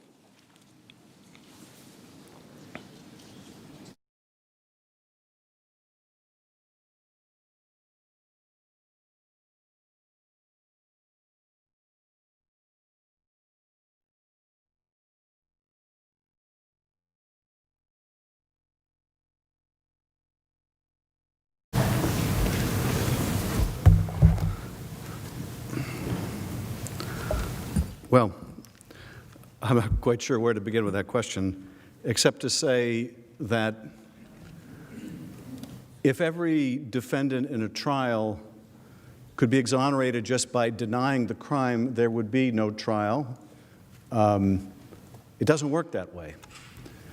I think it's telling that when Ambassador Sondland spoke with President Trump, the first words out of his mouth, according to Sondland, were no quid pro quo. That's the kind of thing you do. You blurt out when you've been caught in the act and you say, it wasn't me. I didn't do it. But even then, the president couldn't help himself, because the other half of that conversation was no quid pro quo, but Zelensky needs to go to the mic, and what's more, he should want to. No quid pro quo, but quid pro quo. Now, this reminds me of something that came up earlier. Why would the president, when he's on the call on July 25th, knowing that there are other people listening, why on earth would the president engage in this kind of shakedown with others within earshot? You know, and I think this question comes up in almost every criminal trial. Why would the defendant do that? And sometimes it's very hard to fathom. Sometimes just people make mistakes. But I think in the case of this president, he truly believes that he's above the law. He truly believes that he's above the law. It doesn't matter who's listening. It doesn't matter who's listening. If it's good for him, this is, I guess, a version of the Dershowitz argument. If it's good for him, it's good for the state, because he is the state. If it helps his reelection, it's good for America. And whatever means he needs to effectuate his election, whether it's withholding military aid or what have you, as long as it helps him get elected, well, it's good for America because he is the state. This is why I think he is so irate when people come forward and blow the whistle.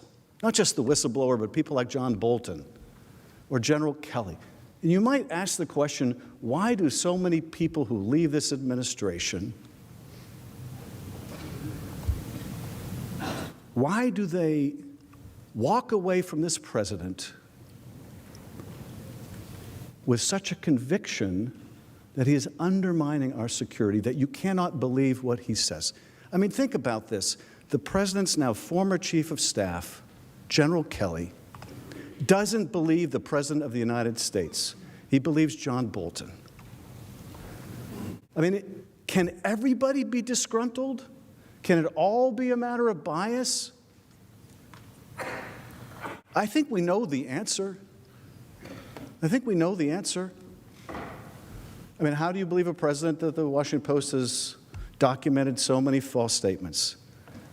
The short answer is you can't. And I remember early in this presidency, many of us talked about how once as president you lose your credibility. Once as president, your country or your friends or allies around the world cannot rely on your word. Just how destructive and dangerous it is to the country. And so we can't accept the denial. It's a false denial. And indeed, if you look at that Wall Street Journal article that Senator Johnson was interviewed in when he had that conversation with Sondland and had that sinking feeling because he didn't want those two things tied together, everyone understood they were tied together. It was as simple as 2 + 2 = 4. So can you rely on a false exculpatory? You can't with this president any more than you can with any other accused. And probably, given the president's track record, a lot less than other accused. But at the end of the day, we have people with firsthand knowledge. You don't have to rely on his false exculpatory. You don't have to rely on Mick Mulvaney's recanting what you all saw so graphically on TV. How does someone who say, without a doubt, this was a factor, this is why he did it? And by the way, Alan Dershowitz lost a criminal case in which he argued that if a corrupt motive was only part of the motive, you can't convict. And the court said, oh, yes, you can. If a corrupt motive is any part of it, you can convict.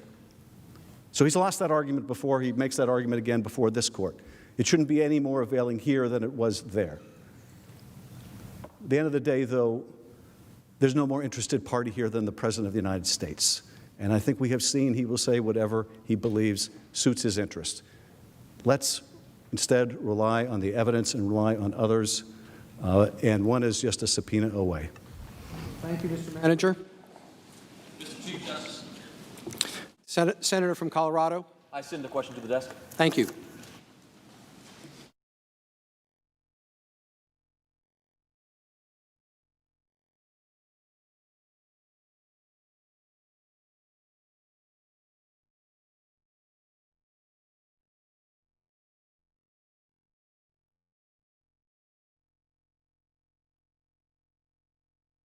Question from Senator Gardner is for counsel to the President. Arguments have been made that any assertion of protection from disclosure is indicative of guilt, and that the House's assertion of impeachment power cannot be questioned by the executive. Is that interpretation of the House's impeachment power consistent with the Constitution, and what protects the executive from the House abusing the impeachment power in the future?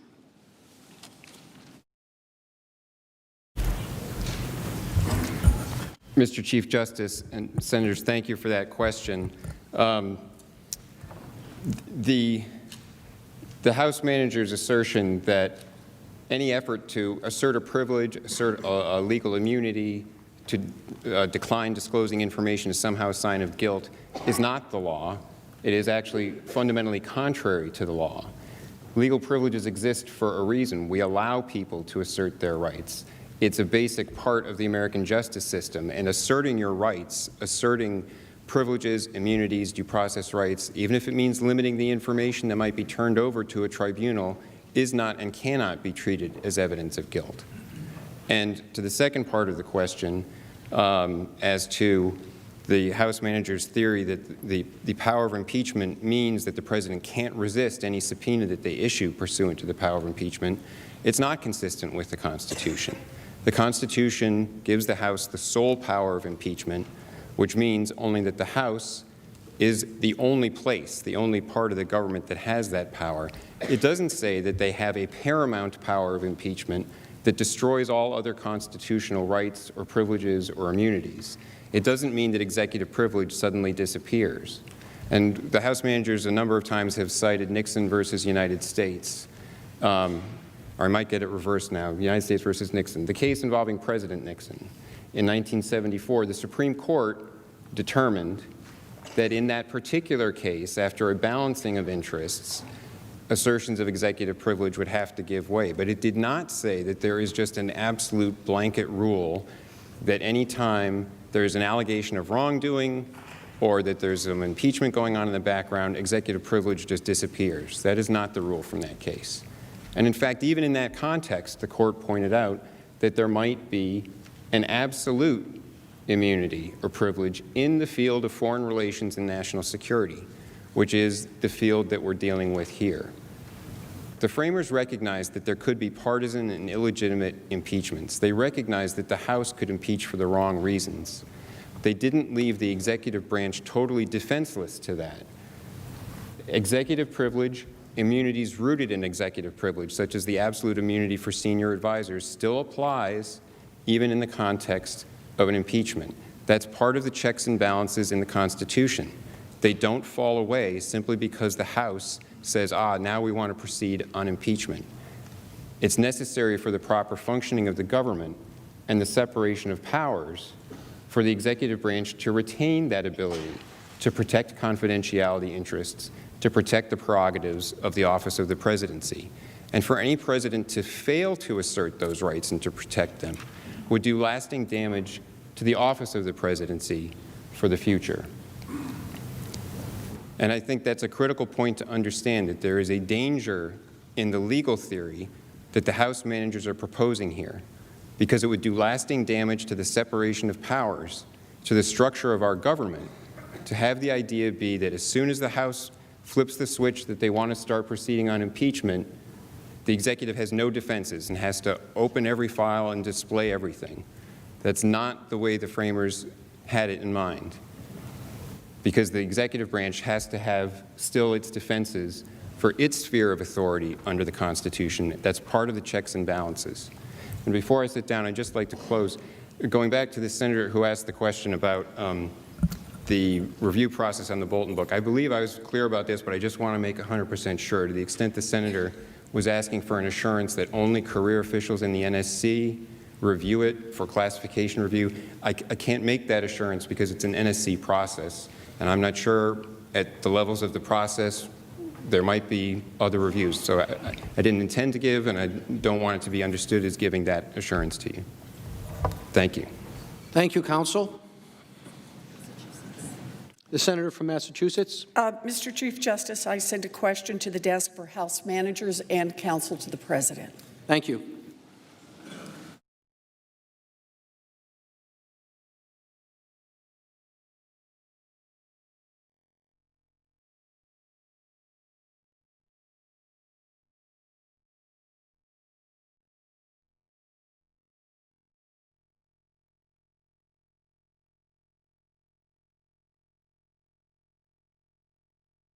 The House managers will respond first to this question from Senator Warren. If Ukrainian President Zelensky called President Trump and offered dirt on President Trump's political rivals in exchange for President Trump handing over hundreds of millions in military aid, that would clearly be bribery and an impeachable offense. So why would it be more acceptable and somehow not impeachable for the reverse? That is, for President Trump to propose this same corrupt bargain.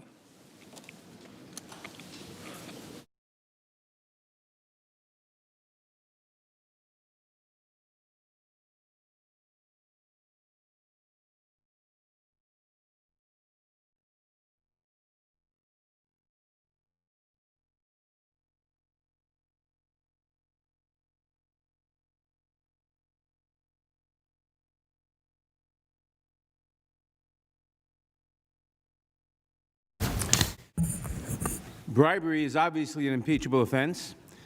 Bribery is contained within the accusation that the House leveled of abuse of power. We explained in the Judiciary Committee report the practice of impeachment in the United States has tended to envelop charges of bribery within the broader standard of other high crimes and misdemeanors. That's the historical standard. The elements of bribery are clearly established here.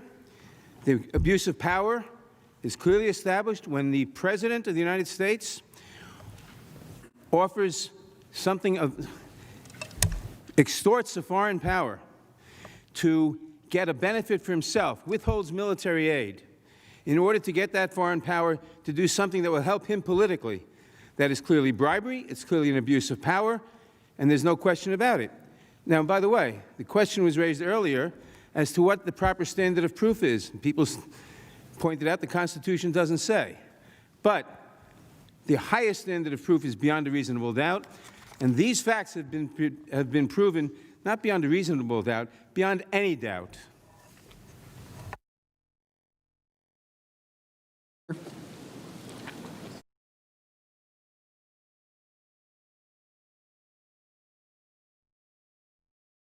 The question. I think what this hypothetical shows, and Manager Nadler shows, is this is an effort to try to smuggle into articles of impeachment that do not mention any crime the idea that there is some crime alleged here. There's not. And I went through that earlier. The articles of impeachment specify a theory of the charge here that is abuse of power. They do not allege the elements of bribery or extortion. They don't mention bribery or extortion. If the House managers had wanted to bring those charges, they had to put them in the articles of impeachment. Just the way a prosecutor, if he wants to put someone on trial for bribery, he's got to put it in the indictment. If you don't, and you come to trial, and then try to start arguing that, well, actually, we think there is bribery going on here, that's impermissible. It's prosecutorial misconduct. And so a hypothetical that is contrary to what the facts were here to try to suggest that maybe there's some element of bribery, that's all beside the point. We have specific facts. We have evidence that has been presented in the record. We have a specific article of impeachment. It doesn't say bribery. It doesn't say extortion. And there's no way to get that into this case at this point, because the House managers had the opportunity to frame their case. They had every opportunity to frame it any way they wanted because they controlled the whole process. They controlled all the evidence that went in. They controlled all the evidence that was the witnesses that were called, and they could frame it any way they wanted. and they didn't put in any crime. There's no crime asserted here. It's not part of the articles of impeachment, and it can't be considered now. Thank you. Thank you, counsel. Mr. Chief Justice. The senator from Kansas. Thank you, Mr. Chief Justice. I submit to the desk a question on my behalf and on behalf of Senator Cornyn.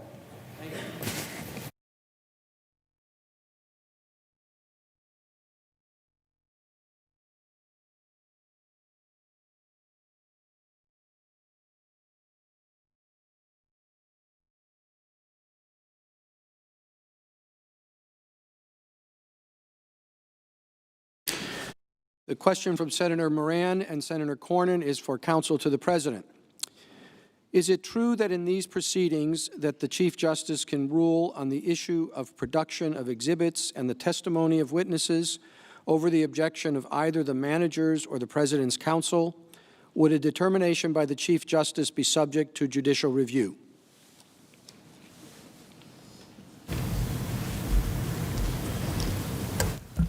Mr. Chief Justice, Senators, thank you for the question. And let me answer it this way, lay out my understanding of the process. If we were going to start talking about subpoenaing witnesses, subpoenaing documents, having things come into evidence that way, the first question would be subpoenas would have to be issued to the witnesses or for the documents. And if those subpoenas were resisted on the grounds of some privilege or immunity, then that would have to be sorted out. Because if the President asserted, for example, the immunity of a senior advisor to the President or an executive privilege over certain documents, then the Senate would have to determine whether it was going to fight that assertion and how, through some accommodation process and negotiation, or if the Senate were going to go to court to litigate that. And that whole process would have to play out. That would be the first stage. And that would have to be gone through any time the President resisted the subpoena on the witnesses or documents. That would take a while. That's what the House managers decided not to do in the House of Representatives. Then, once there had been everything resolved on a subpoena or something like that, it sounds like the question asks further in terms of questions here in the trial, admissibility of particular evidence. It's my understanding then that the presiding officer, the Chief Justice, could make an initial determination if there were objections to admission of evidence, but that all such determinations can be challenged by the members of the Senate and would be subject to a vote. So it would not be, I think there were some suggestions earlier that we don't need any other courts. We don't need anything, the involvement of anyone else, because the Chief Justice is here. That's not correct. On the subpoenas at the front end, that's not going to be something that's determined, just with all respect, sir, by the Chief Justice. That's something that would have to be sorted out in the courts or by negotiation with the executive branch. Then once we're here on specific evidentiary objections, if we have a witness and there are objections during depositions that later have to be resolved or by a witness on the stand, if there are objections to particular documents, authentication or things like that, the Chief Justice could make an initial ruling, but every one of those rulings could be appealed to this body to vote by a majority vote on whether the evidence would come in or not. And you might have to consider rules, whether you're going to have the federal rules of evidence apply or some modified rules of evidence, and all of that would have to be sorted out. I don't think that we would get to the stage then of any determinations and evidence here being in any way appealed out to the courts. But that would be a process that this body would have to decide what would be admissible in evidence in the trial. Thank you. Thank you, counsel. Mr. Chief Justice. Mr. Chief Justice, I send a question. I'm sorry, excuse me? Yes, the senator from Minnesota. Thank you. I send a question to the desk. Thank you.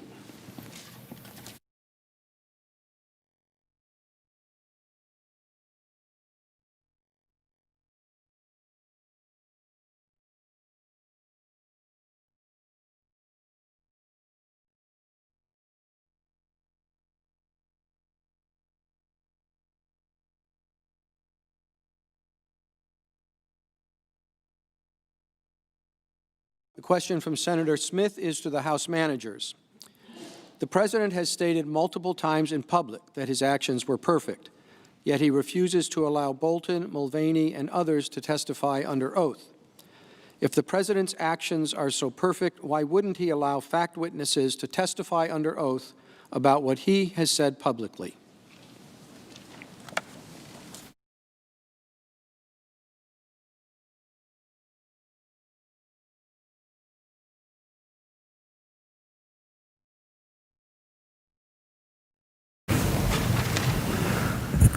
Well, the short answer is if the President were so confident that this was a perfect call and that those around him would agree that there was nothing nefarious going on, he would want witnesses to come and testify. But of course he doesn't.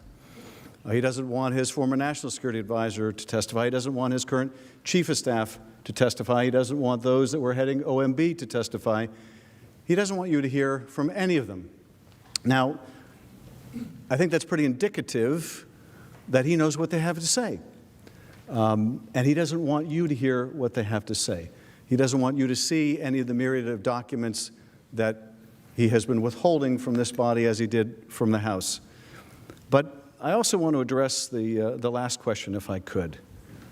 Is the Chief Justice empowered under the Senate rules to adjudicate questions of witnesses and privilege? And the answer is yes. Can the Chief Justice make those determinations quickly? The answer is yes. Is the Senate empowered to overturn the Chief Justice under certain circumstances? Is the vote 50 or is the vote 2/3? That would be something that we would have to discuss with the parliamentarian and with the Chief Justice. But the Chief Justice has the power to do it. And what's more, under the Senate rules, you want expedited process? We are here to tell you we will agree with the Chief Justice's ruling on witnesses, on their materiality, on the application or non-application of privilege.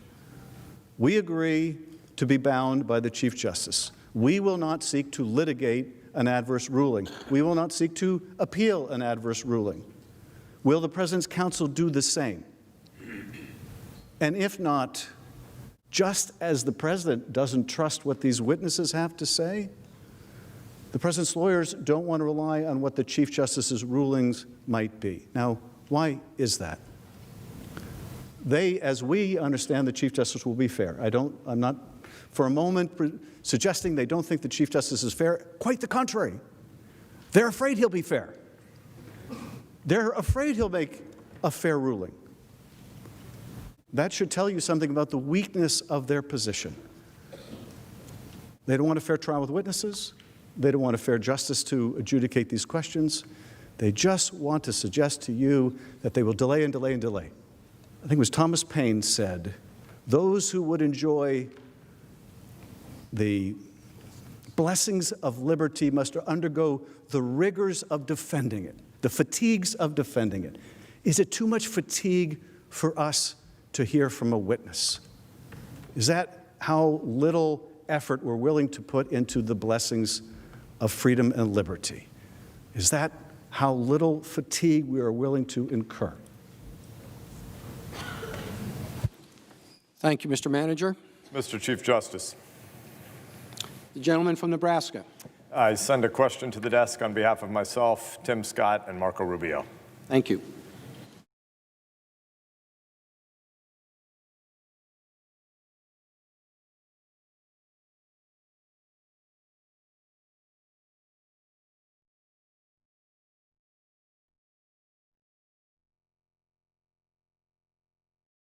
Question from Senator Sass, and also on behalf of Senator Scott from South Carolina and Mr. Rubio. It's directed to counsel for the President. Mr. Cipollone pointed senators to the, quote, golden rule of impeachment, end quote. In elaborating on that rule, can you offer your views on the limiting principles, both in the nature of offenses that should be considered and in the proximity to elections, for future impeachments toward the end of safeguarding public trust by putting guardrails on both parties?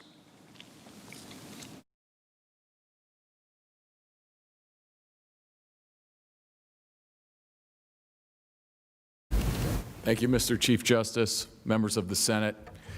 In elaborating on the golden rule of impeachment, I would say principle number one, if we listen to what the Democratic senators said in the past and the House managers and other members of the House, that should guide us. And that principle is And it's a principle based in precedent that you shouldn't have a partisan impeachment. If you have a partisan impeachment, that in and of itself is a danger sign, because that means that there's not the bipartisan support that even the Speaker of the House has said you would need to even begin to consider the impeachment of a president, because it is the overturning of an election.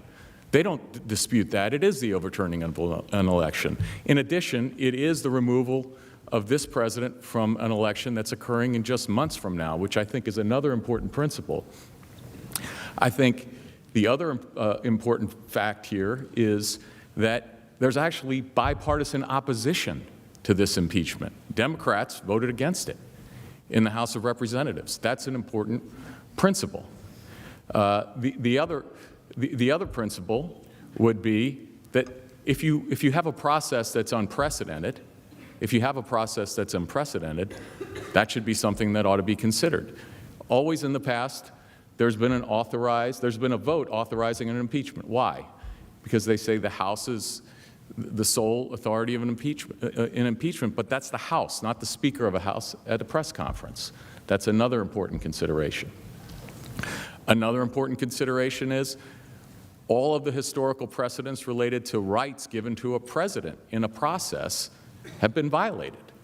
We haven't seen anything like that in our history. The President's counsel wasn't able to attend, wasn't allowed to cross-examine witnesses, wasn't allowed to call witnesses. And they're coming here and basically asking you, number one, to call witnesses that they refuse to pursue. But more importantly, I think what they're saying is do what they did. Only call witnesses that they want. Don't allow the President to call witnesses that the President wants. That doesn't work. That's not due process. You know, the other important principle there is we hear a lot about fairness, but in the American justice system, fairness is about fairness to the accused. Fairness is about fairness to the accused. So how you could suggest that what we're going to do is we're going to have a trial, we'll get the witnesses as prosecutors that we want, even though you got to call no witnesses in the House, you got to cross-examine none of the witnesses that we called, and have we got a deal for you? Let us call another witness, but you call none. That's another principle. And I think the reality is that what Professor Dershowitz said is true. I think when you're thinking about impeachment, as much as we can as human beings, we should think about it in terms of the president is the president regardless of party. And how would we treat a president of our own party in similar circumstances? And I think that's the golden rule of impeachment. And I don't think we have to guess here, because I think we have lots of statements from Democrats when we were here last time around, and principles, and I said, I agree with them. I agree with those principles. I just ask that they be applied here. So that's my answer. Thank you. Thank you, counsel. Senator from Illinois. Thank you.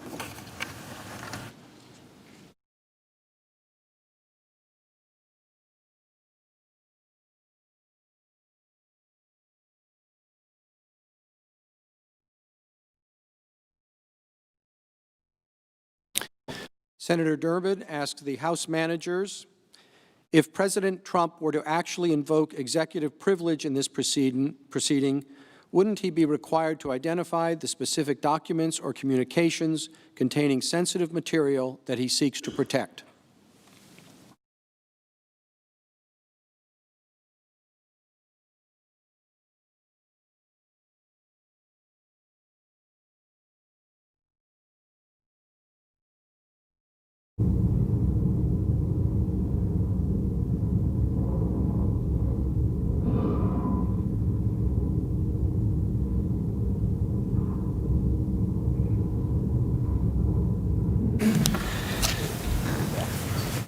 As stated before, executive privilege is a very limited privilege that must be claimed by the President. He has at no time claimed executive privilege. Rather, he's claimed absolute immunity, a non-existent concept that every court that has ever considered it has rejected it. Instead, he has simply said, we will oppose all subpoenas, We will deny to the House all information, whatever they want, they can't have. This is way beyond the pale. And it is intended to, because he fears the facts. And the facts are, he tried to extort a foreign government through withholding military aid that this Congress had voted. He broke the law to withhold the aid that this Congress had mandated be sent to them in order to pressure them into announcing an investigation of his political opponents. Those are the facts. Those facts are proven beyond any doubt at all. So what do we have? We have diversion after diversion. Diversions about what Hunter Biden may have done in Ukraine. Irrelevant. Whatever he did in Ukraine, the question is, did the president withhold foreign military aid in order to extort a foreign government into helping him rig an American election? We hear diversions about privilege. We hear questions about witnesses. We know he's telling the senators, don't allow witnesses. Why? Because he knows what the witnesses will say. We hear arguments from his counsels. Well, we've taken enough time with witnesses. The House shouldn't have voted if it didn't have proof positive. We had proof positive. We voted it. Doesn't mean you shouldn't have more proof if it comes forward. There is no argument that Mr. Bolton shouldn't be permitted to testify, and he's not going to waste our time. He's told us he'll testify with a subpoena. So all of the questions are diversions.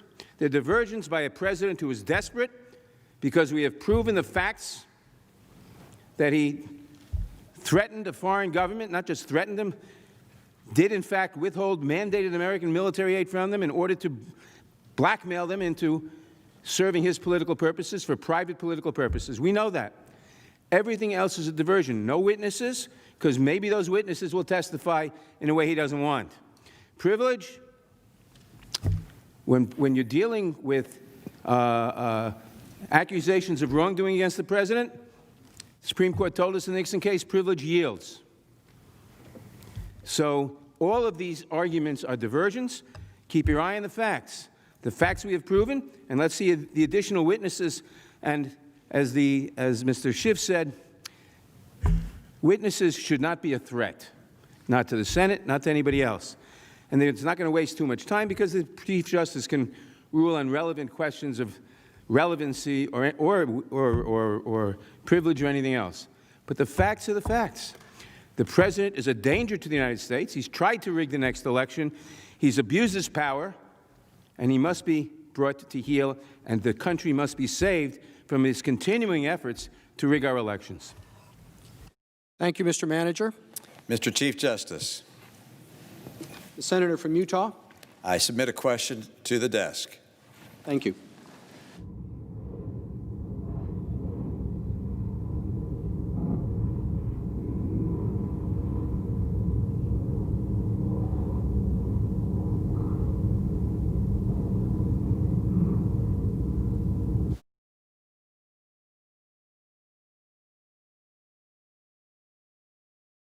The question from Senator Romney is for the counsel to the President. On what specific date did President Trump first order the hold on security assistance to Ukraine, and did he explain the reason at that time?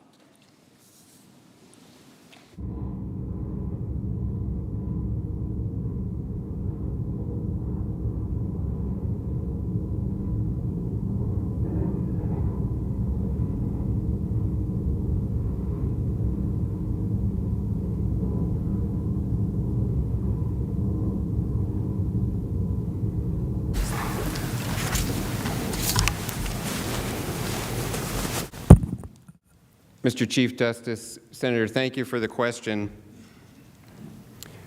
I don't think that there is evidence in the record of a specific date, the specific date, but there is testimony in the record that individuals at OMB and elsewhere were aware of a hold as of July 3rd, and there is evidence in the record of the President's rationales from even earlier than that time.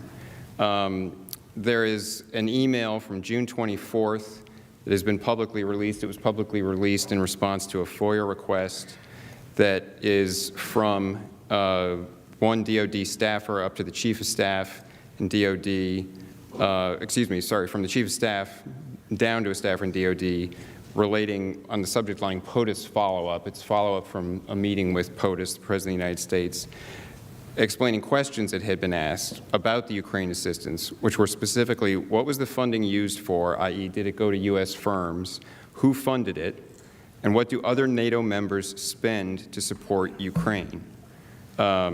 So from the very beginning in June, the President had expressed his concern about burden sharing, what the other NATO members do. Similarly, in the July 25th transcript, there was the President asked President Zelensky specifically, he raised the issue of burden sharing, again showing that that was his concern. In addition, it was, I believe, Mr. Morrison who testified that he was aware from OMB that the President had expressed concerns about corruption and that there was a review process to consider corruption in Ukraine. So the evidence in the record shows that the President raised concerns at least as of June 24th, that people were aware of the hold as of July 3rd. The President's concerns about burden sharing were in the email on June 24th. They're reflected in the July 25th call. Similarly, there's testimony from later in the summer that the President had raised concerns about corruption in Ukraine. And so that is the evidence in the record that reflects the President's concerns. Thank you. Thank you, counsel. Mr. Chief Justice. The senator from Nevada. Thank you. I send a question to the desk. Thank you.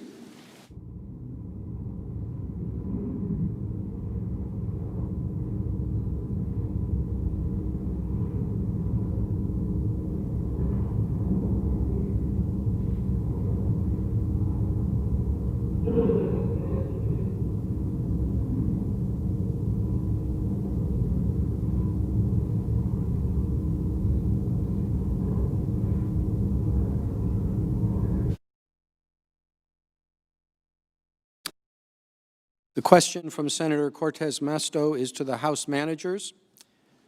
The President's counsel has claimed that the President was unfairly excluded from House impeachment processes. Can you describe the due process President Trump received during House proceedings compared to previous presidents? Did President Trump take advantage of any opportunities to have his counsel participate?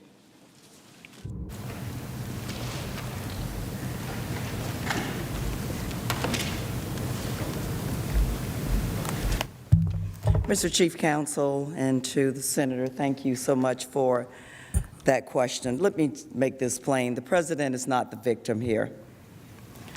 The victim in this case is the American people. President Trump was invited to attend and participate in all of the Judiciary Committee hearings. He could have had Mr. Cipollone, Mr. Sekulow, or any of the other attorneys who have joined at the Council's table participate throughout the Judiciary Committee's proceedings in the House. They could have attended all of the judiciary hearings and imagine this: cross-examine witnesses, raise objections, present evidence favorable to the President if they had any to present. And they could have requested to have President Trump's own witnesses called. But President Trump refused to participate. He wrote to the House, and I quote, "If you are going to impeach me, do it now, fast, so we can have a fair trial in the Senate." In every event, President Trump was asked, and indeed legally required, to provide evidence during the Intelligence Committee's investigation, but he refused, as we've already said over and over again, to produce any documents or allow witnesses to testify. We thank God for the 17 public servants who came forward in spite of the President's efforts to obstruct. In addition, Republican members in Congress had an equal opportunity to ask questions during the depositions and the hearings in both the Intelligence and the Judiciary Committee hearings. Republican members called 3 witnesses during the Intelligence Committee's hearings and an additional witness during the Judiciary Committee's hearings. Of course, a House impeachment inquiry is not a full-blown criminal trial. We do know that, but this is a trial, and obviously the president is being afforded every due process right during these proceedings. Thank you. Mr. Chief Justice. The senator from Alaska. Mr. Chief Justice, I send a question to the desk. Thank you.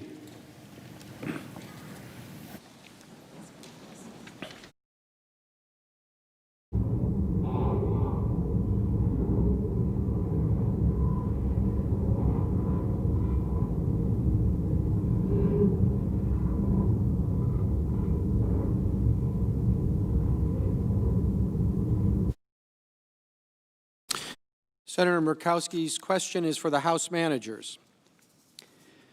In early October, Mr. Cipollone sent the letter saying none of the subpoenas issued by the House were appropriately authorized and thus invalid. When the House passed their resolution authorizing the impeachment inquiry and granting subpoena power to the Intelligence and Judiciary Committees, the body could have addressed the deficiency the White House pointed out and proclaimed those subpoenas as valid exercises of the impeachment inquiry. Alternatively, the House could have reissued the subpoenas after the resolution was adopted. Please explain why neither of those actions took place.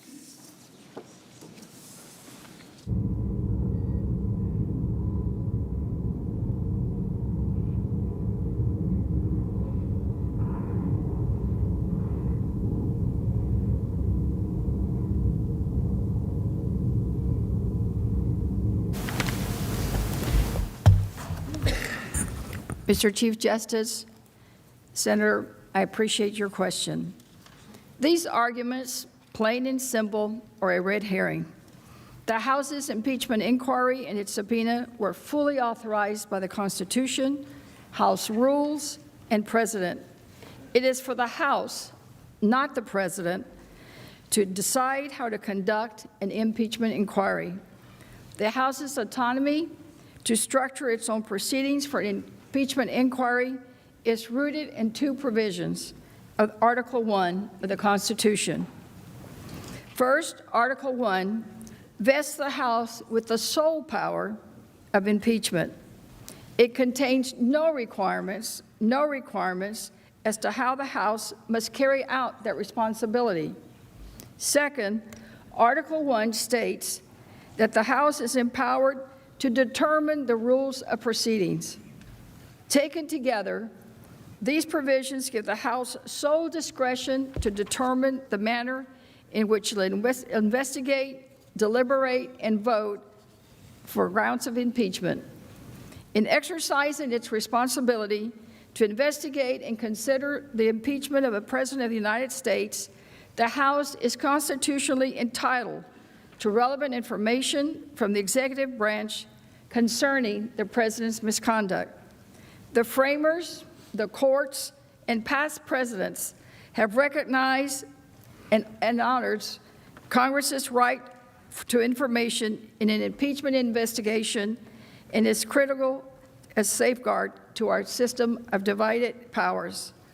Otherwise, a president could hide his own wrongdoing to prevent Congress from discovering impeachable misconduct, effectively nullifying Congress's impeachment power. That is precisely what President Trump has tried to achieve here. The President has asserted the power to determine for himself which congressional subpoenas he will respond to and those that he will not. The President's counsel would have you believe that each time anyone in the executive branch gets a subpoena, it's open season for creative lawyers in the White House and DOJ to start inventing theories about House rules and parliamentary precedent. This is not how the separation of powers works. And to accept that argument would wholly undermine the House and Senate's ability to provide oversight of the executive branch. It would also make impeachment a nullity. The President argues that there was no resolution fully authorizing the impeachment inquiry. But again, there is no requirement for the full House to take a vote before conducting an impeachment inquiry. President Trump and his lawyers invented this theory. As Chief Judge Howell of the U.S. District Court in D.C. has stated, and this is a direct quote, "This claim has no textual support in the U.S. Constitution or governing rules in the House. The Constitution itself says nothing about how the House may exercise its sole power of impeachment, but instead confirms the House shall have the sole power to determine the rules of its own proceedings." This conclusion is also confirmed by precedent. Numerous judges have been subjected to impeachment investigations in the House, and even impeached by the House and convicted by the Senate without any previous vote of the House authorizing an impeachment inquiry.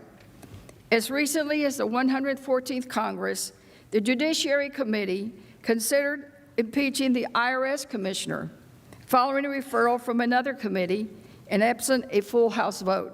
The Judiciary Committee began an investigation into President Nixon's misconduct for 4 months before approval of a full House resolution. The House rules also do not preclude committees from inquiring into the potential grounds for impeachment.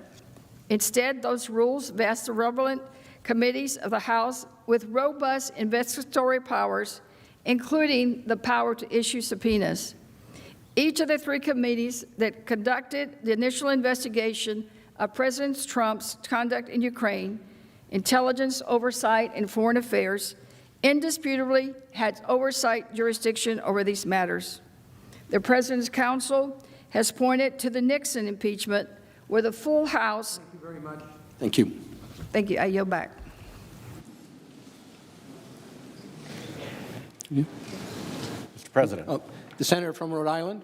Mr. President, I send a question to the desk, and because my question references an earlier question, I have attached that earlier question as a reference to the presiding officer and the parliamentarian in case it should be of interest.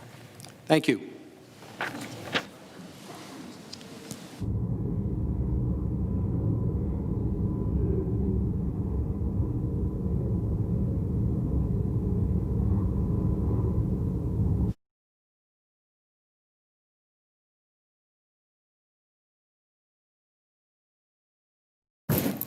The question from Senator Whitehouse is to counsel for the President. White House counsel refused to answer a direct question from Senator Collins and Senator Murkowski, saying he could only cite to the record. 5 minutes afterward, House counsel read recent newspaper stories to the Senate from outside the House record. Could you please give an accurate and truthful answer to the Senator's question? Did the President ever mention the Bidens in connection to corruption in Ukraine before Vice President Biden announced his candidacy in April 2019? What did the President say, to whom, and when?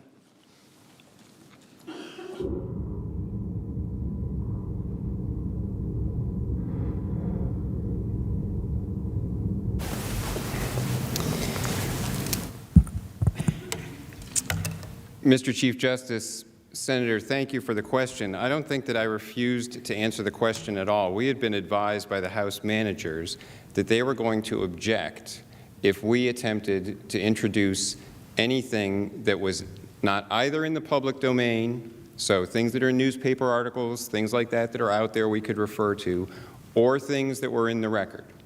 And so I'm not in a position to go back into things that the President might have said in private, and there's been no discovery into that. It's not part of this inquiry. So I can't go telling now about things that the President might have said to cabinet members. I'm not in a position to say that. I can tell you what's in the public, and I can tell you what's in the record. And I answered the question fully to the best of my ability based on what is in the public domain and what is in the record. I'd like to take a moment to also respond to the last question that was posed by Senator Murkowski with respect to the vote on authorizing the issuance of subpoenas, because there has always been a vote from the full House to authorize any impeachment inquiry into a presidential impeachment. It was that way in the Johnson impeachment. It was that way in the Nixon impeachment. There have been references to the fact that the House Judiciary Committee began some investigatory work before the House actually voted on the resolution. I think it was Resolution 803 to authorize the impeachment inquiry. But all of that work was simply gathering things that were in the public domain or that had been already gathered by other committees. And there was no compulsory process issued. And in fact, Chairman Rodino of the House Judiciary Committee specifically determined when there was a move to have the House Judiciary Committee issue subpoenas after the Saturday Night Massacre, that the committee lacked the authority to issue any compulsory process until there had been a vote by the full House to authorize the committee to do that. And this is not some esoteric special rule about impeachments. As I've tried to explain, this is just a fundamental rule under the Constitution about how authority that has been given by we the people to chambers of the legislature, to either the House or the Senate, once it's given there to the House, how does it get to a committee? It can only get down to a committee if it's delegated by the House. That can only happen if the House votes. And there is no standing rule that gives the House Judiciary Committee authority to use the power of impeachment as opposed to the authority to legislate. There's no rule that gives it to use the power to use the authority of impeachment to issue compulsory process. Rule 10 doesn't mention impeachment at all. The word doesn't appear in it. And that's why it has always been the understanding that there must be a vote from the House to authorize the House Judiciary Committee, or in this case, it was contrary to all prior practice, it was given to Manager Schiff's committee and other committees, the authority to use the power of impeachment to issue subpoenas. It was very clear to the House of Representatives that the position of the executive branch was that all of the subpoenas issued before House Resolution 660 were invalid on their face, and Senator Murkowski's question is exactly correct. There was no effort in House Resolution 660 either to attempt to retroactively authorize those subpoenas or to say that those subpoenas, to retroactively authorize those subpoenas, or then to reissue them under House Resolution 660. So the subpoenas remained invalid, and there was no response from the House to that. Thank you. Thank you, counsel. Senator from Missouri. Mr. Chief Justice, I sent to the desk a question for both counsel to the President and the House managers on my own behalf and on behalf of Senator Cruz, Senator Daines, and Senator Braun. Thank you.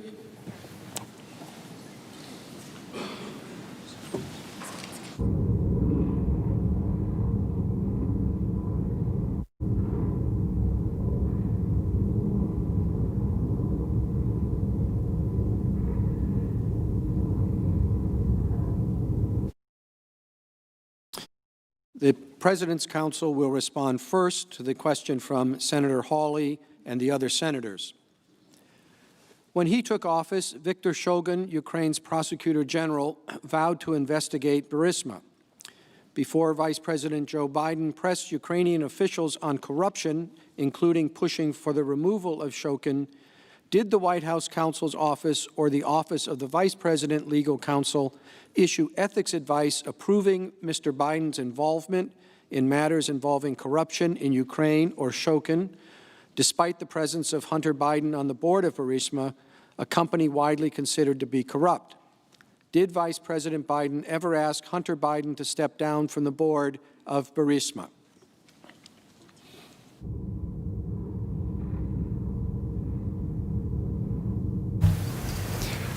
Mr. Chief Justice, Senators, thank you for the question. We're not aware of any evidence that then Vice President Biden sought any ethics opinion. We are aware that both Amos Hochstein and Deputy Assistant Secretary of State Kent testified, Amos Hochstein is in the public domain, Deputy Assistant Secretary Kent testified in the proceedings before the House that they each raised the issue with Vice President Biden of the potential appearance of a conflict of interest with his son Hunter being on the board of Burisma. Deputy Assistant Secretary Kent testified that although he raised that issue with the Vice President's office, the response was that the Vice President's office, the Vice President was busy dealing then with the illness of his other son, and there was no action taken. So from what we know, there wasn't any effort to seek an ethics opinion. We're not aware of an ethics opinion having been issued. Although the issue was flagged for the Vice President's office, we're not aware that President Biden asked his son to step down or that any other action was taken. And I believe that Vice President Biden has said that he never discussed, he said publicly, he never discussed his son's overseas business dealings with him. Thank you. Thank you. So,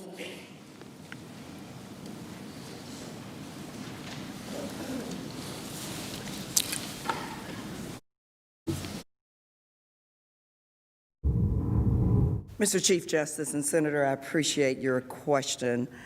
The facts about Vice President Biden's conduct are clear and do not change. Let's go through them. First, every witness asked about this topic testified that Mr. Shulkin was widely considered to be a corrupt and ineffective prosecutor who did not prosecute corruption. Shulkin was so corrupt that the entire free world, the United States, the European Union, the International Monetary Fund, pressed for his office to be cleaned up. So I would caution you to be skeptical of anything that Mr. Shulkin claims. Second, witnesses, including our own anti-corruption advocate, Ambassador Yovanovitch, remember that very dedicated anti-corruption ambassador, testified that Shulkin's removal made it more likely that investigations of corrupt Ukrainian companies would move forward. Let me repeat that. The dismissal of Shulkin made it more likely that Burisma would be investigated. Third, Burisma was not under scrutiny at the time Joe Biden called for Shulkin's ouster. According to the National Anti-Corruption Bureau of Ukraine, an organization several witnesses testified is effective at fighting corruption. Shulkin's office investigated Burisma, but the probe focused on a period before Hunter Biden joined the company. But again, in another investigation was warranted, dismissing Shulkin would have made that more likely. thank you. Yes. Senator Mr. Chief from Maine. Justice. Mr. Chief Justice, I have a question for the House managers I will send to the desk. Thank you.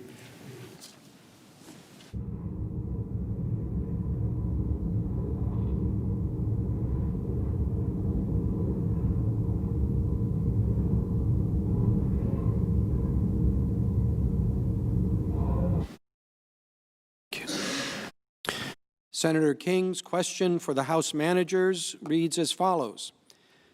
Mr. Rudolph Giuliani was in Ukraine exclusively on a political errand by his own admission, so doesn't the President's mention of Giuliani by name in the July 25th call conclusively establish the real purpose of the call?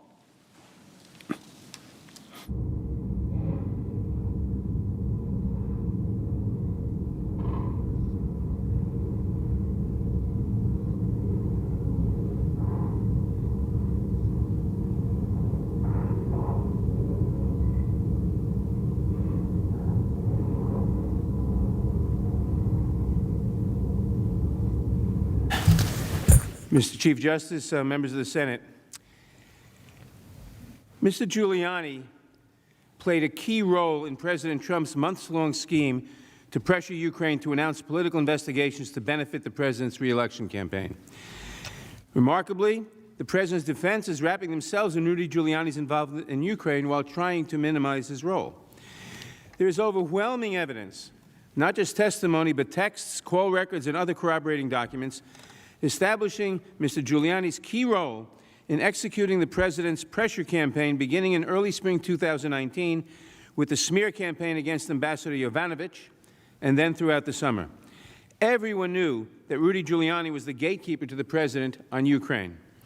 On May 10th, Mr. Giuliani canceled the trip to Ukraine, during which he planned to dig up dirt on former Vice President Biden and on a discredited conspiracy theory after his plans became public. He admitted, "We're not meddling in an election, we're meddling in an investigation."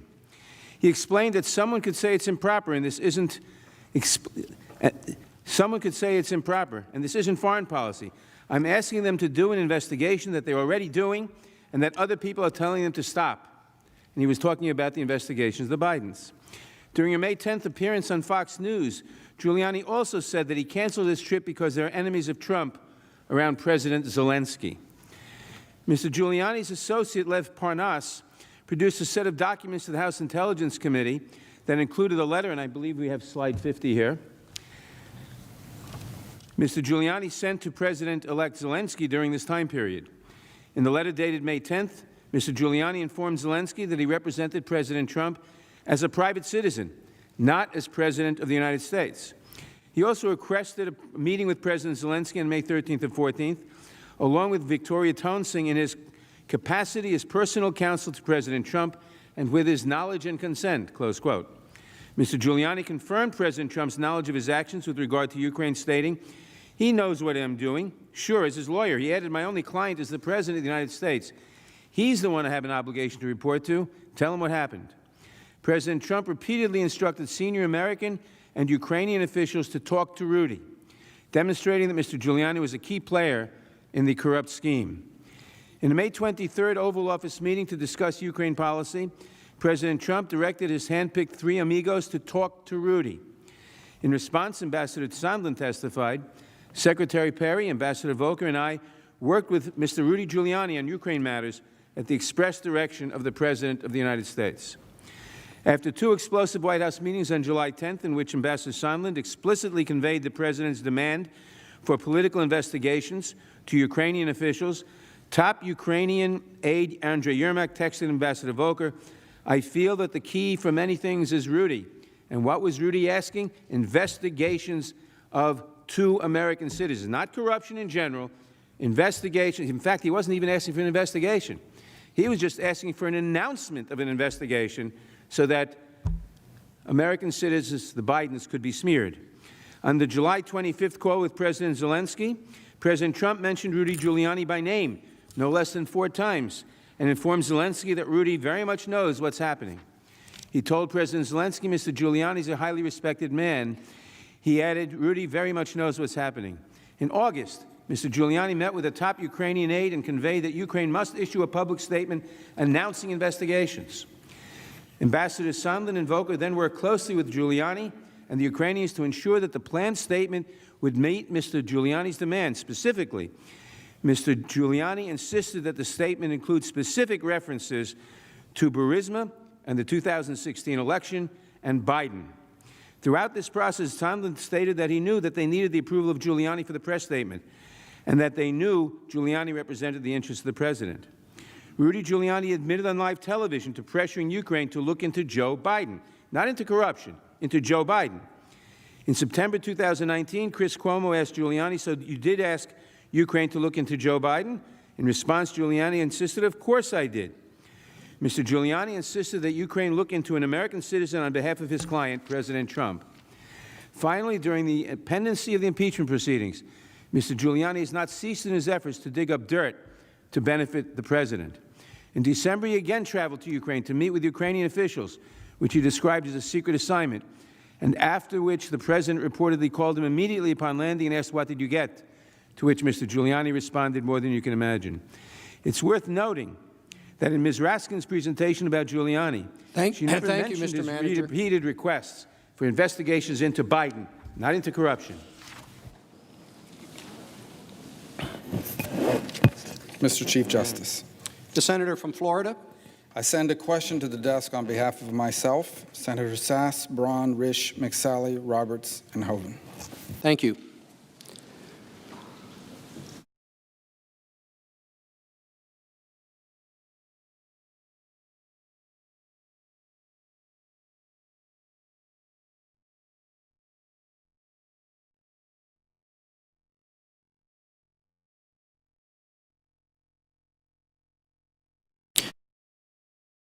The question from Senator Rubio and the other senators is for counsel for the President. How would the framers view removing a president without an overwhelming consensus of the American people and on the basis of articles of impeachment supported by one political party and opposed by the other? Thank you, Senators. Alexander Hamilton addressed that issue very directly. He said the greatest danger of impeachment is if it turns on the votes of one party being greater than the votes of another party in either house.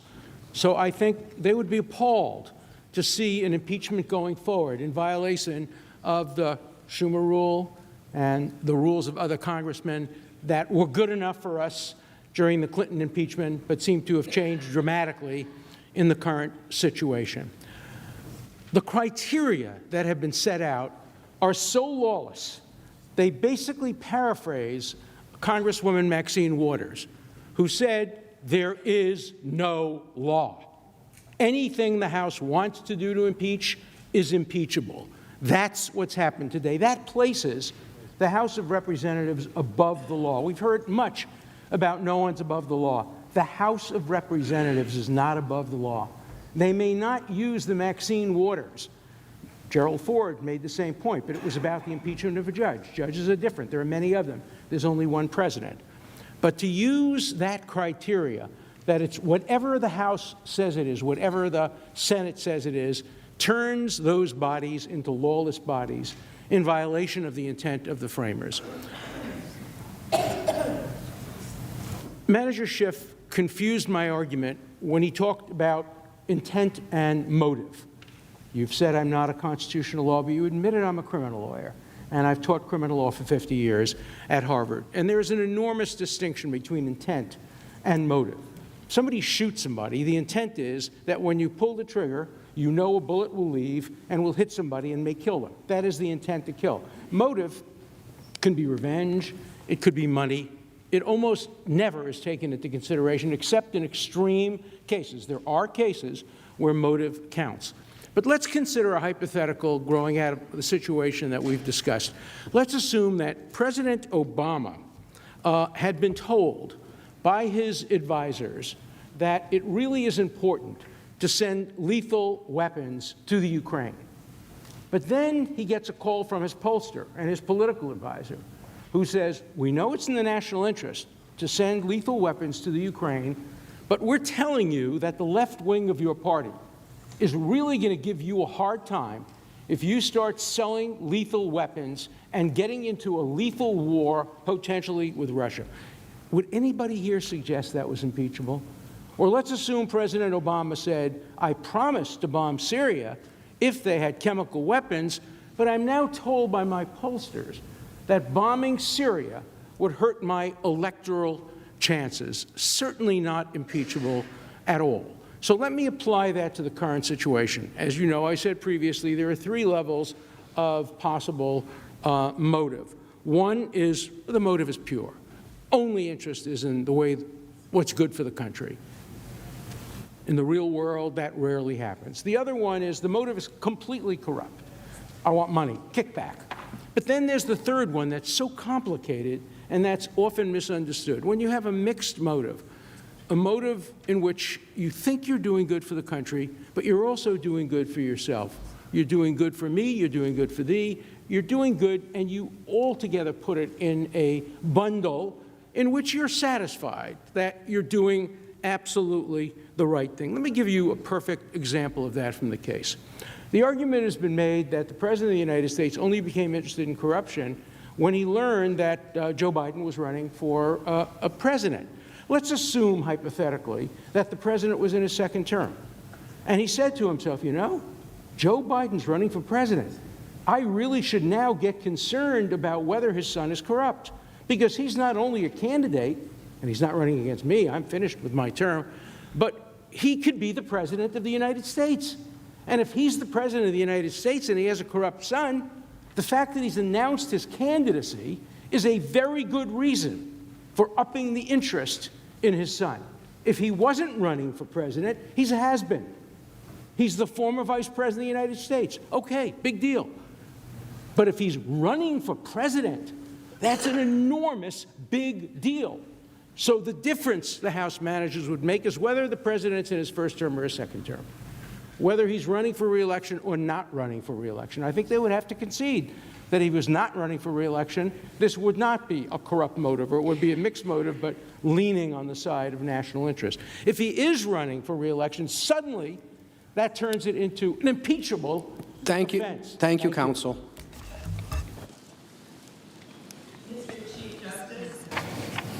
Oh, the senator from Minnesota. Mr. Chief Justice, I submit a question to the desk directed to the House managers. Thank you.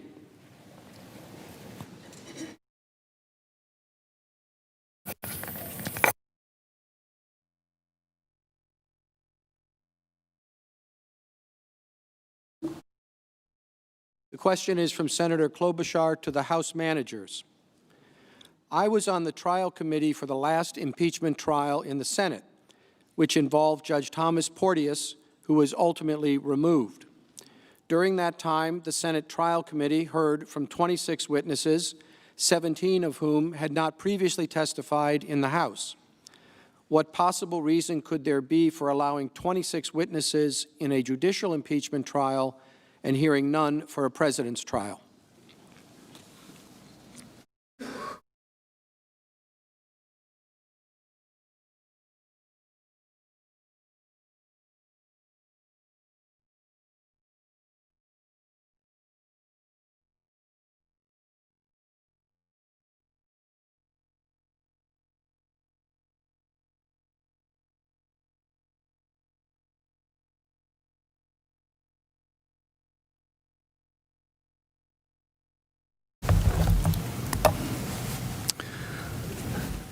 Chief Justice, Senator, as you know, I'm quite familiar with the Porteous impeachment. Someone asked me the last time I tried a case. The answer is probably 30 years ago, except for the impeachment of Thomas Porteous, when I last spent some quality time with you. There is no difference in terms of the Constitution. I would say that the need for witnesses in the impeachment trial of a President of the United States is a far more compelling circumstance than the impeachment of a judge. Now, you might say, well, in the impeachment of a judge, how is it possible that the time of the Senate could be occupied by calling witnesses, that as precious as your time is, we would occupy your time calling dozens of witnesses, but in the impeachment of a president, it's not worth the time. It's too much of an imposition. Again, I would argue that the imperative of calling judges and having a fair trial when we are adjudicating the guilt of the President of the United States is paramount. Now, we've always argued that the trial should be fair to the President and the American people. And yes, it's a big deal to impeach a president and remove that president from office. It's also a big deal if you leave in place a president when the House has proven that president has committed impeachable misconduct and is likely to continue committing it. Because there's no doubt, I think from the record, that not only did the president solicit Russian interference in 2016, but solicited Ukraine's interference in the upcoming election, solicited China's interference, as my colleague just said, had Rudy Giuliani, his personal agent, in Ukraine, doing the same kind of thing just last month. And Senator, in response to that question, isn't it dispositive that Giuliani, the personal agent of the president, is running this Biden operation rather than any department of government? Isn't that really dispositive of whether this was policy or politics? And I think the answer is yes. Giuliani's made it abundantly clear. I'm not here doing foreign policy. That's the president's own lawyer. I'm not here to do foreign policy. Now, Professor Dershowitz just made a rather astounding argument that an investigation of Joe Biden that is unwarranted, unmerited, suddenly becomes warranted if he runs for president. Now, he posited that in the president's second term. But it doesn't matter whether he's in his first term or his second term. An illegitimate investigation of Joe Biden doesn't somehow become legitimate because he's running for president unless you view your interests as synonymous with the nation's interests. I think it's the most profound conflict for a president of one party, whether he's running for re-election or not, to suggest that all of a sudden an investigation of a leading candidate in the opposite party is justified because now they're running for president. I mean, you really have to step aside from what's going on to imagine that anyone could make that argument, that running for office, running for president now, means that you are a more justified target of investigation than when you weren't. That cannot be. That cannot be. But that's essentially what's being argued here.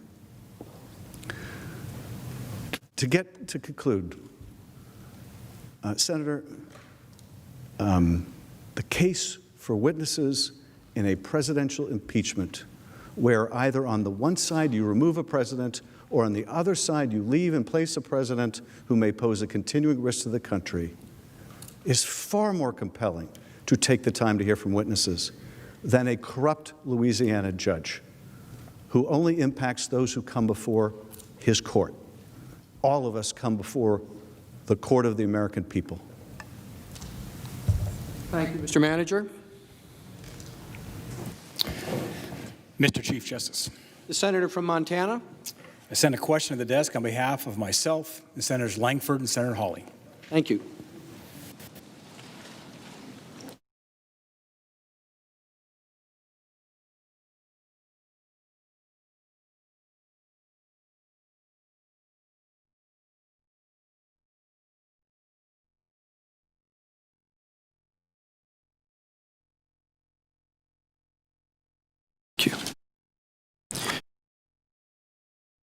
Excuse me. The question from Senator Daines, Lankford, and Hawley is for counsel for the President. Over the past 244 years, 8 judges have been removed from office by the U.S. Senate, but never a president. The 8 judges have been removed for bribery, perjury, tax evasion, waging war against the United States, and other unlawful actions. How do the current impeachment articles differ from previous convictions and removals by the Senate?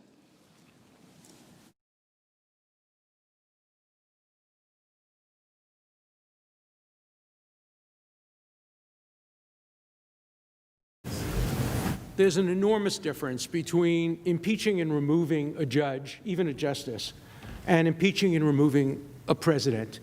No judge, not even the Chief Justice, is the judicial branch. You are the head of the judicial branch, but there is a judicial branch. The president is the executive branch. He is irreplaceable. There isn't always a vice president. Remember, we had a period of time when there was no vice president. We needed a constitutional amendment. So there's no comparison between impeaching a judge and impeaching a president. Moreover, there's a textual difference. The Constitution provides that judges serve during good behavior. That's the Congressman Schiff standard. And it's a great standard. We wish everybody served only during good behavior. But the Constitution doesn't say that the president shall serve during good behavior. The big difference is the president runs every 4 years. And the public gets to judge his good behavior. Judges don't run. And so there's only one judge of the good behavior, namely the impeachment process. And so to make a comparison is to make the same mistake that when people compare the British system to the American system. We've heard a lot of argument that we adopted the British system by adopting 5 words: anti-crimes, other crimes, and misdemeanors. Yeah, those words may have been borrowed from Great Britain, but the whole concept of impeachment was not.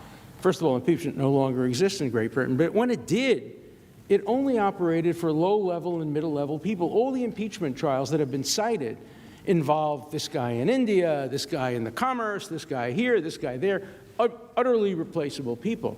The British system, on the other hand, you can get rid of the head of state, the head of government, rather, by a simple vote of no confidence. That's what the framers rejected. The framers rejected that for a president. And so the notion that we borrowed the British system has it exactly backwards. We rejected the British system. We did not want the president to serve at the pleasure of the legislature. We wanted the president to serve at the pleasure of the voters. Judges don't serve at the pleasure of the voters, so there needs to be different criteria and broader criteria. And those criteria have been used in practice. For the most part, judges have been impeached for criminal and removed for criminal behavior.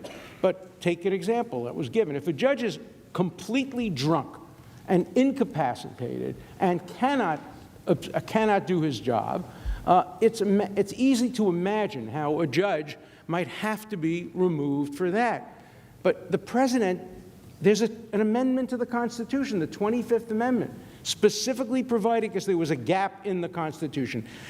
And please, members of the Senate, it's important to understand your role is not to fill gaps that the framers deliberately left open. Good arguments have been made why it's important to make sure people don't abuse their power, people don't commit maladministration. But the framers left those gaps. Your job is not to fill in the gaps. Your job is to apply the Constitution as the framers wrote it, and that doesn't include abuse of power and obstruction of Congress. Thank you. Thank you, counsel. Mr. Chief Justice, The senator from Delaware. I send a question to the desk for the President's counsel. Thank you.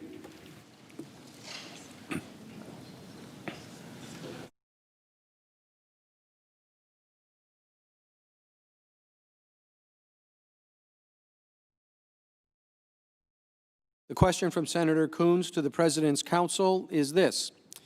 The President's brief states, quote, Congress has forbidden foreigners' involvement in American elections, end quote. However, in June 2019, President Trump said that if Russia or China offered information on his opponent, quote, there's nothing wrong with listening, end quote, and he might not alert the FBI because, quote, give me a break, life doesn't work that way, end quote. Does President Trump agree with your statement that foreigners' involvement in American elections is illegal?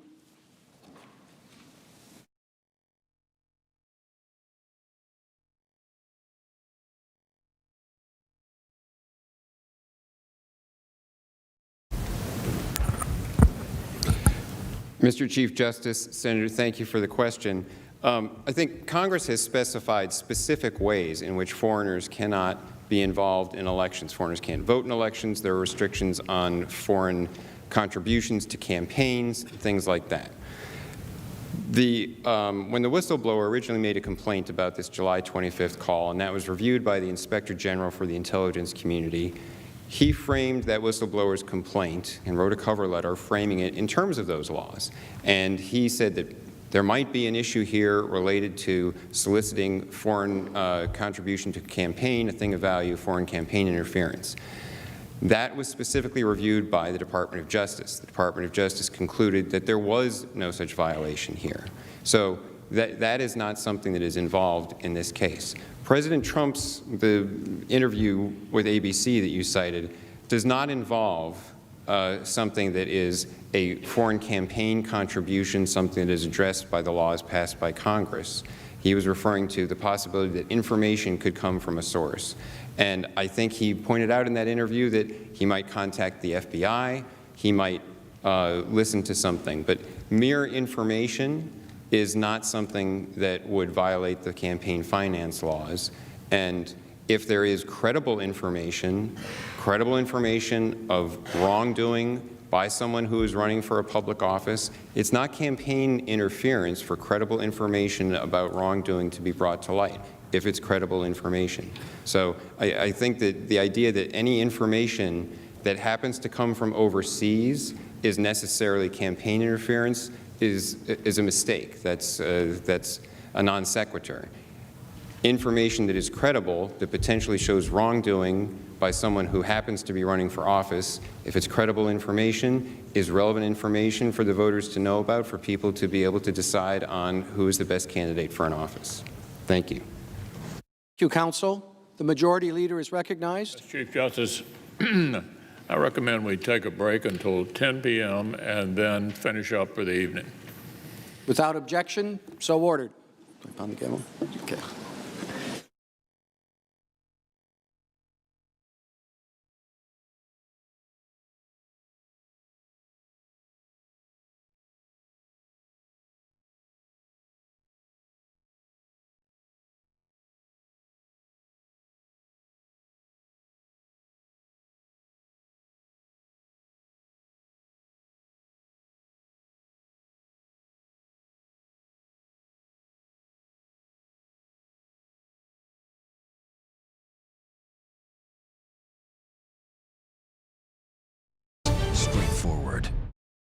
Okay, imagine the morning. I'm talking about a good morning. Imagine starting your day off with friends. What's better than that? You know, like the crazy smart friend who always keeps you in the know. The friend with a huge heart and smile who just makes everything better. Imagine hearing from people who open your eyes and your heart. Imagine knowing what's coming next in the day ahead. Well, I get to live this each morning together with you. Imagine that. How blessed am I? And that's what makes it such a good morning, America. This is what being live is all about. This is ABC News Live, the 24/7 streaming news source from ABC News. Breaking news, live events, streaming nonstop. Original breakthrough storytelling from ABC News, National Geographic, ESPN, and it's all designed differently for you to stream straight to any screen whenever you want. Free. ABC News Live. Stream it now or anytime on Roku, Hulu, Facebook, and abcnews.com. The Americans here on the ground and the Iraqi doctors. Potatoes. Ismail? David. Over ground zero from Hurricane Michael. You can see just home after home. David, nice to meet you. This was your view. My favorite view. Thank you very much. What you're seeing right now, this is part of the eye wall. This procession of migrants goes back 2 miles. There is going to be catastrophic damage. This fire has made a run. You can see those flames shooting up into the sky. We are on the jam-packed red carpet. To the right, guys. So this is the 4th weekend of protest.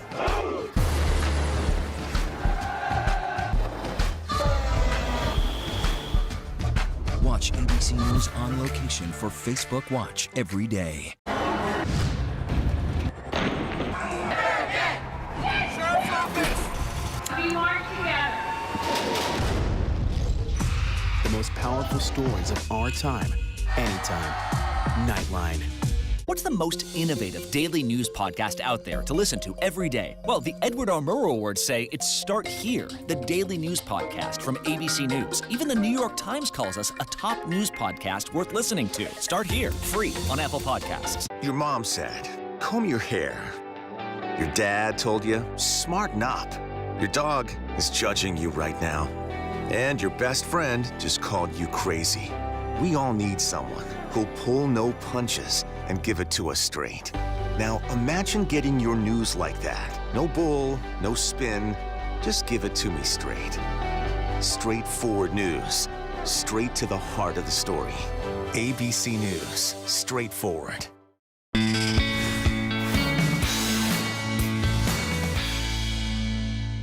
This. Hawley and Hoeven. Thank you.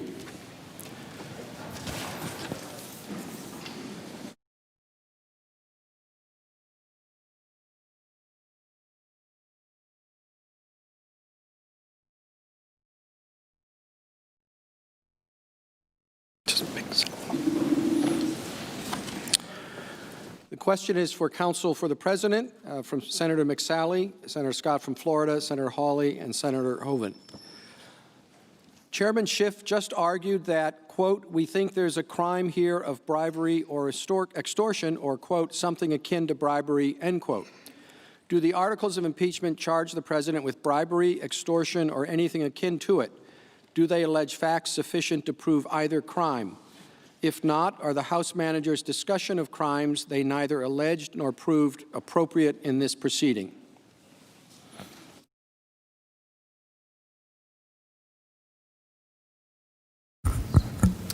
Mr. Chief Justice, Senators, thank you for that question. And no, the articles of impeachment do not charge the crime of bribery, extortion, or any other crime. And that's a critical point because, as the Supreme Court has explained, no principle of procedural due process is more clearly established than that of notice of the specific charge and a chance to be heard in a trial of the issues raised by that charge are among the constitutional rights of every accused. That was the Supreme Court in Cole versus Arkansas. And the court has also explained that for over 130 years, a court cannot permit, it has been the rule that a court cannot permit a defendant to be tried on charges that are not made in the indictment against him. That is the rule in the criminal law, and it is also the case for impeachments. It is the House's responsibility to make an accusation, and a specific accusation, in articles of impeachment. The House had the opportunity to do that, and they did that. And the charges that they put in the articles were abuse of power on a vague standard that they made up and obstruction of Congress. They put some discussion about other things in a House Judiciary Committee report, but they did not put that in the articles of impeachment. And if this were a criminal trial in an ordinary court, and Mr. Schiff had done what he just did on the floor here and start talking about crimes of bribery and extortion that were not in the indictment, it would have been an automatic mistrial. We'd all be done now, and we could go home. And Mr. Schiff knows that because he's a former prosecutor. It is not permissible for the House to come here failing to have charged, failing to have put in articles of impeachment any crime at all, and then to start arguing that actually, oh, we think there is some crime involved, and actually, we think we actually proved it, even though we provided no notice we were going to try to prove that. It's totally impermissible. It's a fundamental violation of due process. And scholars have pointed out those rules apply equally in cases of impeachment. Charles Black and Philip Bobbitt explained in their work, Impeachment, a handbook that is regarded as one of the authorities collecting sources of authority on impeachments. They said, quote, "The senator's role is solely one of acting on the accusations, the articles of impeachment, voted by the House of Representatives. The Senate cannot lawfully find the president guilty of something not charged by the House, any more than a trial jury can find a defendant guilty of something not charged in the indictment," end quote. So what Manager Schiff just attempted here was totally improper. It would have resulted in a mistrial in any court in this country. And there is nothing that has been introduced in the facts that would satisfy the elements of a crime of extortion or bribery either. And to attempt, after making their opening, after not charging anything in the articles that is a crime, after not specifying any crime, after providing no notice that they're going to attempt to argue a crime, in the question and answer session to try to change the charges that they've made against the President of the United States and to say that actually there's bribery and extortion is totally unacceptable. It's not permissible. And this body should not consider those arguments. They were not permissible bounds for argument. They're not included in the articles of impeachment, and they should be ignored. Thank you. Thank you, Counsel. Yes, the senator from New Mexico. Thank you for the recognition, Mr. Chief Justice. Mr. Chief Justice, I have sent a question to the desk. I'm joined in this question by Senators Blumenthal, Leahy, and Whitehouse. Thank you.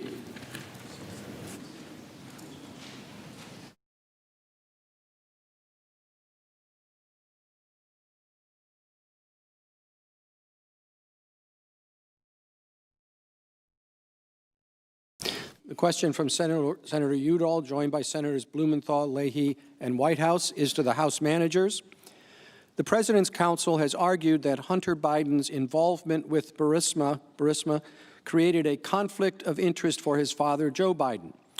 President Trump, the Trump Organization, and his family, including those who serve in the White House, maintain significant business interests in foreign countries and benefit from foreign payments and investments.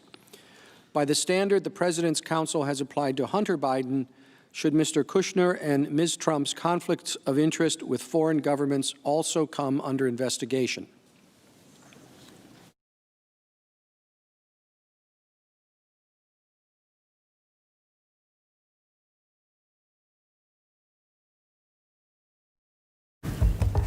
Mr. Chief Justice, and to the senators, thank you so much for that question.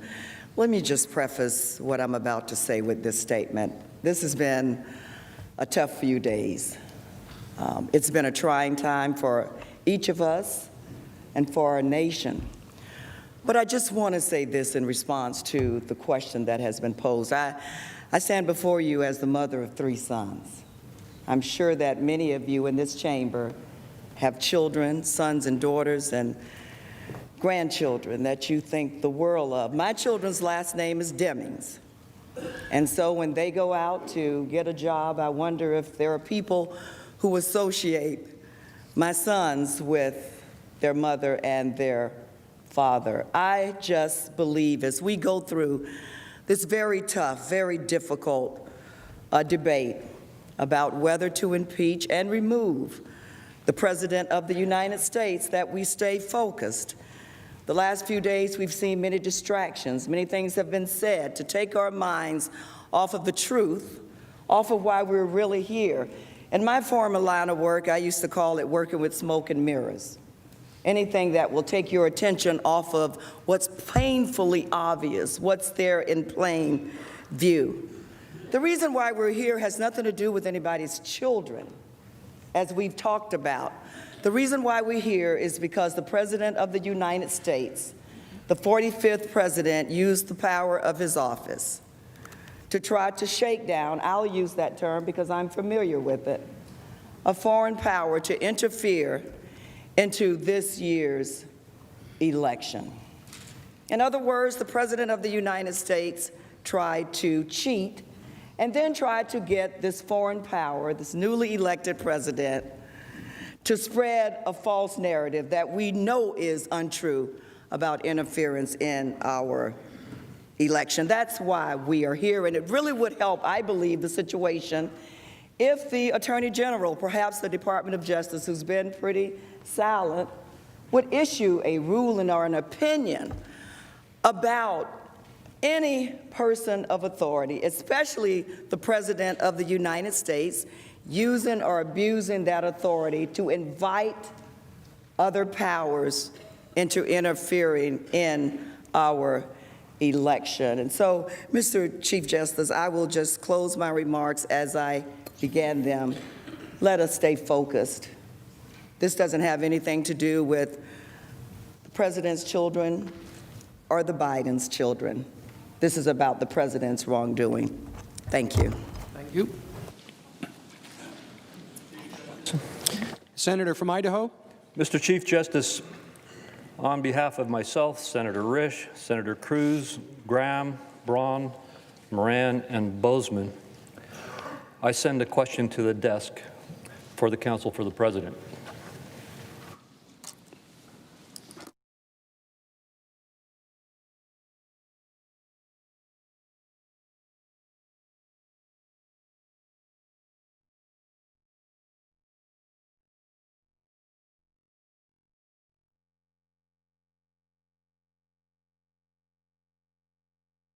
The question from Senator Crapo and the other senators for the Counsel for the President. Does the evidence in the record show that an investigation in the Burisma Biden matter is in the national interest of the United States and its efforts to stop corruption?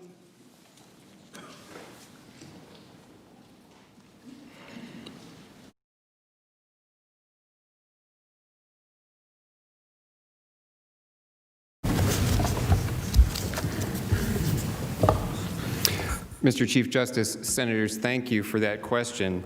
And the straightforward answer is yes, the evidence does show that it would be in the interest of the United States. In fact, the evidence on that point is abundant.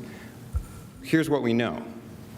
Hunter Biden was appointed to the board of an energy company in Ukraine without any apparent experience that would qualify him for that position. He was appointed shortly after his father, the vice president, became the Obama administration's point man for policy on Ukraine. We know that his appointment raised several red flags at the time. Chris Hines, the stepson of the then Secretary of State, severed his business relationship with Hunter, citing Hunter's lack of judgment in joining the board of that company, Burisma, because Burisma was owned by an oligarch who was repeatedly under investigation for corruption, for money laundering, and other offenses. Contemporaneous press reports speculated that Hunter's role with Burisma might undermine U.S. efforts, led by his father then at that time, to promote the U.S. anti-corruption message in Ukraine. The Washington Post said, quote, "The appointment of the vice president's son to Ukrainian oil board looks nepotistic at best, nefarious at worst," end quote. There were other articles. There was one that reported, quote, "The credibility of the United States was not helped by the news that Hunter had been on the board of the directors of Burisma. There was another article saying, sadly, the credibility of Mr. Biden's message may be undermined by the association of his son with the Ukrainian natural gas company, Burisma Holdings, which is owned by a former government official suspected of corrupt practices. And it went on. Reports from the Wall Street Journal said that activists here, that is in the Ukraine, say that the U.S.'s anti-corruption message is being undermined as his son receives money from a former Ukrainian official who is being investigated for graft. At the same time, within the Obama administration, officials raised questions. The Special Envoy for Energy Policy, Amos Hochstein, raised the matter with the Vice President. Similarly, Deputy Assistant Secretary of State Kent testified that he too voiced concerns with Vice President Biden's office. Everyone who was asked in the proceedings before the House of Representatives agreed that there was at least an appearance of a conflict of interest when Mr. Biden's son was appointed to the board of this company. That included Ambassador Yovanovitch, Deputy Assistant Secretary Kent, Lieutenant Colonel Vindman, Jennifer Williams, Ambassador Sondland, Dr. Fiona Hill, and Ambassador Taylor. They all agreed there was an appearance of a conflict of interest. And even in the transcript of the July 25th telephone call, President Zelensky himself acknowledged the connection between the Biden and Burisma incident, the firing of the prosecutor who reportedly had been looking into Burisma, when Vice President Biden openly acknowledged he leveraged $1 billion in U.S. loan guarantees to make sure that that particular prosecutor was fired. He openly acknowledged it was an explicit quid pro quo. You don't get $1 billion in loan guarantees unless and until that prosecutor is fired. My plane's leaving in 6 hours, he said on the tape. And when the President Trump, raised this in the July 25th call, President Zelensky recognized that this related to corruption. And he said, the issue of the investigation of the case, and he's referring to the case of Burisma, is actually the issue of making sure to restore the honesty, so we will take care of that. And he later said in an interview that he recognized that President Trump had been saying to him, things are corrupt in Ukraine, and he was trying to explain, no, we're going to change that. There's not going to be corruption. So that explicit exchange in the July 25th call shows that President Zelensky recognized that that Biden-Burisma incident had an impact on corruption and anti-corruption. And so it was definitely undermining the U.S. message on anti-corruption, and it was a perfectly legitimate issue for the president to raise with President Zelensky to make clear that the United States did not condone anything that would seem to interfere with legitimate investigations and to enforce the proper anti-corruption message. Thank you. Thank you, counsel. Senator from Illinois. Thank you.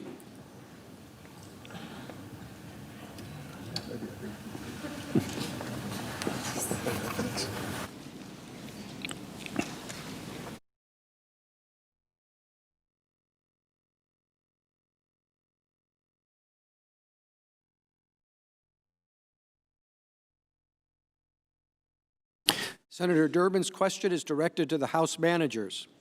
Would you please respond to the answer that was just given by the President's counsel?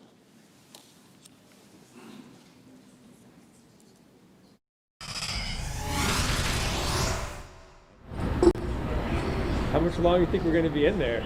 It's hard to tell. I was expecting we wouldn't be done until 11 tonight anyway, so we're probably going to be in there a little while. We'll go back at 10. Will we go another hour or more? But I think it's at least an hour.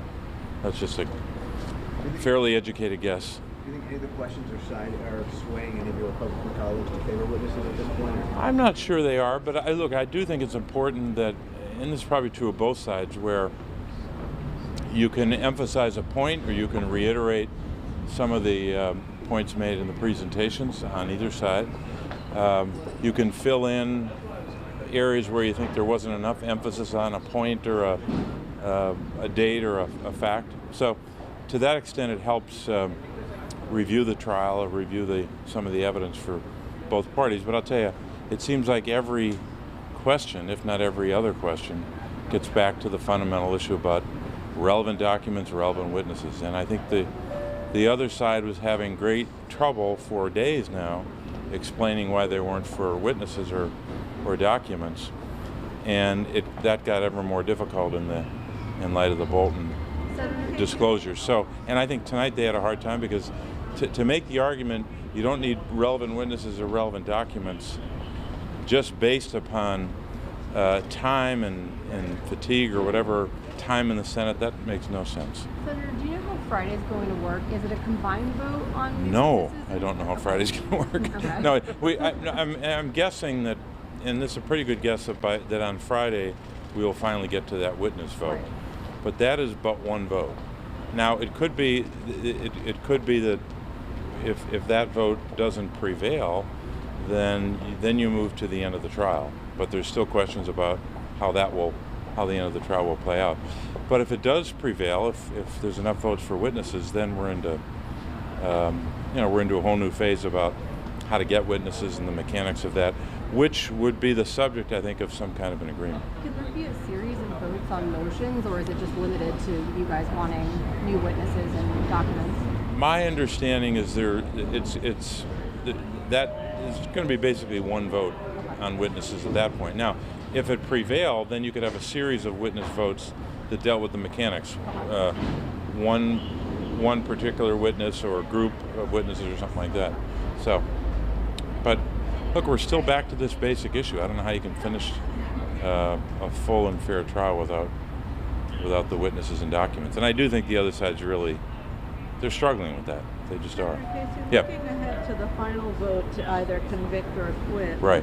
How important is it, do you think, that Democrats remain united and in voting to convict the president? Some seem to be wavering, and the president will undoubtedly use that as, proof of a bipartisan acquittal. It's really not something that anyone's talked about, because I think every one of us knows, and if our leadership did know, we would tell them that this is a decision everybody's got to make. So I don't know how that plays out, what the numbers will be, but it's really got to be that individual determination that every senator has to make. And you start with the basic charges that the president solicited the interference of a foreign government. That's the charge. And he also, in that solicitation, in that same engagement, was asking for an investigation of its political opponent and at least the announcement of an investigation on a.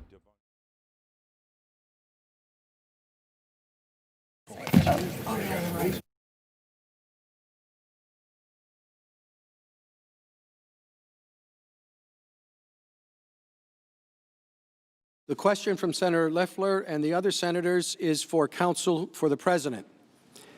As a fact witness who was coordinating with the whistleblower, did Manager Schiff's handling of the impeachment inquiry create material due process issues for the president to have a fair trial?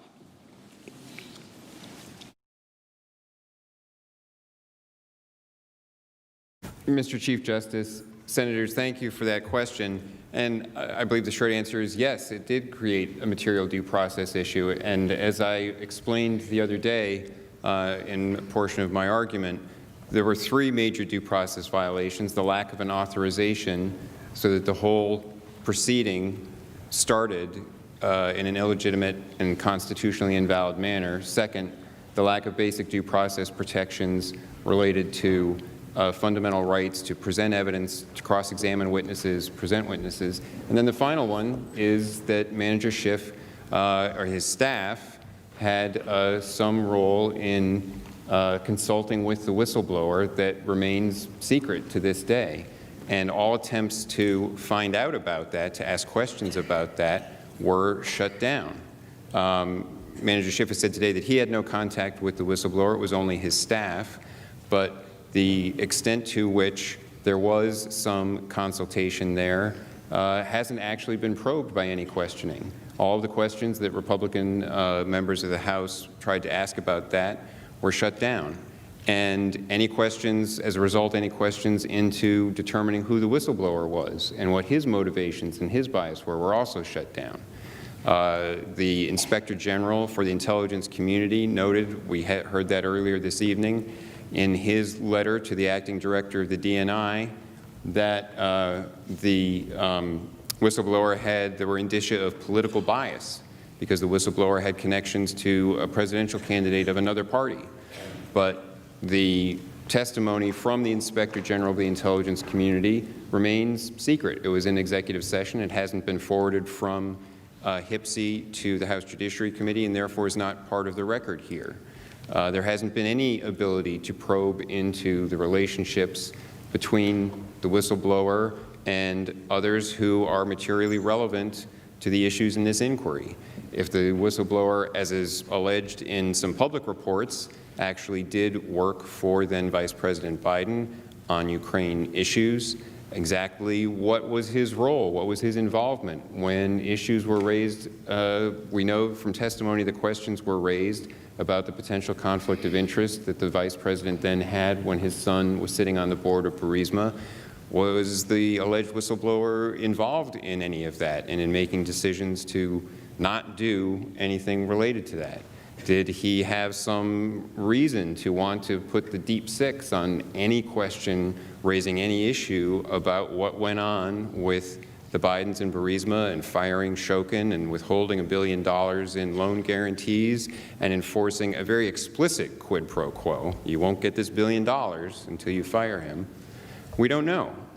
And because Manager Schiff was guiding this whole process, because he was the chairman in charge of directing the inquiry and directing it away from any of those questions, that creates a real due process defect in the record that has been presented here. So yes, that is a major problem and a major defect in the way the House proceedings occurred that infects this record and means that it is not a record that could be relied upon to reach any conclusion other than an acquittal for the President.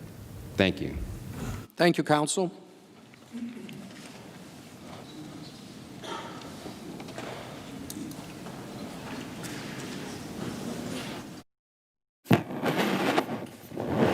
The Senator from Michigan. Mr. Chief Justice, I have a question for the House managers that I will send to the desk. Thank you.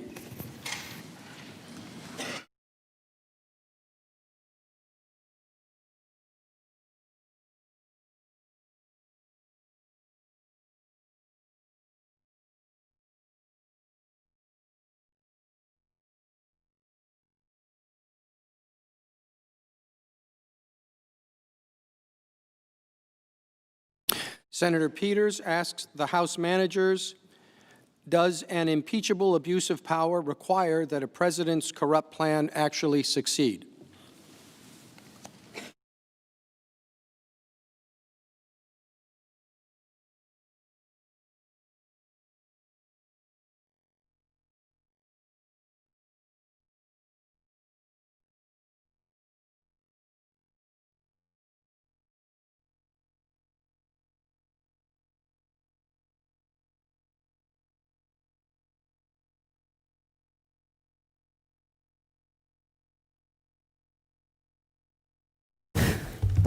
Mr. Chief Justice and Senators, the answer is no.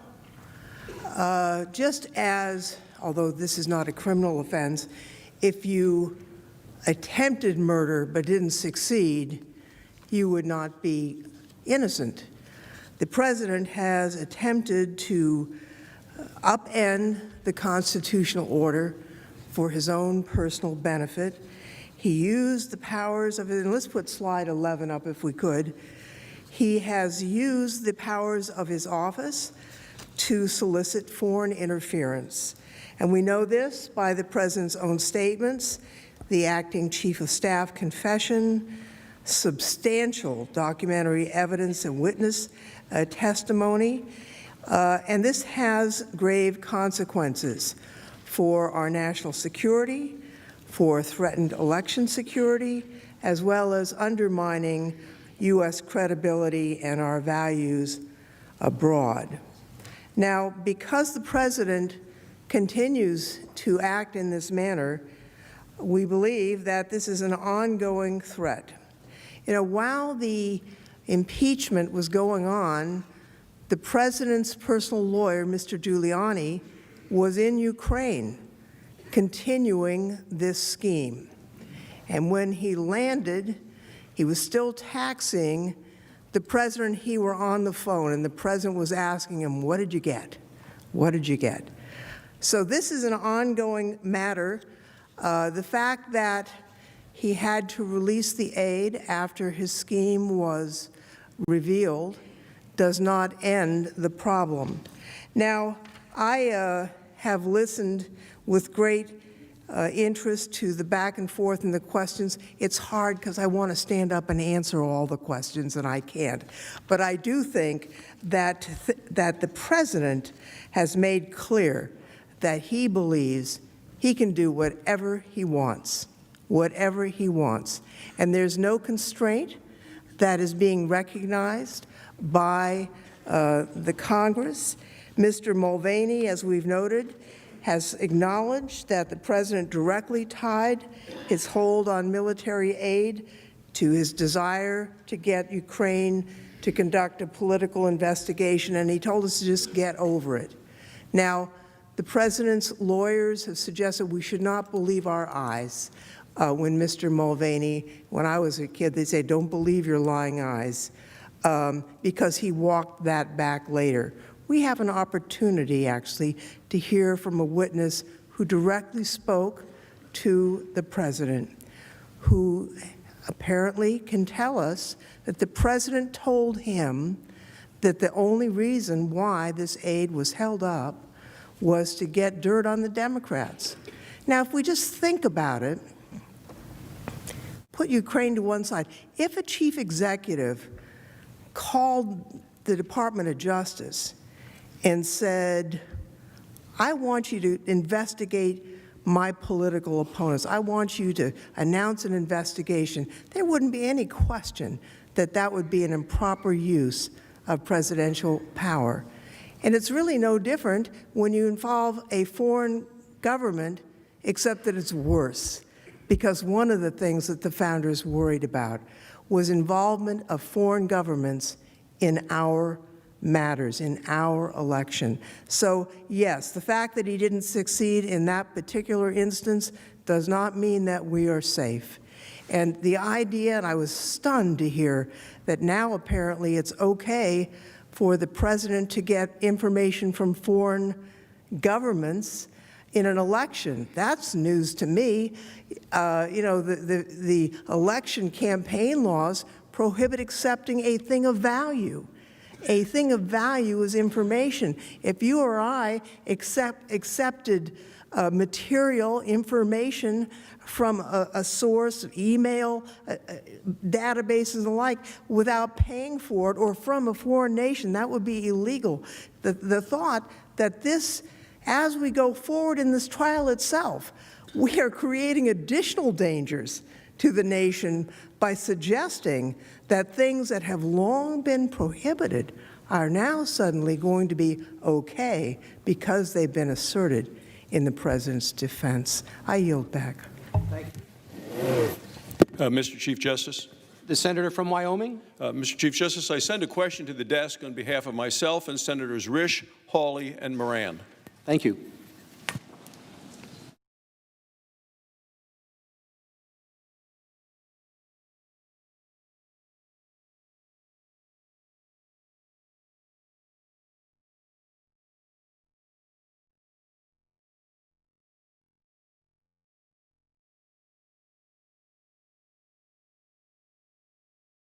The question from Senator Barrasso and the other senators for counsel to the President: can the Senate convict a sitting U.S. President of obstruction of Congress for exercising the President's constitutional authorities or rights?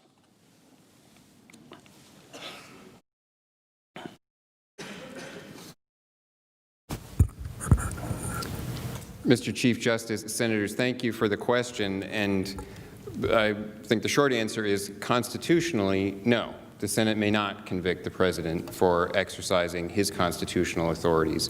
The theory that the House managers have presented, I think Professor Turley, testifying before the House, made it very clear, is itself an abuse of power by Congress and is dangerous for the structure of our government, because the fundamental proposition at the heart of the obstruction of Congress charge that the House managers have brought is that the House can simply demand information, and if the executive branch resists, even if it provides lawful rationales, perhaps ones that the House managers disagree with, but that are consistent with long-standing precedents and principles applied by the executive branch. If the House managers disagree with them, they jump immediately to impeaching the president.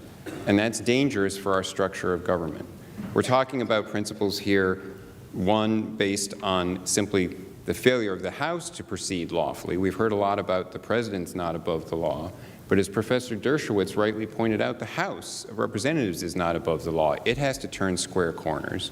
It has to proceed by the proper methods to issue subpoenas to the executive branch. So if the House hasn't issued valid subpoenas, if the House attempts to subpoena a senior advisor to the president, and the president asserts the immunity of his senior advisors, a doctrine that has been asserted by virtually every president since President Nixon and goes back earlier than that, then there's a confrontation between the branches that doesn't suggest an impeachable offense. What it suggests, what it shows, is the separation of powers in operation. That friction between the branches is part of the constitutional design. And as Justice Louis Brandeis explained, that the separation of powers was enshrined in the Constitution not because it was the most efficient way to have government, but because the friction that it caused and the interaction between the branches was part of a way of guaranteeing liberty by ensuring that no one branch could aggrandize power to itself. And what the House managers are suggesting here is directly antithetical to that fundamental principle. What they're suggesting is once they decide they want to pursue impeachment, when they make demands for information to the executive has no defenses. It can have no constitutional authorities or prerogatives to raise in response to those subpoenas. It has to just turn over everything, or it's an impeachable offense. And what that would lead to, as Professor Turley explained, is transforming our system of government by elevating the House and making it really a parliamentary system. As Professor Dershowitz was explaining, in the parliamentary system, the Prime Minister can simply be removed by a vote of no confidence. But if you make it so easy to impeach the president that all the House has to do is demand some information, go to response from the president that this is contrary to the principles that all presidents before me have asserted, I'm going to stick by the executive branch prerogatives, and then the House can say, well, that's it, you'll be impeached, and if the votes are there, remove the president. You make the president dependent on the legislature. And that's what Gouverneur Morris warned against specifically during the Constitutional Convention, that he warned the framers, when we make a method for making the president amenable to justice, we should make sure that we do not make him dependent on the legislature. It was the parliamentary system making it easy to remove the chief executive that the framers wanted to reject. And this theory of obstruction of Congress would create exactly that system of easy removal, effectively a parliamentary system of a vote of no confidence that is not the structure of the government that the framers enshrined in the Constitution for us. Thank you.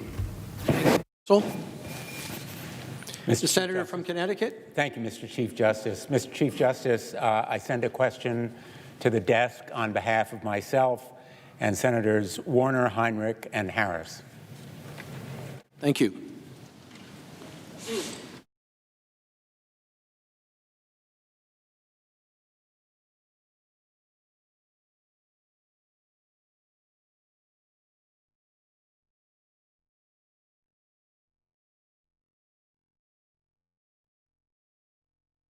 The question from Senator Blumenthal and the other senators is for the House managers. It reads as follows. Before the break, the President's counsel stated that accepting mere information from a foreign source is not something that would violate campaign finance law, and that it is not campaign interference to accept credible information from a foreign source about someone who is running for office. Under this view, acceptance of the kinds of propaganda disseminated by Russia in 2016 on Facebook and other social media platforms using bots, fake accounts, and other techniques to spread disinformation would be perfectly legal and appropriate. Excuse me. Isn't it true that accepting such a thing of value is, in fact, a violation of law?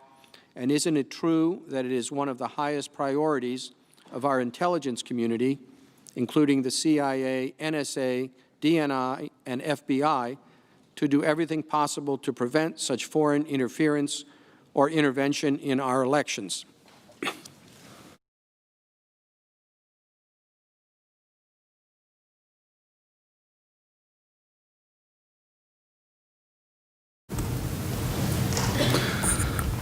It is without question among the very highest priorities of our intelligence agencies, our law enforcement, to prevent foreign interference in our election of the type and character that we saw in 2016. When Russia hacked the databases of the Democratic National Committee, the DCCC, when they began a campaign of leaking those documents, when it engaged in a massive and systemic social media campaign, our intel agencies and law enforcement have been devoting themselves to preventing a recurrence of that type of foreign interference. If I'm understanding counsel for the President correctly, and I think that I am, they're saying that not only is that okay to willingly accept that, but the very allegation against the President that Bob Mueller spent 2 years investigating, did it amount to criminal conspiracy? That is, could he prove beyond a reasonable doubt the crime of conspiracy? Again, we're talking about something separate from collusion here, although my colleagues keep confusing the two. Bob Mueller didn't address the issue of collusion. What he did address is whether he could prove the elements of criminal conspiracy. And he found that he could not. But what counsel for the President is now saying is, even if he could have, that's okay.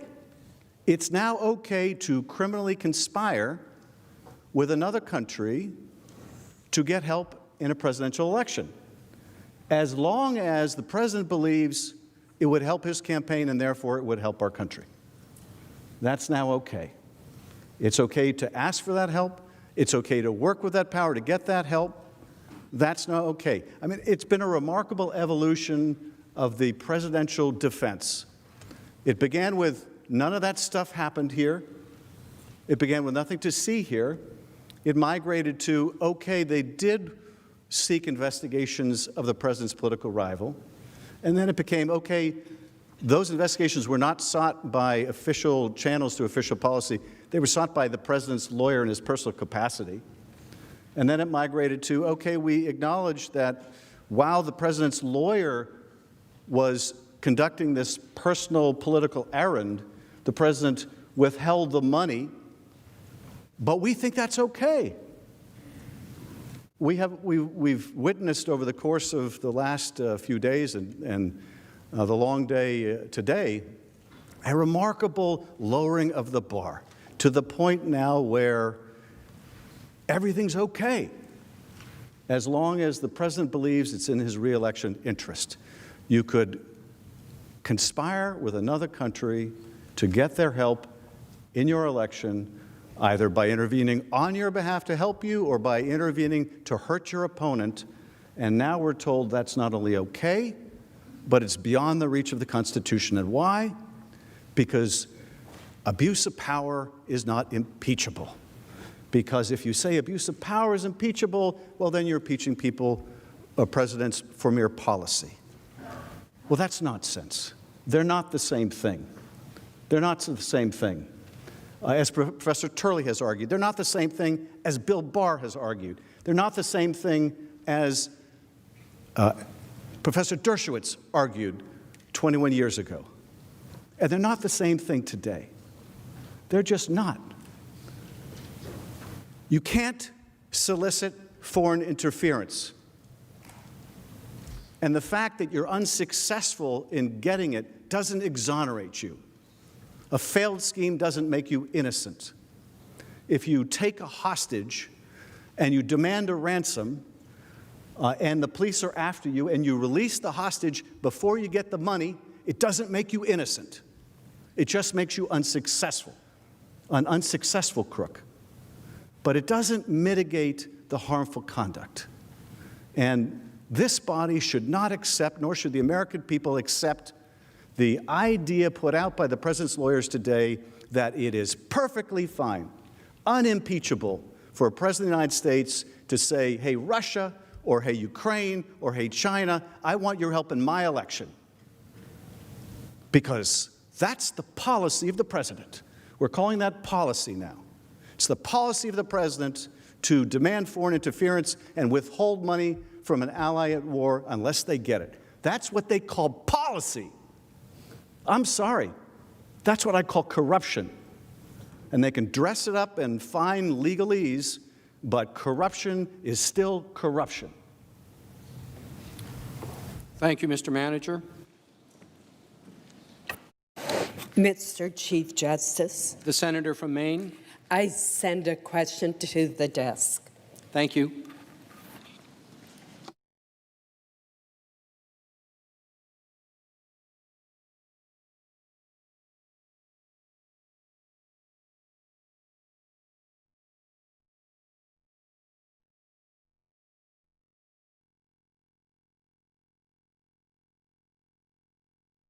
The question from Senator Collins is for the House managers.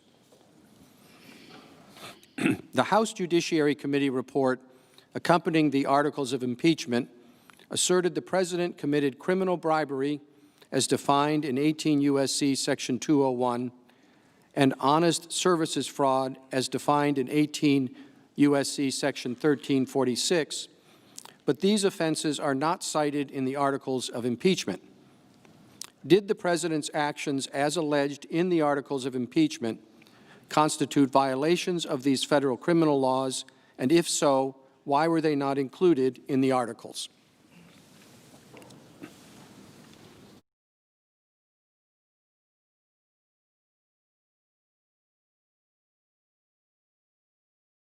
Thank you, Mr. Chief Justice, and thank the Senator for her question. Article 1 alleges corrupt abuse of power.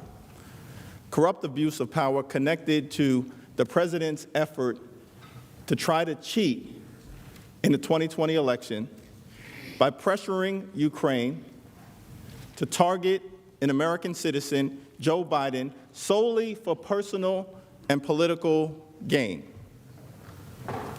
and then to solicit foreign interference in the 2020 election.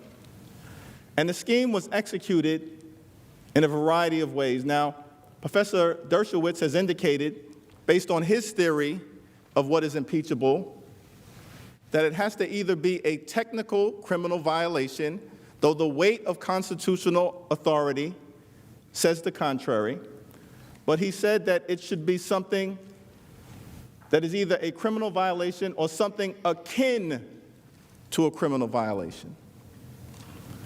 Akin to a criminal violation. And what we allege in Article 1 falls into that category. Because what happened here is that President Trump solicited a thing of value in exchange for an official act. The thing of value was phony political dirt in the form of an investigation sought against Joe Biden, his political opponent. And he asked for it explicitly on that July 25th call and through his intermediaries repeatedly in the spring, throughout the summer, into the fall. Solicited a thing of value in exchange for 2 official acts. One official act was the release of $391 million in security aid that was passed by this Senate and by the House on a bipartisan basis.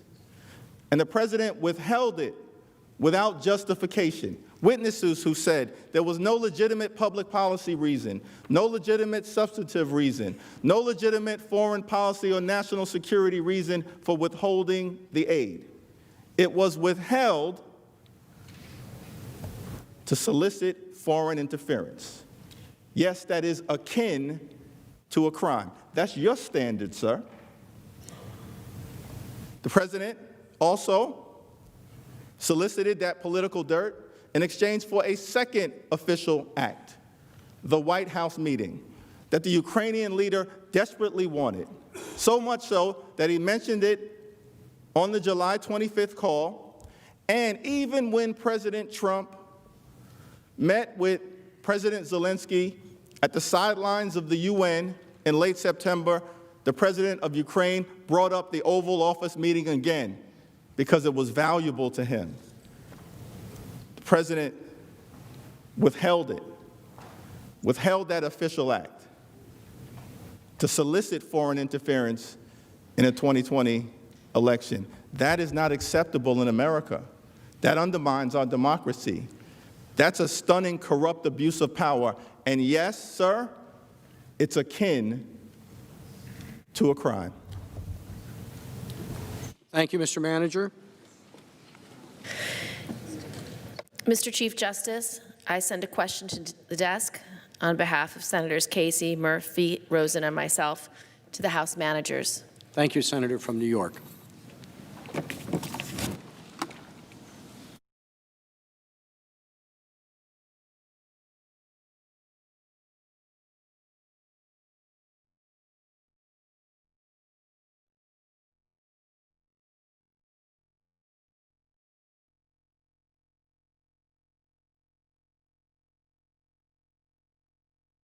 The question from Senators Gillibrand, Casey, Murphy, and Rosen is to the House managers. How do the President's actions differ from other holds on foreign assistance, and how is the hold and release of congressionally appropriated assistance to foreign countries supposed to work?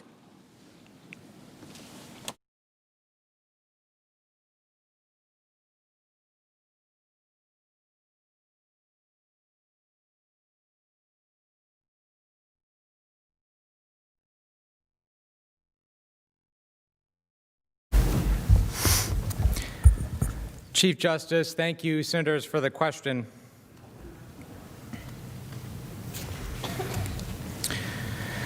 To be very clear, what the President did is not the same as a routine withholding or reviewing of foreign aid to ensure that it aligns with the President's policy priorities or to adjust to geopolitical developments. Because indeed, if that were the case, if the President had engaged that process, had gone through the interagency review process, had gone through the routine congressional certification process, we would have the documents, we would have the testimony, we would have the facts to back that up. But indeed, what we have are none of those facts, none of those documents, in an almost 2-month period where none of the individuals who would normally be involved in that process were aware of the reason for the hold. Now let's look at some prior holds. In the cases of President Obama's temporary holds, Congress was notified for the reasons for those holds. And it was always done in the national interest, whether it be corruption, national security, in support of our alliances. Never the President's own personal interests. But let's look at even President Trump's other holds. In Afghanistan, because of concerns about terrorism, or in Central America, because of immigration concerns. Were done for reasons related to official U.S. policy. They weren't concealed. They were public, widely publicized, and had engaged not only Congress, but the Department of Defense, Department of State, and the entire apparatus that's involved in conducting those holds. Again, none of which happened here. So all of this goes to show the evidence shows that there is no legitimate policy reason. Why violate the Impoundment Control Act? Why keep all of the people involved in these holds in the dark? The President's agencies and advisors confirmed repeatedly that the aid was in the best interests of our country's national security, including Secretary Esper, Secretary Pompeo, Vice President Pence, Ambassador Bolton, over and over again, everybody was imploring the president to release the hold, to no avail. The evidence also shows that even the process was unusual, as I talked about earlier, and you've heard over the last week. A career OMB official, Mr. Sandy, explained that Mr. Duffy, the president's hand-picked political appointee who has refused to testify at the president's direction, took over responsibility to authorize the aid. Mr. Sandy confirmed that in his entire career at OMB, he'd never seen or experienced career officials having their apportionment authority removed by a political appointee. Senators, this is what we're talking about. There's been a lot of discussion. You haven't heard from me in a little while, and I suspect there's a reason for that. I suspect it's because we don't want to talk about the big issue. We don't want to talk about what happened here. The president abused his authority, put the interests of himself over the interest of the country, over the interest of our national security, over the interest of our free and fair elections. That is what we are here to talk about. That is what happened. That is what the evidence shows. There is no evidence that shows a legitimate engagement of U.S. policy processes to forward legitimate ends. Thank you, Mr. Manager. Mr. Chief Justice. The senator from Missouri. Mr. Chief Justice, I send a question to the desk on behalf of myself, Senators McCaskill, or McSally rather, Langford. It was a terrifying moment. On behalf of myself, Senator McSally, Senator Langford, Senator Gardner, Senator Capito, and Senator Wicker, this is a question for the President's counsel. Thank you.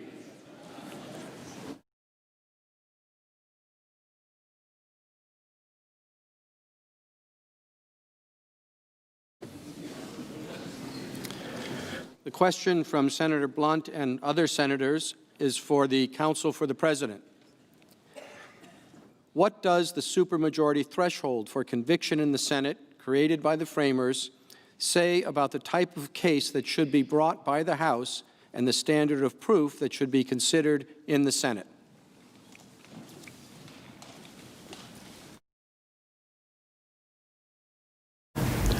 There were several debates among the framers. Of course, should you have impeachment at all? We talked about that, what the criteria for impeachment should be. But then there was another debate. Who should have the ultimate responsibility for deciding whether the president should be removed? James Madison suggested the Supreme Court of the United States as a completely nonpartisan institution. Alexander Hamilton was concerned about that issue as well, but he said the Supreme Court would be inappropriate because the judicial branch should not become involved directly as a branch, okay, to preside over the trial, because ultimately an impeached president can be put on trial for crimes if he committed crimes.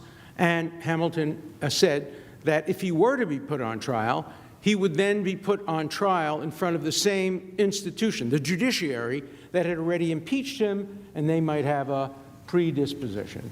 So in the course of the debate, it was finally resolved that the Senate, which it was a very different institution back at the founding. Obviously, senators were not directly elected. They were appointed by the legislature. They were supposed to serve as an institution that checked on the House of Representatives, more mature, more sober, elected for longer periods of time, with an eye to the future, not so concerned about pleasing the popular masses. Remember, the framers were very concerned about democracy. Nobody ever called the United States a democracy, a republic if you can keep it, not a democracy. Very great concern about that. And then when it came time to assign it to the Senate, there was discussion about what the criteria and what the, obviously, vote should be. And the selection of a two-thirds supermajority was plainly designed to avoid partisan impeachments, plainly designed to effectuate the very wise philosophy espoused by the congressman and the senator during the Clinton campaign. That is, during the Clinton impeachment. Never, ever have an impeachment or removal that is partisan. Always demand that there be a widespread consensus, a widespread national agreement, and bipartisan support. What better way of assuring bipartisan support than requiring a two-thirds vote? Because almost in every instance, in order to get a two-thirds vote, you need members of both parties. Johnson case was a perfect example. In order to get that vote, you needed not only the party that was behind the impeachment, but you needed people from the other side as well. And when 7 Republicans dissented, based, I believe, largely on the arguments of Justice Curtis and others, arguments that I paraphrased here the other day, it lost by merely 1 vote. The Clinton impeachment, if I remember correctly, achieved a 50-50 split. Am I right about that? I think I'm right about that. And it only lost, I mean, it could have been 51-49. It wouldn't have been enough. And so I think it's plain that not only does the two-thirds requirement serve as a check on the House, but I think it sends a message to every senator. It sends a message even to those senators who would be in the one-third. Reconsider, because if you're voting for a partisan impeachment, you're violating the spirit of the two-thirds requirement. You know, there are many institutions where at the end of the day, for example, political conventions, they seek a unanimous vote just to show unity. And I would urge some senators who favor impeachment to look at the two-thirds and say, if there's not going to be a two-thirds, there shouldn't be an impeachment, and therefore we're going to vote against impeachment, even though we might think that the criteria for impeachment have been satisfied. Do not vote for impeachment. Do not vote for removal unless you think that the criteria articulated by the senator and the congressman, and I believe by the Constitution and by Hamilton, are met, namely bipartisan, almost universal concern by the United States of America. That criteria is not met, and the two-thirds requirement really illustrates the importance the framers gave to that criteria. Thank you, counsel. Mr. Chief Justice. Senator from Connecticut. Mr. Chief Justice, I rise to send a question to the desk. Thank you.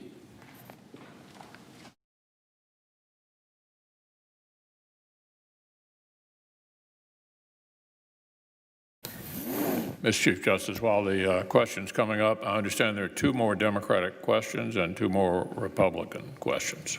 Thank you.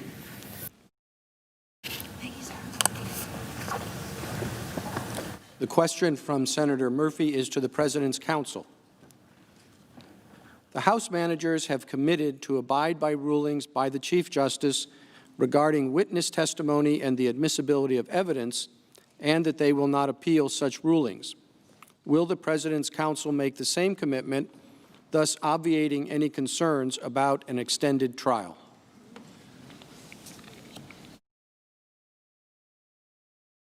Members of the Senate, we've had this question. I'm going to say it very clearly. We are not willing to do that.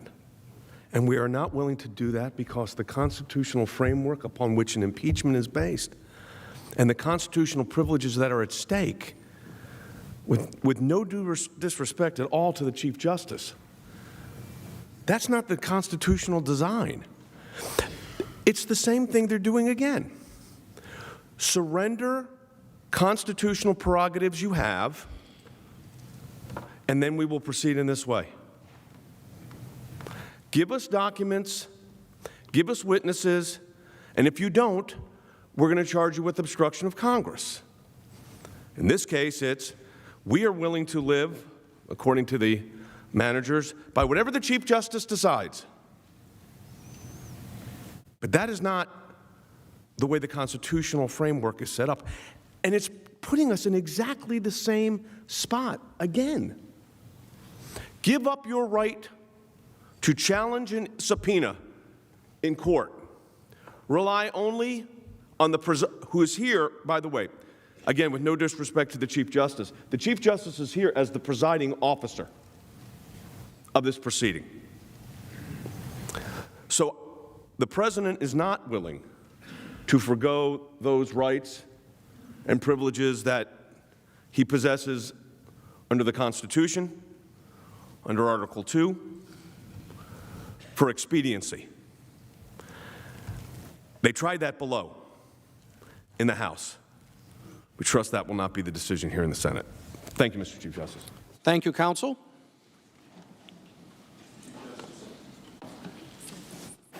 The senator from Mississippi. Mr. Chief Justice, I send a question to the desk for Professor Dershowitz on behalf of myself and Senators McSally and Moran.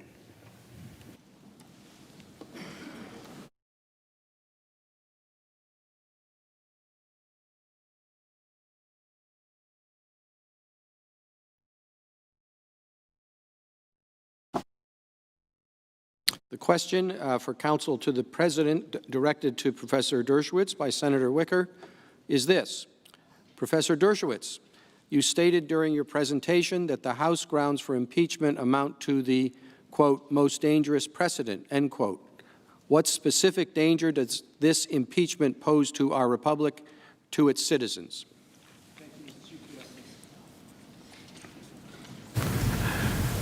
Thank you, Senators. I came of age during the period of McCarthyism.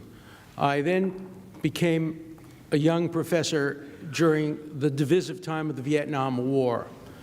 I, as all of you, lived through the division during the Iraq War and 9/11 and following 9/11. I have never lived at a more divisive time in the United States of America than today. Families are broken up. Friends don't speak to each other. Dialogue has disappeared on university campuses. We live in extraordinarily dangerous times. I'm not suggesting that the impeachment decision by the House has brought that on us. Perhaps it's merely a symptom of a terrific problem that we have facing us and likely to face us in the future. I think it is the responsibility of this mature Senate, whose job it is to look forward, whose job it is to assure our future, to make sure the divisions don't grow even greater. Were a President of the United States to be removed today, it would pose existential dangers to our ability to live together as a people. The decision would not be accepted by many Americans. Nixon's decision was accepted, easily accepted. I think that decisions that would have been made in other cases would be accepted. This one would not be easily accepted because it's such a divided country, such a divided time. And if the precedent is established that a president can be removed on the basis of such vague and recurring and open-ended and targeted terms as abuse of power. 40 presidents have been accused of abuse of power. I bet you all of them have. We just don't know some of the charges against some of them. But we have documentation on so many. If that criteria were to be used, this will just be the beginning of a recurring weaponization of impeachment whenever one house is controlled by one party and the presidency is controlled by another party. Now, the House managers say there are dangers of not impeaching, but those dangers can be eliminated in 8 months. If you really feel there's a strong case, then campaign against the president. But the danger of impeachment will last my lifetime, your lifetime, and the lifetime of our children. So I urge you respectfully, you are the guardians of our future. Follow the constraints of the Constitution. Do not allow impeachment to become a normalized weapon, in the word of one of the framers. Make sure that it's reserved only for the most extraordinary of cases like that of Richard Nixon. This case does not meet those criteria. Thank you. Thank you, counsel. Oh, the senator from Arizona. Mr. Chief Justice, I send a question to the desk for President's Counsel. Thank you.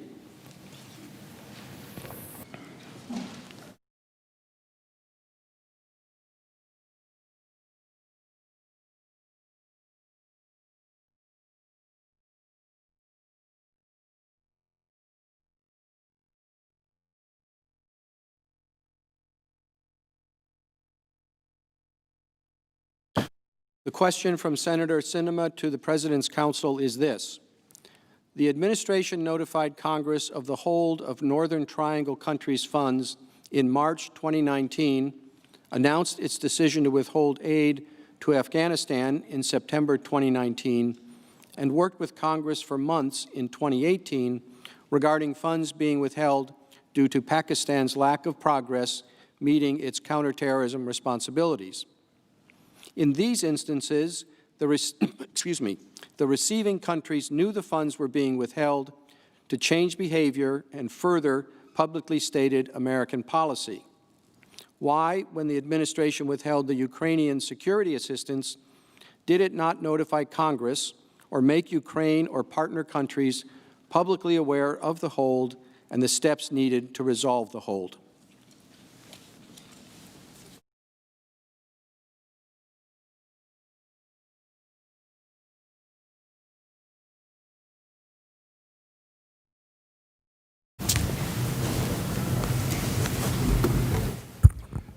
Mr. Chief Justice, Senator, thank you for the question. I think that in all of those instances that were listed in the question, it was clear that withholding the aid was meant to send a signal. It was done publicly, and it was meant to send a signal to the country. I think that in the testimony before the House here, Ambassador Volker made clear that he and others hoped that the hold would not become public, because they did not want there to be any signal to the Ukrainians or to others. And people have talked here, the managers, House managers have talked about how, well, even if the aid, when it was withheld, it didn't lead to anything not being purchased over the summer. It was still dangerous because it would send a signal to the Russians. But the whole point was it wasn't public. The Ukrainians didn't know. The Russians didn't know. It wasn't being done to send a signal. It was to address concerns. The President had raised concerns, and he wanted time to have those concerns addressed. He wanted to understand better burden sharing, the issue that is reflected in the June 24th email that I referred to earlier, that's referred to in the July 25th call transcript, and he wanted to understand corruption issues. He raised corruption issues. And over the course of the summer, the testimony, Mr. Morrison in particular below, explained that there were developments on corruption over the summer. President Zelensky had just been elected in April. At that time, multiple witnesses testified that it was unclear. He had run on a reform agenda, but it was unclear what he would be able to accomplish, because it was unclear whether or not he would secure a majority in the Ukrainian parliament. Those elections didn't occur until July. That's when the July 25th call occurred. Right after those elections, he won the majority in parliament. But then the parliament still wasn't going to actually be seated until later in August. And Mr. Morrison testified that when he and Ambassador Bolton were in Kiev right at the end of August, I think around August 27th, that the parliament had just been seated, and Zelensky and his ministers were tired because they had been up all night. They kept the parliament up late in session to pass the reform legislation agenda right then, including things like eliminating immunity for members of the parliament from corruption prosecutions, and the legislation to set up the new anti-corruption court. And so these developments were positive developments that then Mr. Morrison testified President Zelensky, when he spoke to Vice President Pence in Warsaw, they discussed these, and President Zelensky went through the things that he was doing. And then that information was relayed back to the President. So the hold had been in place so that the President could, within the U.S. government, privately consider this information not to send a signal to the outside world. And so this plays into some of the ideas that the House managers have presented, that somehow this was terrible, it sent a signal to the Russians. Part of the whole point, Ambassador Volker explained, was that there was a concern that it not become public, because it would then not send a signal, and that is what happened until the Politico article came out on August 28th. And I think that's the best way to understand the difference in approach there. Thank you. Thank you, Counsel. Mr. Chief Justice. The Senator from Indiana. I sent a question to the desk on behalf of myself and Senator Braun. Thank you.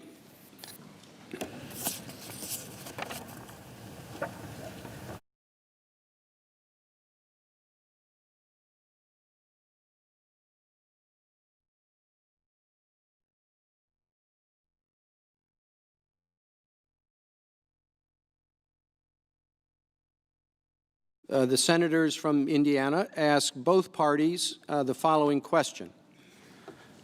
We were promised by House managers that the evidence supporting each article of impeachment would be overwhelming and uncontested. Virtually every day, House managers have insisted that the Senate cannot have a trial without witnesses. Do both parties agree that the Senate has included in evidence in this trial the testimony of every single witness from which the House heard before they voted, except for the intelligence community IG report that Chairman Schiff kept secret? We begin with the House managers.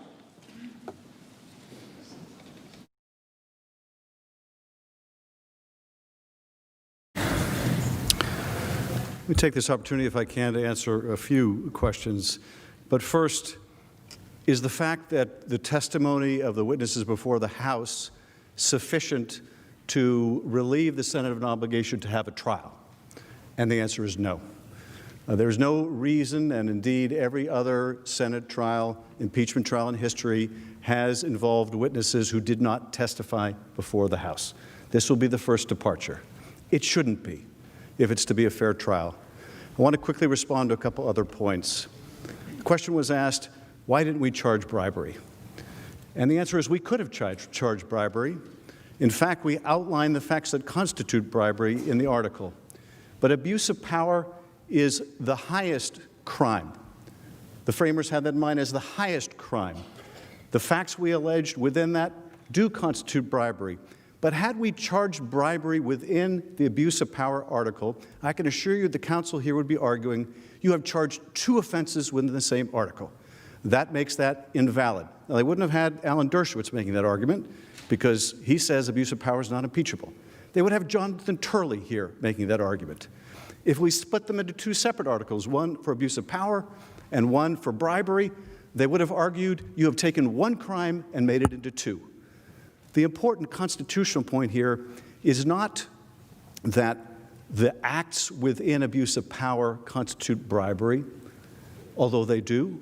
The important point is we charged a constitutional crime, the most serious crime. The founders gave the president enormous powers, and their most important consideration was that the president not abuse that power. And they provided a remedy, and that remedy is impeachment. One final point. Mr. Sekulow said, that's not how the Constitution works. The Constitution doesn't allow the Chief Justice to make those decisions. But you know, he didn't say the Constitution prohibits it. The Constitution permits it if they will agree, but they won't. And he said it's the same as in the House, and it is the same as in the House. And it's the same in this way. If they were operating in good faith, if they really wanted a fair resolution, if they weren't just shooting for delay, they would allow the Chief Justice to make these decisions. But what they do not want is they do not want you to hear John Bolton. And why? Because when you hear graphically a man say, the President of the United States told me to hold aid from our ally, to coerce foreign assistance in his election, when the American people hear that firsthand, not filtered through our statements, they will recognize impeachable conduct when they see it. Thank you, Mr. Manager. Mr. Chief Justice. Mr. Sekulow, you have 2.5 minutes. Thank you, Mr. Chief Justice. With regard to the last statement, I'm just going to say asked and answered. I have answered the question about the issue of moving forward if there were witnesses and our view on that. I don't have to say anything else. Now, with regard to the question that was actually presented, 29 times the House managers have used the phrase overwhelming, uncontested, sufficient. Proved, they said 31 times. Now, that's just what the record says. It is true that the record from the House was accepted provisionally, subject to evidentiary objections. But they are the ones who have said overwhelmingly and proved. Now, we, of course, disagree with their conclusions as a matter of fact and as a matter of law. But for them to come up here and argue proved and overwhelmingly a total of, I guess, 64 times in a couple of days tells me a lot about what they want. What we're asking for is this proceeding to continue, and with that, we're done. Thank you, Mr. Chief Justice. Thank you, counsel. The majority leader is recognized. Justice, I ask unanimous consent that the trial adjourn until 1 p.m. Thursday, tomorrow, January 30th, and this order also constitutes the adjournment of the Senate. Without objection, so ordered.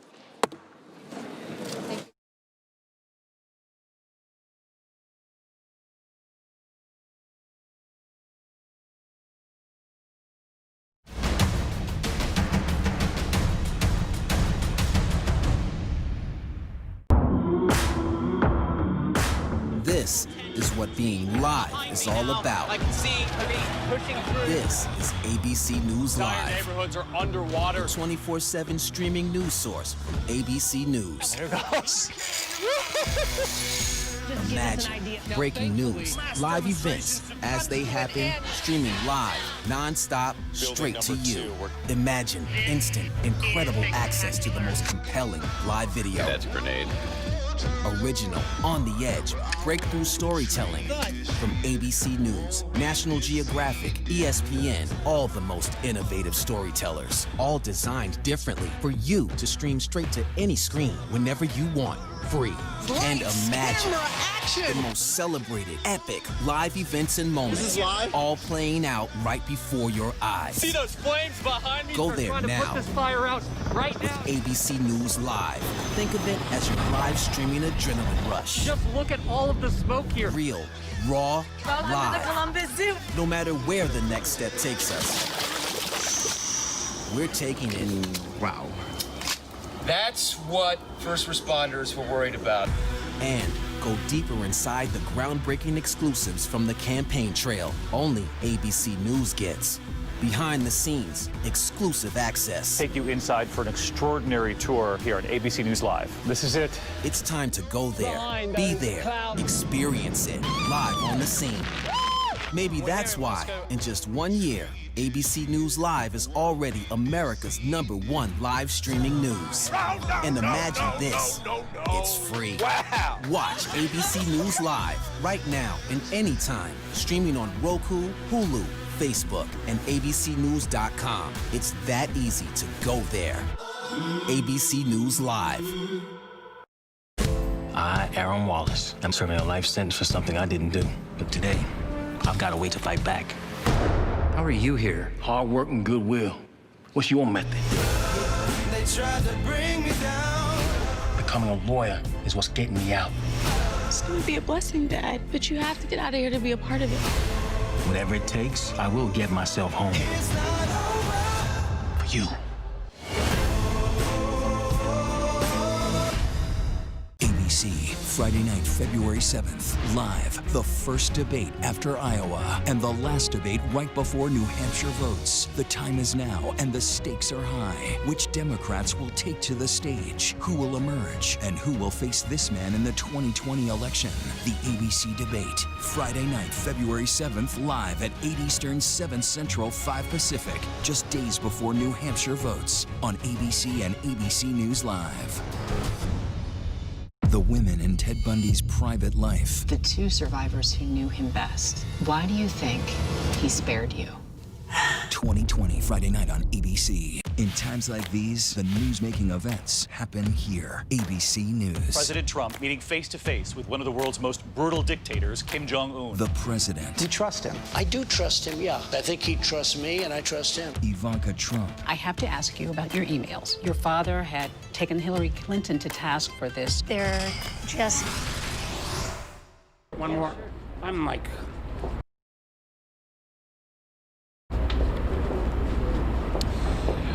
I know it's late, but I could not abide the President's counsel saying foreign interference in a sense is okay if it doesn't fall into the classic definition of a campaign contribution, and the whitewashed DOJ investigation somehow makes anything and everything the President's done in terms of soliciting foreign interference legitimate.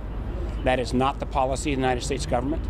That is not what Mr. Trump's own director of the CIA, director of the NSA, director of National Intelligence, director of FBI, who've all said their top priority going into 2020 is to make sure that foreign interference does not continue and is not allowed.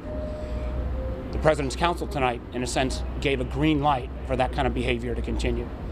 I hope and pray that cooler heads will prevail, but I think there was a dramatic step backwards in terms of protecting the integrity of our election, in terms of the signal sent by the President's Council tonight.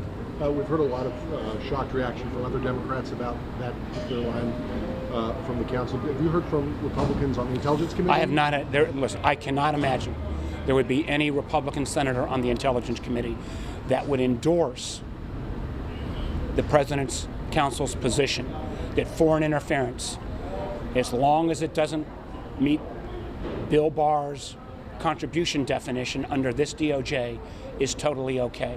That is not our policy. It is dangerous. It is against everything that our intelligence community and our law enforcement community is working on. And again, I'm going to call on my Republican colleagues as well to stand up and reinforce that we do not want, whether it be Russia, China, Iran, Ukraine, or others interfering in our election. And we spent 3 years working on this, trying to put in place the kind of infrastructure to prevent this from happening. And I was flabbergasted by the President's Council's remarks tonight. Have you spoken to Senator Burr about this? I have not yet. I will tomorrow. But it was wrong, it was inappropriate, and it was not in the best interest of our country. Thank you, Senator. We're way to the bathroom, by the way. Up there? Yeah. This is what being live is all about. I can see pushing through. This is ABC News Entire Live. neighborhoods are underwater. 24/7 streaming news source from ABC News. There it goes. Imagine breaking news, live events as they happen, streaming live, non-stop, straight to you. Imagine instant, incredible access to the most compelling live video. That's a grenade. Original, on the edge, breakthrough storytelling from ABC News, National Geographic, ESPN, all the most innovative storytellers, all designed differently for you to stream straight to any screen whenever you want, free. And imagine the most celebrated, epic live events and moments, This is live? all playing out right before your eyes. See those flames behind me? Go We're there trying now. to put this fire out right With now. ABC News Live. Think of it as your live streaming adrenaline rush. Just look at all of the smoke here. Real, raw, Welcome to the live. Columbus Zoo. No matter where the next step takes us, we're taking it. Wow. That's what first responders were worried about. And go deeper inside the groundbreaking exclusives from the campaign trail only ABC News gets. Behind the scenes, exclusive access. Take you inside for an extraordinary tour here on ABC News Live. This is it. It's time to go there, be there, experience it, live on the scene. Maybe that's why, in just 1 year, ABC News Live is already America's #1 live streaming news. And imagine this, it's free. Watch ABC News Live right now and anytime, streaming on Roku, Hulu, Facebook, and abcnews.com. It's that easy to go there. ABC News Live. I, Aaron Wallace, I'm serving a life sentence for something I didn't do. But today, I've got a way to fight back. How are you here? Hard work and goodwill. What's your method? They tried to bring me down. Becoming a lawyer is what's getting me out. It's gonna be a blessing, Dad, but you have to get out of here to be a part of it. Whatever it takes, I will get myself home. For you.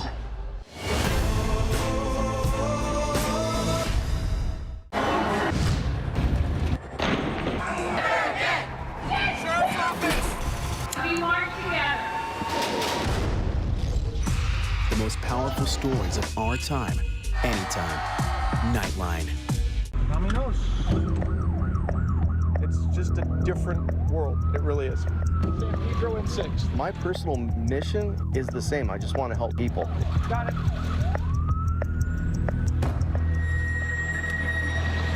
Transferred yesterday. Yeah. I think he's pretty close now. In the shadow of downtown L.A., paramedic Scott Lazar pumps Narcan into his latest overdose patient. I don't want it. It's dead too much. The chaos at Skid Row playing out all around him. Watch out with that. I don't think he's going to want that back. A 16-year veteran, Lazar and his partner Mike Contreras are used to mornings like this.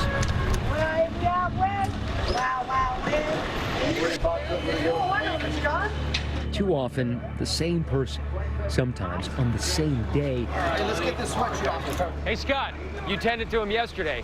What was yesterday? Same thing. Overdose? Deja vu, yeah. There are nearly 500,000 homeless people nationwide, many of the unsheltered living here in California. Look at Los Angeles with the tents and the horrible, horrible, disgusting conditions. This issue is a crisis.